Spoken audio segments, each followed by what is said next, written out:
Hey guys, welcome to my channel, and today we're going to take a look at another horrible case with you.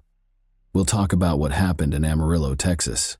On October 23, 1981, Robin was born in Altus, Oklahoma at Altus Air Force Base. In 1995, she relocated from North Dakota to Amarillo. Robin began working at a neighborhood cafe. She met Jeremy Spielbauer one day while working. When Jeremy told Robin about his experiences in the Army, Robin was immediately impressed. He made her think of her dad. The bond between Robin and Jeremy grew rapidly. They were unable to be separated. The speed at which Robin's connection with Jeremy developed shocked her parents. They still thought their daughter was making the right decision, though. Ultimately, their main want was for their daughter to be content. A few years after they first met, in 2005, Jeremy and Robin got married. It was a momentous day for them both. The couple had 2 kids in the years that followed. At that point, issues started to arise in Robin and Jeremy's relationship. However, they remained close and made an effort to resolve every disagreement. In an effort to improve their marriage, they began attending church. Jeremy and Robin met Katie Yvonne Spielbauer at church. Katie was a young criminal law student. Robin and Katie became friends. She had faith in her. Katie started to visit the Spielbauer home frequently. But Jeremy and Katie's friendship soon expanded into much more. Robin filed for divorce after learning that Jeremy was having an affair with Katie. However, Jeremy was indifferent to the disintegration of his family. Katie was all he could think about. Thus, Jeremy married Katie right away. Once their divorce was finalized in 2013, she adopted his last name. One of the many things that Jeremy and Katie had in common was their passion for guns. They owned a wide variety of firearms and handguns. They frequently used them to decompress and have fun. Because Robin was still active in their relationship, their marriage didn't seem to be ideal. Jeremy frequently needed to see Robin, since he continued to communicate with his kids. The fact that Jeremy was still active in their lives made Katie feel envious and resentful. At the end of 2013, Robin and her kids moved into her parents' home due to financial difficulties. Their relationship deteriorated further when she and Jeremy got divorced. They frequently argued about visitation rights and child support. The $400.00 that Jeremy borrowed from Robin, which she got as child support, was one of the main arguments. He claimed that in order for him and Katie to support their household, he needed the money. Jeremy did not fulfill his commitment to give Robin the money back. The fact that Robin's parents lived on the same street as Jeremy and Katie presented another issue. She was upset about Jeremy and Katie's marriage, but since she was living at her parents' house, she had to see them frequently. Robin was unable to forgive her ex-husband Jeremy for his infidelity. She also felt deceived by Katie, whom she had previously allowed into her home and whom she had formerly thought of as a friend. Everyone knew that there was a great deal of animosity between them. Everyone was aware of it. The situation was bound to spiral out of control at some point. Following a string of messages on her cell phone, Robin put her kids to bed on the evening of April 7, 2014, and informed her mother that she would be coming home later. However, she never returned. On Helium Road, a motorist saw an SUV parked at the curb the next morning. Beside it, something resembling a body lay on the ground. Police and an ambulance arrived at the scene shortly after. When Robin's mother awoke, she discovered that her daughter had yet to come home. Her bed was undisturbed, and her bedroom was deserted, and her automobile was gone. Because Robin occasionally spent time with friends, her parents weren't overly concerned at first. However, they began phoning her after a few hours. Every effort they made failed. There was no response from Robin to any SMS or calls. She also disappeared from her social media accounts after leaving. The more time passed, the more anxious her parents were. As a result, at approximately 11 a.m., Robin's father phoned the police. To collect a missing persons report, Amarillo Police Department officers showed up at their residence. A family acquaintance later that day told Robin's father about a news story about a black SUV stopped at the curb with police cars all around it. When Robin's parents came across this piece online, their worst suspicions were validated. They were able to identify their daughter's vehicle. According to the Post, a woman who had been the victim of a crime was standing next to the SUV. The investigators saw pink marks on Robin's car's window while they were at the crime scene. The window was repeatedly struck by a hard metallic object, leaving scratches and bits of pink material behind. After Robin's body was examined, it was discovered that her face, neck, and head had sustained many blunt force injuries. She appeared to have been severely beaten. There was no ID, purse, or phone at the scene, according to the cops. The authorities identified the victim of the incident after looking through the license plates of the car. The officers thought it was a heist gone wrong, because Robin's phone and handbag were gone. When the police department got in touch with her parents around the middle of the afternoon, they verified that the victim was their daughter, Robin. An investigation was started by the police. Naturally, it was not long before they learned about Robin's personal struggles. They learned that Robin had separated from her husband and that he had wed a lady she had once regarded as a friend. As a result, the investigators went to Jeremy and Katie Spielbauer's home. According to Katie, the only information she was aware of concerning Robin's passing came from other people and the press. The same thing was reported by Jeremy, who claimed to have no knowledge that could aid in the investigation. He claimed that he had no idea what had happened to his ex-wife. The Spielbauers were formally questioned by the authorities in the days that followed. Around 9 o'clock at night, Jeremy informed the police he spent the night at his uncle's house where Robin passed away. That night, he texted Katie. Katie was at a friend's house with her son. Jeremy claims that he dozed off on the couch after returning from his uncle's house. He also remembered that at about 6 o'clock in the evening, he texted Robin, but she didn't reply. Although Robin's phone was not found at the crime site, the police were able to get the information from her network operator. The investigators discovered from her text conversations that Jeremy and Robin were scheduled to meet on the evening of April 7. According to this information, Jeremy lied to the police while they were questioning him. Questioning him once more, they told him that they had read Robin's texts and discovered that he had not given them the complete truth. He was requested to clarify the contents of these text messages by the investigators. Jeremy acknowledged that he hadn't been truthful with them in the initial exchange. "I was supposed to meet Robin that evening," he added. As previously said, Jeremy stated that they will meet at his home. His house and Robin's parents' house were on the same street. According to him, they wanted to talk about some future plans, the approaching school year, and kid visits. But Jeremy claims that Robin never arrived at his house. Since the divorce, Robin and his new wife Katie had had a strained relationship. Jeremy kept this meeting a secret for that reason. Jeremy informed the investigators that he opted to meet Robin at his house, since he knew Katie was going to spend a few hours at her friend's house. The investigators were curious as to why Robin and Katie were at odds. There was a reasonable explanation for Robin's behavior toward Katie. She was unable to forgive her old friend for replacing her. Because Katie believed that Jeremy and Robin continued to have a close relationship after the divorce, she mistreated Robin.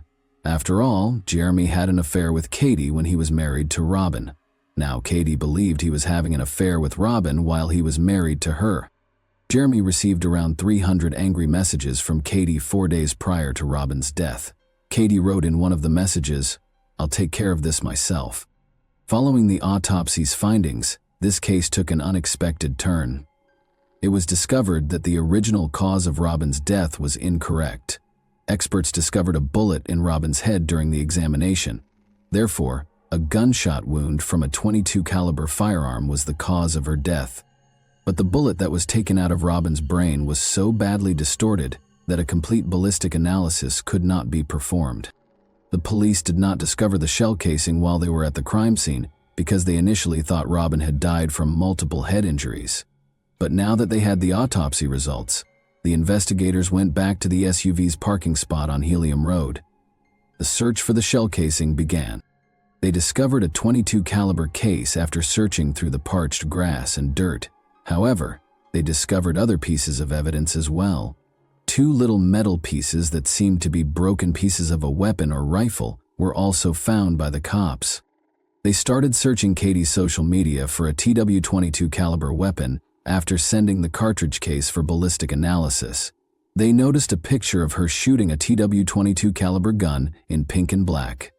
The police required a warrant to examine her home in order to verify this version, even though it might have been the weapon of the crime. They knew what to look for when they arrived at the house with the warrant. A black and pink .22 caliber gun was among the nearly 20 different firearms the police discovered during the search. The pink paint on Katie's gun matched the pink paint on Robin's car window. The gun's upper portion was also chipped off. The metal pieces that investigators discovered at the crime scene matched it. Experts came to the conclusion that someone was using a gun to strike Robin's automobile glass. The weapon sustained mechanical damage, and the hits were so powerful that they left paint and scratches on the window. The cartridge case that was discovered at the crime scene was verified by ballistics to match Katie's firearm. Since Katie was now the primary suspect in the case, the police summoned her in for interrogation. She denied having anything to do with Robin's demise. She did, however, accuse Jeremy of having an affair with Robin in the text message she sent him. According to a text message Katie sent to her husband approximately 8 hours prior to Robin's passing, "I'll take care of this myself." The investigators therefore believed that Katie did in fact handle this. She had a purpose, she possessed a firearm, and she was proficient with it. Jeremy altered his testimony once more when the detectives chose to interrogate him again. He now asserted that he met Robin on Helium Road. They were seated in her car when Katie unexpectedly showed up, surprising them. Jeremy claims that once Katie and Robin started fighting and arguing, he got into his car and left them alone. When Jeremy left, he reported that Robin's SUV's window was undamaged. After he drove off, Jeremy thought that something horrible had happened. Katie admitted to the investigators during the interrogation that she had visited a friend's house that day and departed at approximately 11 p.m. However, this was not confirmed by her companion. Although she was unable to provide a precise time, she believed Katie had gone at around 9 or 10 o'clock. She therefore had ample time to carry out the act. However, Katie denied any involvement in Robin's demise. Additionally, Katie asserted that Jeremy had lied when he claimed to have caught him on Helium Road with Robin. Katie claims that she wasn't present at all that evening. Although Katie acknowledged that they were at odds, she stated that she did not want Robin to pass away. To ensure she was telling the truth, she requested permission from the investigators to take the polygraph test. Police frequently employ polygraph exams to identify or rule out suspects, even though the majority of criminal courts do not accept the results as evidence. Katie failed both of the tests she took. Thus, the investigators made the decision to find out where her phone was when the crime was committed. They found that the location where Robin died was also where Katie's phone was. Furthermore, it was present when the offense was committed. The police arrested Katie Spielbauer and accused her of killing Robin based on this evidence and the findings of the ballistic examination. Katie, however, persisted in claiming her innocence. Before the authorities made the startling discovery that they had imprisoned the incorrect person, she was held in the county jail for nearly a year while she awaited trial. Cell towers have a large margin of error when it comes to locating a phone. On the other hand, data from Wi-Fi phone tracking has a 100-foot margin of error. Katie Spielbauer was not on Helium Road when the crime was committed, it turned out. After expressing regret and vowing to use every effort to identify the person responsible for Robin's death, the authorities let her out of custody. Katie was incarcerated for 466 days. It became evident that Katie was innocent as a result. However, the fact that someone used Robin's black and pink gun to shoot her remained unchanged. Suspicion was directed towards someone else who had the firearm because it wasn't Katie. Naturally, that individual was Jeremy Spielbauer. It's possible that Jeremy told the police all of this in order to deceive Katie into believing a crime he had done. Katie was prepared to assist the police in prosecuting Jeremy after realizing that her husband was the reason she was imprisoned. Katie informed the process that she did not think their city was devoid of surveillance cameras. Additionally, after putting in extra work, the authorities discovered recordings from the bank building's cameras. On April 7, 2014, at 9:21 p.m., Jeremy Spielbauer was seen on camera driving by the bank. He was headed for Helium Road, where he was to meet Robin, his ex-wife. At 9:50 p.m., Jeremy was also seen on the footage heading in the opposite way. Authorities thought Robin was dead by this point. However, more proof was required before the police could file charges. Jessica Huffman, Jeremy's ex-girlfriend, told them she might divulge crucial information if they would shield her from Jeremy. She spoke up when they assured her that they would keep her safe. She disclosed a chat she had with Spielbauer during her testimony, She claimed that when the crime first occurred, she was too scared to report it to the police. Huffman claims that Spielbauer informed her in 2014 about the problems with Robin and his inability to visit their children. To ensure he could see his kids, Huffman advised him to go through the legal system.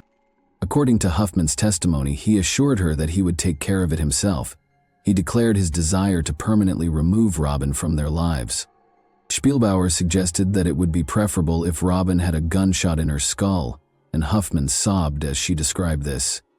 5 days after this talk, Robin was discovered with a bullet wound to her head on the side of the road. It rarely happened by accident. Huffman further said that Spielbauer then threatened to shoot her in the head if she told anybody about their talk.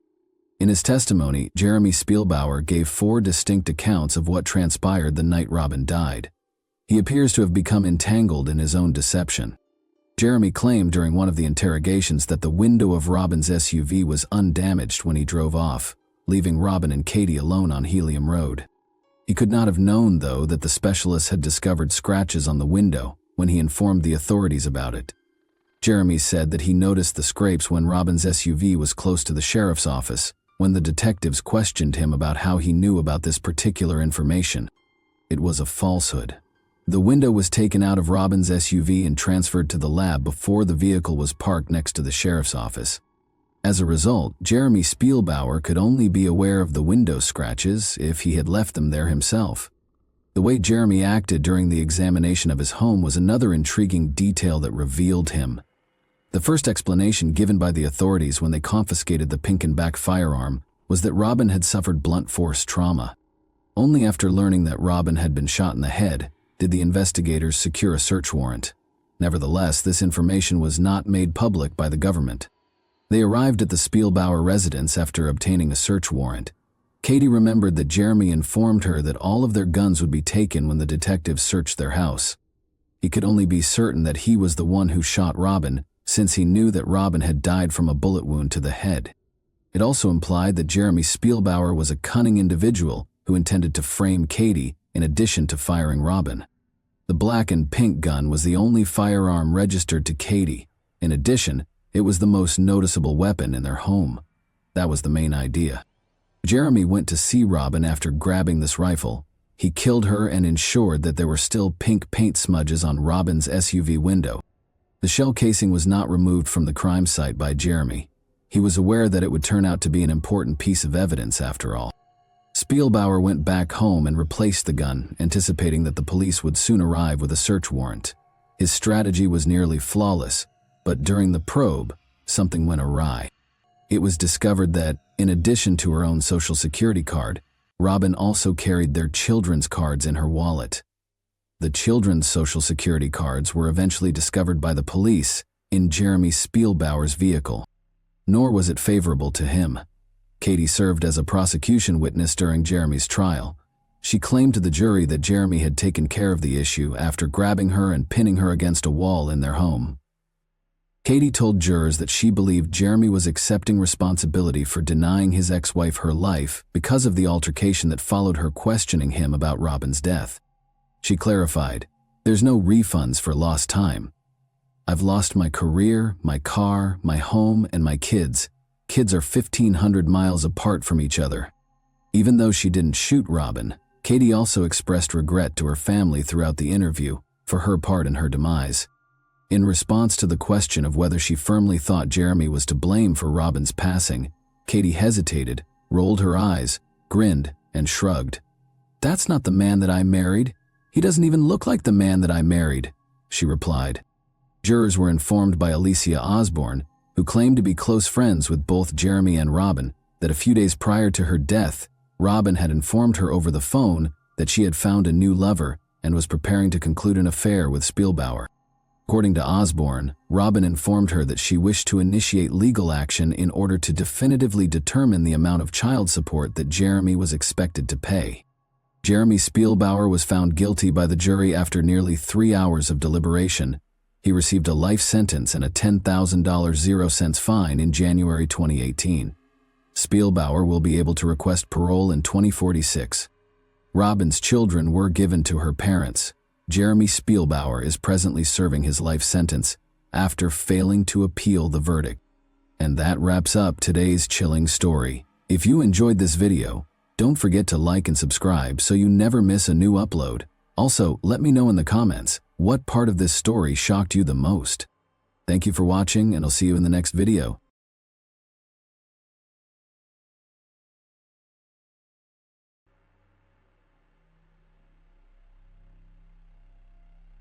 The Vaughn family case. What happened on a deserted road on June 14, 2007? Kimberly Vaughn, 34, and her 3 children, 12-year-old Abigail, 11-year-old Sandra, and 8-year-old Blake, were found dead on a highway near Bluff Road. Bluff Road. They all died as a result of close-range gunshot wounds. Christopher Vaughn, the family's head, was the only survivor and suffered only minor injuries. He claimed he was shot by his wife, who he believes killed their children to settle the score. Christopher, on the other hand, was unable to provide specific information because he allegedly had a memory lapse. The case was investigated for 5 years before a final verdict was reached. However, some people continue to question the justice of the verdict. The story has remained a hot topic on popular television talk shows, prompting numerous questions. We'll try to get to the bottom of things from the start. Kimberly Phillips and Christopher Vaughn have been together for over a decade, have 3 children, and appear to be a happy and friendly family on the outside. Kimberly Vaughn, real name Phillips, was born in the small town of St. Charles, Missouri in December 1972. She grew up in a relatively affluent family with 2 daughters, Jennifer and Elizabeth. By the way, Jennifer was our heroine's twin sister. The Phillips did not take shortcuts when it came to their daughter's education and development. Kimberly, like her sisters, attended a prestigious school and participated in sports. She had many friends who described the girl as outgoing and friendly. Christopher Vaughn was born in September 1974 in St. Louis, Missouri, a nearby city. He was one of 3 sons in a modest yet welcoming family. During his school years, the young man was very interested in soccer and also enjoyed hiking, camping, and family vacations out of town. The couple met in the early 1990s. They quickly developed a romantic relationship. Kimberly's parents opposed the union from the beginning because the chosen daughter was a few years younger than her and did not yet have a stable job.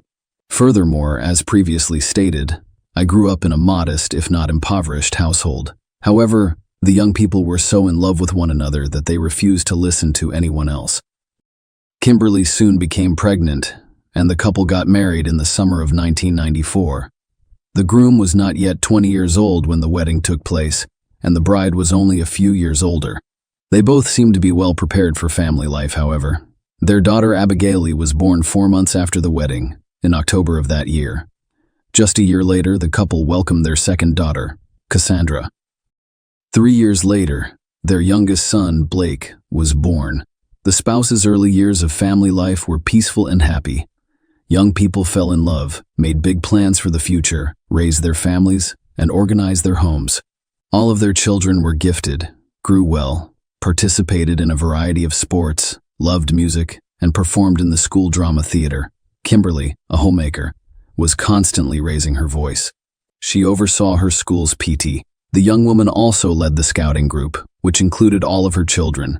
In the meantime, the family patriarch founded and expanded his own small cybersecurity company. A few years after their wedding, the family moved to Washington State, and in early 2000, they settled in a small town in Illinois, where they could afford to buy their own large home. Kimberly then decided to pursue a law degree and enrolled in one of the local universities. She received her diploma just a month before the tragedy. At first glance, this family appears to be happy and strong.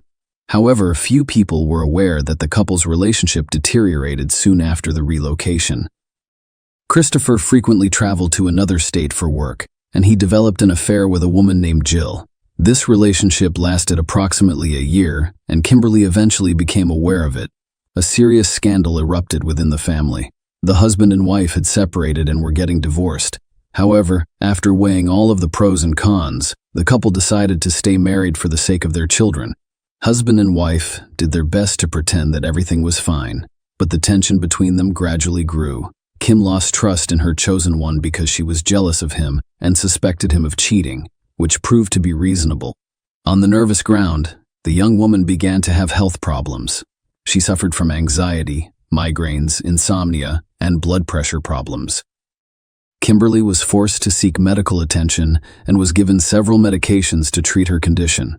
She took them for a year and also saw a psychologist with whom she discussed her family's issues. Despite this, Kimberly remained social, friendly, and energetic. Others described her husband as a withdrawn introvert who rarely showed emotion during a fateful trip in June 2007. On the eve of their 13th wedding anniversary, the couple planned a family trip to an amusement park in Springfield, Illinois. Christopher selected the location, and the rest of the family supported his decision. So, in the early hours of June 14, after settling into their SUV, the entire family set out. A few hours later, a passing vehicle picked up the Vaughn family's bloodied head as it drove down the highway. Christopher was wounded in the leg. He calmly reported that he had been shot by his wife, but he couldn't go any further because he allegedly had a sudden memory loss. The victim stated that he and his family were driving to an amusement park when his wife became carsick and asked him to pull over. He pulled over to the side of the road and exited the passenger seat to inspect the roof rack. Then he heard a gunshot. Following that, everything unfolded like a horror film. Christopher realized his wife had fired, saw blood running down his leg and fled, unconscious and unaware of the children in the cabin, only to be picked up by a random car. Christopher was unable to locate his SUV, but police discovered it almost immediately. They found 4 bodies in the car with gunshot wounds. Except for Kimberly, who was killed with a single shot to the head. Everyone had been shot twice previously. Christopher admitted that he had a gun at home, which was probably loaded and carried by his wife. Christopher believes she murdered their children, shot him, and then took her own life. While telling this, he did not show much emotion, and even when the police showed him pictures of the deceased family members' bodies during the station interrogation, Bond remained remarkably calm, which could only raise suspicions. Kimberly's parents learned of their daughter and grandchildren's deaths from an impolite reporter who called them at home to inquire about their son-in-law and whether he had harmed their loved ones.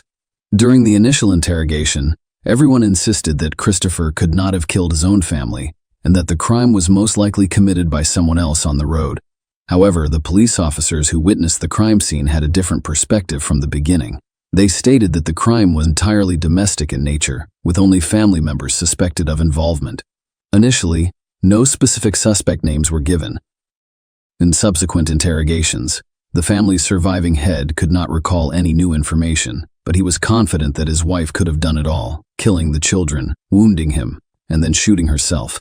Christopher blamed the pills she'd been taking for a year, as well as the crisis in their relationship caused by his infidelity, which they couldn't overcome. Vaughn dismissed the loss of memory caused by being shot, and for the same reason, he did not immediately contact the police or emergency services, instead rushing away, oblivious to the pain in his injured leg. His words sounded unconvincing, but they were insufficient to get Christopher arrested. The family's home was searched, and a couple of laptop computers were taken for inspection. While the preliminary investigation was underway, Christopher remained at large, busy planning his wife's and children's funerals. The funeral was scheduled for June 23 and would take place at one of the city's funeral homes. A large crowd gathered to pay their final respects, and nearly everyone noticed the conflict between the Vaughn and Phillips families. Soon, a police car approached the building. Christopher was arrested shortly before the funeral service began, accused of murdering his family. He remained calm and walked silently with the police. However, his parents were furious about what was going on. They expressed disappointment that their son was not even allowed to say goodbye to his wife and children. While his guilt had yet to be proven, this difficult case had already received widespread media attention. Members of the Vaughn family speculated that Christopher's arrest at the funeral was intended to draw even more public attention. At the same time, the Phillips family was pleased with the results. In an interview, Kimberly's mother expressed relief that her daughter had been cleared of a crime against her children. The investigation questioned Christopher's words from the start, but he stubbornly blamed everything on a lapse in memory, claiming that he couldn't reconstruct the timeline. But he was certain his wife had committed this heinous crime. He was simply fortunate that the bullet struck only the thigh's soft tissues, avoiding the larger vessels. During the investigation, it was discovered that Christopher had his wife's insurance policy, which included a $1 million payout in the event of her death. As the investigation into this case progressed, the police became more convinced that the husband was the primary perpetrator of this terrible tragedy. The investigation lasted more than 5 years, and Christopher was held in custody throughout. Despite his continued efforts to prove his innocence, Vaughn was charged with several serious offenses, and if convicted, he faced death. As a result, under state law, he was entitled to attorneys paid for by a special fund established to protect people facing the death penalty. Christopher's defense attorneys were thorough in their efforts to shift blame for what happened to his late wife. They discovered that Kimberly had a number of mental disorders that she developed during the marital crisis caused by her husband's infidelity and the resulting health problems. And the drugs she was taking allegedly worsened her condition rather than improving it. Lawyers nearly succeeded in proving that the wife took a loaded gun from home on a family vacation, massacred the children, injured her husband, and then shot herself in the head. The evidence and materials presented appeared to support this version, so the case was left to be decided. However, the state is currently implementing reforms to abolish the death penalty, and as a result, Chris has lost his lawyers whose work had been funded by the foundation. They requested $250,000 to complete the case, but Vaughn didn't have much money. Christopher was assigned a public defender who had to handle the case from the start and devise a new line of defense. This time, the attempts to exonerate the defendant seemed far less credible. The defendant's personal laptop, which was seized during a home search, contained an unusual and lengthy correspondence with a Canadian resident named Steve Weiland. The two had met on a social networking site about 10 months prior to the tragedy and began corresponding almost daily. Christopher told his new friend that he was deeply unhappy and that his marriage and family life were dragging him down. The men talked about the advantages of living in the wilderness, away from civilization, like hiking, camping, and survival skills in the forest, deserts, and mountains. Vaughn eventually persuaded his new friend to help him fake his own death in order to flee his family. Steve, on the other hand, was opposed to the idea and declined to participate. Chris then stated that he would still abandon his family and city life to flee to a Canadian province where no one could find him. About a month before the tragedy, the accused started writing about a girl named Maya, who he planned to take with him and allegedly loved. The police were able to easily find and bring Maya in as a witness. She turned out to be a dancer at Christopher's favorite strip club, and the two dated for several months. Throughout this time, Christopher complained about his unhappy family life. He once offered to run away with her. But Maya saw this plan as a foolish adventure, so she refused. Vaughn also had an affair with another young dancer to whom he falsely claimed to be single and child-free. I want to impress the girl. He spent a lot of money on her in a short amount of time, and even offered to take her to another country with him. The two girls and their pen pal were called as witnesses at the trial. Their testimony revealed that the defendant intended to flee with one of his mistresses rather than preserving his marriage. Christopher Vaughn's trial began in the fall of 2012, and it received extensive media coverage. Evidence revealed that he had purchased a gun shortly before the tragedy and had gone to shooting ranges several times to practice using it. Notably, the last time he fired at targets was the evening before his family's trip. Experts also discovered that the shot in Christopher's thigh was fired almost at point-blank range, contradicting his claim that his wife shot him when he got out of the car while Kimberly remained inside. Furthermore, the bullet holes in Christopher's jacket prompted numerous questions. According to the prosecutors, such a trace could have been caused by a single bullet fired while he was wearing his jacket. However, this assumption could not be validated. One of the most significant pieces of evidence was Kimberly's bloodstains on her husband's clothing. If Christopher, as he claimed, left the car while his family was still alive, how did his wife's blood, which he claimed she shot herself after he ran for help, get on his clothes and shoes? Furthermore, Kimberly's blood was not found on the murder weapon or on her hands, which would be impossible if she had shot herself in the head with a gun to her chin. However, a drop of her husband's blood was found on her thumb. In addition, Christopher's work computer was used to perform several searches for detailed staging of the crime scene. Kimberly's doctor also testified at the trial, claiming that the young woman suffered from insomnia, headaches, and high blood pressure, for which she was given a variety of medications, but that she had no negative thoughts or intentions to harm herself or others. The defendant was found guilty of all counts associated with such a heinous crime. Christopher received 4 life sentences, 1 for each family member, with no chance of ever being released. Shortly after receiving such a harsh sentence, Vaughn unexpectedly stated that he remembered everything from that day in great detail and had not forgotten anything. According to him, shots rang out after he exited the vehicle, but he had no idea what was going on. He then noticed the children's bodies, and then his wife shot him in the leg. She shouted that it was all his fault before shooting him in the head. The convict's new testimony had no bearing on the verdict because it sounded so ridiculous. However, Christopher's parents have actively sought to defend their son in front of the public. For several years, they have appeared on various talk shows, given interviews, and written blogs and social media posts about their dissatisfaction with life and how marriage has altered it.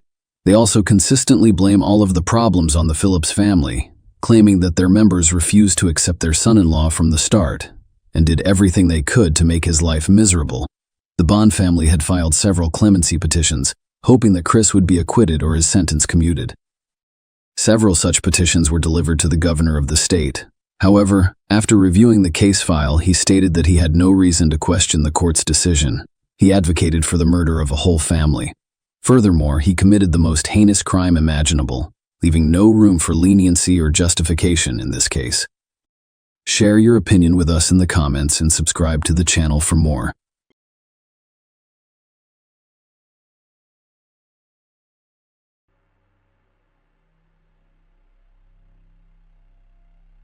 Hey guys, welcome to my channel, and today we're going to take a look at another horrible case with you. The betrayal of a loved one always surprises us, because that is why we consider people close when we fully trust them and do not expect to be stabbed in the back.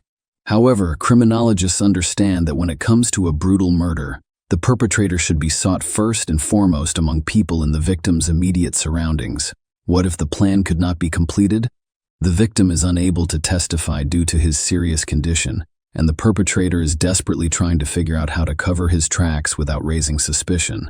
It reminds me of the plot of a thriller. Unfortunately, this story occurred a few years ago in real life.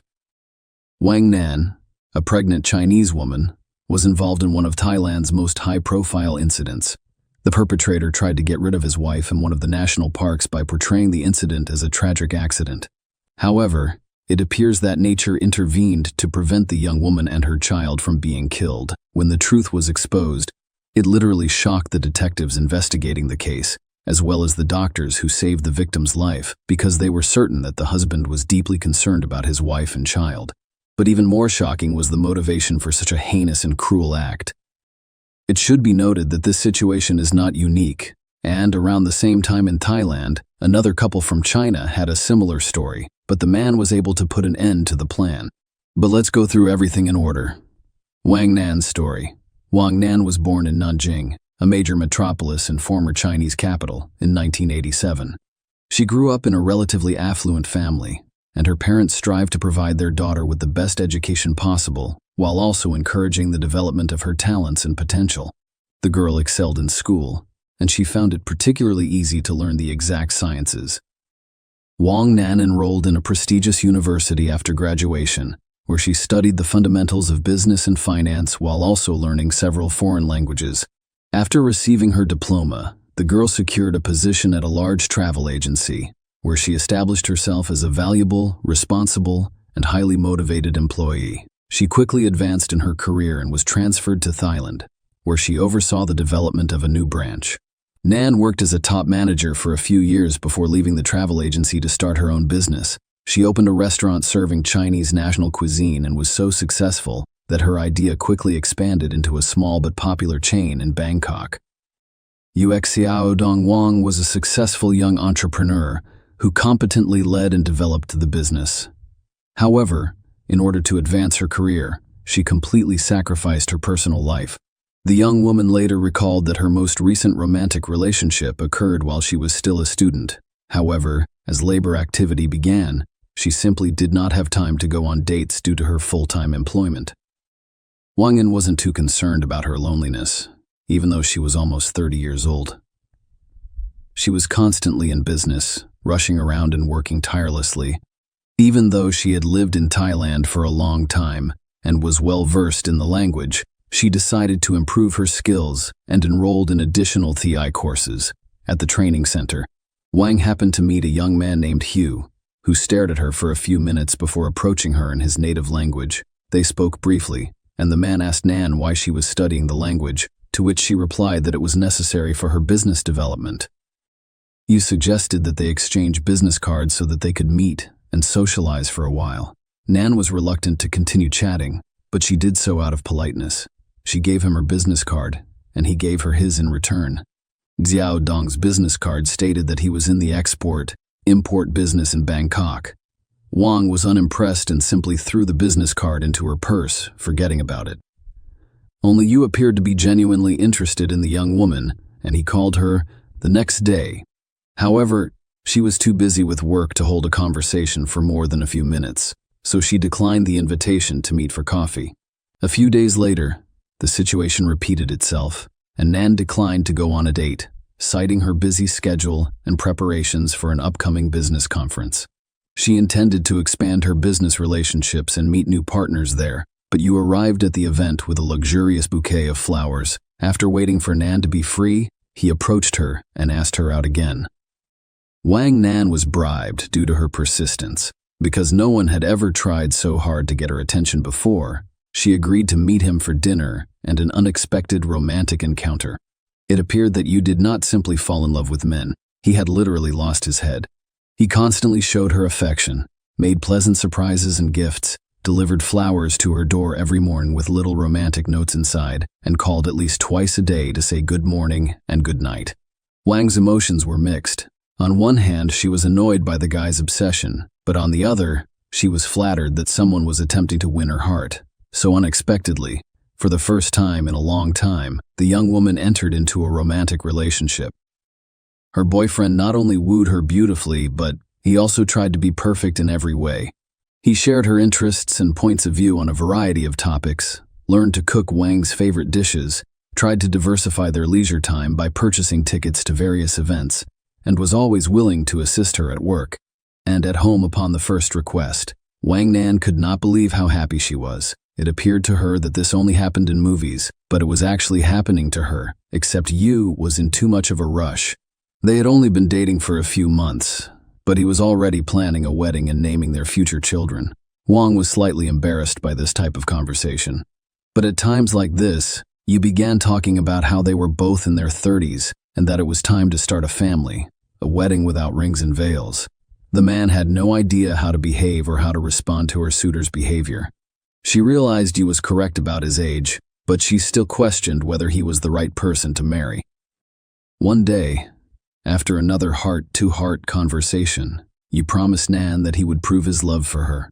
That same night, after they had returned home, the man in love sent his girlfriend a long, touching letter filled with tenderness. He confessed his love to her and promised to be the best husband and father for their children. Wang awoke to find the suitor on her doorstep, holding a bouquet of flowers. Ion declared that he had never been more serious about his intentions, and he was ready to marry her right now. Rankofad said the courthouse wouldn't open until an hour and a half later, so you offered to go there right away. And if the door was open, they'd register the marriage right away. Wang agreed to the venture, knowing that the government office would be closed. To her surprise, the door was opened, and the authorized officer registering unions was already sitting at his desk. You had arranged everything in Ad Wang Si, requesting that an exception be made for him and his bride to marry early in the morning. It was an unusual wedding. No guests, no rings, no dress or veil, and no memorable photographs. Wang Nan couldn't shake the suspicion that all of this was a lie because she didn't even introduce the chosen one to his mother, with whom they had always been close. When she regained consciousness, she found herself holding a marriage certificate. Next to her stood a happy, newlywed husband. A tragic accident happened in June 2019. When Wang was 3 months pregnant, her husband persuaded her to plan a vacation and a short trip, reasoning that they would be unable to travel for a long time after the baby was born. Nan reluctantly agreed, and they chose the Thai National Park Reserve, which is known for its picturesque forests and unique rock paintings, estimated to be tens of thousands of years old. But on the morning of June 9, tragedy struck. Wang Nan fell from a height of 111 feet, while the couple was on one of the observation decks admiring the sunrise. When rescuers arrived on the scene, a crying Yu ran up to them and begged them to save his wife and the baby she was carrying. The man claimed they were enjoying the first rays of the rising sun when his wife became ill. She took a step to the side, but she became dizzy and fell before he could pick her up. The young woman had fallen from the 10th floor. She had multiple open fractures, and the situation appeared hopeless. Nan suddenly groaned and opened her eyes. Her husband abruptly stopped crying and wailing, and a look of horror crossed his face. However, he quickly gathered himself, loudly thanked the Almighty that his beloved was still alive, and then leaned into her ear and whispered something about Chinese unstable family life before dealing with the events of that tragic day. Let us go back 6 months and see how the couple's family life was. Wang regretted her marriage almost immediately after it was registered, but at first she hoped he would be a good husband, a dependable supporter, and a man to rely on. Unfortunately, her hopes were not realized, and soon the new husband revealed his true colors. He spent almost all of his time at home playing computer games, freely spending his wife's money while contributing nothing to the family budget. When his wife asked why he didn't go to work, Xiao Dong explained that his business was at a seasonal low and that he could rest for the time being. However, this law had grown too long, so the young woman decided to inquire about her husband's job. That's when she discovered that his successful export-import business existed solely on paper and printed business cards. Wang realized the magnitude of her error at that point, as she had not even considered drafting a prenuptial agreement. So now her husband can freely spend what she earns, and if they divorce, he will claim her property. The couple had a serious conversation during which Yu cried like a child and was assured that he would overcome his temporary difficulties and find a good job. However, it quickly became clear that he was not going to look for anything and was quite content sitting on his wife's neck. He was a grown man who behaved like a child. He spent almost all of his time playing computer games, and if he did something around the house or helped his wife in the restaurant, he made sure to ask her for money for himself. Wang eventually got tired of it and told him that she would not give him another penny until he found a job stealing from his own wife and an unwanted child. Yu disappeared the day after that conversation, taking Nan's marriage certificate and identity card with him. However, she only discovered the missing documents in the evening when she received a call from her accountant inquiring about the transfer of a large sum of money from her account. The young woman was stunned because she had not transferred any funds. She did, however, immediately guess who had done it. The husband transferred more than $500,000 to his personal account while providing the bank with his marriage certificate, his wife's documents, and assurances that it was their joint money that they managed together. Wang did not hesitate to contact the police to report the theft, and the fugitive husband was apprehended a few hours later while attempting to cash out some of the stolen funds. Yu sobbed again at the station, this time on his knees, begging his wife for forgiveness. He admitted that he had lost a large sum of money gambling, and he was now being threatened with death in order to repay the debt. Furthermore, it was discovered that this was not his first encounter with the police. He had previously served an 8-year sentence in his aid of China for robbery. Ren was almost overcome with shame as she listened to all of this, because as it turned out, she did not know the man she married. However, the young woman believed that gambling was a disease and that she needed to help her husband overcome his addiction and return to a normal life. Wang not only agreed to pay off half of her husband's debt, but she also appointed him manager of one of her restaurants. Yu initially appeared to accept it gratefully and take the new position seriously. He even devised an effective strategy for the establishment's growth, but his enthusiasm was short-lived. Soon, he began to spend more time on computer games and entertainment. During that time, Wang discovered she was pregnant and informed her husband, but he reacted strangely, even aggressively. Yu claimed that he was not yet prepared for this and persuaded his wife to have an abortion, which she flatly refused. The husband then threatened divorce and stated that he intended to obtain a court order to divide the property. He didn't speak to his wife for several days before suddenly softening and apologizing. Yu admitted that he spoke nonsense about emotions. In fact, excited about the upcoming edition, I resumed caring, cooking, and helping around the house. A fateful journey. Wang was overjoyed 2 months later because her marriage had nearly reached perfection, as promised by her lover at the start of their relationship.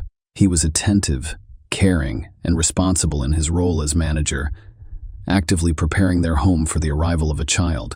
One day, Xiaodong offered to insure his wife's life and health because she was pregnant, and such a move would help to protect her and the baby in the event of various unforeseen circumstances. The young woman readily agreed and even wondered why she hadn't thought of it sooner. Yu took out the insurance the next day, and a few weeks later, she mentioned taking a vacation to relax and unwind. Nan was hesitant, but her husband insisted, claiming that they did not have a honeymoon and that with a baby, they would be unable to travel in the coming years. He also stated that they had been through a difficult period and needed to reset in order to clear their minds of all negativity and heavy thoughts. In the end, his arguments were convincing, and Nan agreed. His husband chose the location, booked the hotel, planned the activities, and planned the itineraries to ensure that the trip was exciting and educational while not exhausting the pregnant woman. Nan left the matter entirely to her husband, and she was pleased to see how enthusiastically he was planning their vacation. On June 7, the couple visited the park for the first time and spent the majority of the day there. They walked a lot and saw a lot of beautiful sights and lookout points. On that summer Friday evening, the park was packed with visitors from all over. Wang noticed her husband becoming angry and nervous in the evening when she asked if everything was fine. He responded that due to the crowds of tourists, they were unable to enjoy the sunset in silence. Wang Nan even conceded, deciding that it would be extremely romantic. As the sun went down, the park became less crowded, and Yu climbed the fence of the observation deck and began calling his wife to the edge, telling her what an incredible view there was. However, the pregnant woman refused to go there, citing that it was already dark and could be dangerous. The husband became enraged but returned to her after a few minutes, explaining that they would have to go to the park to see the sunrise. Since the couple arrived at the hotel after midnight, they decided to rest and sleep in on Saturday, before returning to the reserve early Sunday morning. On June 9, early Sunday morning, as planned, the couple went to the national park to see the first rays of the rising sun. They awoke at around 3 a.m. They left while it was still dark outside. There were very few visitors at that time. Wang briefly considered that they were all alone there. The couple met at dawn and on one of the observation decks. He then went down to the cliff and persuaded his wife to approach him to admire the rock paintings. Nan hesitated, but her husband assured her that it was safe and that he would help her down before climbing up. The young woman trusted her husband and approached the situation with caution. The view from up there was truly breathtaking. Yu hugged his wife and asked if she had any regrets in this life. Nan was surprised by the question, but she confidently responded that she had no regrets. Yu ran his hand through her hair, kissed her on the cheek, and then leaned over to her ear and said, "Die." At that moment, he loosened his embrace and pushed his wife down the cliff, a miraculous rescue. Yu looked around again to make sure no one had seen them, then looked down intently but couldn't see exactly where his wife had fallen. He listened. It was quiet. No one was screaming or calling for help, which meant there were no witnesses downstairs either. He then leisurely headed towards the park exit to bide his time and report the incident, when one would surely be dead. However, down below, a few hikers who had turned off the trail noticed the body lying on the rocks and immediately called the rescuers, reporting the incident. Yu Xiaodong had already left the reserve when several cars with flashers and sirens whizzed past him. He immediately realized what the matter was and went back, proceeding to the place where his wife had fallen. There he put on quite a show, with tears, screams, and pleas for help. At that moment, he was sure that his wife was already dead, so no one would know the truth. But as it turned out, during the fall, Nan caught on the branches of trees, which reduced the speed and landed first on the bushes and then rolled on the rocks. All this cushioned the impact and saved the lives of Wang and her child, but it did not save her from serious injuries while Yu was crying and lamenting that he did not want to live without his beloved wife and child. She suddenly opened her eyes and tried to say something, but could not. At that moment, everyone noticed the genuine horror on her husband's face. But he quickly pulled himself together, leaned over to his wife and hissed in her ear in Chinese that she should keep silent if she wanted to live and attempt to finish the job. The victim was diagnosed with head trauma, multiple closed and open fractures, lacerations, soft tissue contusions, ruptured internal organs, and massive blood loss. In addition, her spine was severely damaged, and doctors feared that even if she survived, she would never be able to walk again. Wang spent several days in a coma, hooked up to life support machines. During this time, her husband literally never left her side, spending days and nights in her room. Doctors applauded such devotion and love, but in fact, every time he was alone with his wife, he thought about how to finish her without arousing suspicion. He scrutinized the apparatuses, but he still couldn't figure out how to disable them discreetly. The terrible truth and the loss of a child. When one came to her senses, her husband was scared out of his wits. He did not leave her alone, not for a moment, fearing that at any moment she would talk and tell the police the truth about what had happened. Once alone, he threatened her again, saying that he had nothing left to lose. During the first interrogation, the victim confirmed her husband's words, saying that her fall was the result of dizziness. But a few hours later, when her husband left for a moment, Nan asked the nurse to call the police again and not let her husband into the room. That's when she told the gruesome story of her fall, claiming that her husband had tried to kill her. "You burst into the room, shouting that his wife was insane from the blow to her head and that he would never harm her or the baby." But the man's words sounded extremely unconvincing, and he was taken into custody the same day at the hospital. He was charged with several charges at once, including attempted murder as well as intimidation in case the victim spoke. When her husband was arrested and sent to jail to await trial, Wang breathed a sigh of relief. She still had a long period of rehabilitation ahead of her, but now she felt safe. At first, she had hoped that the pregnancy could be saved because the baby had survived the fall from the heights. However, because of the strong painkillers, several surgeries under general anesthesia were necessary, as was the need to inject antibiotics. The doctors insisted on abortion because the priority was the life of the mother, and the fetus, in all likelihood, would still die from so many drugs.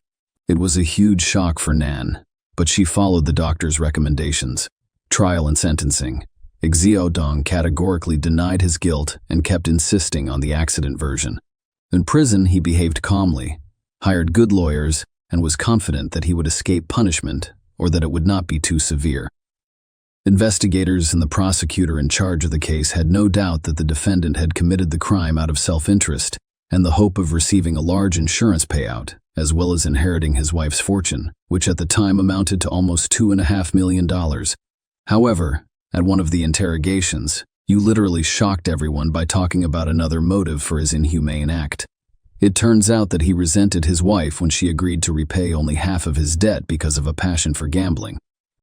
In the man's opinion, if his wife really loved him, she would have closed all his debts because she had the money. Exoneration then decided that Wang did not love him, and he had the right to punish her for it.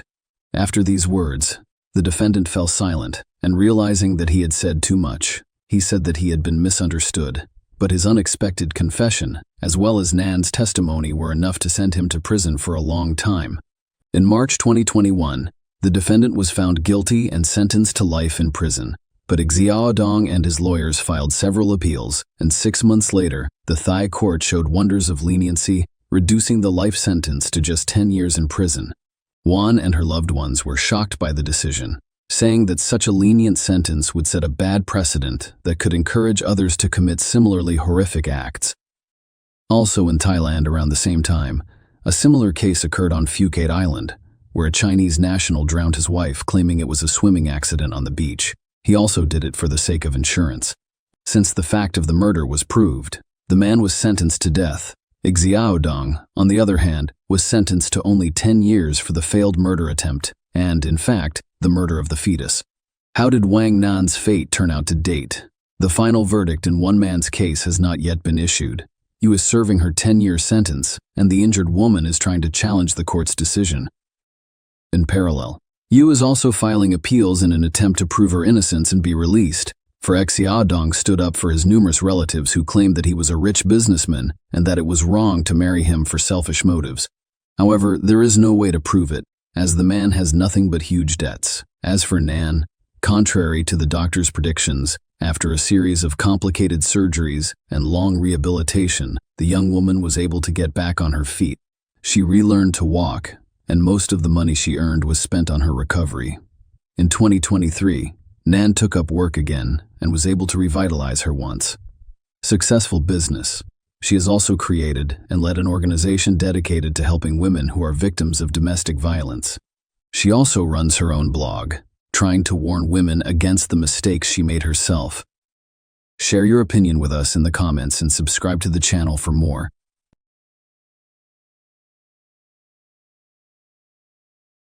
Hey guys, welcome to my channel, and today we're going to take a look at another horrible case with you. There was a foreboding hush after Lisa Holstead, 22, vanished without a trace on August 12, 1986. Authorities began a desperate search when her partner reported her missing, and an hour into the hunt, they discovered something gory. Lisa had been viciously strangled, and her lifeless body was discovered in a marsh in the Kenyers Nature Park. There were no leads or suspects to speak of who may have perpetrated such a horrible act, thus the case remained a mystery for years. Why would somebody choose to take the life of a woman who is so young and active? Today, we'll examine how the 34-year-old Green Bay cold case murder inquiry was resolved. So let's go right to the puzzle without further ado. The incident was committed in Green Bay, a city of around 104,000 residents, in the U.S. state of Wisconsin that is situated on the shore of Lake Michigan. It is renowned for its vibrant football culture and is the third largest city in the state. One of the National Football League's most successful teams, the Green Bay Packers, call Green Bay home.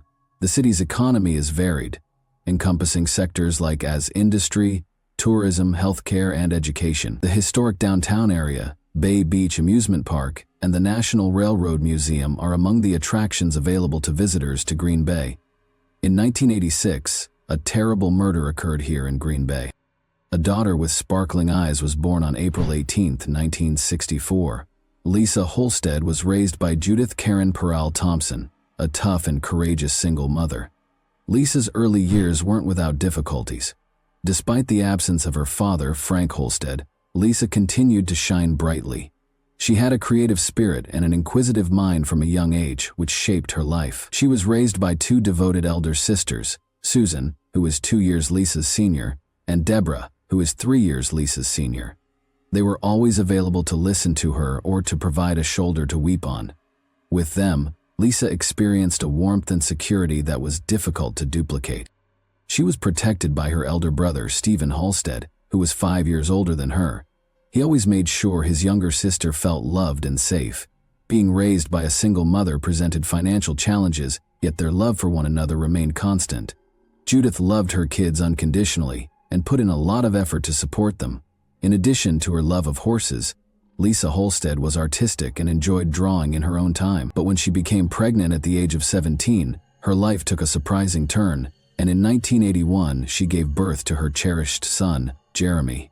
Notwithstanding her difficulties, Lisa was a dedicated and affectionate mother who lavished her son with attention. She put in a lot of effort to make sure Jeremy had the greatest life possible. As she raised Jeremy alone, much as her own mother had raised her and her siblings, her compassionate, gregarious, and imaginative nature was evident. Lisa Holstead was a strong, independent woman. She bravely decided to relocate across the country to Los Angeles in order to follow her ambitions since, although living with her family was comfortable, she longed for something more.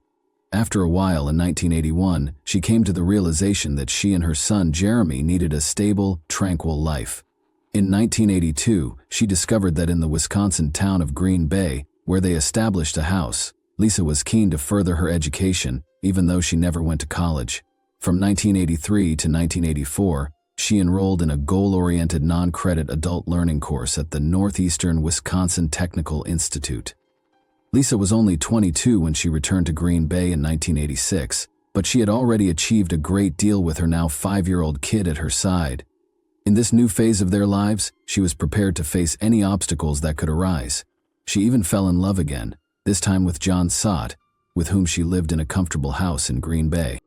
The pair had an oddball array of pets, including an eel and a bird named Herbie, and they relished simple pleasures like fishing and darts. Lisa adored every time she spent with her loved ones, and her passion for life and love for her family were clear in everything she did. But on August 12, 1986, her promising future was sadly cut short by a cruel twist of fate. When Lisa and John set off on a late-night trip in Wisconsin, the moon was high in the sky. As they played darts game after game, Lisa and John appeared to be enjoying themselves immensely, and their competitive nature was evident. However, tension increased as the evening wore on, and it appeared that the booze had taken its toll. At 2:30 a.m., the automobile stopped at the corner of Mason and Taylor Street as they were returning home. She unlocked the door and stepped out into the chilly night air, where she and John had been fighting. She needed to get her thoughts straightened out, because the conversation with John had left her feeling angry and irritated. She informed John that he could go ahead and rest while she walked home. He wished that she would return quickly so that they could reconcile and move past this disagreement. John's concern turned into a bothersome feeling of dread as the hours went by and the sun rose above the sleepy town of Green Bay. He had the unshakable impression that something was seriously amiss, and Lisa had yet to return. Calling her name, he searched the streets and alleys but got no answer. Fear and uncertainty weighed heavily on his heart as he frantically went to the police station and reported her missing. 2 unwary employees in the Ken Years Nature Park made a horrifying discovery an hour after John reported her missing. On a typical day, the workers were walking along the riverside when they noticed a hand protruding from the water's surface. Curious, they halted their truck and walked to the water's edge. They would never be able to forget what they discovered there. A woman's lifeless body lying half-naked, as though she had been discarded like an unwanted item. They phoned the police right away, and when the Green Bay Police Department officers showed up on the scene a few minutes later, they saw a horrifying scene. Surrounded by towering reeds and murky water, the dead body of the unidentified woman lay in the marsh. In order to collect any evidence, the investigators made an effort to secure the area. The police discovered a tiny piece of cloth sticking out from beneath the murky waters as they searched the marsh for any hints that would help them identify the woman. They waded across the muck in haste to get the fabric, and when they looked more closely, they found an identity card in a pair of trousers' back pocket. At that point, they were able to identify Lisa Holstead as the victim. The case was declared a homicide once they came close to her body and noticed the telltale marks on her neck, sad proof that she had been strangled to death. Lisa's last moments were described in graphic detail in the autopsy report. Her blood alcohol content was discovered to be extremely high, measuring an astounding 0.25%, well beyond the legal limit. The autopsy at the time also showed that she had sustained numerous wounds that left her body covered in blood, a sight that could have troubled even the most courageous person. Even worse, the results of the medical examiner indicated that the main reason for her death was a horrific sexual assault. The alien DNA sample they had successfully taken from the victim's body was their only hope. For the police, finding the DNA was like locating a needle in a haystack. They didn't have a suspect to match it to, but they felt it was an important piece of evidence. Like a priceless diamond, the tiny sample was meticulously preserved. The investigators hoped that technology would eventually catch up with this evidence's potential and provide them with the answers they so urgently needed. Like wildfire, the news of Lisa's passing spread, leaving a path of sorrow in its wake. The loss of the lady he loved, the final quarrel, and the knowledge that he could have done more to protect her left her boyfriend John devastated. Her family was thrust into an agonizing and perplexing environment. Investigating quickly, the police spoke with everyone who might have had a reason to hurt Lisa. In the years that followed, investigators questioned every suspect, followed up on every lead, and made multiple trips back to the crime scene, but nothing seemed to reveal the whole truth. In order to piece together any lead or clue that would point to Lisa's killer, they even went back to the drawing board multiple times. However, they encountered dead ends in their endeavors. The situation just seemed to get more obscure with the passing of time. As the evidence eroded, possible suspects disappeared from view. After more than 30 years, the case was finally archived and sat collecting dust on a shelf. However, hope was rekindled in 2020 after the case had been unsolved for 34 years, when GBPD detective David Graff reopened the case and took the lead in the investigation with unwavering resolve. As he and his group went through the old case files, they saw a tiny vial that had been left at the back of the storage container. Inside was the culprit's DNA, which held the secret to solving the case. It was time to use the most recent forensic technologies to investigate her heinous murder. In an attempt to discover the identity of the murderer, he contacted Othram, a pioneer in the field that specializes in forensic genetic genealogy. In addition to revealing more about the suspect, this state-of-the-art technology would offer an intriguing look into the killer's family ties. The detective was finally able to unravel the complex web of this cold case with this new information. When the lab returned the results of the June 2020 study of the DNA, the Green Bay Police Department had a plethora of information about their suspect. The police were getting closer to the murderer with each new piece of information they learned from the DNA study. The police began meticulously tracking down the person's distant relatives' family trees, building a network of connections piece by piece, until they had 10 or 15 distinct family trees. They searched databases and websites as the investigation went on in an effort to identify groupings of people who might be connected to the victim. They discovered a group of people residing in other states after much research and excavation.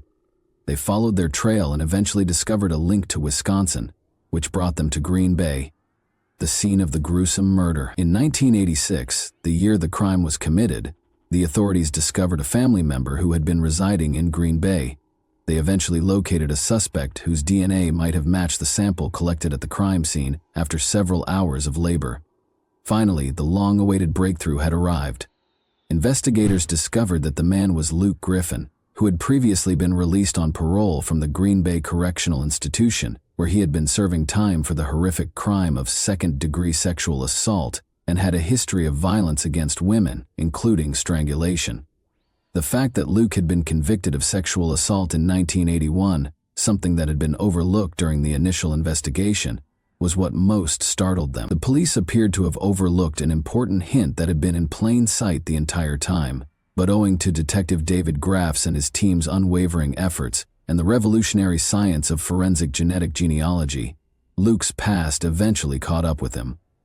The investigators realized they needed to be very confident before making an arrest, since they had a suspect in their sights. Luke Griffin's DNA had to be compared to the crime scene profile.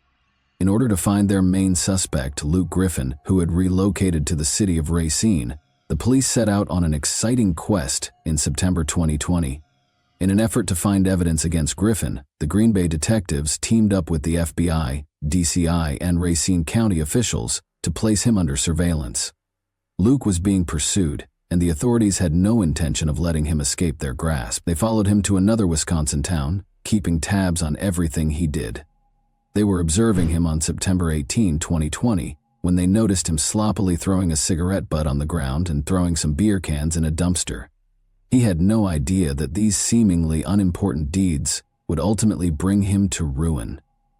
The cops swiftly gathered the abandoned objects and returned them to the lab for additional DNA testing. On September 29, 2020, the results were released, and the officials were overjoyed. The DNA matched exactly with that recovered from the crime scene more than 30 years ago. The sound of handcuffs snapping into place was heard as Luke was led from his house on October 28, 2020, at approximately 6 in the morning. As the police car drove away with Luke to Brown County Jail, neighbors whispered to each other and peered out from behind their curtains. Luke sat stonily in the interrogation room, denying any role in the killing. Luke eventually admitted to having a sexual contact with the victim as the intensity of the questioning increased, but he said that his recall of the night was vague at best, blaming his confusion on his drug and alcohol use. As the crime's specifics emerged, it became evident that Luke's drunkenness had impairing his memory, making it impossible for him to remember what had happened before Lisa died. The once elusive culprit has been apprehended. His trial was scheduled for 2021. As Luke Griffin entered the courtroom with guards at his sides, it was crowded with reporters, the victim's family, and interested bystanders. When he sat down at the defendant's table, all eyes were on him. As the trial got underway and the prosecution presented their case, Luke's future was in jeopardy. The jurors paid close attention, taking in every nuance of the evidence. Speaking to the jury about what transpired that fateful night in 1986, Luke explained that he had just stopped at McDonald's and then traveled a route that just so happened to pass by the location where Lisa's body was subsequently found. However, the weight of the crime he had committed seemed to press more heavily on his shoulders with each syllable. The evidence against him grew stronger during the trial, until at last the jury was forced to render a verdict. After a protracted and taxing legal struggle, Luke was detained on a first-degree homicide charge, and his bail was set at $1 million, 0 cents. Luke took the shocking choice to enter a no-contest plea to the allegation of homicide by reckless conduct on January 27, 2023. As the judge read the decision, the courtroom was once again heated. Luke's lawyer, Peter Hain, pushed for a lighter term, pointing to Luke's bad health and the 2 years he had previously served in prison. Hain's plea, however, was rejected by Judge Timothy Hinkfuss, who claimed that Luke's negligence and refusal to accept responsibility had only served to further harm Holstead's family. Hinkfuss continued by explaining that the maximum term he could impose was constrained by the statutes in effect at the time of the crime, and that homicide by reckless conduct, a Class C felony, is currently punishable by up to 40 years in Wisconsin. When Luke was convicted of the murder and charged with first-degree intentional homicide, the crowd gasped collectively. For the prosecutors, who had devoted their lives to bringing justice to the victim's family, it was a bittersweet victory. Luke Griffin, 67, received a sentence of 10 years in jail on March 27, 2023, which was the maximum punishment permitted by the 1986 sentencing statute. After completing 2/3 of his term, Luke is eligible for release. Additionally, 2.5 years of time served were granted to him, meaning that he is eligible for parole in less than 6 months, and might be released in 4.5 years. Judge Timothy Hinkfuss of the Brown County Circuit Court stated that the case's legal battle had been fiercely contested since 2020. Although Judge Hinkfuss accepted that the maximum penalty was grossly insufficient, she also acknowledged that Lisa Holstead's murder was a horrible and vile conduct that was limited by the laws in force at the time of the incident. David Lassie, the district attorney for Brown County, urged its imposition, pointing to the seriousness of the offense and its effect on the victim's family. For 34 years, he evaded justice and refused to accept responsibility. According to Lassie, that has had a major effect on the family. The hearing demonstrated the family members' emotional effect, and they made it plain that no penalty could bring back their beloved Lisa. When 5 members of Holstead's family stood before the bench to give their witness testimonies, the courtroom was a hive of emotion. As they described the suffering and trauma they had experienced for more than 30 years, their voices faltered with sorrow and rage. Speaking with passion, a sister, brother, niece, son, and granddaughter described the effects the long cold case had on their family. They expressed their dissatisfaction with the maximum penalty possible and talked about the vacuum left by their mother, grandma, and beloved sibling. When Lisa's brother Stephen Holstead spoke to the man who had hurt his family so much, his voice was full of emotion. He looked directly at Luke as he said, "The pain it caused our family cannot even be described to you." They depicted Lisa as a kind and caring mother to her small kid, saying, "Many tears. I've thought about Lisa all these years. Every day spent 13,377 days since you murdered her." The family talked of Lisa's trustworthy and gregarious personality, as well as her creative energy and love of music and art. Although they admitted that they didn't have many pictures or videos of Lisa, one family member brought a framed photo of her to the stage, and another played a clip of her singing when she was younger. The Lisa Holstead case serves as a monument to both the strength of tenacity and the astounding advancements in forensic science in recent years. Even though it may have appeared like an intractable enigma for decades, justice was eventually served thanks to the relentless efforts of law enforcement and the application of state-of-the-art forensic procedures. What punishment do you believe Luke should receive for his offense?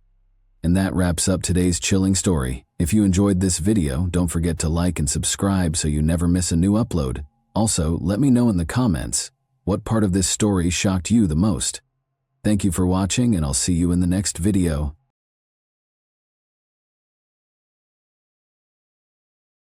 Hey guys, welcome to my channel, and today we're going to take a look at another horrible case with you.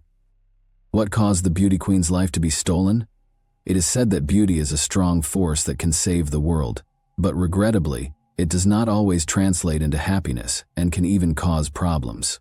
Gorgeous girls are constantly the focus of attention and typically have a large following. But in addition to admirers and customers, famous beauties and crowned beauty queens are surrounded by a large number of jealous people, well-wishers, and obsessive stalkers who sometimes act erratically. The terrible death of young Kimberly Olivera became one of the most startling and impactful cases in South America. The girl who competed for the title of Miss Brazil and won other beauty pageants was cruelly and deceitfully deprived of her life. Her aspirations for popularity and recognition were drastically different from what the model had anticipated. People adored Kimberly's freshness and beauty, and her name did become well known outside of her home nation. Both the numerous heights she may have still attained and the horrible way she passed away in her prime period appalled them at the same time. Kimberly Olivera was who? On February 26, 1998, Kimberly Karen Mota de Olivera was born in the small, charming Brazilian town of Manacapuru, which is part of the state of Amazonas municipality of the same name. She grew up with her two younger brothers as the only daughter and eldest child in Nyla and Jose Olivera's family. It might be claimed that the girl, who had Indian, Spanish, and Brazilian ancestry, won the genetic lottery. Her stunning appearance attracted the attention of everyone in her vicinity like a magnet. Kimberly was petite and feminine, with a brilliant smile, thick, opulent hair, and perfect skin. With both adults and peers comparing her to an angel, the beauty was accustomed to widespread attention, affection, and admiration. She loved swimming, participated in dancing and gymnastics from an early age, and was very particular about her looks and demeanor. She learned foreign languages, went to the theater frequently, read a lot, and did exceptionally well in school at the same time. Kimberly, who was already in her teens, started taking part in beauty pageants where she won prizes and posed for ads and clothing catalogs. Given that her mother, Nayla, was also a well-known beauty in her younger years and had won multiple titles, including Miss Manicure, she was certain in high school that she wanted to tie her life to the modeling industry. But after being married, Nayla gave up her modeling profession to support her family and raise their 3 kids. Kimberly enjoyed to pose in front of the camera and recognized her exceptional physical characteristics. She participated in exhibitions, was frequently featured in fashion magazines, and was formally crowned the most beautiful girl in her hometown. She was also a strong candidate for Miss Brazil and made it to the finals of the Miss Amazonas competition in 2017, ready to compete again. She might have advanced to renowned competitions like Miss World or Miss Universe if she had won. Olivera was well aware, nevertheless, that charm and beauty were insufficient to prevail at this level. There, contestants are also assessed on their moral character, education, philanthropic endeavors, and other factors. Candidates for the title of Beauty Queen must also be free of criminal histories, legal troubles, and nude picture shoots. Kimberly avidly supported sports, good eating, and a healthy lifestyle on her social media sites. She also shared pictures from different photo shoots, talked about her life, and just engaged with her increasing fan base. Her page on a well-known social media platform reached tens of thousands of followers by 2019. The model wanted to inspire and motivate her followers by being a role model. She made the decision to go to college when she was 19 with the goal of becoming a dentist by enrolling in medical school. Kimberly relocated to Manaus, the capital and largest city, in order to accomplish this. Her maternal uncle Henry lived in the state of Amazonas. She went from a small, peaceful area to a large, busy city after passing the required tests and starting university, eventually relocating to her family home. Olivera made friends, adjusted to her new surroundings fast, and managed to balance her education with involvement in various projects and sports commercial campaigns. Tenacious and crafty admirer. When Kimberly had free time between studying and picture assignments, she would typically hang out with her pals in different locations as a big group. A dashing young man called Rafael Fernandez Rodriguez approached Kimberly and her close friend as they were having a good time at a well-known club in the fall of 2019. He offered to buy Olivera a beverage because he wanted to get to know her.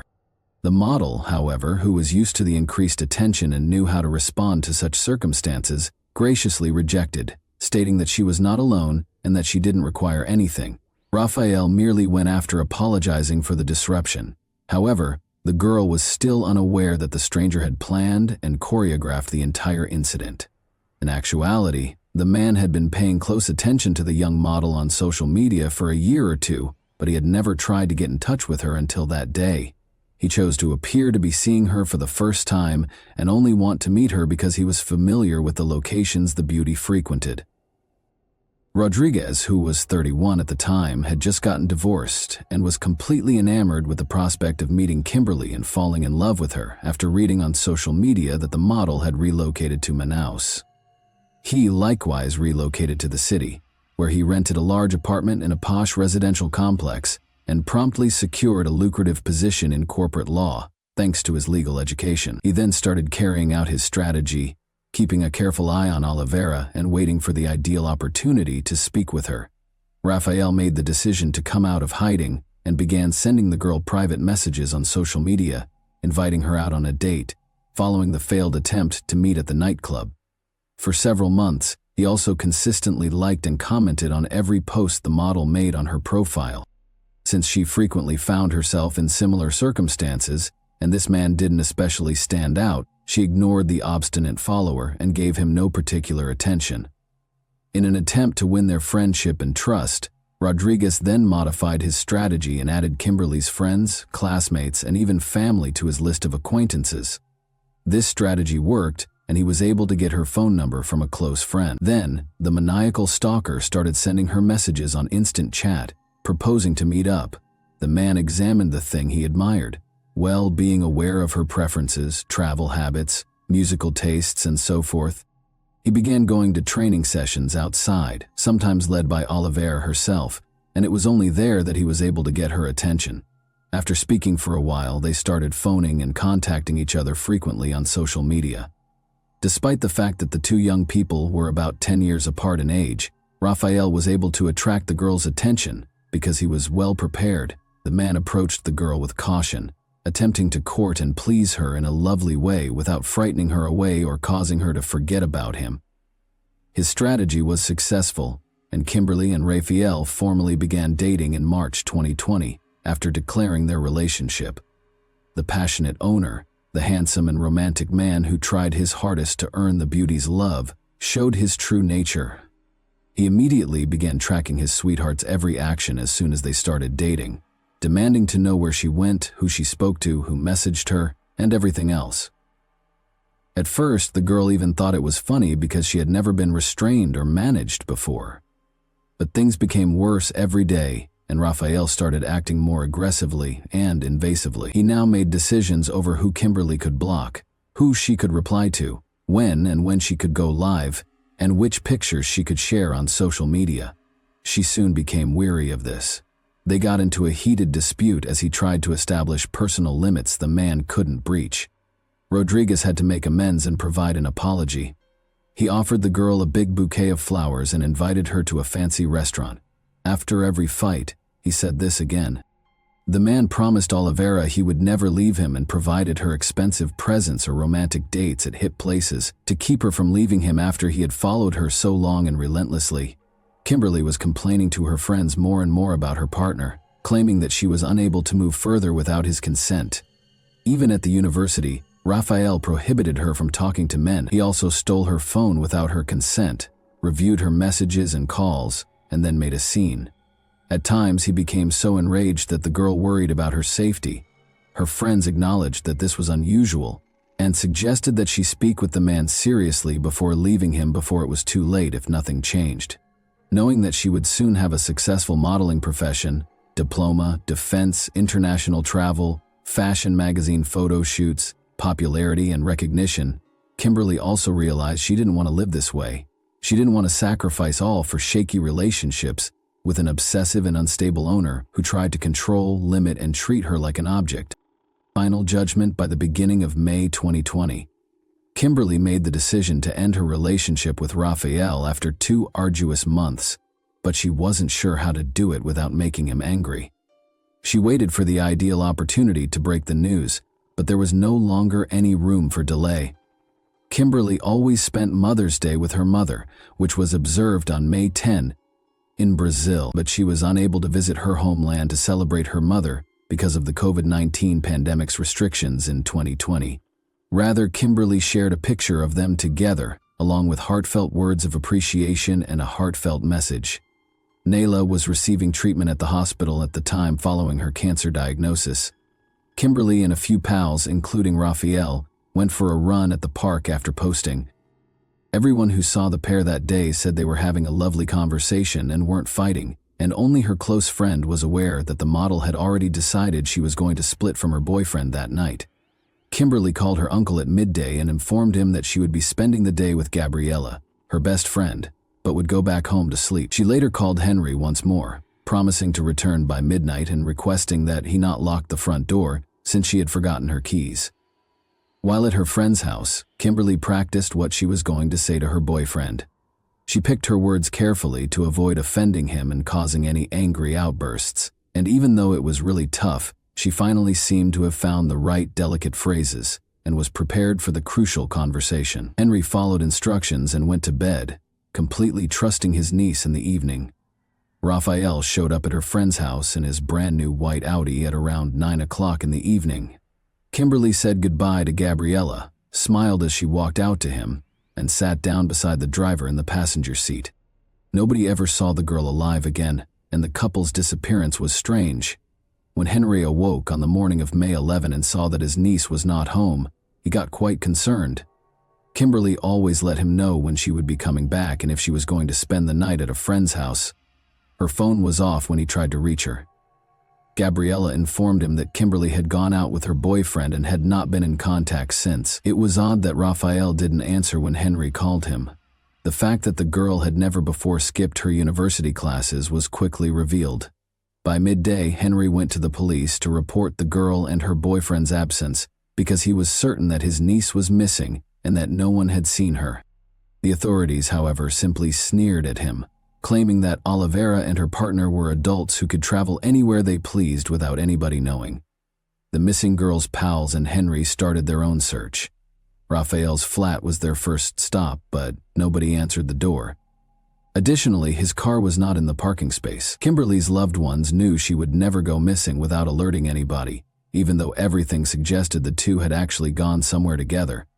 In the evening, Henry informed his sister Nayla of the situation over the phone.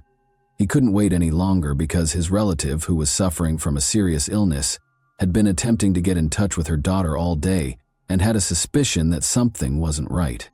Since Kimberly avoided trouble, didn't maintain bad company, and didn't have any hazardous habits, he tried to reassure her that nothing negative could have occurred to her. Kimberly's pals started sharing her pictures on their social media profiles and in other groups. Give up inquiring about the whereabouts of the girl and her boyfriend Raphael. The teenage model was well known, so when word spread that she had vanished, thousands of followers joined the hunt. But that didn't work either. Unsettling finding in a locked apartment. The police didn't start investigating until May 12, almost 2 days after the pair vanished. Raphael's apartment was the subject of a search warrant, since it might hold information regarding the young people's location. However, everyone was astonished by what the authorities found when they broke through the locked door and entered the building. Sadly, there was nothing that could be done to save Kimberly, who was in one of the rooms. The young girl's lifeless body was covered with a sheet and lay on the bedroom floor in a big pool of her own blood. Additionally, the bed had multiple huge blood stains, and practically every room had blood smears and traces on the carpets and floor coverings. In order to prevent anyone from suspecting that a body was in the flat, the criminal clearly fled after realizing that his attempts to conceal the evidence were ineffective and turned the air conditioner on full blast to slow down the body's decomposition. 4 stab wounds, 2 to the neck and 2 to the chest, were discovered on the victim's body by the forensic specialists. The huge kitchen knife that was used was found in the adjacent room, along with the criminal's unmistakable fingerprints and bloodstains. The offender simply threw it on the ground without making any attempt to remove it or remove any traces. The girl was probably attacked unexpectedly because there were no defensive wounds or indications of a struggle on her body. She was killed on the floor after being struck in the neck, severing her carotid artery, but it seems the attack took place on the bed. The owner of the residence was missing, along with his documents, bank cards, car keys, and a few personal belongings. The condition of the room suggested that he had departed quickly. Raphael was reclassified as the main suspect in the heinous crime, even though he had previously been listed as missing. However, where can we search for him, and is it possible that he has already left the country? Find the elusive perpetrator. The forensic analysis verified that the missing Rodriguez's fingerprints were on the crime weapon. Any lingering suspicions regarding the man's guilt were eliminated when it was discovered that the apartment was occupied solely by the criminal and the victim at the time of the incident. Police stations all around the state received alerts about Raphael right once, and social media was used extensively to spread the word that a dangerous criminal was being sought and to ask for any information regarding his whereabouts. The white Audi that the man was driving was also searched for. Detectives examined every report from watchful residents because they knew that every minute mattered. In the nearby state of Karakarui, a white Audi was discovered smashed in a ditch on the side of the road on May 13. It turned out that the suspect owned the vehicle. Raphael was seen speeding on surveillance footage. He apparently lost control. The vehicle went off the road and flipped over. The extent of the driver's injuries and his whereabouts were unknown, though. After an unsuccessful attempt to cross the border, there were rumors that he may have hitched a ride to the Venezuelan border and then fled there. It was quickly discovered that the individual hurt in the collision had, in fact, been taken to a nearby town by a passing vehicle. After removing nearly all of the funds from his account, Rodriguez took a taxi to the closest bank and then continued on to the border town of Boa Vista. He then made an attempt to flee prosecution by walking across the border into Venezuela. Luckily, limitations brought on by the deteriorating COVID-19 scenario prevented him from leaving the country. They wouldn't let the man pass. Detectives discovered that the suspect opted to hide in the forested area while waiting for the situation to calm down, instead of returning to Boa Vista, a city of around 300,000 people, and trying to blend in. The fugitive was located in a small hut deep in the forest, nearly hidden by the surroundings, after a few days of searching. But things didn't go as planned with the arrest. Men brandishing machetes, whom Rodriguez had hired from the local community for personal protection and lavished them with cash, unexpectedly attacked the cops. Thankfully, there was no violence. The authorities warned the bodyguards that helping the criminal might have major legal repercussions for both them and Raphael, as they displayed their badges and indicated that they were there to capture a dangerous criminal. The authorities had all the proof of the primary suspect's guilt by the time he was taken into custody, so there was no use in disputing it. According to surveillance footage, Kimberly got into his car, drove to his house, and climbed up to his apartment. A few hours later, Rodriguez fled the site by himself. It's interesting to note that the couple seemed at ease, smiling and having a great conversation in every video. Raphael casually left the apartment without showing signs of fear, regret, or guilt. The suspect gave a pretty odd account of what happened that day, but he acknowledged his guilt under the weight of the evidence.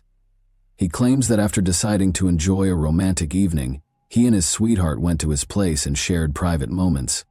After that, Raphael decided to examine Kimberly's phone while she was taking a shower and discovered that she had been conversing with other men on social media. Before he confronted her about it, he went to the kitchen and took a big knife and concealed it behind a pillow. He said he merely intended to frighten her in case she tried to trick him, not to hurt her. Raphael began grilling Olivera about who she was speaking to as soon as she lay on the bed after taking a shower. "I'm not talking to any men," the girl responded with a simple smile. Rodriguez was furious about this.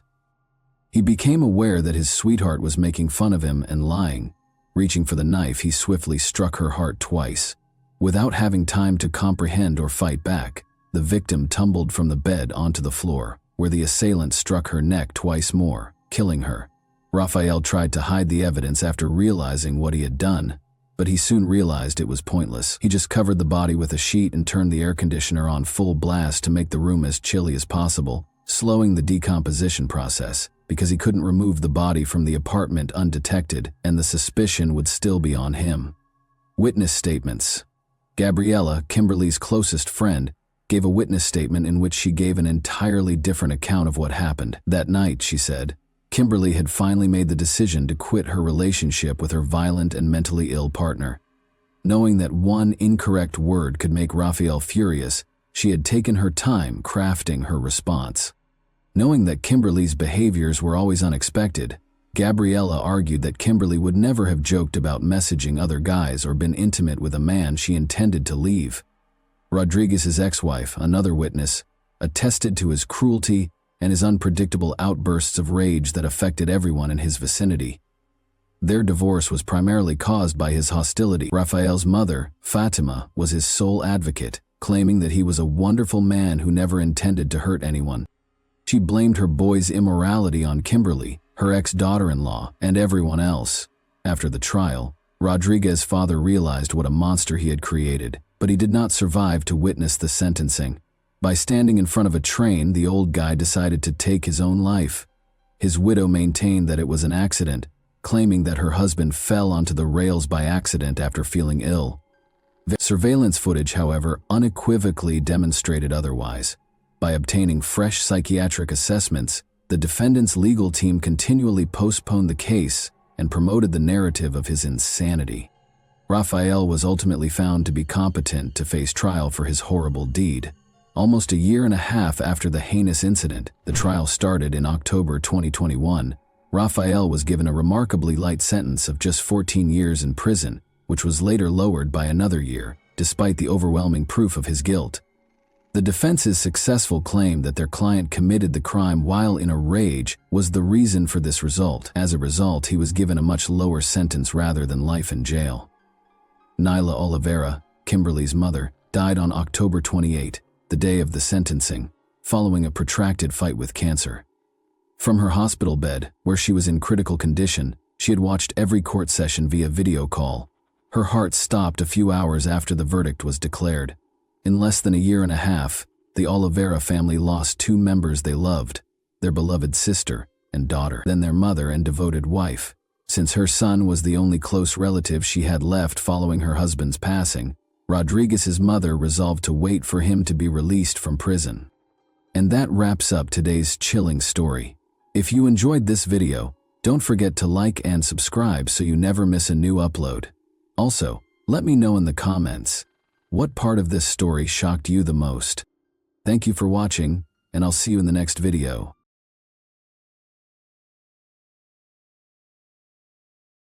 Hey guys, welcome to my channel, and today we're going to take a look at another horrible case with you. A young mother who never thought she would be killed by her husband. A form of social and psychological influence known as manipulation occurs when someone tries to alter another person's thoughts and actions in order to further their own agenda. Similar techniques are usually used by manipulators, who may utilize physical or moral assault, blackmail, or deceit. Their tactics are frequently so complex and crafty that the victim is unaware that they are serving the manipulator's agenda. This usually occurs when the victim solely trusts the manipulator because they are in love with them.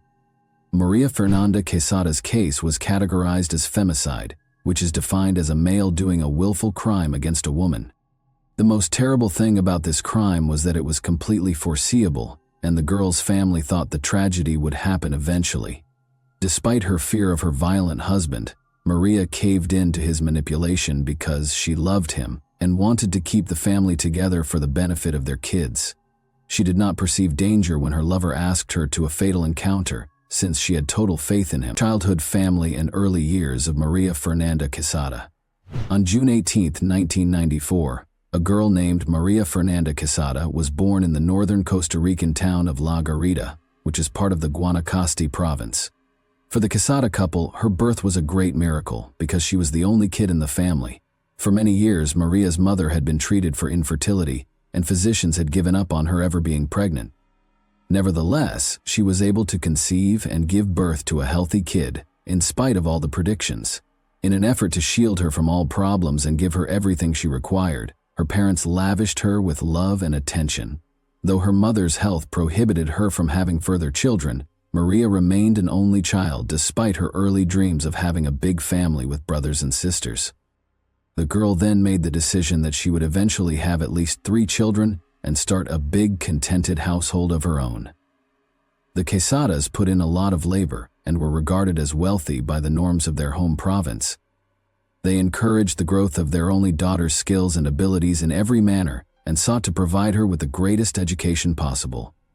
Maria got the chance to go to art school and study music at the family's large, comfortable home. All of Maria's family members were kind and trustworthy, but she was particularly close to her maternal aunt. Since Maria was only 6 years older than her mother's younger sister, they were close friends from an early age, sharing secrets and becoming practically inseparable. Casada had a creative personality, was a gifted student, and loved painting and sculpture.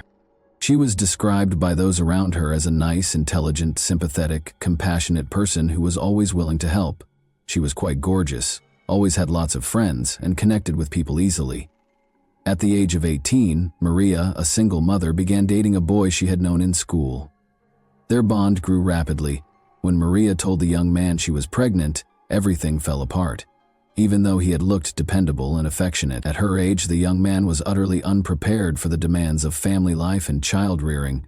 He urged that she end the pregnancy right away, and when she refused, he announced the end of their relationship. Despite her grief, Maria remained hopeful that the father would reconsider and return when the baby was born. But at that time, her ex-boyfriend had moved on to someone else and had no intention of interacting with the son he had fathered. Maria's parents and aunt provided her and her son with the majority of their assistance and financial support. The young mother understood that she would have to support her son independently, as she couldn't rely on her family indefinitely.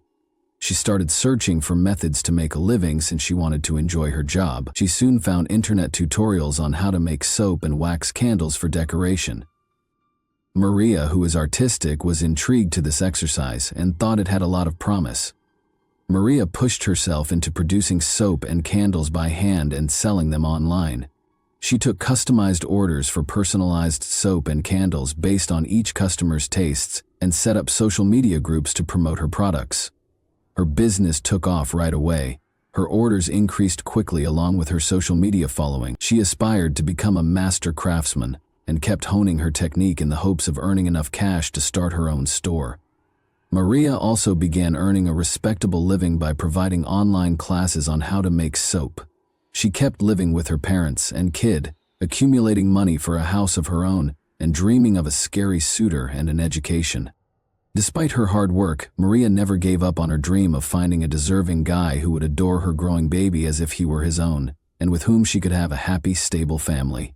This dream was shared by her loved ones, but they were terrified for her future when she brought her new partner into the house. Casada traveled to the city in the fall of 2017 to purchase materials for producing candles and soap. A charming young man called Esteban Rovira Vargas came up to her while she was shopping.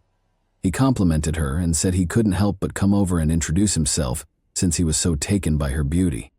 Maria consented to go for a stroll with Esteban and have coffee with him because he came off as courteous and sincere, soon gaining her trust. Their surprising affair began when Maria handed him her phone number after a quick talk. Even though Maria was 12 years older than Esteban, she didn't think that would stop them from having a happy future. Although it was unclear to many around her what had captured her heart, she fell in love with him the moment they met. Maria was completely different from Vargas. Despite his harshness, rudeness, frequent use of profanity, and several negative habits, he never discussed his history. Although he had significant savings that many believed were acquired through unethical means, he did not officially hold a job. In the glove box of his vintage pickup truck, Esteban stored his handgun. He seldom gave up the pistol, but he never gave an explanation. Maria had a suspicion that her partner might have ties to the criminal underworld, but she was too scared to confront him about it. Nor was she aware of his previous relationships. Maria made the decision to present Esteban to her family approximately 4 months into their relationship. It turned out that she had every reason to be extremely anxious about her parents' response. Esteban was impolite, confrontational, and used profanity. Any inquiries or comments sparked rage and unexpected outbursts. Because he publicly scared Maria's parents, they started pressuring their daughter to end the connection as soon as he left their house, out of concern for her safety. But Maria wasn't merely in love. She refused to hear any arguments, since she was so overcome by her emotions.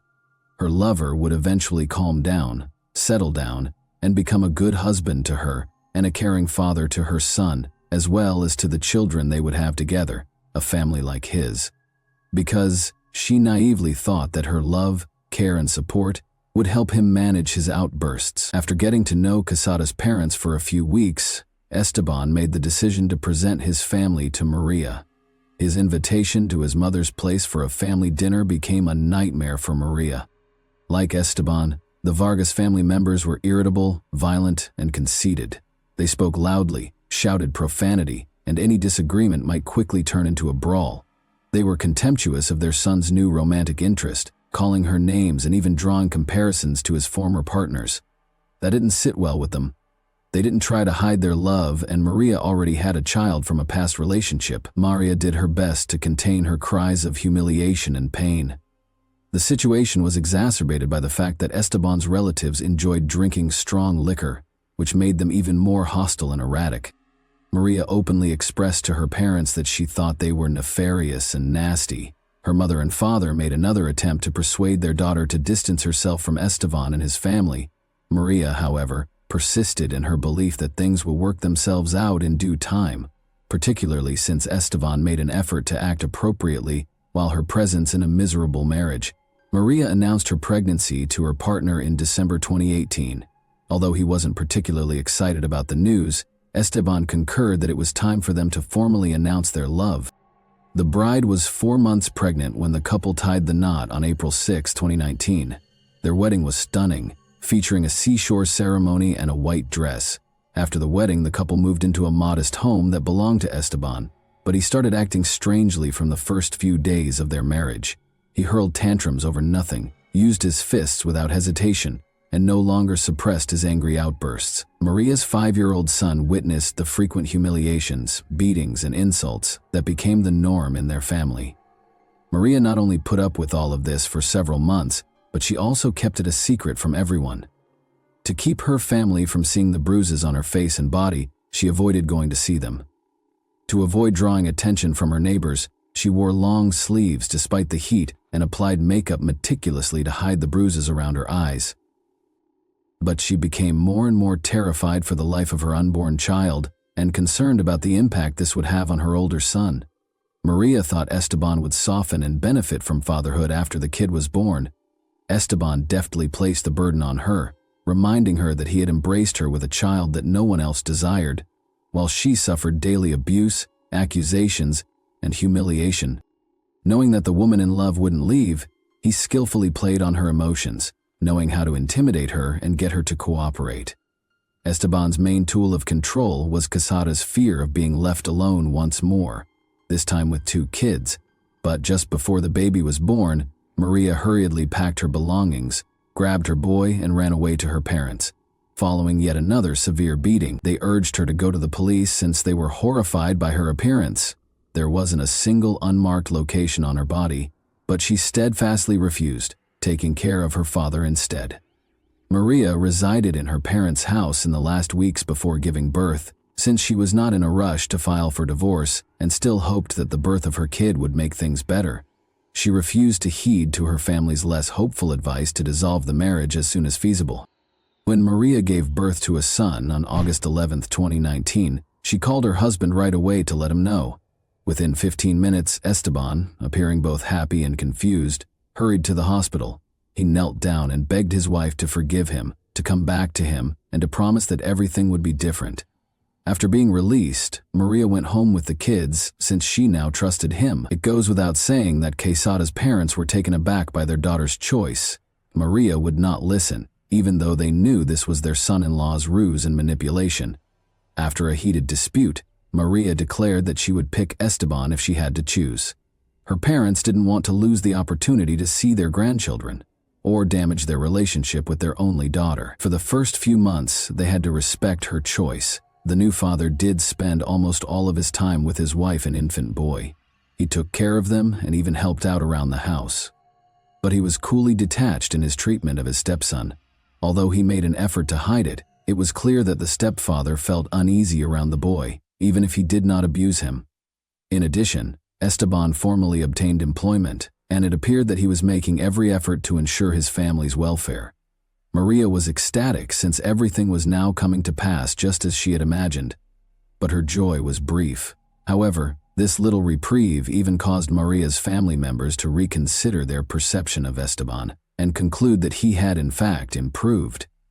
The ideal family lived under one roof with a monster for exactly 1 year, but soon after their son's first birthday, Esteban appeared to lose it.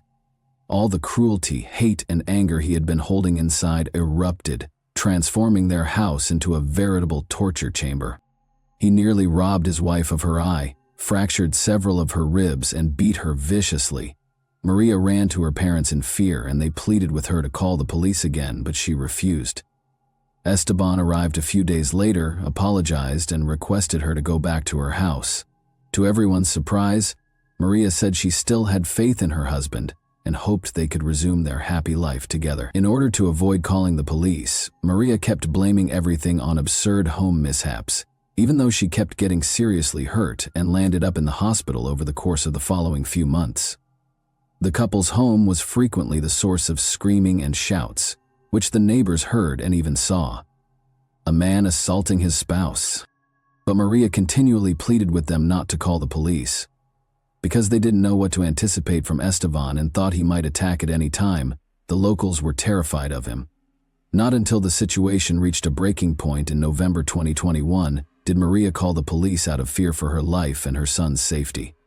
She and her kids returned to her parents' house because she could no longer share a household with a despot, a manipulator, and an outright sadist. She also succeeded in getting Esteban to sign a restraining order that forbade him from approaching her and the boys. Doctors noted multiple bruises, contusions, and abrasions of various healing stages on her body, which showed systematic and severe beatings, and Casada documented the injuries. Vargas frequently abused his wife and threatened to hurt her, according to her family and neighbors. The court thus prohibited him from approaching his wife and making contact with their child without her permission. Esteban, meanwhile, continued to visit Casada's home despite the restraining order. Every time he waited for Maria to go outside and insist on speaking, she would quickly return inside to avoid him. She eventually only left the house with family members because she was afraid of her husband attacking her, being brutally attacked, and having her children taken away. Almost immediately after Maria filed for divorce, the couple had to deal with the difficult task of allocating their assets and determining who would get custody of their kid. She filed a domestic abuse case, which was backed up by witness accounts from family members and neighbors, as well as medical papers detailing her injuries. By doing this, she wanted to be granted sole custody of the child. Esteban obviously had his own agenda and, on March 3, 2022, he visited his still lawfully married wife's parents' home in defiance of the court order. He asked to talk to Maria, appeared totally composed, and acted courteously. He persisted despite her parents' attempts to reject him. Maria herself showed up at the door a few minutes later and consented to speak with him in private. Although it's unclear exactly what Esteban said to her, he was quite persuasive, and Maria consented to accompany him to their shared house in order to resolve some matters. Furthermore, Esteban persuaded her that he missed the child and desired to spend time with him, so she brought their son along. Maria reassured her parents that nothing negative would happen, despite their strong opposition to their daughter and grandson traveling anyplace with this dangerous man. The last time her parents saw their only daughter alive, she took the child and climbed into Esteban's car. In the car, the couple began to argue.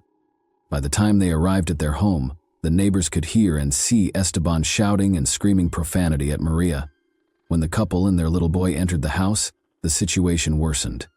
The shouting continued, and soon there were loud noises that sounded like dishes and furniture being shattered. Then Maria's frantic appeal for assistance was heard, followed by the sound of a sobbing kid. A man across the street hurried over to assist after neighbors alerted emergency services. The front door swung open as he got closer, and Esteban, covered in blood, emerged on the threshold. He had a blood-stained knife in one hand and the sobbing toddler in the other. His face was contorted in anger, and his eyes were wild. Vargas got into the car and drove off, while the neighbor retreated, terrified for the boy's life. Upon arrival, the cops discovered a young woman's disfigured body with no indications of life. Maria was lying in the kitchen, many stab wounds visible, in a pool of her own blood. There were bloodstains all over the walls, furniture, and even the ceiling, which demonstrated how viciously the victim had been attacked. The dead had 11 stab wounds on her body, according to forensic experts, the majority of which were located on her wrists and upper chest, which she had used to cover her face. Esteban appeared to have ambushed her from behind, taking her by surprise. The 3 injuries to the shoulder and neck region made this clear. Maria probably attempted to flee from behind, but her husband caught up with her and proceeded to stab her in the hands, head, and chest. The last stab wounds were detected close to the heart, and her body was discovered on its back. Look, find the kidnapped child and the perpetrator. Who had dealt with the poor widow was obvious, but where was the culprit, and where had he taken the child? Esteban's automobile was discovered on the side of an empty road a few hours later. There were bloodstains inside, and the criminal weapon, which had the man's fingerprints on it, was lying on the floor. The car was proclaimed sought, and the criminal decided to get rid of it, for obvious reasons. He could have stolen another automobile, boarded a bus, or hitched a ride. But since the man was wearing bloodied clothing, which would have surely raised suspicions or questions, the possibilities of using public transportation and hitchhiking were promptly discarded. It is likely that he stole a car to get away. The police had good grounds to suspect that the criminal would try to enter Nicaragua with the youngster, so they initiated an emergency manhunt. All border checkpoints received notifications containing pictures of Esteban and his small son within hours, and the fugitive was captured by dark. The criminal's jeans and sneakers still had bloodstains from the victim, but he had even managed to locate a clean shirt. He attempted to flee the nation in a stolen car with his small kid inside, as was to be expected, but he was apprehended at passport check. Without resistance, the man requested a lawyer right away. In the investigation of the stolen car crime, a gun that belonged to Esteban and had his fingerprints on it was also discovered. Femicide, a crime against a woman because of her gender, was the original classification for the crime. Femicide is a particularly serious crime in Latin American countries and is typically punished with life in prison. The bloodied knife bearing his fingerprints, the bloodstains on his clothing, and the neighbor's statements verifying that only he, Maria, and the infant were there in the house were all signs that pointed to Esteban. The investigation also found that the individual had been charged with assault and bodily harm on several occasions in the past. However, a 2.5-year-old boy was the only person who saw the incident happen. Thus, a certain approach was used by the criminal and his attorneys. According to Esteban, he was merely protecting himself from a furious woman who was frantically reaching for the knife after Maria had attacked him. The man claimed that he only recognized what had happened when his wife became silent, and that he couldn't even recall how he caused the wounds. The Vargas family attempted to damage the deceased's reputation at the same time by accusing her of being unfaithful, a horrible wife, a troublemaker, and a bad mother. According to the defendant's family, the tragedy occurred when Maria incited Esteban to attack him. They made every effort to present the offender as a victim of the situation. During the investigation, the lawyers said that the avaricious Casada family planned to seize all of his belongings and deny him the opportunity to see his kid. The victim's body, which had been buried a week after the crime, had to be exhumed. Once again, independent experts confirmed that the first 3 blows were delivered to Maria from behind, denying Esteban and his defense's assertion that she had assaulted him first. Trial and sentencing. Since the criminal's trial didn't start until March 2023, the defendant and his attorneys had ample opportunity to prepare a strong defense. However, the Casada family was backed by a number of activist groups that fought for women's rights, as well as by large crowds of people who demanded that the criminal receive fair punishment. The 9-year-old eldest son of the deceased was able to testify in court and describe the stepfather's brutal abuse of his mother. At the time of the crime, the younger child who observed it was just 2.5 years old. After consulting with him, psychologists concluded that the boy's cries of "Daddy, don't" were caused by a deep-seated phobia of kitchen knives whenever he came upon one. The child said that everything became red after his father had harmed his mother. To prevent additional trauma, the youngster was not brought into the courtroom even though these materials were turned in. Numerous witnesses, including neighbors, family members, and acquaintances, testified against Esteban, recalling instances in which he had been violent with his wife.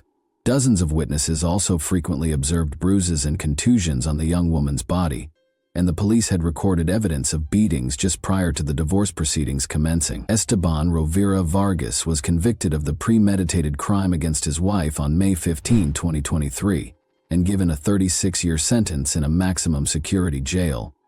The deceased woman's relatives were given custody of her 2 children. And that wraps up today's chilling story. If you enjoyed this video, don't forget to like and subscribe so you never miss a new upload. Also, let me know in the comments, what part of this story shocked you the most? Thank you for watching, and I'll see you in the next video.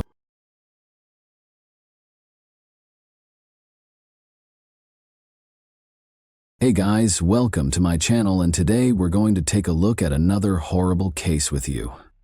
Doug Estes, then 33, went out that afternoon with his stepson and a buddy on November 17, 1990, a Saturday and the second day of firearms deer hunting season. The bodies were found by Estes' stepson. The ideal day for a hunt was November 17, 1990, but before they could catch a game, Jim Bennett and Doug Estes' lives were cruelly taken in Kalamazoo County, starting a domino effect that would last for more than 30 years. There were 2 hunters who were suspected and 2 hunters who were killed. A concealed clue that held the secret to solving the mystery was latent amid the enigma. What was the hint that prevented its discovery earlier? Why did it take the investigators so long to find out the truth? The way of life in Kalamazoo County, Michigan, throughout the thriving 1990s, was characterized by a strong work ethic, solid interpersonal ties, and a common dedication to advancement.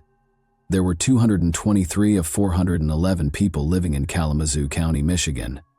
A diverse range of people with varying goals were present, with one crime defining its history. The 1990s unfurled as a transformational decade against the backdrop of this dynamic county.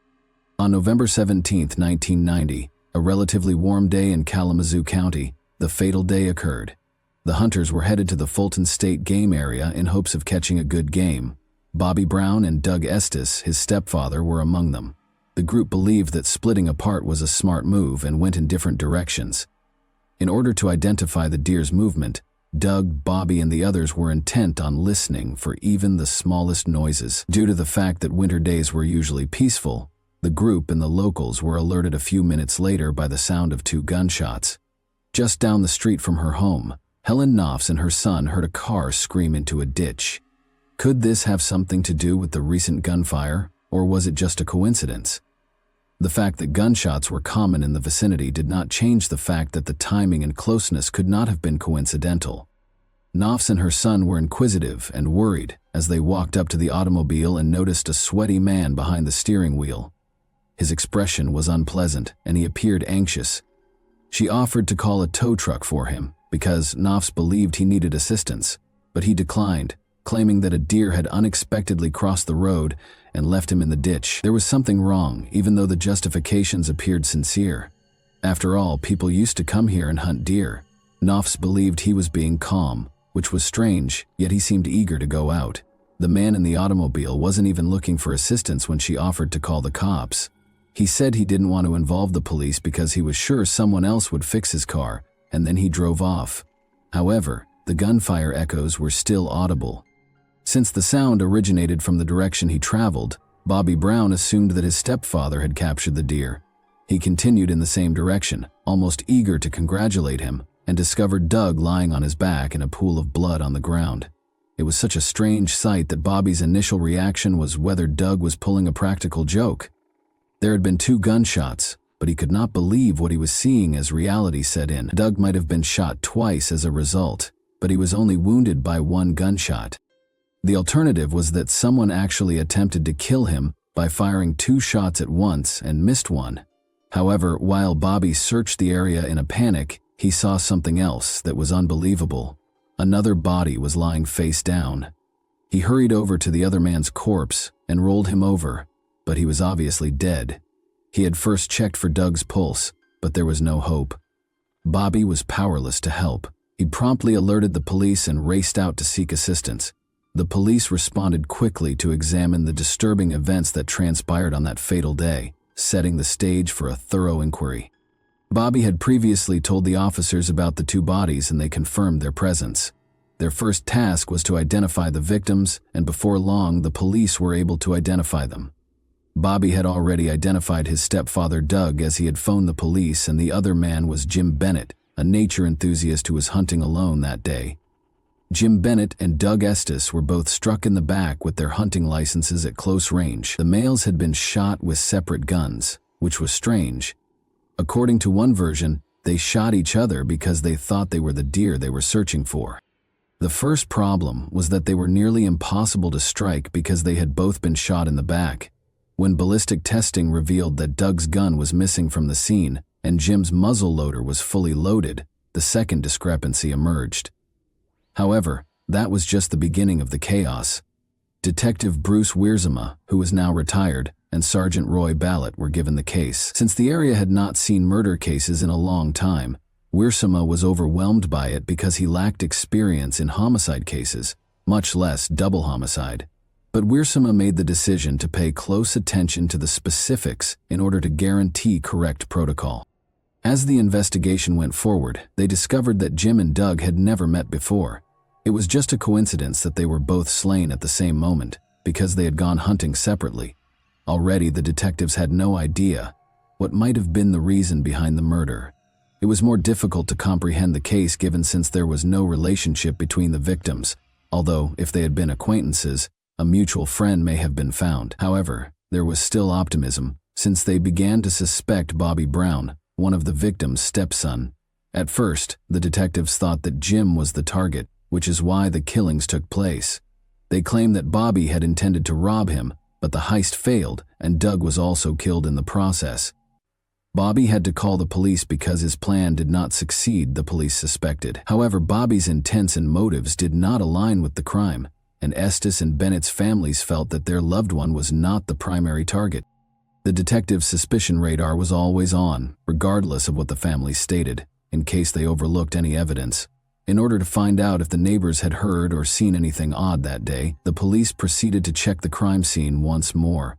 The neighbors had indeed heard the gunshots, but Helen Knopf's statement added a fresh perspective to the tale.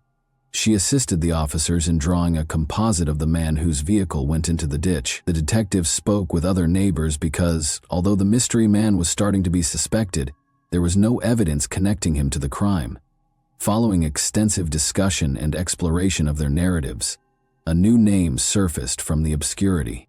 Jeff Titus, who was born in 1952, owned the land directly behind the Fulton State Game Area, where it served as a boundary.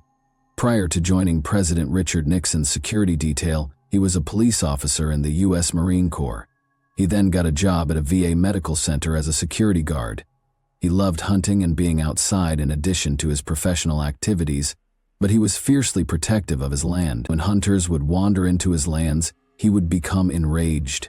Could Doug and Jim have crossed the boundary into Titus's territory and enraged him? The cops wanted to know where Titus was when the murder occurred. That same day, the investigators brought him in for questioning in the evening when he was free. It turns out that Jeff Titus was himself hunting deer. He had gone off with a friend to an elderly couple's home at Battle Creek, which is over 27 miles from the Fulton Game State area. Titus and his friend went to Burger King and then drove back home after a few hours. The narrative began to diverge at that point. It had finally been discovered that Doug Estes's lost rifle was fully loaded. Titus was involved. He claimed that after finding it some 30 yards from the scene of the crime, he decided to keep it clean so that no one could claim it and it could not be linked to another person. The revelation demonstrated that Doug and Jim had not killed each other and that someone else was to blame for their deaths, even though it threatened to seriously implicate Titus. Although it undoubtedly sparked concerns, Titus was cleared since there was no way to verify whether his tale was false. More importantly, he had a strong alibi. However, the investigators were aware that something was amiss. Despite their best efforts, the situation seemed to get more complicated. The investigation ultimately became cold in 2000 since there were no new leads or closures. A fresh team of detectives, led by Detective Mike Brown and now retired Sergeant Mike Workema, took over the case files and reopened the double homicide case of Doug and Jim. Re-examining the neighbors, re-examining the clues, and re-evaluating the previous suspects were the first steps in their investigation. It turned out that Bobby Brown was the object of their initial suspicion. He was cleared after much back and forth. Who had slain those men that day? Then, if the primary suspect was exonerated and there were no leads or clues. In retrospect, that would seem like a straightforward response. But the cold case investigators took their time and ultimately concluded that Jeff Titus had to be the murderer, regardless of what the original cops thought. Since the incident had occurred more than 10 years ago, people's recollections were hazy and their accounts varied. It was turning out to be harder than they thought. But the investigator quickly developed a tenable theory. It implied that Titus had left the hunting property where he had been at the time of the murders on November 17, 1990, and gone back to his own adjacent property close to the Fulton State Game Area. He took this move because he believed that someone might have entered his property without permission. Following that, it was thought that he killed the victims before returning to the Battle Creek farm and going home with his friend. Titus, a father and married man, was arrested in 2001 after his co-workers at the Veterans Affairs facility made reports. During the deer hunting season, they both revealed that Titus did not appreciate trespassing hunters. It was a good enough motivation, the cops said. Additionally, his colleagues claimed that he boasted and talked openly about the murders. The now retired assistant prosecutor Scott Brower of Kalamazoo County presided over Jeff Titus's trial in 2002. Unfortunately, Titus's alibi witnesses had become weaker with time and were no longer able to testify in his favor. The original investigators who had completely exonerated Titus of any crime were not called to testify during the trial, and his neighbor Helen Knopfs did not appear on the witness stand regarding the mysterious man in his car. Titus was found guilty and given 2 life sentences without the chance of release. Even though the prosecutors did not dispute the veracity of his alibi, he was imprisoned in Coldwater, Michigan, at the Lakeland Correctional Facility. However, this tale was far from over. Howard Swabash, a recently retired polygraph examiner from the Michigan State Police, was a noteworthy addition to the team during Titus's legal defense, which was led by attorney William Fett.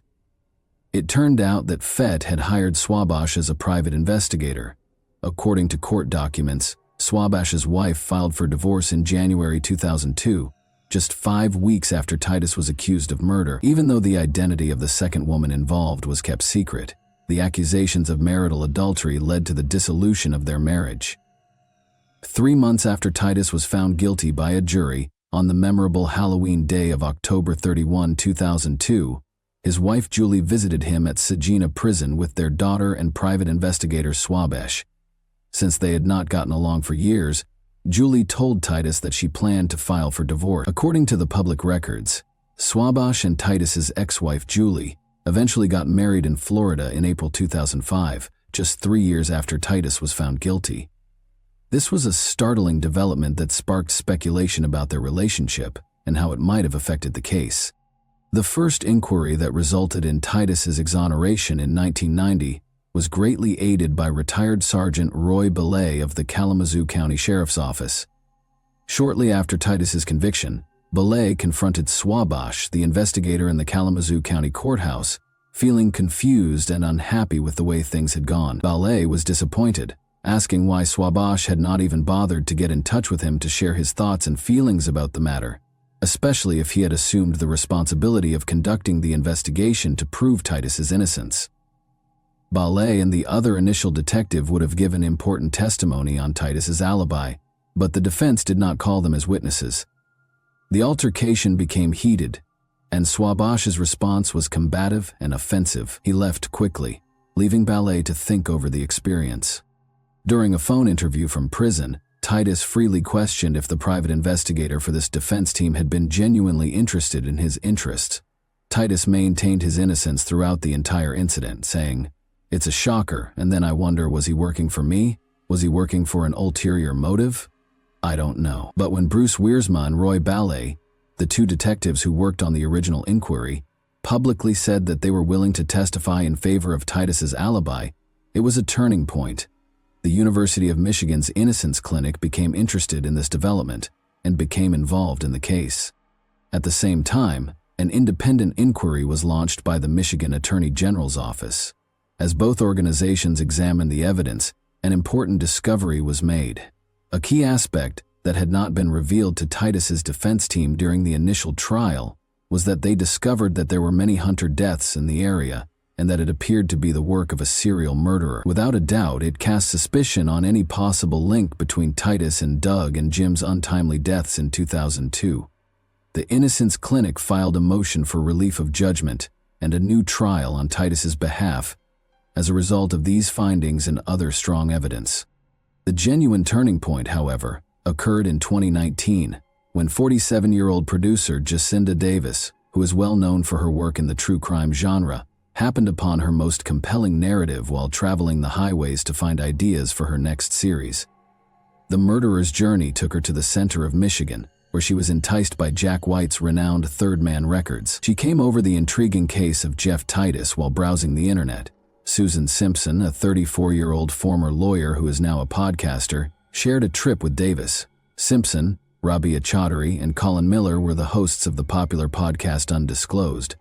After meeting, discussing, and finally deciding to work together, Davis and Simpson decided to combine their narrative skills to help solve the mysterious Titus case. On October 26, 2020, Simpson's podcast Undisclosed was set to debut its upcoming season. The audience was able to uncover some previously unknown facts and delve further into the complex issues of the contentious conviction after it was broadcast. At the same time, on November 1, 2020, fans watched the premiere of the gripping 2-hour documentary Killer in Question, which was broadcast on Investigation Discovery. During their investigation for the series and podcast, Davis and Simpson discovered that there was a problem with the story. The original detectives in this case absolutely 100% clear Jeff Titus and believe he is not guilty, and the cold case team is the opposite. They believe beyond a doubt that they have the right man. During their lengthy investigation, they discovered a significant breakthrough involving 2 key witnesses who had seen a car stuck in a ditch immediately after the gunshots, Davis said. I can't think of another case where there are 2 sets of detectives that don't agree. Further issues were raised by the fact that Titus's neighbor, Helen Knopfs, could have readily identified him if he had been in the car. When they discovered that the driver was not him, they began to question the stranger's motivations and the reason behind his hasty departure from the scene. Was he the elusive killer they were looking for? They were shocked to see that the composite sketch created using Knopf's testimony bore a striking resemblance to Ohio serial killer Thomas Dillon. Dillon has previously targeted outdoor enthusiasts, hunters, and fishermen. When he was finally caught in 1993 for killing other hunters, Knopfs herself had even recognized him from a police lineup, according to FBI reports. Both Simpson and Davis were full of optimism that their accounts might inspire others who might have important information about the Estes and Bennett killings to come forward. Simpson noted that the simple act of sharing these stories frequently has a cascading effect, encouraging people to come forward with insightful information that may be added to the ongoing investigation. Davis agreed with them. She admitted that memories might evolve with time, with little information occasionally disappearing. Original memories, however, usually survive on their own. Both investigators had their own judgments about Titus's guilt as they dug more into the case. After initially being dissatisfied by the evidence, Simpson found strong corroborations that supported the original investigators' conclusions. Simply put, the evidence against Jeff Titus was insufficient. The Michigan State Attorney General's Office's Conviction Integrity Unit has been thoroughly reviewing Titus's case since 2019. Since none of the motions filed by the Innocence Clinic had been approved throughout the ongoing inquiry into this potential erroneous conviction, Jeff Titus was forced to serve 2 life sentences at the Lakeland Correctional Facility in Coldwater Branch County, Michigan. Despite the challenges, the Innocence Clinic worked to get Titus released from the facility in 2021 because of the COVID-19 outbreak, which resulted in several of the Lakeland inmates testing positive for the virus. They requested a bond release under extraordinary circumstances. Regretfully, the district judge who administered their plea thought it was unjustified. The podcasters Davis and Simpson were the first detectives to discover a possible connection between Dillon, the serial killer, and the 1990 killings. Their natural curiosity brought them to Dillon's troubled history, since he had admitted to the gruesome 1993 killings of 5 hunters and outdoor enthusiasts. And Dillon also told his cellmate that he was a main suspect in another murder in Pennsylvania, and that he was involved in the murders of 2 hunters in a county that he thought the police would never connect him to.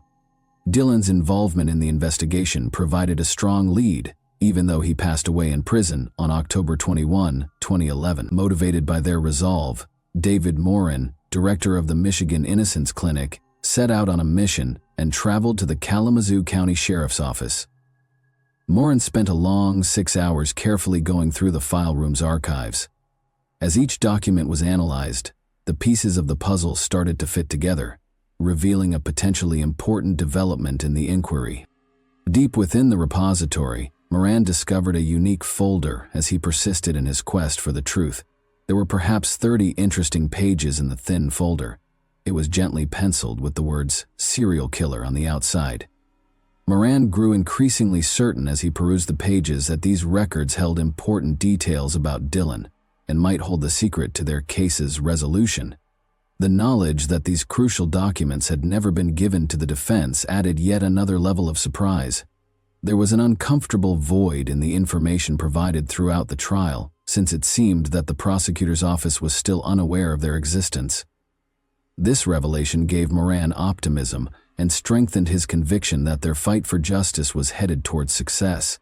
Bruce Worsema, the original detective who put together the serial killer file, stated that he was convinced Dylan was the criminal responsible for the crimes and that the reports on Dylan were part of the case file.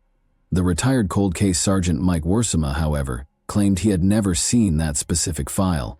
He denied knowing about the alternate suspect, as did other detectives on the cold case squad. But according to a police report that turned up in court records, the file was known to at least one of the cold case detectives.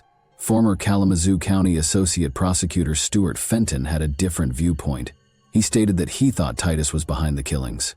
He was adamant that an innocent man had not been wrongly condemned and that the jury had made the right choice. Fenton believed that the new material would not likely have changed the first trial's outcome in light of the subsequent claims. Titus personally promised himself that he would not cut his beard until the day he was released from prison. On February 16, 2023, he finally received the long-awaited call telling him of his imminent release, and he was overcome with emotion. Titus recounted, "I just started bawling." He would frequently cry with happiness again when he started working on the cards, briefly covering his face with his hands. Jeff Getting, the Kalamazoo County prosecutor, stated that it is still unclear whether additional charges will be brought. He continued, "We're in the process of reviewing the case. It is a complicated factual and legal analysis that will take some time to process." After serving more than 20 years in jail for the 1990 murder case involving Doug Estes and Jim Bennett, 71-year-old Jeff Titus was released on February 24, 2023. His conviction was reversed. It should never have happened in the first place, according to Titus, who added that people had been waiting for this day for 22 years. The moment of being released from jail produced a wave of feelings that Titus found difficult to express. "I'm just ecstatic and overjoyed to finally be out where I can get out and do something. I want to see my grandkids. I haven't seen them. I want to see them." A supporting group of people who had been instrumental in his battle for justice greeted him as he entered the free world. Attorney Moran supported Titus during his newfound freedom, as did the sons of the late Detective Roy Ballet, investigative podcasters Jacinda Davis and Susan Simpson, and committed students from the Michigan Innocence Clinic. Although Detective Ballet, a steadfast supporter of Titus's innocence, had died in January 2022, his influence endured. Worsema, the cold case investigator, was still certain of Titus's culpability, even though he supported the judge's decision to free Titus from jail due to Dylan's ignorance. "I still believe Jeff Titus is the killer," Worsema declared. "Considering his character and the actions he took, I believe he is the perpetrator. He is a dangerous individual, and I have apprehensions about him. I hope that now that he has gained his freedom, he will use it responsibly and make the right choices." Titus used his newfound freedom to do things that he had not been able to do for 20 years. Enjoying the meals he had long missed while away, he rediscovered the pleasures of life and immersed himself in the presence of loved ones. He even obtained his driver's license and liked spending time with his grandsons whom he had never met before. He remarked, "I can't express enough how grateful I am to be free and have the freedom to simply live again." Titus continued to create and sketch greeting cards, and he enjoyed feeding songbirds and deer. Jeff Titus ultimately received justice after nearly 20 years, but the cases of Doug Estes and Jim Bennett remained unsolved until the passing of serial killer Thomas Dillon. Was the serial killer responsible for the crime, in your opinion, or was Titus? Who, in your opinion, erred during the investigation? The cold case team or the original investigators? And that wraps up today's chilling story. If you enjoyed this video, don't forget to like and subscribe so you never miss a new upload. Also, let me know in the comments, what part of this story shocked you the most? Thank you for watching, and I'll see you in the next video.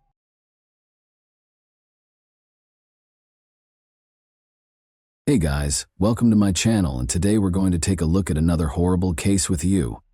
58-year-old Christy Marks, a successful, professional, and loving mother, walked out of her house on the evening of October 24, 2009, feeling hopeful. She was traveling to re-establish contact with her 20-year-old daughter Taylor, whom Christy had adopted years prior. Taylor had called earlier that day to beg Christy to come get her from the home of her boyfriend, Brian. This request was an unanticipated favor, following a protracted period of hostility between them. Around 7:00 p.m., Christy arrived to Brian's residence. The Akron, Ohio area was notorious for its high crime rate and overall gloom. Christy parked her car, went to the door, and knocked in spite of her fears. When Taylor responded, Christy, unable to control her happiness, gave her a hug. There didn't appear to be any conflict between them. Brian soon followed, escorting the two women back to Christy's vehicle. Although the location itself made Christy uncomfortable, everything appeared regular to her. Things took a horrifying turn as they approached the automobile. Suddenly, a man with a knife came behind them. The assault was vicious and quick. Before Christy could protect herself, she was hit several times in the face and chest. Then she fell to the floor. After screaming, Taylor snatched up her phone and dialed 911. She can be heard begging for assistance on the recording of the call, stating that her mother had been attacked while Taylor was speaking with the dispatcher.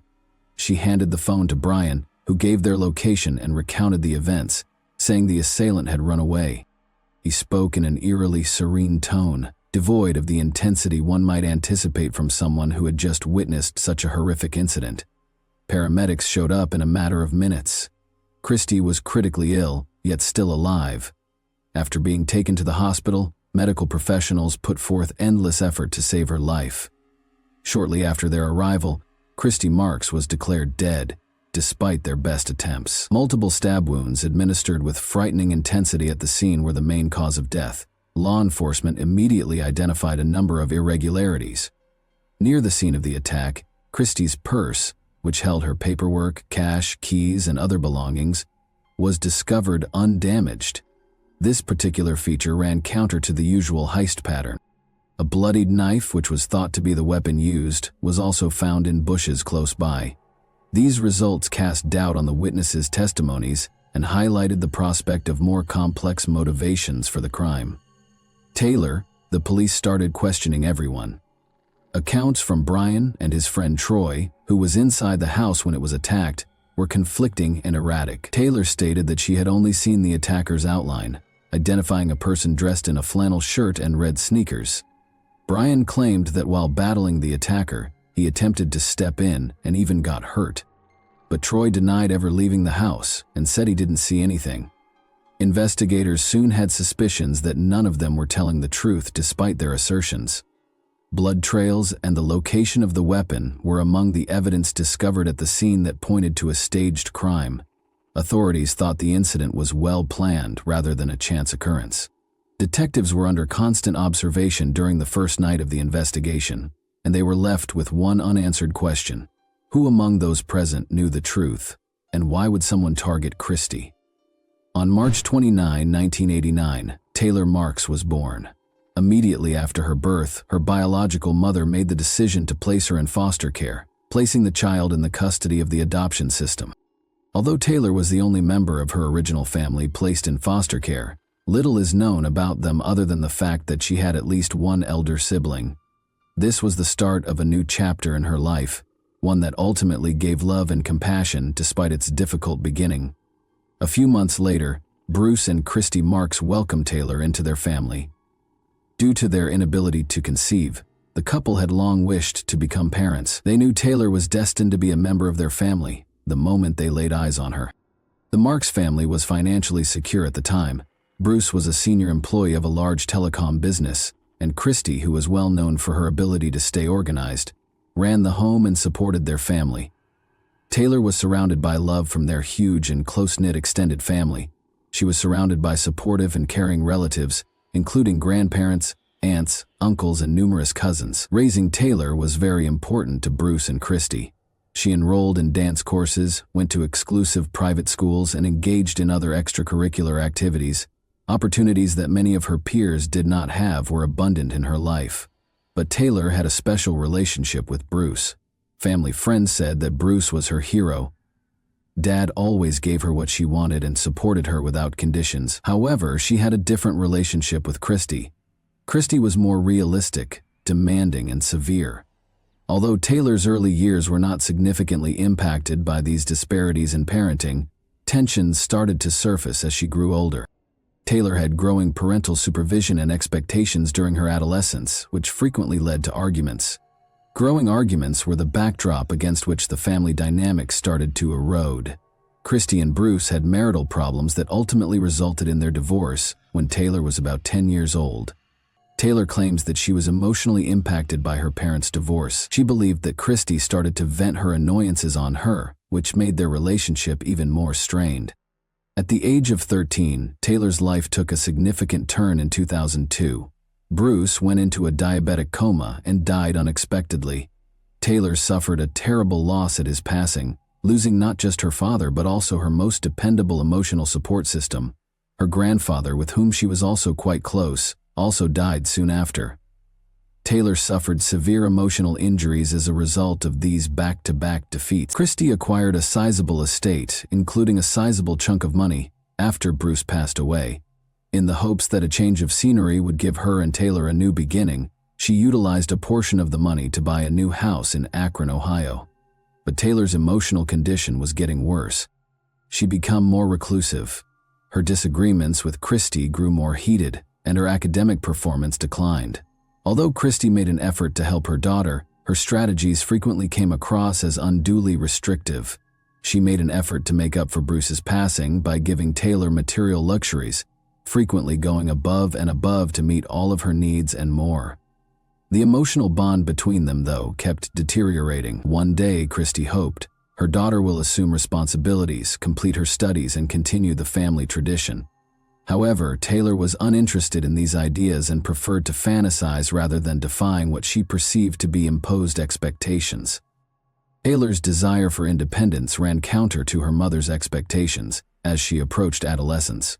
Conflicts started to escalate after this, and they only became worse over time. For Taylor, her mother was a continual source of stress. Tensions increased with every year that went by. Christy made an effort to guide Taylor in the way she thought was best by enforcing stringent regulations. Her daughter's falling grades, lack of concentration in class, and seeming disregard for her future caused her to worry more and more. However, Taylor's urge to rebel was fueled by her perception that her mother was trying to control her life. The emotional distance between Taylor and Christy only grew as a result of her incessant criticism of Taylor's looks, wardrobe, and friend choices. The years in high school were especially difficult. Taylor started abusing her mother's rights after gaining access to them. She disregarded Christy's attempts to maintain discipline, preferring to hang out with friends over studying. Christy attempted a number of strategies to help her daughter, but they simply made the gap wider. Taylor's high school graduation in 2008 was a significant turning point. Taylor had little interest in going to college, even if Christy was eager to give her the money and the chance to go any college. Taylor finally enrolled at an Akron university after Christy encouraged him to at least try, but Taylor left for Christy after only 1 month of her first semester. This choice was a significant setback, signifying the widening gap between their aspirations for Taylor's future. Christy made the decision to adopt a more assertive stance after realizing that persuasion was failing. She threatened to leave the house unless Taylor found a job and began to support herself. In America, where young adults are urged to assume responsibility for their life once they reach maturity, this was a typical expectation. But Taylor interpreted her mother's remarks as cruelty and a threat rather than as inspiration, which exacerbated their disagreement. When Taylor met 21-year-old Brian Smith, who had a reputation as a bad kid, in May 2009, things became even more heated.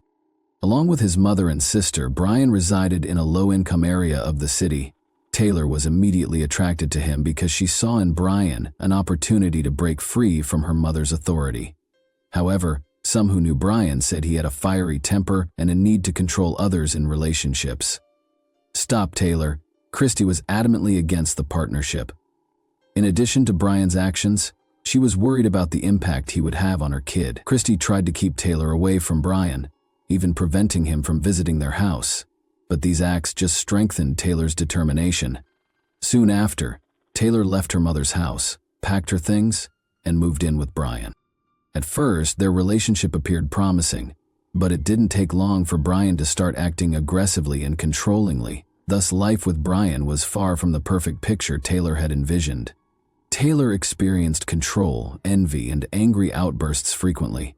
Despite this, she refused to go back home because she believed that doing so would be an admission of failure. Christy was worried about her daughter and kept helping, in the hopes that her daughter would learn from her mistakes. She kept in touch and bought necessities for Taylor. When Christy offered Taylor a lifeline, their tension reached a breaking point. She was allowed to return home as long as she found employment or went back to school. Christy went so far as to offer her more assistance, including a job at her company, an apartment, and a car. However, Taylor didn't seem really interested in these chances. She and Brian's turbulent relationship persisted, in spite of the growing difficulties. Christy clung to the hope that Taylor would eventually realize her mistakes. One day, she thought, her daughter would come home and be more responsible. Regretfully, this dream would never materialize, and the actions that would ultimately result in a fatal outcome were put in motion by the widening gap in their relationship, which was exacerbated over time. Taylor felt that her long-awaited liberation began when she moved into Brian's house, but that liberty soon gave way to a number of limitations. She had no idea what life with Brian would be like. He kept a close eye on every part of her life and enforced stringent standards. Taylor, who was used to a certain amount of ease and autonomy, was thrust into a situation where she was expected to do anything Brian asked of her. Brian quickly had complete control over Taylor. He kept a close eye on her whereabouts, checked her phone, and read her messages. Even her conversations with Christy became contentious. Taylor was persuaded by Brian that her mother was only attempting to control her and keep her from living her life as she saw fit. Christy kept reaching out, but his remarks widened the already widening gap between them. Taylor was in total seclusion in Brian's house, but she was determined to maintain communication. By presenting himself as the only one who genuinely understood her, Brian not only limited her social circle but also played with her emotions. He acted aggressively during arguments, threatening people and smashing things. Demands for complete fealty and continual reminders of her reliance on him frequently followed his tantrums. The fact that Brian's mother Tammy decided not to step in and essentially encouraged his actions made matters more problematic. By serving as a watcher while Brian wasn't present, his younger sister also contributed to keeping Taylor under control. Because of this, Taylor's every action was constantly watched. Another important element in Taylor's relationship with Brian was her financial connections to her mother. Brian was determined to keep things under control because he was aware of Christy's riches and Taylor's possible inheritance. He further strained their relationship by often reinforcing the notion that her mother was the cause of all her issues. Taylor started avoiding her mother as a result of Brian's influence, and even when Christy came to assist her daughter, Brian continued to act contemptuously and distantly. He insisted that they could manage things independently and dissuaded Taylor from accepting her mother's help. Christy persisted in providing for Taylor in spite of Brian's efforts, purchasing her essentials and pressing her to return home. The conflict between Taylor, Brian, and Christy had escalated to a breaking point by the summer of 2009. Taylor had lived with Brian for months and was now totally reliant on his influence. In the midst of growing aggressiveness and control, a concept emerged that at first glance appeared unrealistic, but quickly developed into a detailed strategy. Financial incentives, mutual discontent, and growing pressure all contributed to this notion. In order to obtain access to Christy's assets, it was intended to permanently remove her. For Taylor, this appeared to be a means of becoming financially independent and cutting the final links that bound her to her mother. It gave Brian the chance to firmly establish his dominance over Taylor and take advantage of her wealth to better his own situation. Within their close circle, the notion of committing a crime started to circulate. Troy Purdy, a 19-year-old buddy of Brian's who often came to their house, joined in on these conversations. Younger and more susceptible, Troy was viewed as a perfect fit for the scheme. At first, the discussions were presented as jokes or made-up situations, but they grew more somber over time. With meticulous attention to every detail, the planning process moved slowly forward. Brian and Taylor discussed ways to make the crime appear to be a random attack or robbery. They concluded that rather than indicating a planned crime, the evidence found at the scene should suggest an act of spontaneous hostility. Taylor and Brian were not directly involved in the incident because Troy was selected to perform the act. Troy's commitment to Brian served as the foundation for his involvement. He didn't dispute the strategy, and he respected Brian. Troy was promised $5,000 in exchange for his role. Taylor anticipated receiving this sum from her inheritance after the court proceedings were concluded. The weapon was chosen with particular care. Taylor claims that Tammy, Brian's mother, even bought a knife for the scheme, but it was later determined that its size and weight made it inappropriate. Finally, Troy took it upon himself to locate a suitable weapon. He picked a small, lightweight knife that was convenient to carry and hide. Studying Christie's routines was an essential component of the preparation process. They knew that Christie frequently came to see Taylor at Brian's residence, which left her susceptible because she typically arrived alone herself, thinking she was just picking up her daughter. This information was included in the plan. The attack was supposed to happen while Christie was leaving the house or close to her car when she arrived at the residence. Taylor took the last step to make sure everything went according to plan just before everything was put into action. She wanted to return home, so she called her mother and asked her to come get her. The purpose of this phone contact was to emotionally disarm Christie, allowing her to feel relieved and letting her guard down during the conversations. Taylor didn't hesitate. Troy claims that in addition to actively participating in the planning, she had a strong will to see it through to completion. Even though she and her mother had a tense relationship, this was an extreme move. Taylor used her desire to get away from her mother's control and years of bitterness as justifications for her engagement. While this was going on, Brian led the process and persuaded Taylor that this was the only way to solve her issues. Everything was prepared by the evening of October 24, 2009. Taylor stayed composed and concentrated, thinking that this was the best way to go, even though she knew the plan was progressing from theory to action. This day appeared to be the beginning of Christie and her daughter's reconciliation. It signaled what Taylor and Brian perceived as the start of a new phase in their lives. For Christie Marks, October 24, 2009 started off as an ordinary day but ended tragically. Taylor wanted to come home for Christie, she told her mother over the phone that night. This surprise call was a happy moment. She saw it as a chance to reestablish a relationship with her daughter after months of conflict.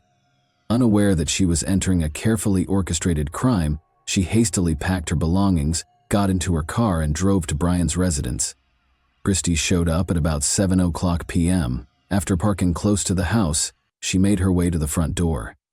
It seemed as if this was the first step toward reconciliation as Taylor smiled and gave her a hug. Brian watched the event from behind as they left the house.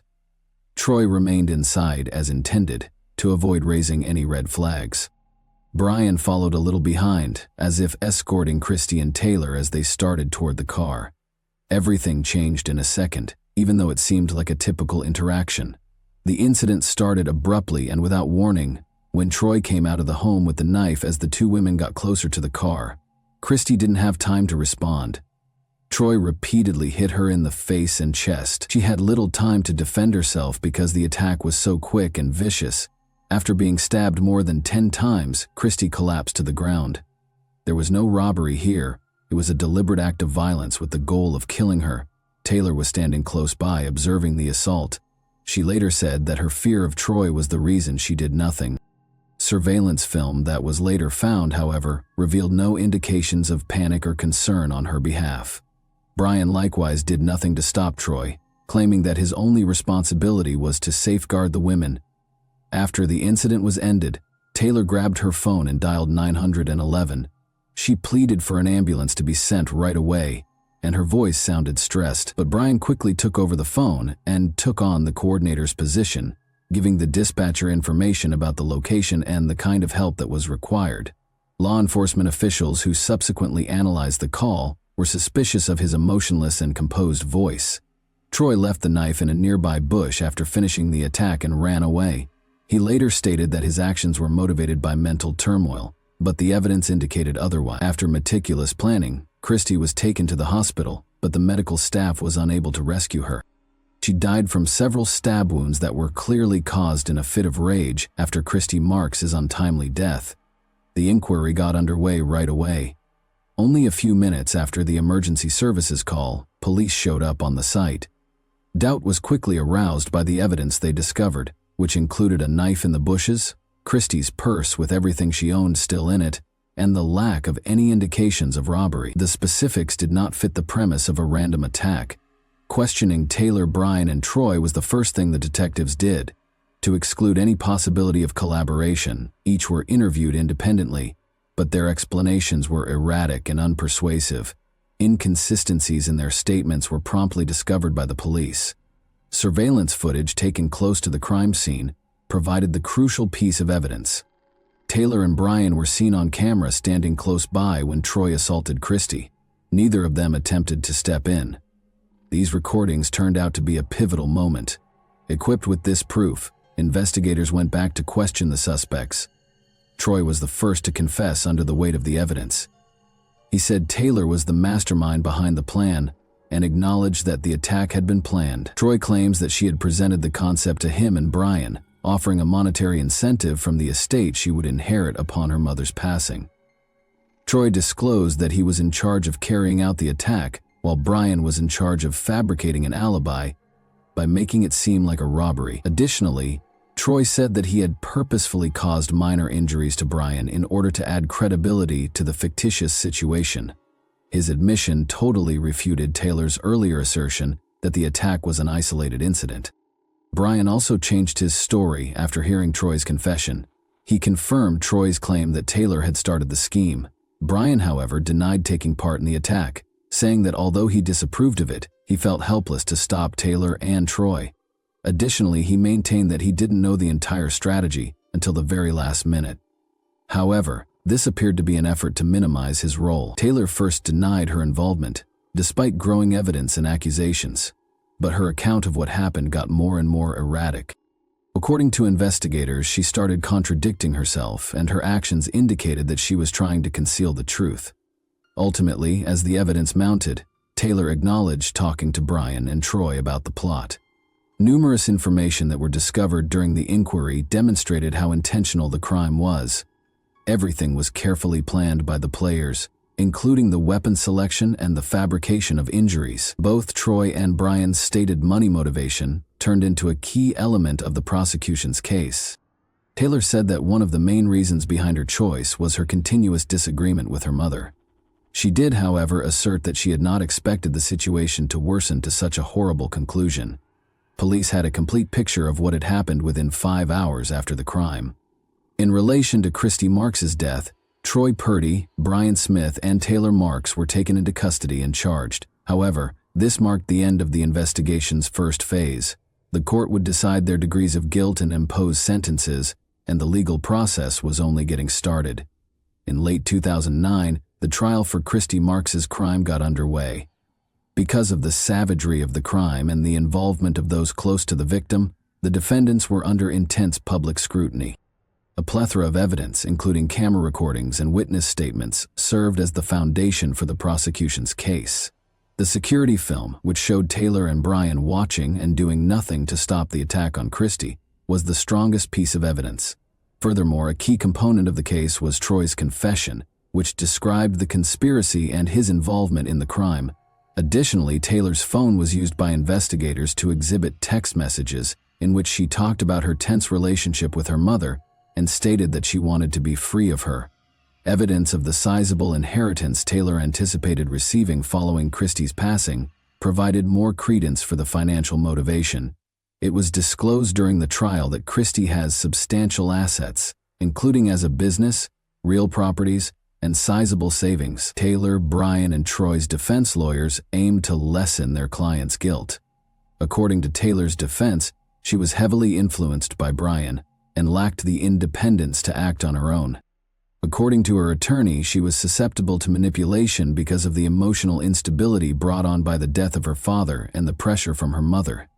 Brian, however, denied being directly involved in the crime. He didn't know about the plan until the attack happened, according to his lawyer, and Buka paralyzed him so he couldn't stop it. Troy tried to somewhat alter his story during the trial, stating that he was under pressure from Brian to do so, even though he had already confessed. Troy admitted his guilt and testified against the other defendants in exchange for a plea agreement with the prosecution. Instead of facing the death penalty, he was given a life sentence without the prospect of release. Taylor also entered a guilty plea after realizing how bleak her circumstances were. She made a heartfelt statement throughout the hearings, expressing regret for what she had done. She described how she became involved in the crime as a result of her disputes with her mother and Brian's influence. Prosecutors countered that she was intentionally and strategically involved. When faced with indisputable proof, Brian, on the other hand, finally acknowledged his role after first denying it. The court saw this as an attempt to minimize his responsibility, notwithstanding his insistence that his involvement was small and that he had not intended for the crime to occur. Taylor Marks and Brian Smith were convicted of first-degree murder and conspiracy by the court in 2010. They were both given life sentences, without the chance of release. Although Taylor apologized for what she had done, her assertion that she had lost control was interpreted as an effort to lessen the severity of her punishment. Troy Purdy was also sentenced to life in prison as part of his plea agreement, but his actions while inside ultimately came to light. He was accused of having a weapon within the prison in 2015, which cast doubt on his capacity for change. The announcement of the penalties permanently altered the lives of all those engaged in the catastrophe.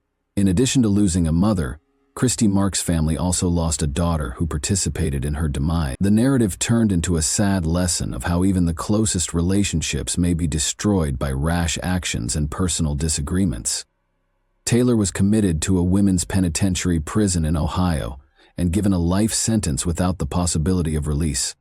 She avoided interacting with the media and other prisoners throughout her first few years behind bars. But in 2021, Taylor spoke about her case in an interview with a television show.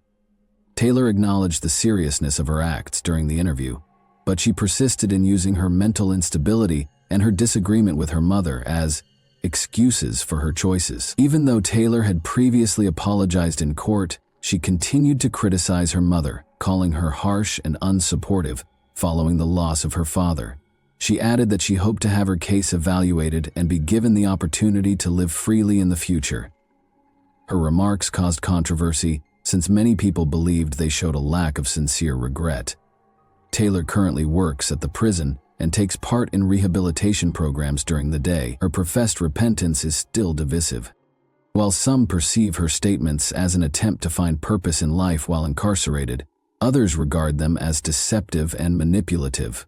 Brian received a life sentence in a high secret jail as well. He has kept a low profile ever since being found guilty. He has not discussed his involvement in the crime in public or avoided interviews. Brian is known to be a challenging prisoner who frequently gets into arguments and acts aggressively, according to the staff. When it was revealed that he had gotten into a brawl with another prisoner in 2017, his name came up again. The event demonstrated that, despite his sentencing, his propensity for violent conduct had not changed. Brian, like Taylor, continues to serve as a reminder of the terrible consequences of not accepting responsibility and the destructive power one may wield over others. Despite his plea agreement, Troy, who was directly involved in the crime, was likewise sent to a high secretary prison, since his actions while incarcerated showed no signs of improvement. Although Troy's involvement in the crime was seen as the product of Brian and Taylor's manipulation, his readiness to deliver the lethal blows raised questions about his potential for rehabilitation, and he has hardly been discussed in the media since the occurrence. Christy Marks' friends and surviving family members continue to remember her. Following her passing, her senior care company was sold, and a portion of the money raised was given to organizations that assist victims of domestic abuse. Christy has frequently been characterized by her family and friends as a strong, kind woman who devoted her life to serving others. Even now, years after her passing, Christy's story serves as a reminder of the value of candid communication in families and the necessity of getting professional assistance when disputes get out of hand. And that wraps up today's chilling story. If you enjoyed this video, don't forget to like and subscribe so you never miss a new upload. Also, let me know in the comments, what part of this story shocked you the most? Thank you for watching, and I'll see you in the next video.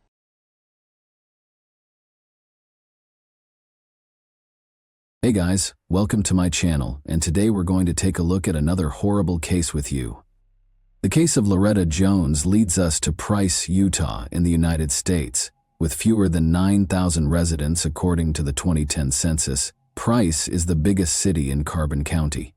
The majority of its citizens own their homes, giving them a suburban feel. Price is a stunning area for outdoor activities and is well known for its cavernous gorges, expansive deserts, and intriguing rock formations. Statistics show that there is a roughly 1 in 56 probability of becoming a victim of crime in Price. Our story starts here, in this quiet village. Loretta Jones and her 4-year-old daughter Heidi Jones resided at 460 E 400 South in Price. She put in a lot of effort there to support herself and her daughter. She was young and single, but she gave everything she had for Heidi, who recalled all of their wonderful times together. Heidi's dolls and much of her childhood clothing were handcrafted by Loretta. Their wonderful life together would soon come to an abrupt end on the evening of July 30, 1970. Unaware that it would be the last time she would see her mother alive, Heidi bid her goodnight with a kiss on that beautiful July night. When Heidi Jones awoke on the morning of July 31, 1970, she discovered her mother, Loretta, dead on the floor of their living room. Heidi, too young to properly understand, stepped outside. There she noticed Sue Ann Hovert, her neighbor, excavating worms at her flat. Hovert asked Heidi what she was doing after noticing her beckoning her closer. In response, Heidi said, "I can't.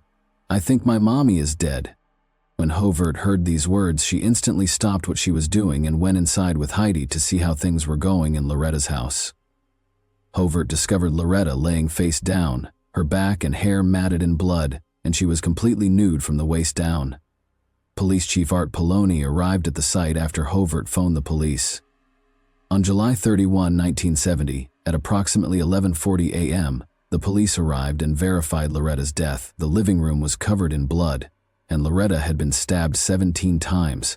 Since there was no evidence of forced entrance, the detectives concluded that she had known her assailant. Additionally, Loretta had no defensive wounds, suggesting that she had not attempted self-defense throughout the assault.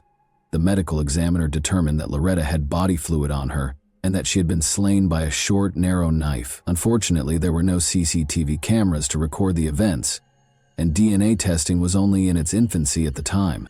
Investigators looked to Heidi for answers because a young girl was there in the house when the crime occurred. Heidi informed them that she was warned not to leave her room by her mother after she had put her to bed. She added that on the night of the murder, she didn't hear her mother struggle or scream. The detectives were alarmed by what she said, though. Heidi had told the investigators that Tom did it. "Tom killed my mom." As they searched the house during the investigation, the cops started looking for explanations. This notepad contained an entry from Heidi's grandma, who was recording whatever Heidi said at the time. When the body was recovered, Heidi told her grandma, "It was Tom that killed my mom." Later, they located Loretta's diary, which had a name that sounded a lot like the one Heidi had mentioned, Thomas Egley. Before her death, Loretta dated Thomas for 2 months, according to the diary. They were only able to learn this about Thomas. The name that 4-year-old Heidi, who was asleep at the time of the murder, mentioned was the only other clue the investigators had to piece together the case, but the police soon had another lead to pursue. 10-year-old Kula Fennell, who lived 3 blocks from Loretta's home, was outside with her brother at 9:30 p.m. riding their bikes. As night fell, Kula's brother abandoned his bike and entered, and Kula chose to follow suit, leaving her bike outside. A man grabbed her from behind and covered her lips with his palm as she made her way to the main door. Fortunately, Kula was able to release her mouth from the assailant's hold and scream loudly. The man ran away in fear. Kula could see her assailant and the path he took. She informed the cops that he ran toward Loretta's residence. Since Thomas Egley was already a suspect in a murder investigation that same evening, his image was later included in a lineup at the police station. Thomas was taken in for interrogation after Kula identified him as the one who attempted to abduct her. The investigators thought Kula and Loretta's cases were connected. Thomas denied any involvement in either of the 2 occurrences when they questioned him about them separately on August 1, 1970. According to Thomas, he got a lift with other teens the night of the murder and was dropped off at a fast food restaurant in Price, where he ate hamburgers. Around 11:30 p.m., he claimed to have gone to Highway Rendezvous, a pub on Spring Lane Road, before returning home. He said that day, he didn't see Loretta. When the investigators went to the pub to inquire about if they actually saw Thomas that evening, the proprietor acknowledged seeing him. He had red spots on his shirt and appeared frightened and shaky, she observed. Thomas informed the detectives that since he had been painting all day, the red specks on his shirt must have been paint. The detectives took samples of Thomas's hair, blood, and fingerprints, as well as the clothes he claimed to be wearing that evening, regardless of what he stated. They felt they had sufficient grounds to arrest Thomas as a result, and they did. While Thomas and his fiancée, who was 8 months pregnant, were staying at a motel in Helper, Utah, Thomas was detained. However, prosecutors called witnesses who gave Thomas an alibi during the preliminary hearing on November 5, 1970. Since Thomas was known to have visited Loretta's house before to the occurrence, the prosecutors claimed that the fiber evidence resembled the rug she had at her house was insufficient. However, Thomas was charged with attempted kidnapping and jailed for 90 days after Kula Fennell named him as the man who attempted to kidnap her. In 1971, Thomas relocated to Rockford, Colorado, following his parole. For years, however, Loretta's case remained unresolved. After her mother passed away, Heidi had to cope with the trauma. Her grandma, who had taken her in right away after her mother passed away, would listen to her talk about the incident. She kept saying to her grandma that she didn't think Tom killed her mother. Her grandmother kept a journal in which she recorded everything Heidi said. Heidi added that Tom was cruel to Loretta and would frequently strike and slap her. The grown-ups in the family eventually sought to dissuade Heidi from talking about the incident and try to help her forget it. Heidi never forgot what had happened to her mother in 1970, even if she stopped talking about it. As Heidi got older, she realized that Loretta had to have suffered through the attack in order to keep her safe. Heidi decided that she owed her mother justice as a result, and she would obtain it for her. Heidi never forgot her mother's case, even if decades went by and she moved on with her life. Even though she still had a soft spot for her mother, she didn't advocate for the case to be reopened, until one day, after being inspired by the television program Unsolved Mysteries, she launched a large letter campaign, writing to the Carbon County Sheriff, Price City Police Department, and FBI. She wrote letter after letter, but none of them answered. David Brewer, a friend from high school, responded to a social media post made by 43-year-old Heidi in 2009. After a while, the two got back in touch, and Heidi found out that David was collaborating with the Carbon County Sheriff. Heidi saw this as a chance to revive her mother's case. In order to talk about her mother's cold case, she deliberately ran into David at a local arts festival. As David heard Heidi's story, he was struck by her tenacity and shocked that he had never heard of it throughout their high school years. Heidi told the story of how her mother kissed her goodnight, and then, when the door to her room opened, she told her not to leave, as though she knew something terrible was about to happen. She described how she thought her mother had been murdered by Tom.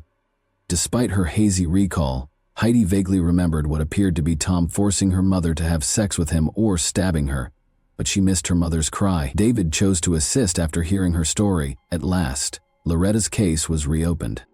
The odds were stacked against David Brewer when he began working on the case. He attempted to use the crime files, but they were no longer there. He just had Heidi's hazy recollection and previous media attention. For additional interrogation, David located Thomas, who was residing in Rockford, Colorado. In response to his question concerning the evening of July 30, 1970, Thomas described his meals and activities for the day, but stated that he was unable to recall Loretta's name. Although David was certain that Thomas might be the murderer at that very moment, he was forced to depart without making an arrest, since there was insufficient evidence to indict him. In order to question her, David Brewer also located Thomas's ex-girlfriend, Marcia Hidalgo. When Thomas arrived home late on the night of the murder, Marcia informed David that he immediately showered while still clothed. When Thomas got home from the laundromat the following day, a number of his clothes were gone. Marcia claims that Thomas told her that he gave hamburgers to a woman and her daughter when she questioned him about his whereabouts. Despite his inability to understand the material, David grew increasingly certain that Thomas killed Loretta. Exhumation was the final remaining choice after David had exhausted all other options. After David expressed his opinions, Heidi unexpectedly stated that she would even fetch a shovel to dig the grave herself if it would bring justice for her mother. He wasn't sure how Heidi would feel about exhuming her mother's body. Heidi sobbed several times as they carried out the exhumation, but when the body was excavated, they found that the entire body had been ruined by water, which prevented them from getting the necessary evidence. In spite of this, They inflated the results for the public, saying they had discovered fresh evidence that offered a lead. After the news spread widely, David soon got a call from a woman named Linda. Linda clarified that she made the decision to contact the detectives after recalling the details of the exhumation she had seen on television. She informed David Brewer that Loretta had used her blood to write the murderer's name. David was shocked and inquired as to how she knew this, given that the police had forbidden anyone from entering the scene of the incident. Linda clarified that throughout her high school years, when the murder occurred, she resided at Heidi's grandmother. Heidi's grandfather instructed Linda and one of Heidi's aunts to go to Loretta's house and pack Heidi's things the day following the event. Linda claimed that after the police let them in, she spotted a capital T and a O with her own eyes. This was a significant development in the case, but they required a picture of the crime scene to support their claims. David visited with Heidi and gave her the update.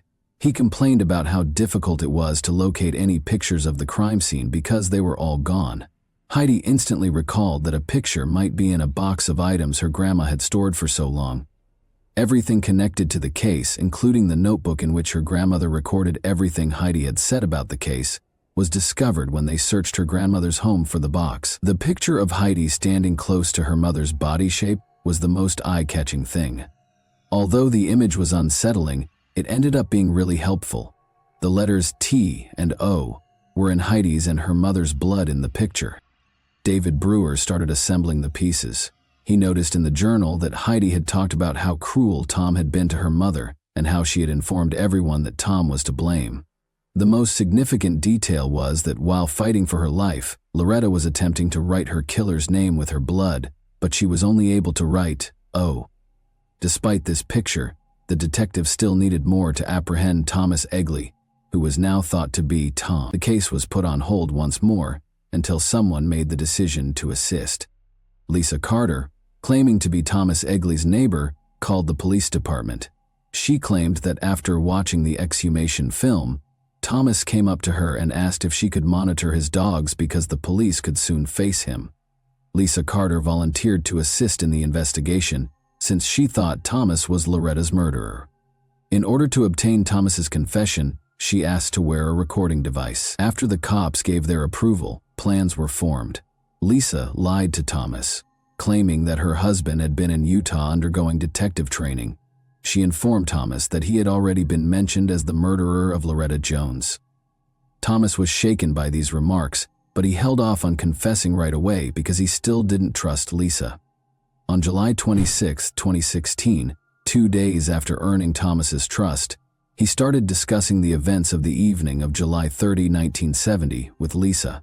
According to Thomas, Loretta opened the door when he knocked. He felt unworthy after Loretta rejected his assertion that he was in her home for intimacy.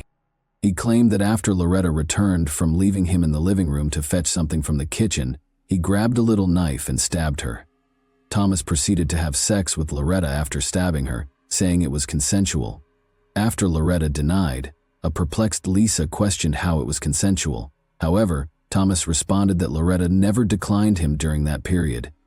When she questioned him what happened after, he replied that he slit Loretta's neck because he had lost it all after becoming intimate with her. Lisa claims that Thomas expressed all of this without expressing regret for his actions. He seemed to be concerned exclusively with his personal security. The investigators only needed the confession to take Thomas into custody. Thomas Egley is not well recognized. Caroline Kendall, Loretta's sister, claims that she was only aware of Loretta's one blind date with Thomas. Loretta informed Caroline that she didn't want to interact with Thomas since she didn't like him. That's why Loretta turned down Thomas's approaches that evening. Thomas Egley, 76, was a local vagrant who had lived in a variety of locations both before and after killing Loretta. His home life was never steady. He had been married 3 times and lived with numerous women. The majority of his time was spent alone, despite having 5 children. Thomas Egley was charged in August 2016 with both forced intimacy, a first-degree felony, and the legal equivalent of first-degree criminal murder in the 7th District Court. Criminal homicide or murder in the 2nd degree was Thomas's formal charge. At the time, Utah law considered murdering to be a statutory violation. On August 18, 2016, Thomas was apprehended without incident near Rocky Ford, Colorado, pursuant to a $1 million 0-cents warrant. Thomas's assault case was withdrawn after he entered a guilty plea to the murder. On November 22, 2016, he was subsequently given a sentence of 10 years to life. A written statement given by his lawyer, David Allred, stated that Thomas was sorry for what he had done, although it didn't seem to be genuine. Other than that, Thomas never expressed regret. Thomas stated in court that he couldn't understand why the deceased's family decided to restart a case from 46 years ago, even though he felt he should be released because he hadn't committed any crime since killing Loretta. Even after 46 years, Thomas didn't appear to regret what he had done. Thomas claims that when he killed Heidi's mother, he was unaware that she was present. Because Loretta was aware of this, she never resisted or yelled as he was stabbing her. If Thomas had known Heidi was present, he probably wouldn't have spared her. He protested to the judge after being sentenced that he didn't like his incarceration, which was Salt Lake County's state prison, since it didn't let him have visitors. He might appeal, the court informed him. Heidi, who suppressed her pain for more than 40 years, had the chance to express her entire thoughts to the person who killed her mother. She talked about how painful her mother's passing was, and how she hoped Thomas Egley would stay in prison and never have to see his loved ones again. Even if he were eligible for parole after 10 years, she also promised to ensure that he never walked free. Heidi referred to it as justice, even though others called it closure, claiming that nothing could provide her with the relief and closure she required. For her, it was crucial that justice was done. As this tragic tale of Loretta Jones's passing draws to a close, we are reminded that not all wounds, particularly those of the heart, can be healed with time. Additionally, we are reminded of the evil that exists inside our nature. We are left with the intriguing question of why Thomas Egley decided to orphan Heidi at such an early age, given his clean slate with the law. Before we leave, I would like to ask you a brief question. How did you feel about the way Loretta's case was initially handled? Considering everything that was accessible to them at the time, do you believe that law enforcement could have performed better? And that wraps up today's chilling story. If you enjoyed this video, don't forget to like and subscribe so you never miss a new upload. Also, let me know in the comments what part of this story shocked you the most. Thank you for watching, and I'll see you in the next video.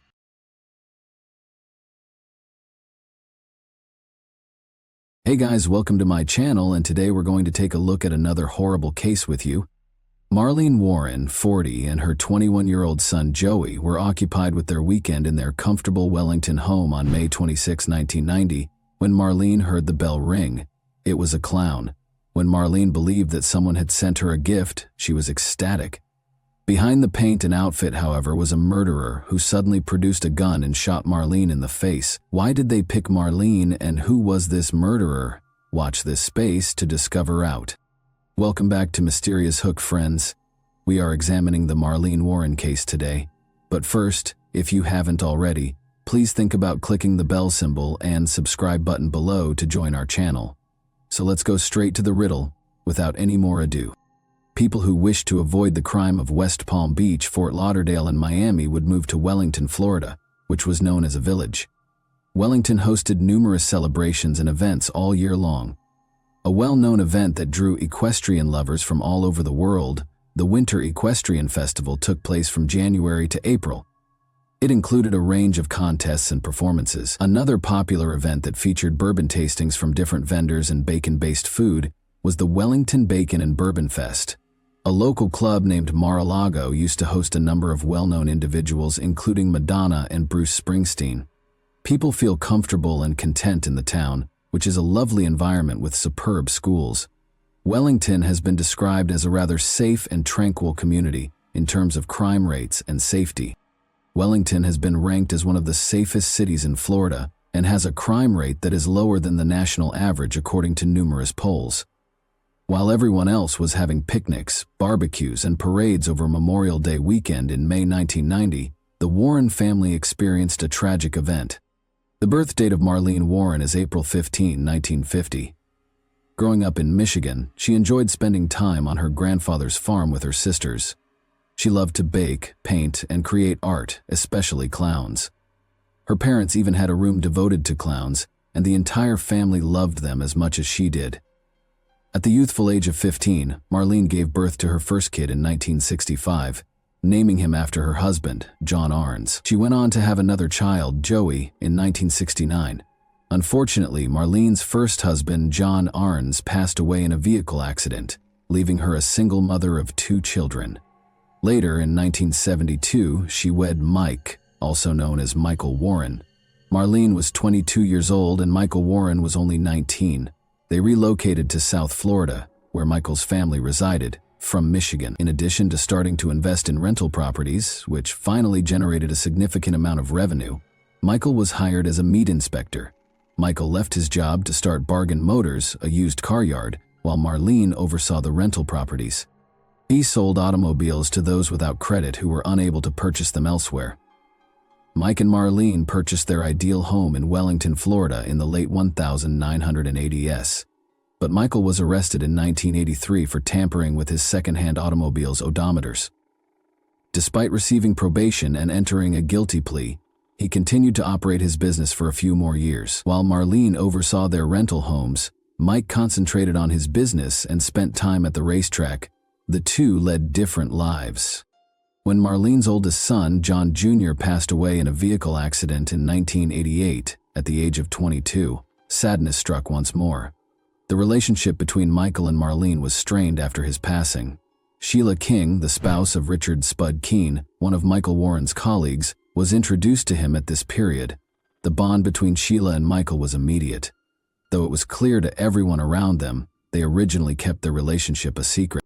On May 26, 1990, a wet Saturday, Marlene, 40, stayed at home while Michael went to the racetrack.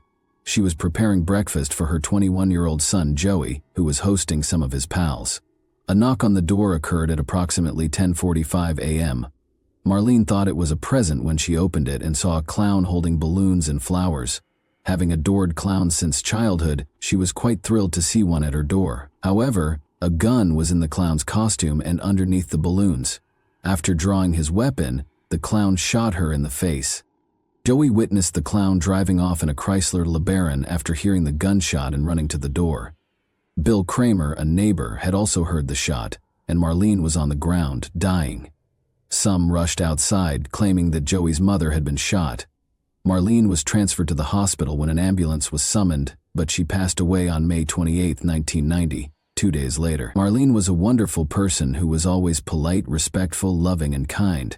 Her demise, however, was regrettable.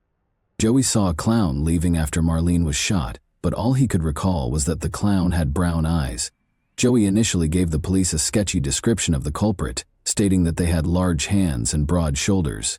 Crucially, though, he did witness the clown drive off in a white Chrysler LeBaron. Michael Warren was initially under suspicion, but because he was at the racetrack, he had an alibi. Consequently, the cops focused on Sheila Keene, his girlfriend. The more they looked into it, the more proof they found that she was involved. At the time of the crime, Sheila Keene and Michael Warren were accused of having an affair. Although Michael strongly disputed allegations, authorities were examining the relationship to determine the opportunity and purpose behind Marlene's murder. Sheila had a criminal history from her childhood in Central Florida, and also went by her maiden name, Sheila Shelter. Sheila was renowned for being incredibly gorgeous, assertive, and even wild. Her long hair was frequently compared to that of Crystal Gale's. Sheila had a criminal history from an early age, which included charges of stealing and shoplifting. Her mugshot from a few years later showed her grinning, as if the arrest had not bothered her. According to those who knew her, Sheila had surrounded herself with negative influences and older males since she was a little girl. Richard Spud Keene, a former member of the Ku Klux Klan who had served time for drug trafficking, was her husband. Sheila was 20 years younger than Richard. In order to be near him when he was incarcerated, Sheila even relocated to Georgia. Richard began working with Michael Warren after Sheila's husband was released from Georgia prison, and they returned to Florida. The three ex-offenders soon started hanging out and doing shady things together. In one such instance, Sheila pretended to be a sex worker in order to meet a person in a motel room who had bought a car. The automobile was repossessed by armed Richard and Michael while she was inside. The buyer was also seen being held at gunpoint by Sheila, and the three of them escaped. Richard gradually slipped into the background as Michael and Sheila became closer. Sheila rented an apartment in Pine Ridge, and because Michael spent so much time there, the locals thought she was married to him. Investigators were informed by Michael and Sheila's co-workers that they thought the two were having an affair. They were immensely fond of one another and would go out for long meals. They were in fact having an affair, according to a lot of evidence. According to police documents, Michael's mother recalled an instance in which she went with him to a racetrack. She asked Sheila if she loved Michael after sensing a connection between them. Michael said that he loved himself, but Sheila affirmed that she did. At this time, Michael and Marlene's marriage was failing. Michael would come in angry after a battle with Marlene, according to a car dealership employee, and offer $10,000, 0 cents, to anyone who killed her. Michael is also reported to have stated that if someone were to get rid of his wife and never have to work again, he would make them wealthy. Michael and Sheila were both named as suspects in the case following Marlene's murder. Investigators began to wonder if Michael's girlfriend could have perpetrated the crime, even though he was the clear suspect.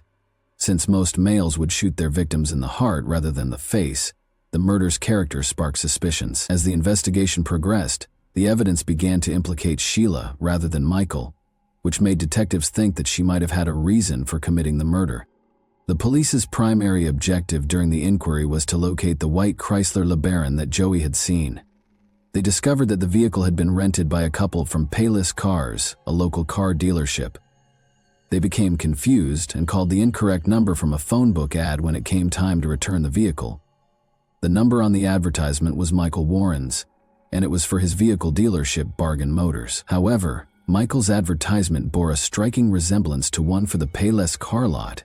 Someone at Michael's car lot told the couple to leave the car outside the gate with the keys in the windshield wipers after they called the number, assuming it was for Payless Cars.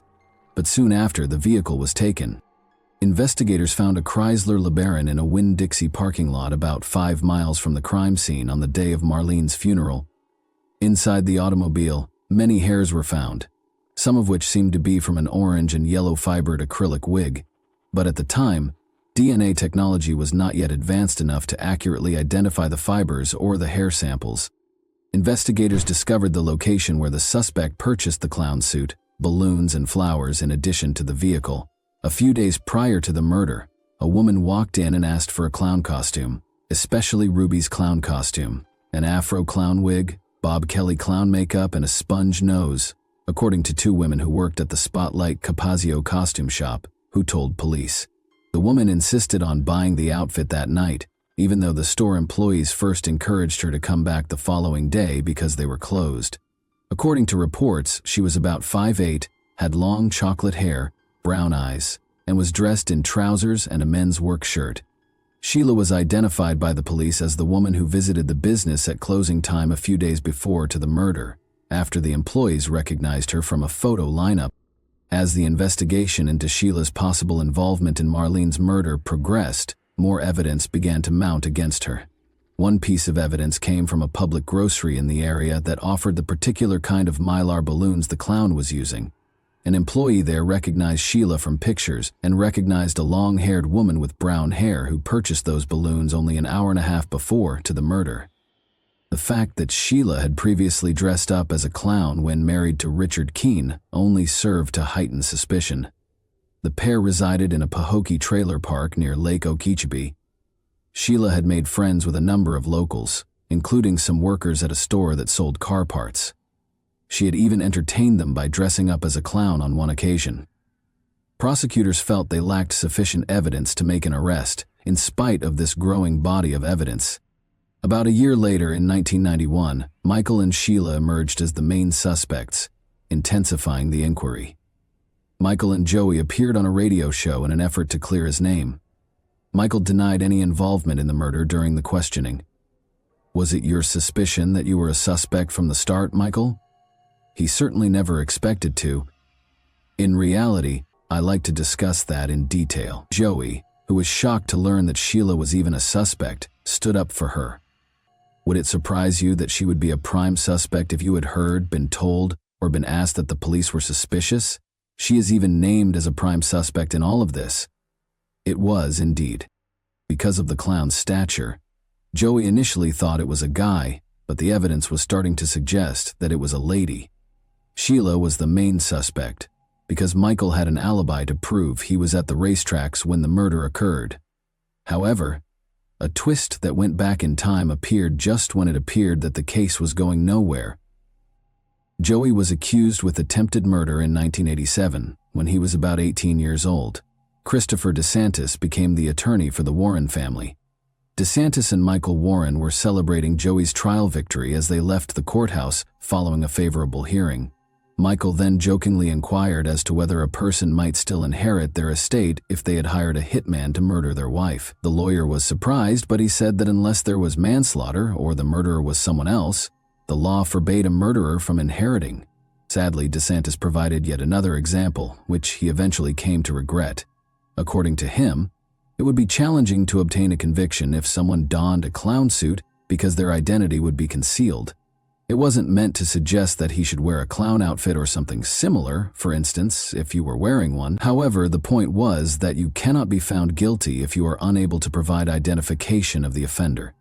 He didn't mean to suggest that Michael should dress like a clown, but the idea was that there couldn't be a conviction if identity couldn't be established. DeSantis had essentially handed him a murderous recipe. The authorities suspected that the clown figure was retaliating against Joey and his pals, so they also examined DeSantis as the inquiry into Marlene's death developed, and suspicions were placed on Michael and Sheila.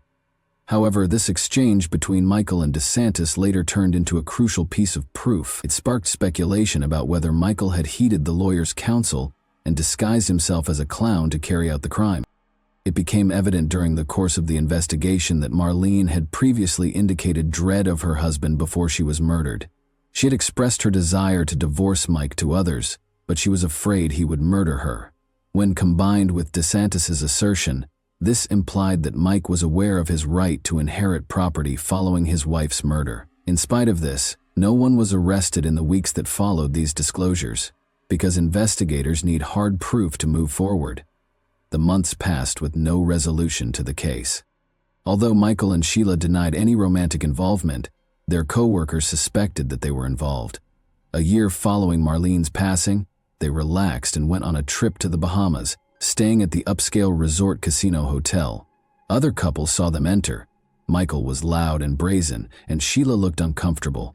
This alerted the authorities once more. Michael chose to appear on a radio show once again in the interim, and he revealed that he hadn't spoken to Sheila in a month, when in fact Sheila was constantly with Michael. Investigators started looking into Michael as a possible suspect in his wife's death after his radio appearance. They conducted a search of his company and secured a warrant to examine his documents. Investigators discovered that Michael, who had a history of fiddling with the odometer, had been repeating the behavior at his vehicle dealership. They accused him of theft, fraud, odometer tampering, and racketeering, among other offenses. Michael was given a 9-year prison term, but there was still no hard proof that he or Sheila were responsible for Marlene's death. In 1997, fresh evidence surfaced that would revive the case when it appeared that the inquiry had reached a standstill. A guy gave police a tip in 1997 that connected Michael Warren to the murder of his wife. According to the informant, who was the son of a recently deceased Bargain Motors employee, his father made a startling admission to him as he was near death. The informant claims that his father informed him that if he pulled up a car that was immersed in water, all the solutions to the case would be revealed. In addition to claiming to know who plotted the murder and where the clown suit and pistol were stored, he even provided the precise position of the car. Investigators thought that by reclaiming the murder weapon and outfit, they would finally be able to solve the case, because this was a significant lead. When divers were dispatched to the scene, they discovered the car, but regrettably, nothing important was within. Due to this setback, the investigation had to start over, and the case once more remained unsolved for a while. Sheila Keene and Michael Warren made the decision to wed in Las Vegas in 2002. Although the case was still open and the investigation into Marlene Warren's death had stopped, Marlene's parents were certain that Sheila was the murderous clown. Sheila was once again a top suspect when the investigation was reopened in 2013, especially because of her marriage to Michael. The Wellington clown murder is one of the cold cases that the Palm Beach County Sheriff's Office is looking into thanks to a grant. To examine the evidence and speak with witnesses, They assembled a task team comprising representatives from the FBI and the state attorney's office. The indictment was obtained thanks to the task force's submission of fresh evidence for DNA analysis. This contained DNA samples from Sheila and Michael as well as other suspects in the case. The potential DNA samples discovered in the clown wig and additional hair strands within the Chrysler LeBaron were also added. Investigators were able to approach the case from a new angle thanks to the data gleaned via analysis and interviews. Mike and Sheila had made a fresh start in the little Virginian town of Abingdon, where they had completely changed who they were. Their neighbors described them as amicable and in love, and Sheila had even changed her name to Debbie. They appeared to be leading a nice life. Just across the line in Tennessee, they had even opened a well-known fast food restaurant named the Purple Cow. Michael and Sheila were eventually located at the restaurant by investigators. Even though they were primary suspects, they were still working and leading normal lives. They were neither fleeing nor attempting to hide.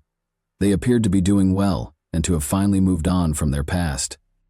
Despite the fact that Michael Warren was typically seen as a joyful and easygoing person, not everyone had a positive opinion of him, particularly following an incident with one of his neighbors that revealed a different side of him. When questioned about his decision to steal some rocks from his neighbor's property without permission, Michael reportedly said that they ought to be considerate of one another. Asking for permission beforehand would have been the neighborly thing to do, the neighbor retorted. Then Michael insulted the neighbor, using a nasty phrase and labeling him skinny. The neighbor refused to back down and referred to Michael as a bully. A sinister mystery lurked in the background of Michael and Sheila's ostensibly perfect lives in Abingdon, Virginia. Sheila, who her co-workers called Debbie, told a terrifying story about how she had escaped punishment for murder in Florida while intoxicated one evening at a party.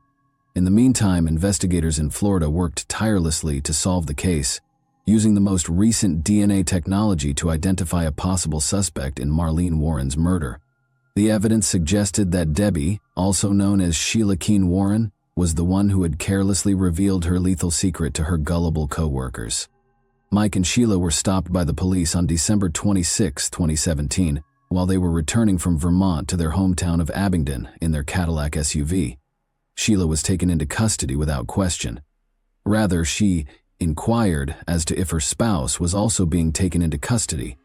Sheila was detained because she was charged with first-degree murder with a firearm, a crime that had gone unresolved for 27 years. Sheila had avoided arrest until that day, even though she had been a main suspect from the start of the investigation. She could now be sentenced to life in jail. A mugshot was taken when a video of Sheila being taken into the police station was caught. She is shown grinning in the mugshot, which is similar to the one from when she was initially detained as a teenager. It was disturbing to see the disparity between the seriousness of the act she was being charged with and her casual demeanor. Sheila King Warren vehemently denied any involvement in the crime, according to her attorney. She believed in her own innocence, as evidenced by the many letters she penned while there. Even though the murder weapon was still missing and 27 years had passed, and the clown's first description was that of a man, the state of Florida was certain they would get a conviction. Following her arrest in 2017, Sheila had been detained pending trial while detectives worked to strengthen their case against her.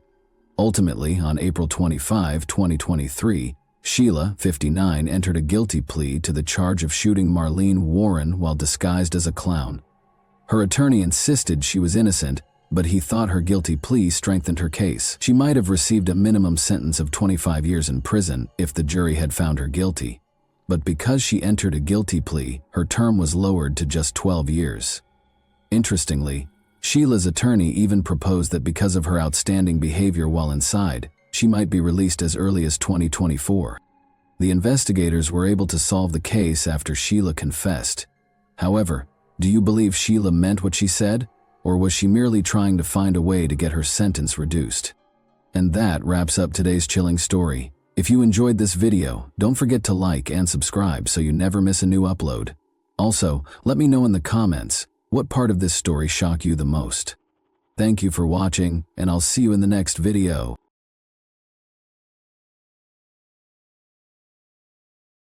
Hey guys, welcome to my channel, and today we're going to take a look at another horrible case with you. Every seventh crime on the planet takes place in a family. and men are responsible for more than 38% of these crimes. Furthermore, domestic violence is most common in developed nations. Between 33 and 50% of all violent deaths of women are committed by their spouses or partners, underscoring the urgent need to protect women from domestic abuse. However, what causes a woman to occasionally fall into the hands of a monster because she wants a powerful man by her side? Perhaps it's because some people will stop at nothing to have that strong shoulder. After all, we learn from our families and society that a woman requires a guy to be at her side. That's how we're brought up, and some women eventually experience abuse. In 2012, this occurred. The murderer of 26-year-old Ekaterina Gurova has already left prison and returned to Izhevsk. Let's start a new narrative.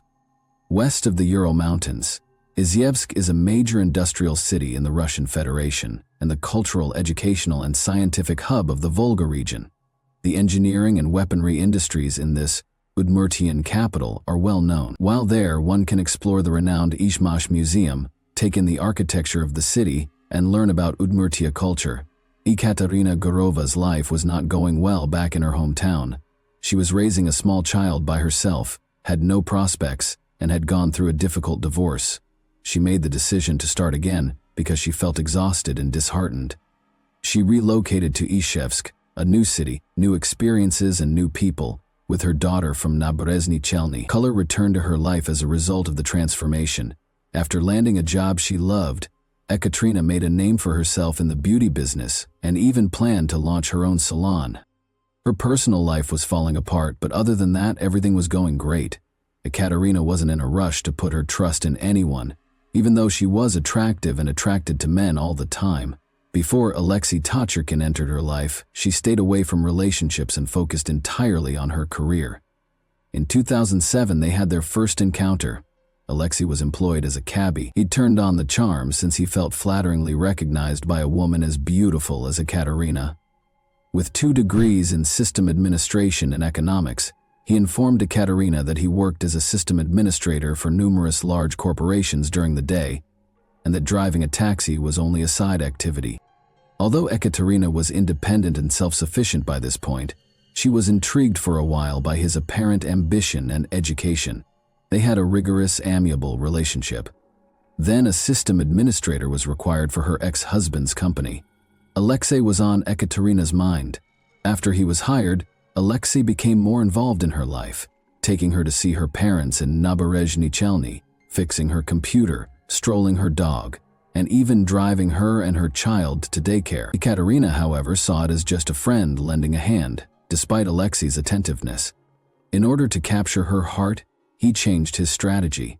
He started to appeal to her pity. One day, outside the office where Ekaterina worked, Alexei put on quite a show. Tears filled his eyes as he told her that he had discovered his wife with another guy, and that his wife's aunt had even informed him that the children he believed to be his weren't. Despite the absurdity of the entire situation, Ekaterina sympathized with him and volunteered to help.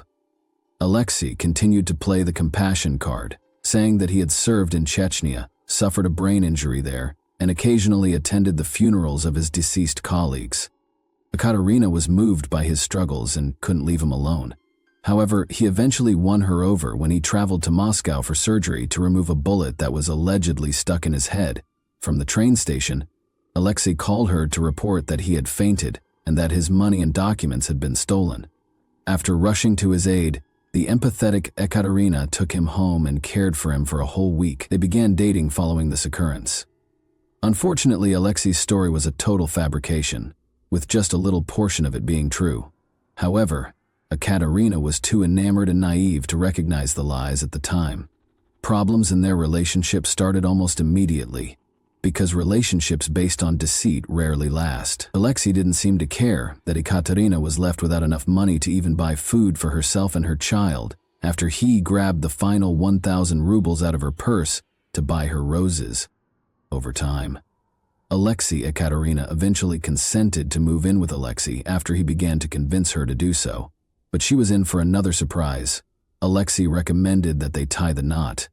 Ekaterina repeatedly turned down his 3 applications at the registry office. He used theatrical motions once more, In a desperate attempt to convince her that he had no one else in the world, Alexei Tatarkin would twist his arms and threaten to commit suicide if she rejected him once more. At last, Ekaterina caved in, and their marriage was formally recorded on August 30, 2011. Alexei was disliked by Ekaterina's mother from the beginning. She believed he wasn't a suitable match for her daughter and regarded him to be untrustworthy. She even repeatedly told him on the phone not to rush Ekaterina into marriage if she wasn't ready. However, her daughter called her one day and said, "Mom, I'm not sure how to explain this, but we got married. Perhaps the second divorce won't be as frightening as the first," she joked, trying to lighten the situation. Their life together didn't improve after the wedding. They continued to quarrel over money. Alexei Tatarkin became deeply involved in Ekaterina's business operations just 2 months after they were married. The Kamaz trucks she received as part of her prior marriage's property partition were sold by him. They used the funds to travel to Moscow and purchase 3 foreign used cars that they intended to repair and then resale, but they ultimately only received payment for 2 of the vehicles, and the funds for the third appeared to disappear. Ekaterina no longer believed Alexei's claims that he had been duped. She insisted that he give her a car worth the same amount of money or return the money. Ekaterina took the promissory note he eventually wrote her for 400,000 rubles to her mother, asking her to store it in case something happened. Notably, Ekaterina put in a great deal of effort to provide for the family. She worked till as late as 1 in the morning and occasionally took on 10 or 12 clients in a single day. Her daily expenses included paying for her advanced training courses, gas and auto components, purchasing clothing for herself, her kid, and her new spouse, paying off the car loan, and covering daycare costs. However, Alexei would always react jealously and accuse Ekaterina of leading an unsuitable lifestyle whenever she attempted to discuss money matters with him. She frequently announced to her mother and friends that she was divorcing and that the marriage had been a mistake, but it was almost impossible to induce Alexei Tatarkin to vacate her residence. They eventually split up around the middle of February 2012, but their disagreements persisted. Ekaterina Gurova vanished on May 27, 2012. A few days after filing for divorce. A prominent Izhevsk beauty expert, Ekaterina Gurova, was reported missing on May 28. Alexei was called by Ekaterina's mother. Although she didn't want to contact him and didn't like him, Ekaterina hadn't returned her call and hadn't answered her phone since the previous evening, which had never occurred before. Though her mother realized Alexei Tatarkin wasn't being completely honest, Alexei calmly said he didn't know where Ekaterina was and even promised to check her apartment. She was able to locate her daughter's friend's phone number that same day and contacted her from Naberezhny. She reported a missing individual to the police and made calls to nearby hospitals and morgues. Ekaterina's mother hurried to Izhevsk as soon as she received the news. Her daughter's car was still parked in the courtyard, and the apartment she had been renting was locked. One of the biggest search operations in the history of the city started at that point. At an attempt to piece together what might have happened on the day she disappeared, Ekaterina's acquaintances said that she was spotted sitting at a cafe with a man at around 2:00 p.m. One of the waitresses is said to have provided this information. Ekaterina then took her car and drove home. Around 3:40 p.m., she parked in the courtyard and entered her building, according to security cameras nearby. What followed is still unknown. Ekaterina vanished without a trace, but her automobile remained in the parking lot. According to Ekaterina's mother, she attempted to phone her. The phone rang at about 6 p.m., but Ekaterina didn't pick it up. Her phone was off by 11 p.m., and nobody could get through to her. Even if it was only for a brief excursion, Ekaterina's loved ones insisted that she would never simply leave town without notifying anyone. Under Part 1 of Article 105 of the Russian Criminal Code, the investigative department of the Pervomiaysky district in Izhevsk, under the investigative committee of the Russian Federation for the Udmurtia Republic, opened a criminal case on May 30, 2012, in relation to the unexplained disappearance of Ekaterina Gurova. The investigation was given special supervision by the investigative committee of the Russian Federation for the Udmurtia Republic. Even a month later, Ekaterina was still missing while the search went on to be located. Izhevsk as a whole was looking for Ekaterina. There were flyers everywhere with her picture on them. Her pals even sought assistance from psychics. The police searched for her with the help of dozens of volunteers, including her friends, acquaintances, and clients. On the basis of witness suggestions, they searched the suburbs and various locations throughout the city, but they were unable to find any clues. No progress was achieved in spite of the police and volunteers' ceaseless efforts. Olga Gureva, Ekaterina's mother, therefore lodged complaints with the prosecutor of the Republic, every agency in Udmurtia, and even Russian President Vladimir Putin. All of the offices responded to her letters, informing her that they had been registered. The detectives didn't begin to exhibit renewed interest in the case until after this. One of the main suspects was Ekaterina's spouse. Ekaterina thought he was responsible for the disappearance of her paperwork just before their divorce because he had been so jealous. But Alexei insisted he knew nothing and that he had nothing to do with Ekaterina's disappearance. He was arrested, interrogated, and then released shortly after she vanished. Then Alexei shut off his phone, stopped talking to anyone, and retreated from the outside world. As the hunt went on, it became clear that Alexei Tatyarkin's role in Katia's disappearance was complicated. A waitress who had taken money out of Ekaterina's card at Alexis's request was responsible for the break. A few days later, she called Ekaterina's mother after seeing the posters for missing persons. A neighbor's testimony further bolstered the case. From Ekaterina's apartment, the neighbor had heard a scream. On the day of Ekaterina's disappearance, other witnesses claimed to have seen Alexei operating her vehicle. Ekaterina's blood was discovered in the car when the authorities confiscated it and conducted an investigation. Early in July, the forensic results were returned. Alexei Tatarkin was taken into custody by July 10. He would put on a show while being questioned, saying he felt ill and that we needed to call an ambulance, all the while maintaining that he had nothing to do with his wife's abduction. The doctors were unable to identify any problems with Yevgeny Fedorov, the lead investigator for high-priority cases with the Investigative Committee of the Russian Federation for Udmurtia, and there was no evidence to support his claim that he had suffered a mild stroke. During another interrogation on July 12, he abruptly admitted to killing his wife Alexei. He claimed that his fear was the reason he confessed. He claimed that Ekaterina had been talking to him and driving him crazy in his dreams every night. On July 13, the eve of her birthday, he tragically gave her his confession as a gift. Even after confessing, the murderer of Ekaterina Gureva continued to mislead the investigators on the day of her 27th birthday. He claimed to have committed the crime on the banks of the Kama River 1 minute, and then he was unable to recall where he had hidden the remains. The case of the young woman's disappearance had a lot of strange details, but investigators' diligent work helped piece together the events leading up to the crime against Ekaterina Gureva. Alina, one of Ekaterina's students, was the last person to see her alive. On May 27, they met at a cafe at 2 o'clock or 3:30 p.m. Her goal was to start a beauty parlor. I remembered that Alina wanted to recruit me. Our conversation had scarcely begun when Ekaterina's phone rang.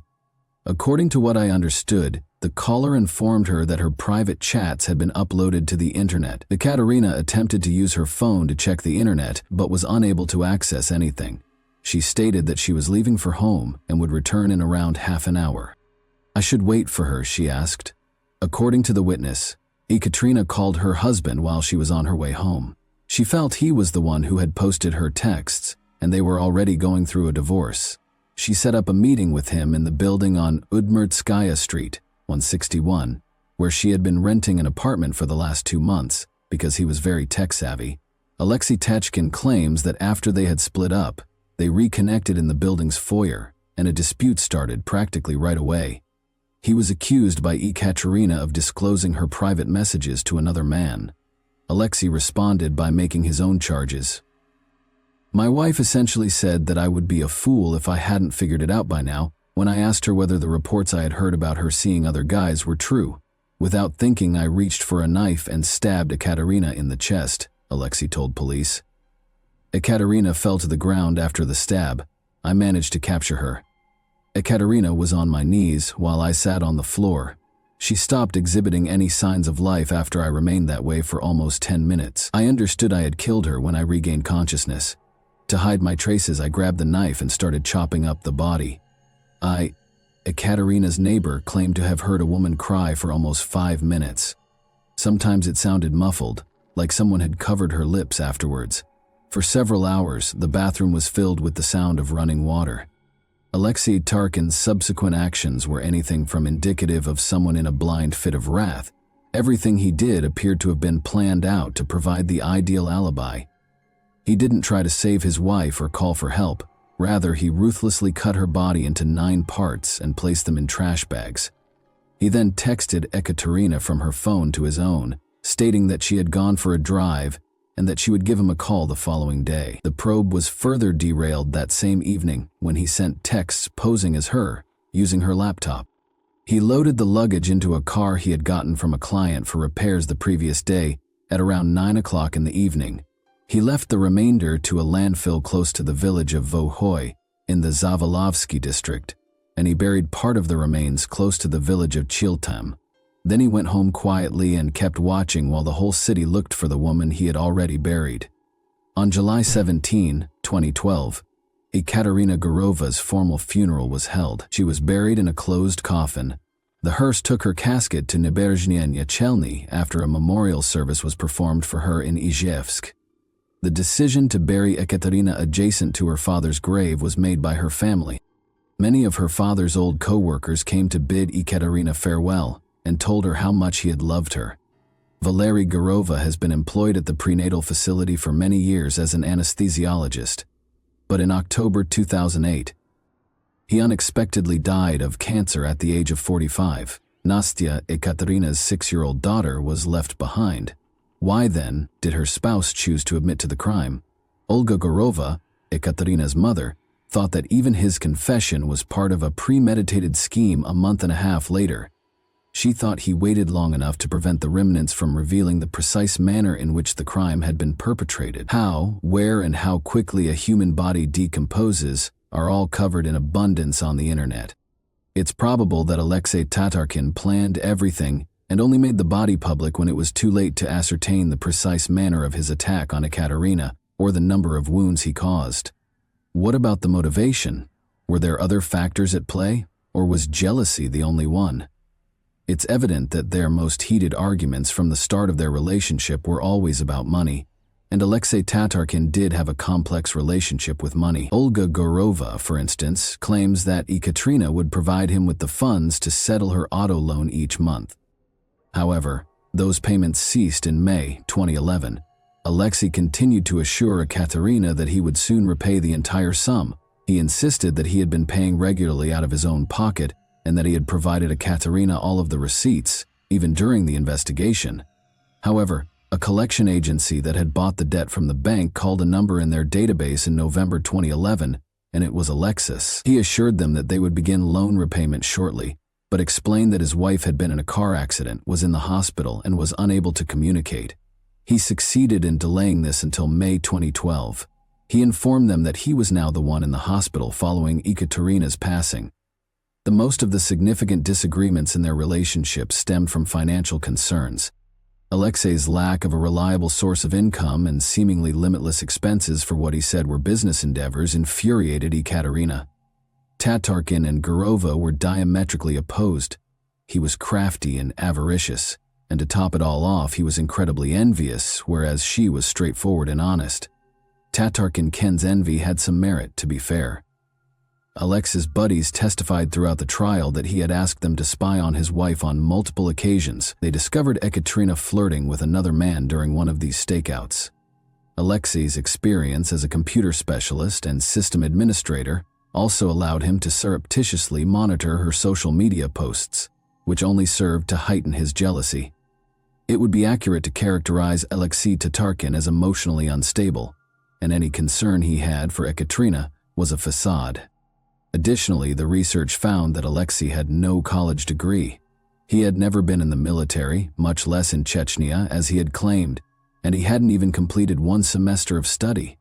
7 large volumes that included explanations of the investigative procedures, the findings of numerous forensic reports, and the testimony of dozens of witnesses chronicled the full criminal case. For a month and a half, Ekaterina Gurova vanished on the evening of May 27 of last year, leaving behind not only her family and law enforcement, but also groups of volunteers.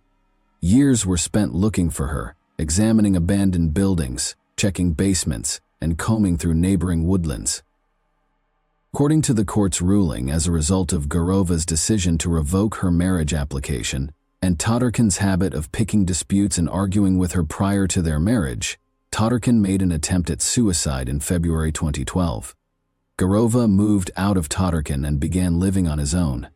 Todorkin staged an imaginary stroke in the beginning of May. The date of their divorce hearing was set for June 6. Based on Todorkin Kin's own evidence, Gurova trusted them to manage her loan payments in 2012. After putting the body parts in garbage bags, I carried them to my Vaz 2153 and drove to Kozakino village.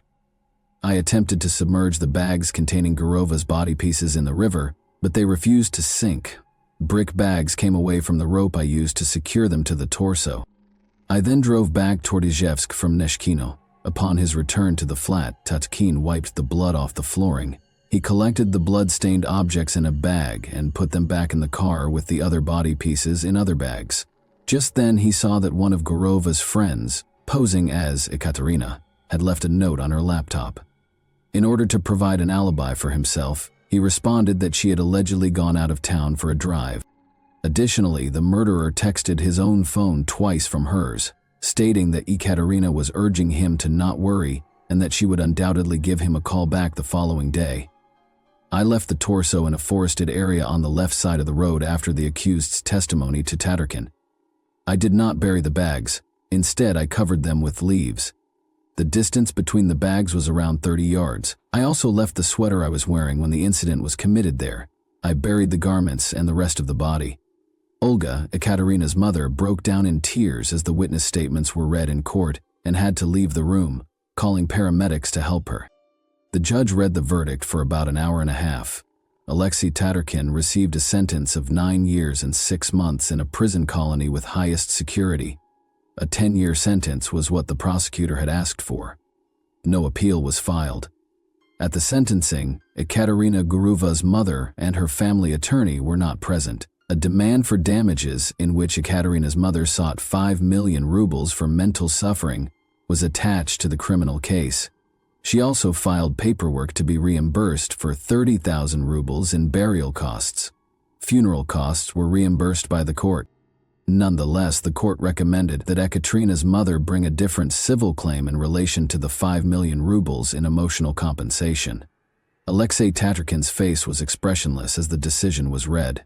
His only apparent relief was that Ekaterina was no longer a part of his dreams. The thought of this amazing woman who was never able to get away from the monster she married is devastating. Ekaterina's optimistic and compassionate disposition allowed her to find the good in Alexei when there was only darkness.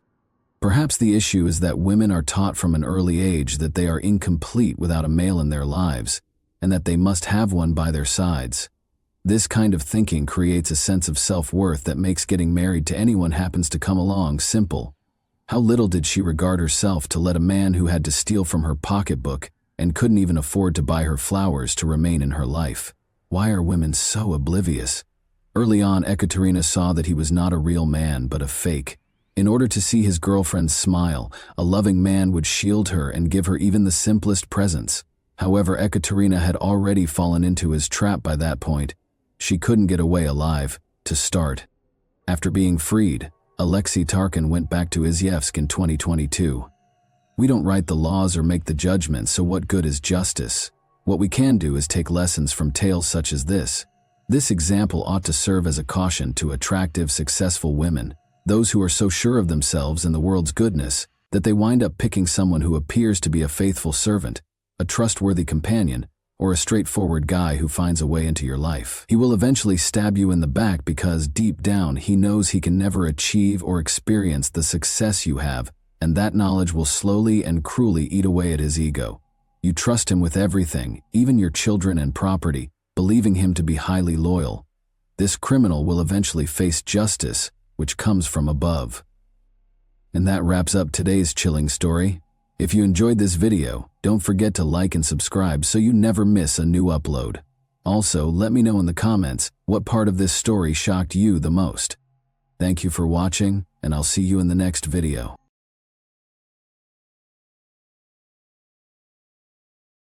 Hey guys, welcome to my channel, and today we're going to take a look at another horrible case with you. On the pleasant evening of October 30, 1975, it was summer in the Belhaven Greenwich suburbs. The night before Halloween, Martha was doing her best to persuade her mother to let her go out for mischief night, where she and her friends would pull harmless practical jokes around the neighborhood. Dorothy, Martha's mother, eventually listened to her cries and allowed her to leave after some tenacious persuasion. As the hours passed, Dorothy called some of her acquaintances out of concern for her missing child, only to discover that nobody had seen Martha. It didn't take long to begin looking for her. Martha would be discovered bludgeoned to death with a golf club over 200 feet from her home beneath a pine tree. What took place on the evening of October 30th? What secrets lie behind the walls of exclusive Belhaven? And who could have done something so horrible to such a young soul? Rich in culture and history, Greenwich is one of Connecticut's oldest communities. This seaside town offers you both the lively and thrilling city life and the quaint New England ambiance. And it's only a 50-minute train ride to New York City. No one would have imagined that such a wealthy society would have its hands defiled behind the bar golden doors, and the residents of Belhaven were well known for their wealth and status. Martha Elizabeth Moxley, a social butterfly, was well known for being outgoing and having a good time. Along with her older brother John, Martha was the youngest of Dorothy and John David Moxley's children, born on August 16, 1960. In 1974, the family moved to a large new estate in Connecticut after Martha's father was transferred from his job in Piedmont. It may have been a significant adjustment for everyone when Martha moved to the affluent neighborhood of Belhaven, 3,000 miles from her home, but she was incredibly flexible.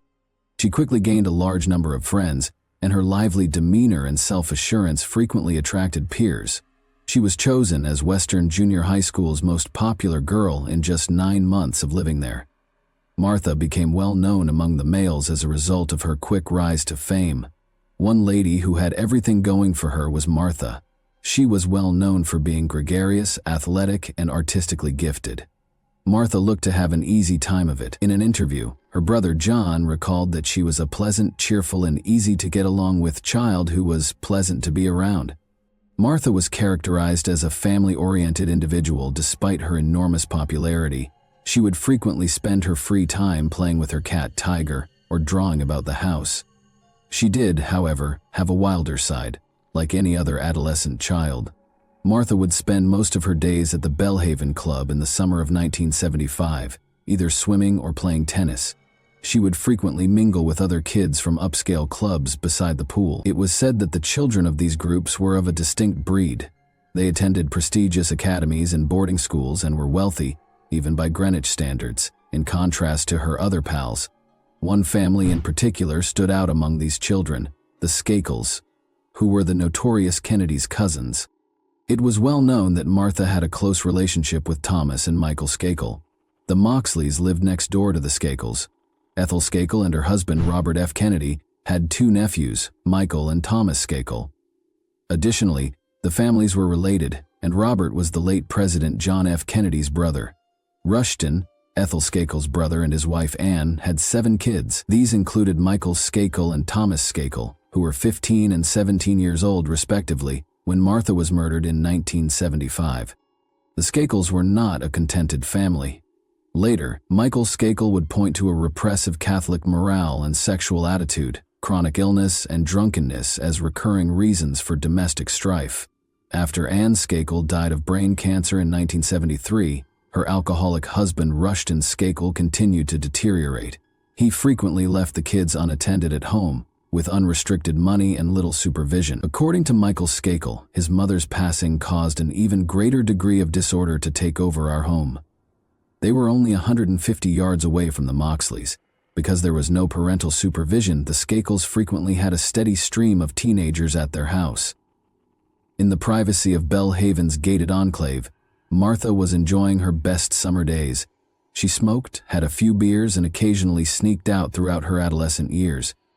Martha wrote about a few incidents that occurred during these holidays in her diary. A lot of them were about the Skakel boys.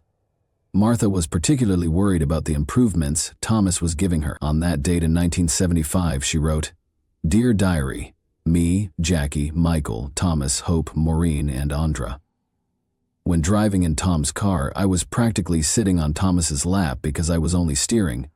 He kept putting his hands on my knee, then I was driving again, and Tom put his arm around me. He kept doing stuff like that.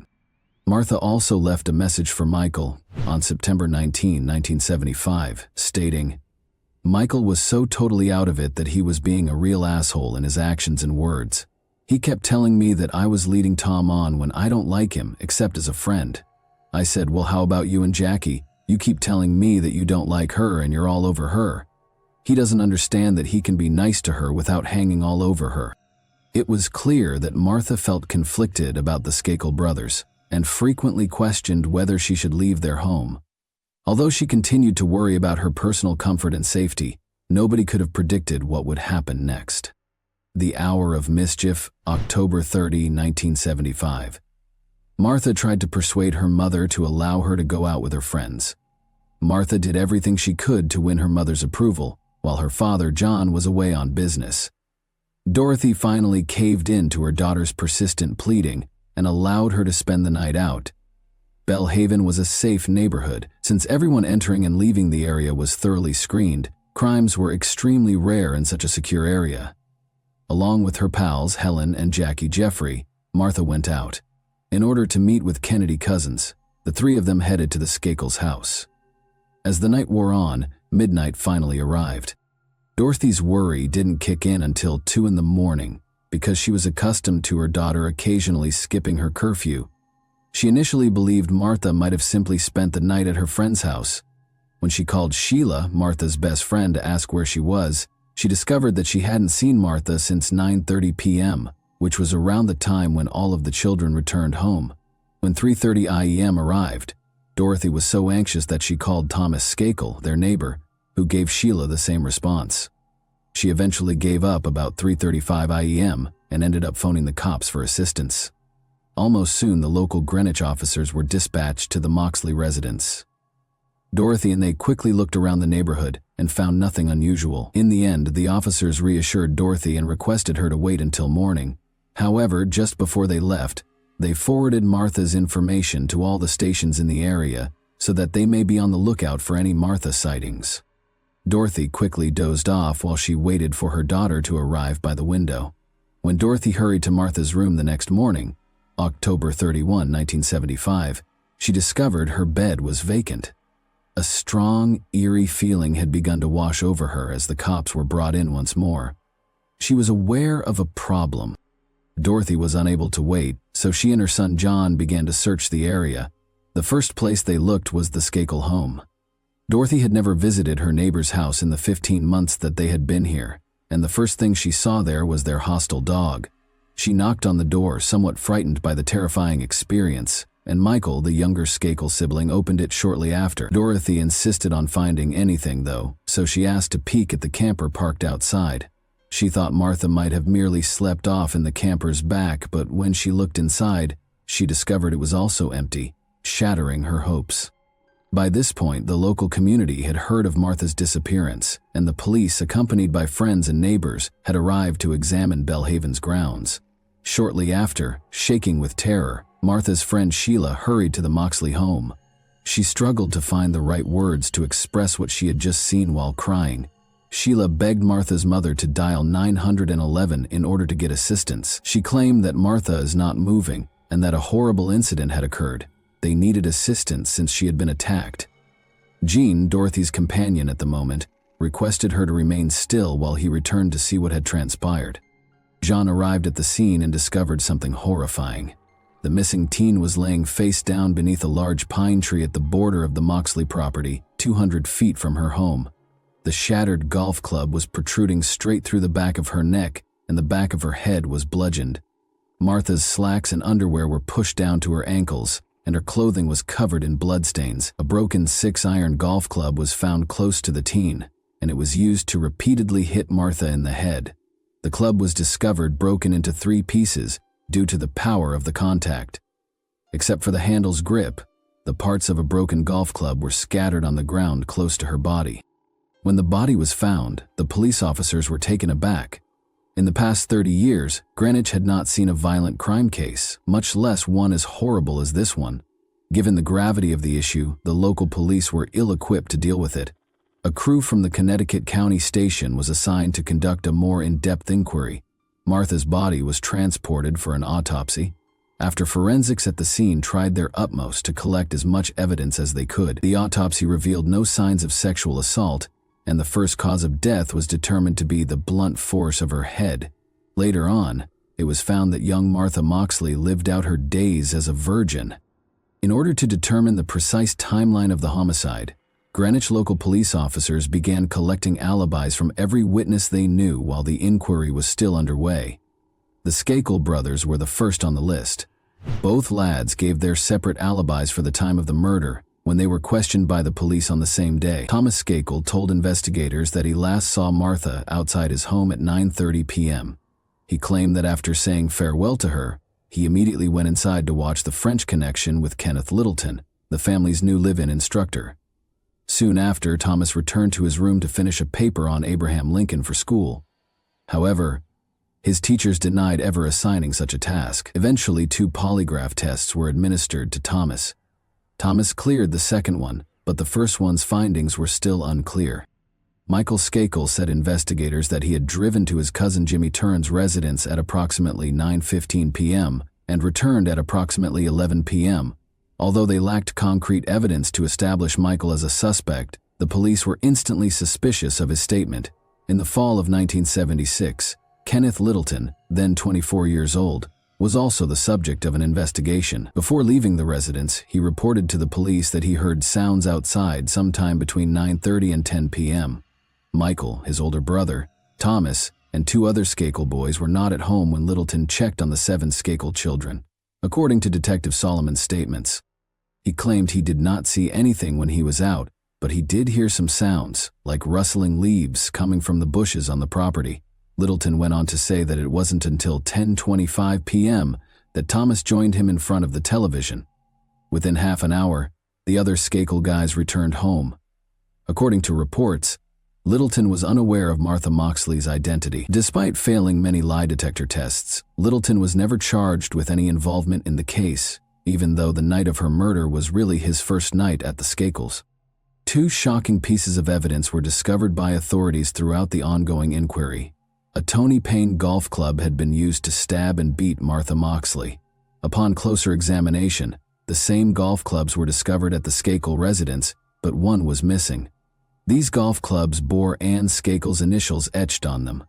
When their father, Rushton Skakel, learned of Martha's death, he hurried home after spending the previous day hunting. He was very cooperative with inspections and statements at the start of the inquiry, but he quickly ended his interactions with the police.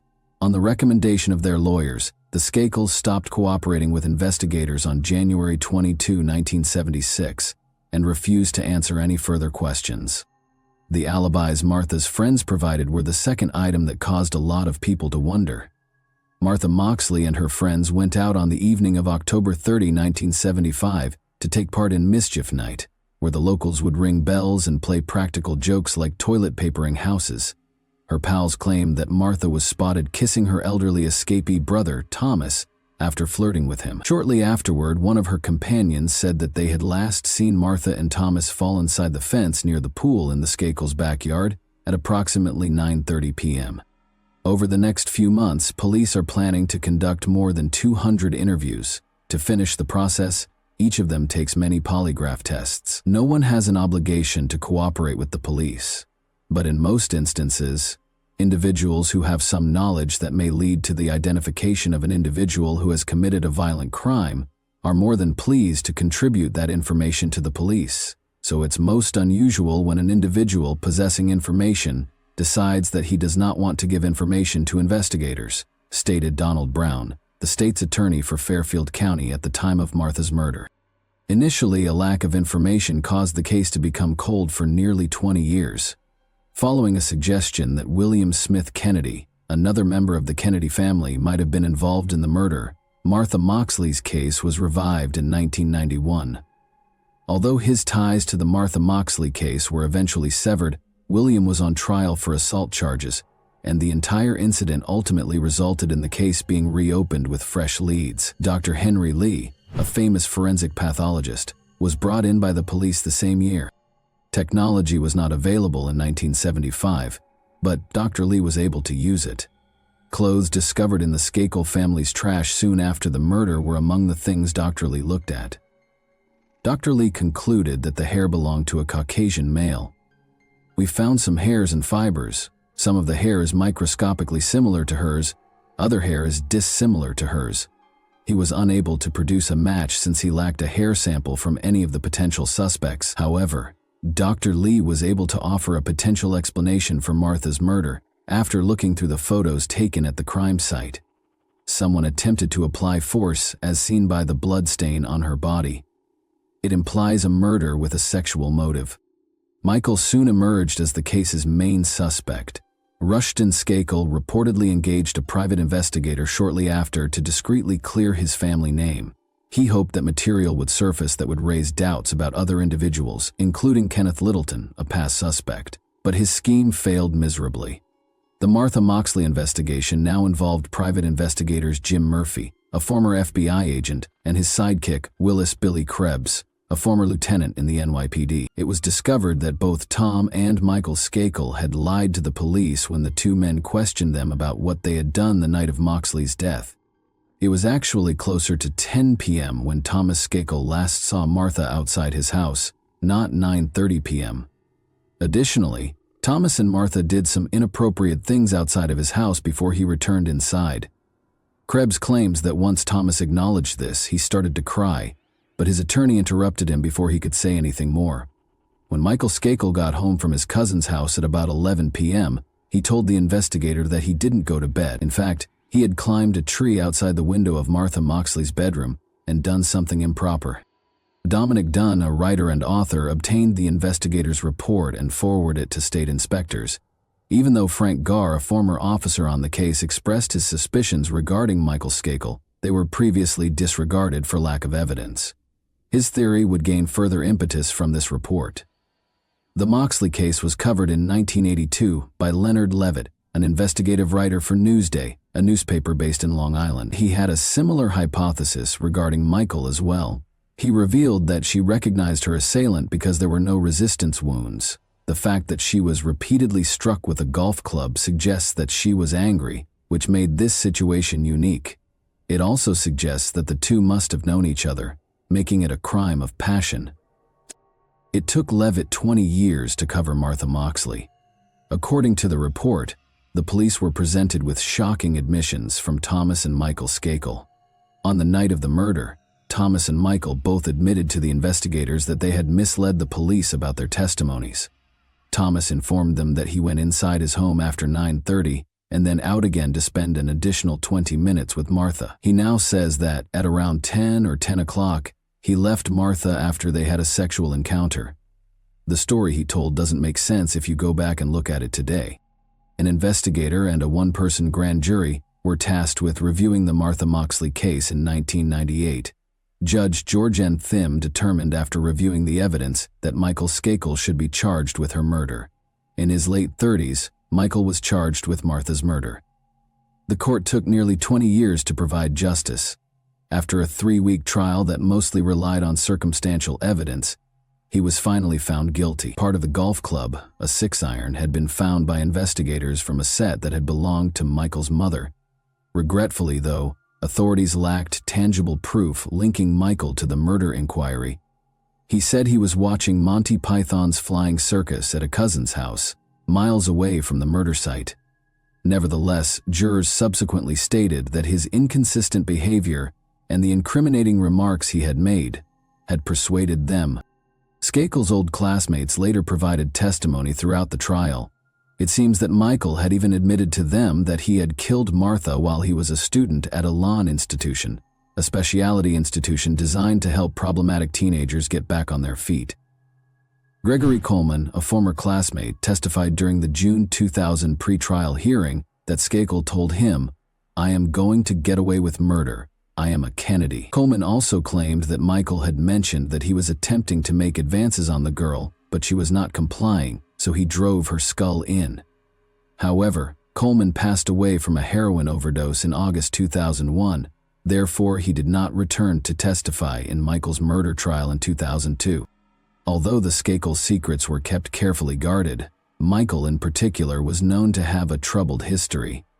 There was quite a stir when rumors circulated that Michael had stayed inside a lawn school. It was during a group session at his reform school that Michael confessed to killing Martha on the evening of October 30. Joe Reese, the proprietor of the school, denied that any such claims had ever been made. Nevertheless, during the Skakel trial, numerous witness statements supported the story. Two of Michael's old Elan school classmates came forward to testify. John D. Higgins was one of them. Michael claimed he only remembered bits and pieces of the crime, and Higgins characterized the experience as a weeping, dazed, and bewildered confession. However, Michael boldly declared that he was certain he would get away with killing Martha because of his family name, according to Gregory Coleman, the other witness. Robert Kennedy Jr., Michael Skakel's cousin, became a fervent supporter when Skakel was sentenced to prison in August 2002. He only thought that his relative was being falsely accused by political propaganda and had never committed the murder, Kennedy stated. "I know Michael Skakel and I know he didn't commit this crime." During a 1997 interview with CBS 48 Hours, with the help of ghostwriter Richard Hoffman, Michael Skakel recorded his autobiography, Dead Man Talking, A Kennedy Cousin Comes Clean. One particular audio that was played during the trial was especially damaging. Michael claimed to have been intoxicated, smoked marijuana, and had abnormal cravings on the night of Martha's death. Skakel was terrified when Dorothy Moxley knocked on his home that morning. On the tape, he stated, "I was still high from the night before, a little drunk." Michael claimed to have asked himself, "Did they see me last night?" because he was afraid that someone from the Moxley household would catch him in the act. He claimed that when he was on their tree, he committed a few improper behaviors. However, the prosecution contended that Michael was speaking of being observed using the golf club to beat Martha. Michael's defense countered that he had an alibi for the period of time Martha was murdered, and that there was no tangible evidence to convict him. However, Michael was portrayed by the prosecution as a jealous teenager during the trial. According to them, Michael was under the influence of drugs and alcohol when he was angry at being rejected by his crush, and he ended up acting on his ideas after obtaining the murder weapon. The jury returned a guilty judgment on June 7, 2002. Skakel received a prison term ranging from 20 years to life.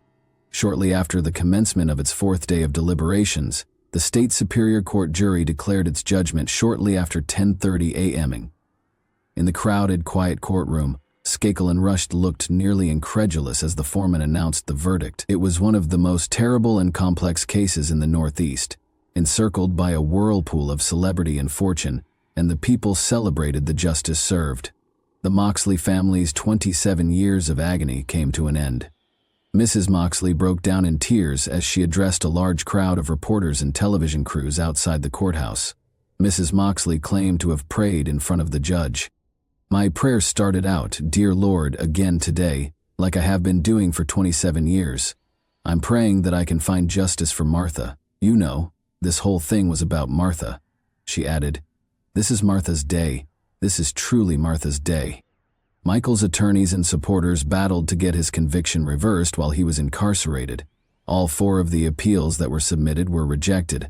Then, on October 23, 2013, Michael was given a new trial because his defense lawyer, Mickey Sherman, had not represented him in a way that was constitutional. Consequently, on November 21, 2013, Skakel was freed on $1,200,000 0 bond. The prosecution made every effort to have Skakel's conviction upheld. They were successful. The Connecticut Supreme Court ultimately decided by a vote of 4-3 in December 2016 that his representation was, in fact, legitimate. But the dispute didn't end there. In a subsequent 4-3 verdict in May 2018, the court overturned its earlier result, finding that Mickey Sherman, Michael's attorney, had not presented any proof of Michael's alibi at the initial trial. Retrying Michael is still an option for the prosecution, although it will undoubtedly be challenging given the deceased witnesses and other issues. In a statement released, Michael's legal team commended the court's ruling, stating that it had made the correct choice. Michael, who insists he is innocent, has been wrongfully imprisoned, according to the attorney. But the Moxleys are still convinced that Michael is guilty, Dorothy declared. I have no doubt that he did it. After hearing the evidence against Michael Skakel, the jury in the 2002 trial returned a verdict that John Moxley, her 59-year-old son, claimed still gave him comfort. There's a comfort level on our part that we know what happened, he stated. Now 55, Michael Skakel resides in Westchester County, New York, with his aunt. In addition to trying to get over the trauma of his previous conviction and incarceration, he spends his day caring for his 15-year-old son, George. Legally, he must request permission from the court before leaving Connecticut or New York. I'd like to put this nightmare behind me so I can begin to have some semblance of a life with George, without all of this hanging over my head, he wrote in his email. I lost 11.5 years of my life. I miss George's childhood altogether. I know I will never get those years back. But I feel lucky to spend time with George now. For more than 40 long years, Martha Moxley's death was a constant source of anxiety for the Greenwich neighborhood, as well as her family and friends. Although many still maintain that the verdict against Michael was contrived, the state of Connecticut did not receive fair justice for Martha's death, and a mother lost her daughter as a result. Many people think that because of his wealth and connections, Michael left as a free man. John David Moxley, Martha's father, fought for his daughter's justice until his death in 1988. Even now, the Martha Moxley affair continues to bring the Kennedy family notoriety. The 2016 book Frame Up: Why Michael Skakel Spent Over a Decade in Prison for a Murder He Didn't Commit was written by Robert F. Kennedy Jr. Martha's 84-year-old mother, Dorothy Moxley, said she was at a loss for words after reading the book. She went on to say that in her whole life, truth had never been so perverted and controlled. She continued to suspect Michael of killing her child. A whole chapter of Kennedy's book was devoted to defaming Martha's father, John. He made many accusations against the Moxley family and questioned his whereabouts on the night of the murder. And as of December 2019, Michael Skakel is still at liberty. The people of Greenwich will always remember Martha Moxley. Before she could fully mature from her adolescent years, a young, attractive girl was deprived of her youth. The Kennedy men have buried victims of tragedies before. Although there is still a lot of conjecture surrounding this case, we offer our sincere sympathies to the family of the dead. The trial between Michael and the Moxley family was a war fought by the entire United States. And that wraps up today's chilling story. If you enjoyed this video, don't forget to like and subscribe so you never miss a new upload. Also, let me know in the comments what part of this story shocked you the most. Thank you for watching, and I'll see you in the next video.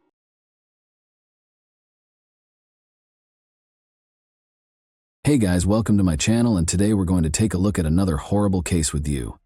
Ebolia Ryan, 47, a mother of 3, had been anticipating spending the holiday season with her kids on December 1, 2014. Her plans were tragically derailed, and she was never able to spend her favorite season with her loved ones. On December 4, 2014, 3 days after her murder, the Abu Dhabi Police Department made an arrest in the city, ending their ceaseless investigation into the ruthless killing. After the arrest, it became clear that this case wasn't as straightforward as it first appeared, and an unexpected motivation was discovered, which put the authorities on high alert once more. Who was this woman who had been arrested by the Abu Dhabi police? What may she have done that would have put the investigators under a time crunch? The woman who was taken into custody was Alaa Badr Abdullah al-Hashemi, age 38. Her husband, Mohammed al-Habashi al-Hashemi, and their 6 children resided in the United Arab Emirates, where she was born in Yemen. When Alaa chose to carry out a terrible act, her youngest kid was just 10 months old, and her oldest was 10 years old. All of her children, young and naive, were ignorant of the evil plans their mother harbored. Alaa began implementing her ideas on Monday, December 1, 2014. In accordance with one understanding of hijab, she put on her black gloves and covered her face with a veiled niqab, a typically black covering worn by Muslim women to cover their faces. Just before 1 p.m., she left her home. Alaa went to the well-known boutique mall on Al Reem Island in Abu Dhabi that same day. Alaa was very unconcerned, even though she knew that the mall had fully operational CCTV cameras and that security was keeping an eye on her. She refused to go back or leave the mall without completing her tasks. Around 1:13 p.m., Alaa went into the mall and rode the elevator. Alaa spoke briefly with a security guard after stepping out of the lift and making her way to the mall's restroom, where she ran into Ebolia Ryan, a 47-year-old lady. After some waiting, Ala struck with full power and fatally stabbed Ebolia while she was by herself. Shortly after leaving the restroom, Ala ran back to the lobby and climbed into the elevator. The mall patrons quickly became aware of what had transpired in the restroom. Ala fled the building as they came out in the foyer, still reeling from the horrific murder that had just occurred. Even though boutique mall security was typically strict, Ala was able to evade the guards. Fortunately, the security footage had caught every step she made. The terrible incident was reported to the Abu Dhabi Police Department by the mall security, and as soon as investigators got on the site, an investigation into Ebolia Ryan's murder was started. Born and raised in Romania, she was a kindergarten teacher who was Hungarian-American.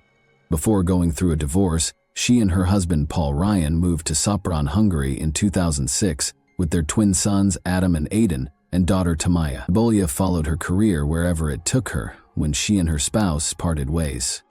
Ebolia had a varied teaching career over the following few years, working in 4 different countries including the US. She had been living in Abu Dhabi for about a year, with Abu Dhabi being her final destination. In addition to teaching there, she also played the role of a loving mother to her twin boys, ages 11 and 12, who shared their Abu Dhabi home with her. Tamaya, Ebolia's 13-year-old daughter, was then residing in Vienna, Austria, with her father, her ex-husband Paul Ryan. In the United Arab Emirates, Ebolia had dedicated her life to the field of education. Despite being in an unfamiliar place, she adapted to her new surroundings rather well. In addition to the traditional duties of teaching, she also took on the role of mentor, greatly advancing the professional development of her colleagues. She was well known for her unwavering commitment to her career, and it was clear from her actions that her primary goal was to guide her students toward a brighter future. Ebolia was a lighthouse of compassion and generosity, embodying a feeling of purity in our world. She led a life filled with a deep sense of purpose, constantly working to improve the lives of those she came into contact with. As the holidays drew near, Ebolia had made plans to visit the boutique mall for some shopping on December 1, 2014, before returning home to her twins. She had no idea, however, that fate had other ideas for her. The suspect was fully hidden from head to toe, making it extremely difficult for officials to identify him during the early phases of the investigation. This also prompted them to speculate that the offender might be a man wearing a disguise. Abu Dhabi police released a public statement on December 3, 2014, a few days after the terrible death of Ebolia, stating that they were still working to identify the suspect's gender. Due to the totally enveloping clothing, which included a black abaya, black gloves, and a face cover, none of the several witnesses to the murderer were able to provide any distinguishing characteristics, such as facial features or build, regarding the suspect. In order to disseminate additional information, the Abu Dhabi Security Media Department posted a video on its official YouTube channel. This film, which included CCTV footage, showed the murderer known as the Reem Island Ghost. It also showed the responses of those who were on the scene when the horrific event took place. Notably, a lady with a small child was seen hurriedly removing the child as security guards rushed into the hallway to respond to the situation. The video demonstrated that spectators were more alert, paying close attention to activity in the toilet area. An important piece of evidence was the surveillance film, which also showed the shrouded suspect picking up a newspaper, likely to hide the weapon, and walking toward the bathroom. About 90 minutes later, the suspect in the assault rushed back into the lobby, causing chaos among the customers who quickly scattered. As a security guard headed for the bathrooms, the accused assailant ignored a woman's attempts to obstruct her in the middle of the tumultuous event. After racing into the elevator, the suspect eventually ran away.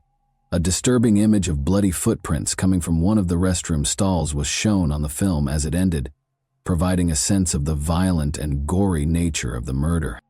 Ebolia, the unfortunate victim, was fatally stabbed, according to law enforcement sources. At the crime site, detectives also found a kitchen knife, which they verified was the murder weapon. When the detectives questioned the witnesses, they discovered that the 2 ladies had also argued violently before the murder. However, none of the detectives could tell if the attack on Ebolia was premeditated or the product of an argument gone too far. Both the official police reports and the CCTV film gave a thorough description of the culprit after the initial offense was committed. The suspect, wearing a niqab, was observed going back to her car before leaving the area. Detectives were shocked to discover that the suspect had then moved on to a residence in the Abu Dhabi Corniche, where another disturbing series of events took place. The suspect entered the premises with a tiny black luggage, as seen by the surveillance cameras at this position. She continued on to the apartment of a 46-year-old Egyptian-American physician living with his wife and 3 children, who is only known as MH. She dropped the suitcase outside their house and hurried out of the building. Additional information about the suspect was disclosed by the police footage. Detectives could see blood on the suspect's driving wheel and the black suitcase, which was the same one she allegedly brought to the doctor's apartment in the video. This terrifying visual evidence underscored the seriousness of the suspect's conduct as she moved from one murder site to another, adding still another level of intricacy to the story as it developed. Luckily, the bag was discovered by the doctor's son on his way to the mosque for prayer in the evening. He informed his family that he had noticed something odd in front of the house. They requested assistance from a security guard, who then called the police. It was a bomb, and the cops were able to identify it and disarm it before it exploded. A woman wearing gloves had entered the house minutes prior to the event, according to the security guard. She had a black luggage in tow. She went to the floor where the doctor's family resided, he said, and a few minutes later she hurried out of the building. Detectives claim that the improvised device was constructed from readily available basic materials. The bomb's components, a tiny gas cylinder, adhesive, nails, and a lighter, were designed to cause serious harm when detonated. The detectives continued their investigation to find the murderer, but they did not disclose many specifics regarding their progress or actions. The perpetrator was apprehended by Abu Dhabi police early on Thursday, December 4, 2014. The murderer was found to be Ala Badr Abdullah al-Hashemi, 38. General Sheikh Saif bin Zayed Al Nahyan, the UAE's Deputy Prime Minister and Interior Minister, announced that the suspected niqab killer had been taken into custody by security and law enforcement for the savage murder of American teacher Ebolia Ryan. He emphasized that the perpetrator was apprehended within 48 hours after being identified in less than 24 hours, but the investigators wouldn't reveal how they were able to identify Allah. It was clear from looking through Allah's search history that she had developed radical views as a result of the things she viewed online and the individuals she followed. She wanted to harm someone from another nation at random, but she had no explicit plot to harm any American. Allah didn't try to conceal any information and was very direct when stating the cause of the attacks. Allah acknowledged that the only reason she picked Ebola and the doctor was that they were Americans. In addition, Allah informed the case's detectives that she had done such heinous crimes because her husband, Mohammed al-Habashi al-Hashemi, had been arrested and detained by the police for interrogation on suspicion of having ties to terrorist organizations. She intended to avenge the police for stealing her spouse and instilling fear of danger in outsiders, particularly Americans, British, and French residents. These horrific events followed earlier assaults on Saudi Arabian citizens from Western nations. These attacks were widely publicized, which caused concern in the commercial and international security groups. Furthermore, U.S. embassies in the region had issued warnings just weeks prior to Ebola's stabbing because certain websites were inciting attacks, particularly against American teachers. Due to its extremely rigorous anti-terrorism security, Abu Dhabi was mostly seen as a safe area for foreigners to work. However, as a result of these incidents, foreign residents of Abu Dhabi started to get concerned about the rising crime rate against foreign nationals. According to the Emirates authorities, Ebola's death was the result of a terrorist attack carried out by a single individual who was swayed by extremist ideologies found online. Allah didn't know either of her victims, the police stated. She didn't have any personal issues, she just carried out those acts because of the victims' nationalities. Since terrorist strikes are rare in the United Arab Emirates, this caused anxiety among Abu Dhabi residents, both locals and visitors from other nations. When investigators discovered a statement from Abu Muhammad al-Adani in September 2014, speaking on behalf of the organization identifying itself as the Islamic State of Iraq and the Levant, they discovered even more concerning detail regarding Abulia's murder. Abu Muhammad al-Adani called on the Muslim community to target Westerners and those from any other nation who were responsible for the attacks on their group. Specifically, he said, "Hurt them in any way you can." Instead of being a clear directive from militant organizations, the attacks that followed this menacing speech were viewed as a part of a trend of violent acts motivated by ideas. The killing of a French tourist named Hervé Gordel in Algeria, the 2014 ramming attack in Saint-Jean-de-Luz, and other assaults on Americans and Danes in Saudi Arabia were more examples. Abu Dhabi officials did not take terrorist incidents lightly. A significant portion of the city's operations depended on the labor of several foreigners, and tourism sustained its economy. Security officials sent a clear warning to any other prospective terrorists in the UAE about the dire consequences of any planned strikes, in order to ensure that the violence stayed isolated. Prior to the attack, Alaa had been browsing terrorist websites online, where she learned how to construct explosives and commit murder, according to an unnamed UAE security official who spoke to Emirates news agency WAM. Additionally, the investigators were eager to investigate the likelihood that Alaa was not acting alone. In an interview with ABC News, the police stated that they had detained several individuals at Alaa's residence, but they were unsure if they were directly responsible for the assault. Alaa disclosed to the investigators that Mohammed al-Habashi al-Hashemi, her husband, had previously provided support to militant organizations. He forced her to view and listen to tapes of Osama bin Laden and other group leaders. Although her home was described as a base of operations, it was unclear if she belonged to any organizations.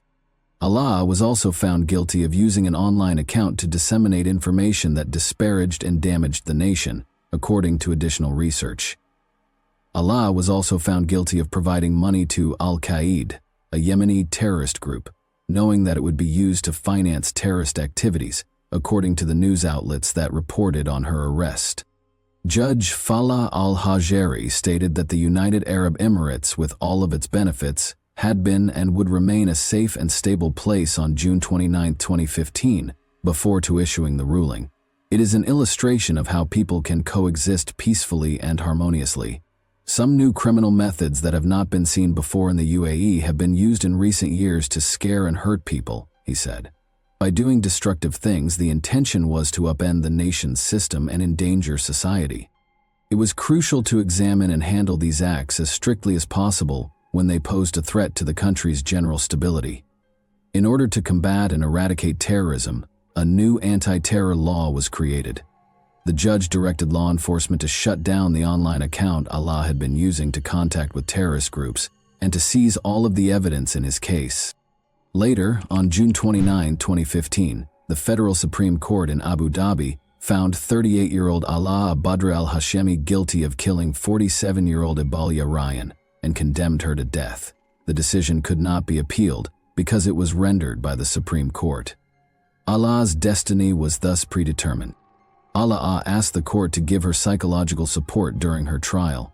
She claimed to have been seeing ghostly figures and experiencing weird experiences. Taking this into account, the court ordered that Alaa undergo psychiatric testing. The findings, however, demonstrated that Alaa was fully conscious of her acts and that her mental state had no bearing on them. Surrounded by 4 police officers, Alaa remained emotionless when the court announced the verdict and sentence. She waved to her brother and father and smiled as she left the court. Ahmed al-Dahani, the state security prosecution's attorney general, declared on Monday morning, July 13, 2015, that the Federal Supreme Court's State Security Circuit's decision, number 73 of 2015, regarding Alaa Badr Abdullah's execution, had been carried out with President Khalifa bin Zayed Al Nahyan's approval. The officials did not, however, reveal the manner of Alaa's execution. In remembrance of Ibalia Ryan, members of the expat community in Dubai attended a candlelight memorial and talked about the impact her untimely passing had on them. For Ibalia's friends, family, and the teaching community, finding closure was a challenging process. Her ex-husband Paul Ryan, with whom she had 3 children, also expressed his opinions about the decision. In order for Paul to take Ibalia Ryan's body back home and pay for their kids' school, a recruitment agency that assisted in getting her to Abu Dhabi launched a fundraising effort. A few weeks later, the fund was taken over by the Ryan family, who used it to support Ryan's family in Romania. Ibalya's murder, according to General Sheikh Saif bin Zayed Al Nahyan, was incompatible with the UAE's core principles. The teachings of Islam and the authentic Arab heritage were the sources of these ideals. He said that the UAE firmly believed in these moral principles, both domestically and internationally. He also expressed his sadness at witnessing such acts in a nation that is renowned for its safety and security. Mohammed al-Habashi al-Hashemi, Allah's husband, was later charged with major crimes in 2015 for allegedly plotting to bomb tourist destinations and assassinate a local politician. During a hearing at the Federal Supreme Court in December of that year, the identity of the leader Mohammed intended to kill was kept a secret. Mohammed adamantly maintained his innocence and denied any involvement in the charges against him. Two attorneys, one selected by the government and the other by Mohammed's family, were representing him.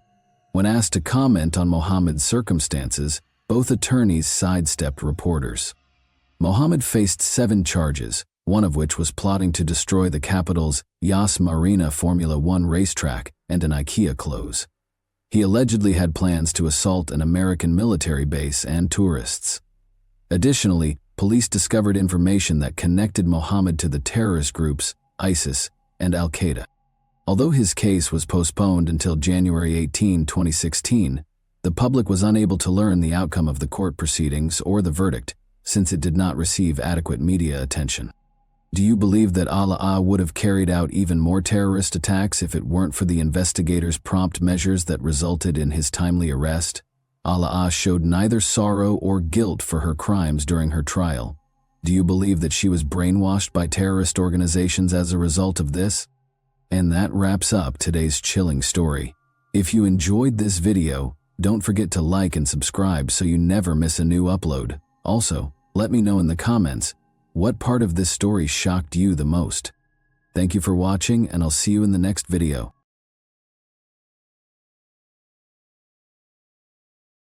Hey guys, welcome to my channel, and today we're going to take a look at another horrible case with you. No case, no body.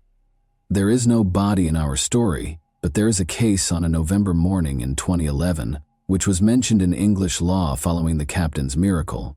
3 years after returning home to her leased apartment on Uberovicha Street in Vladivostok, Galina Kolyadzinskaya vanished.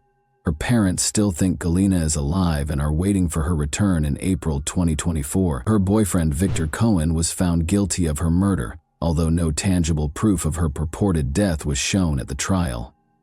Following Victor Cohen's release from jail, the matter gathered traction and split the public in 2 directions. Some people think Victor's sentence for murder was too light, while others think he was sentenced for a crime that never happened. Together, let's learn how a well-known criminal case involving the death and disappearance of an unproven man spread across the nation, sparking debate among onlookers and leading to the formation of organizations to look for Galina. Viktor Polov was born in Vladivostok on July 9, 1988. He adopted Cohen as his last name. When the youngster was very little, his parents split in 2012, leaving his mother and grandma to raise him entirely on their own. He graduated from Far Eastern State University's high school gymnasium in 2005. He enrolled in the PR department at the same university's Institute of Mass Communications, but left after 6 months in 2007. Ilona, who had COVID, presented her sister Galina, who was 3.5 years older than Victor, to her classmate. Galina Kolyadzinskaya was born in Rostov-on April 22, 1985. Her parents relocated to Vladivostok when she was 13 years old. The girl stood out, had a theatricalized way of dress, and was characterized by her brightness. She was slim, intelligent, and highly creative. After completing her education, she attended an art school before enrolling in the Far Eastern Federal University's Faculty of Design. She captured Victor's heart, and he fell deeply in love for the first time. They left their hometown of Vladivostok for Moscow, and Victor abandoned school because they both wanted to enroll at the Theater Institute. Vitya did not fail the entrance examinations, but Galina did. However, he made the decision to go back home in support of his beloved girl, and the two of them moved back to Vladivostok and began living together. Victor found out of his grandfather's passing and the inheritance he had inherited upon his return. The couple decided to use the remaining funds to invest in a successful business after renting an apartment in the heart of the city and purchasing a car each. The young couple was depressed as a result of their unsuccessful attempts to set up a shop for the fabrication of automobile tires, start a chain of donut shops, and even resell church kila. As time went on, the young people's relationship started to fall apart due to conflicts. The furious argument between the couple did not end there. Galina's pals once saw Victor grab his fiancée by the neck during a fight between them, but sometimes Galina did the same.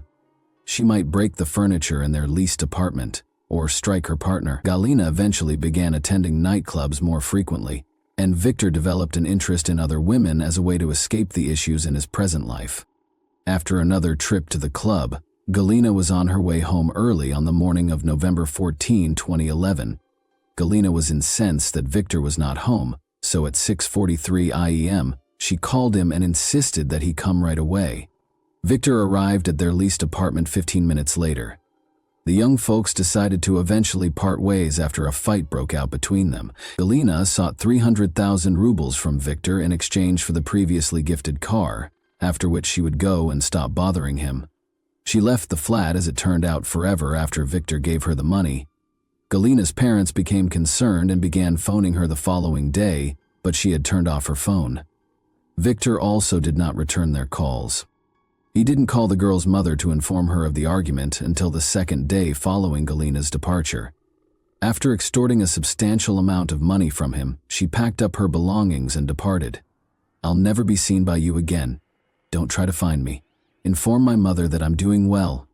Victor also told Galina's mother that he repeated what Galina had said in her final words. Galina's parents and friends were not shocked by her abrupt absence, because she was known for her flighty behavior and might go absent for days. He called her after she left, but the girl did not return his calls either, because the phone was initially only switched off. However, 3 days later, the police started looking for Galina Kolyadzinskaya when her father informed them of his daughter's abduction. The matter was enthusiastically taken up by specialists, and Victor was initially called to the station for a discussion. Since he saw Galina last, he was able to address a number of questions throughout the interrogation. Victor said that he had another woman and frequently argued with his girlfriend, whom he had become distant from. Victor claimed that he was tired of his scandalous lover, who could throw her hand at him or slather his car with yogurt when she was envious. Galina once declared while intoxicated that if her opponent kept dating her, she would rip his hair out. "Galina wasn't killed by me. We did argue with her. After packing her belongings and taking all of our money, 300,000 rubles, she departed. Her whereabouts are unknown to me," Victor demanded. The investigating team also looked at both of the young people's automobiles and the apartment where they shared housing, but they were unable to find any evidence of Galina's murder or blood traces. During the questioning, Victor was even put through a lie detector test. Although the young man's evidence was muddled, it was not shown that he was responsible for Galina's disappearance.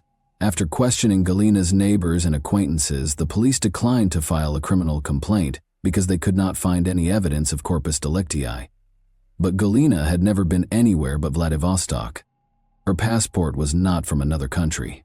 Victor moved in with his new girlfriend, Tatiana, and began a new life after gathering Galina's possessions and giving them to her parents. Young people's affections were so intense that they made the decision to get married in 2012.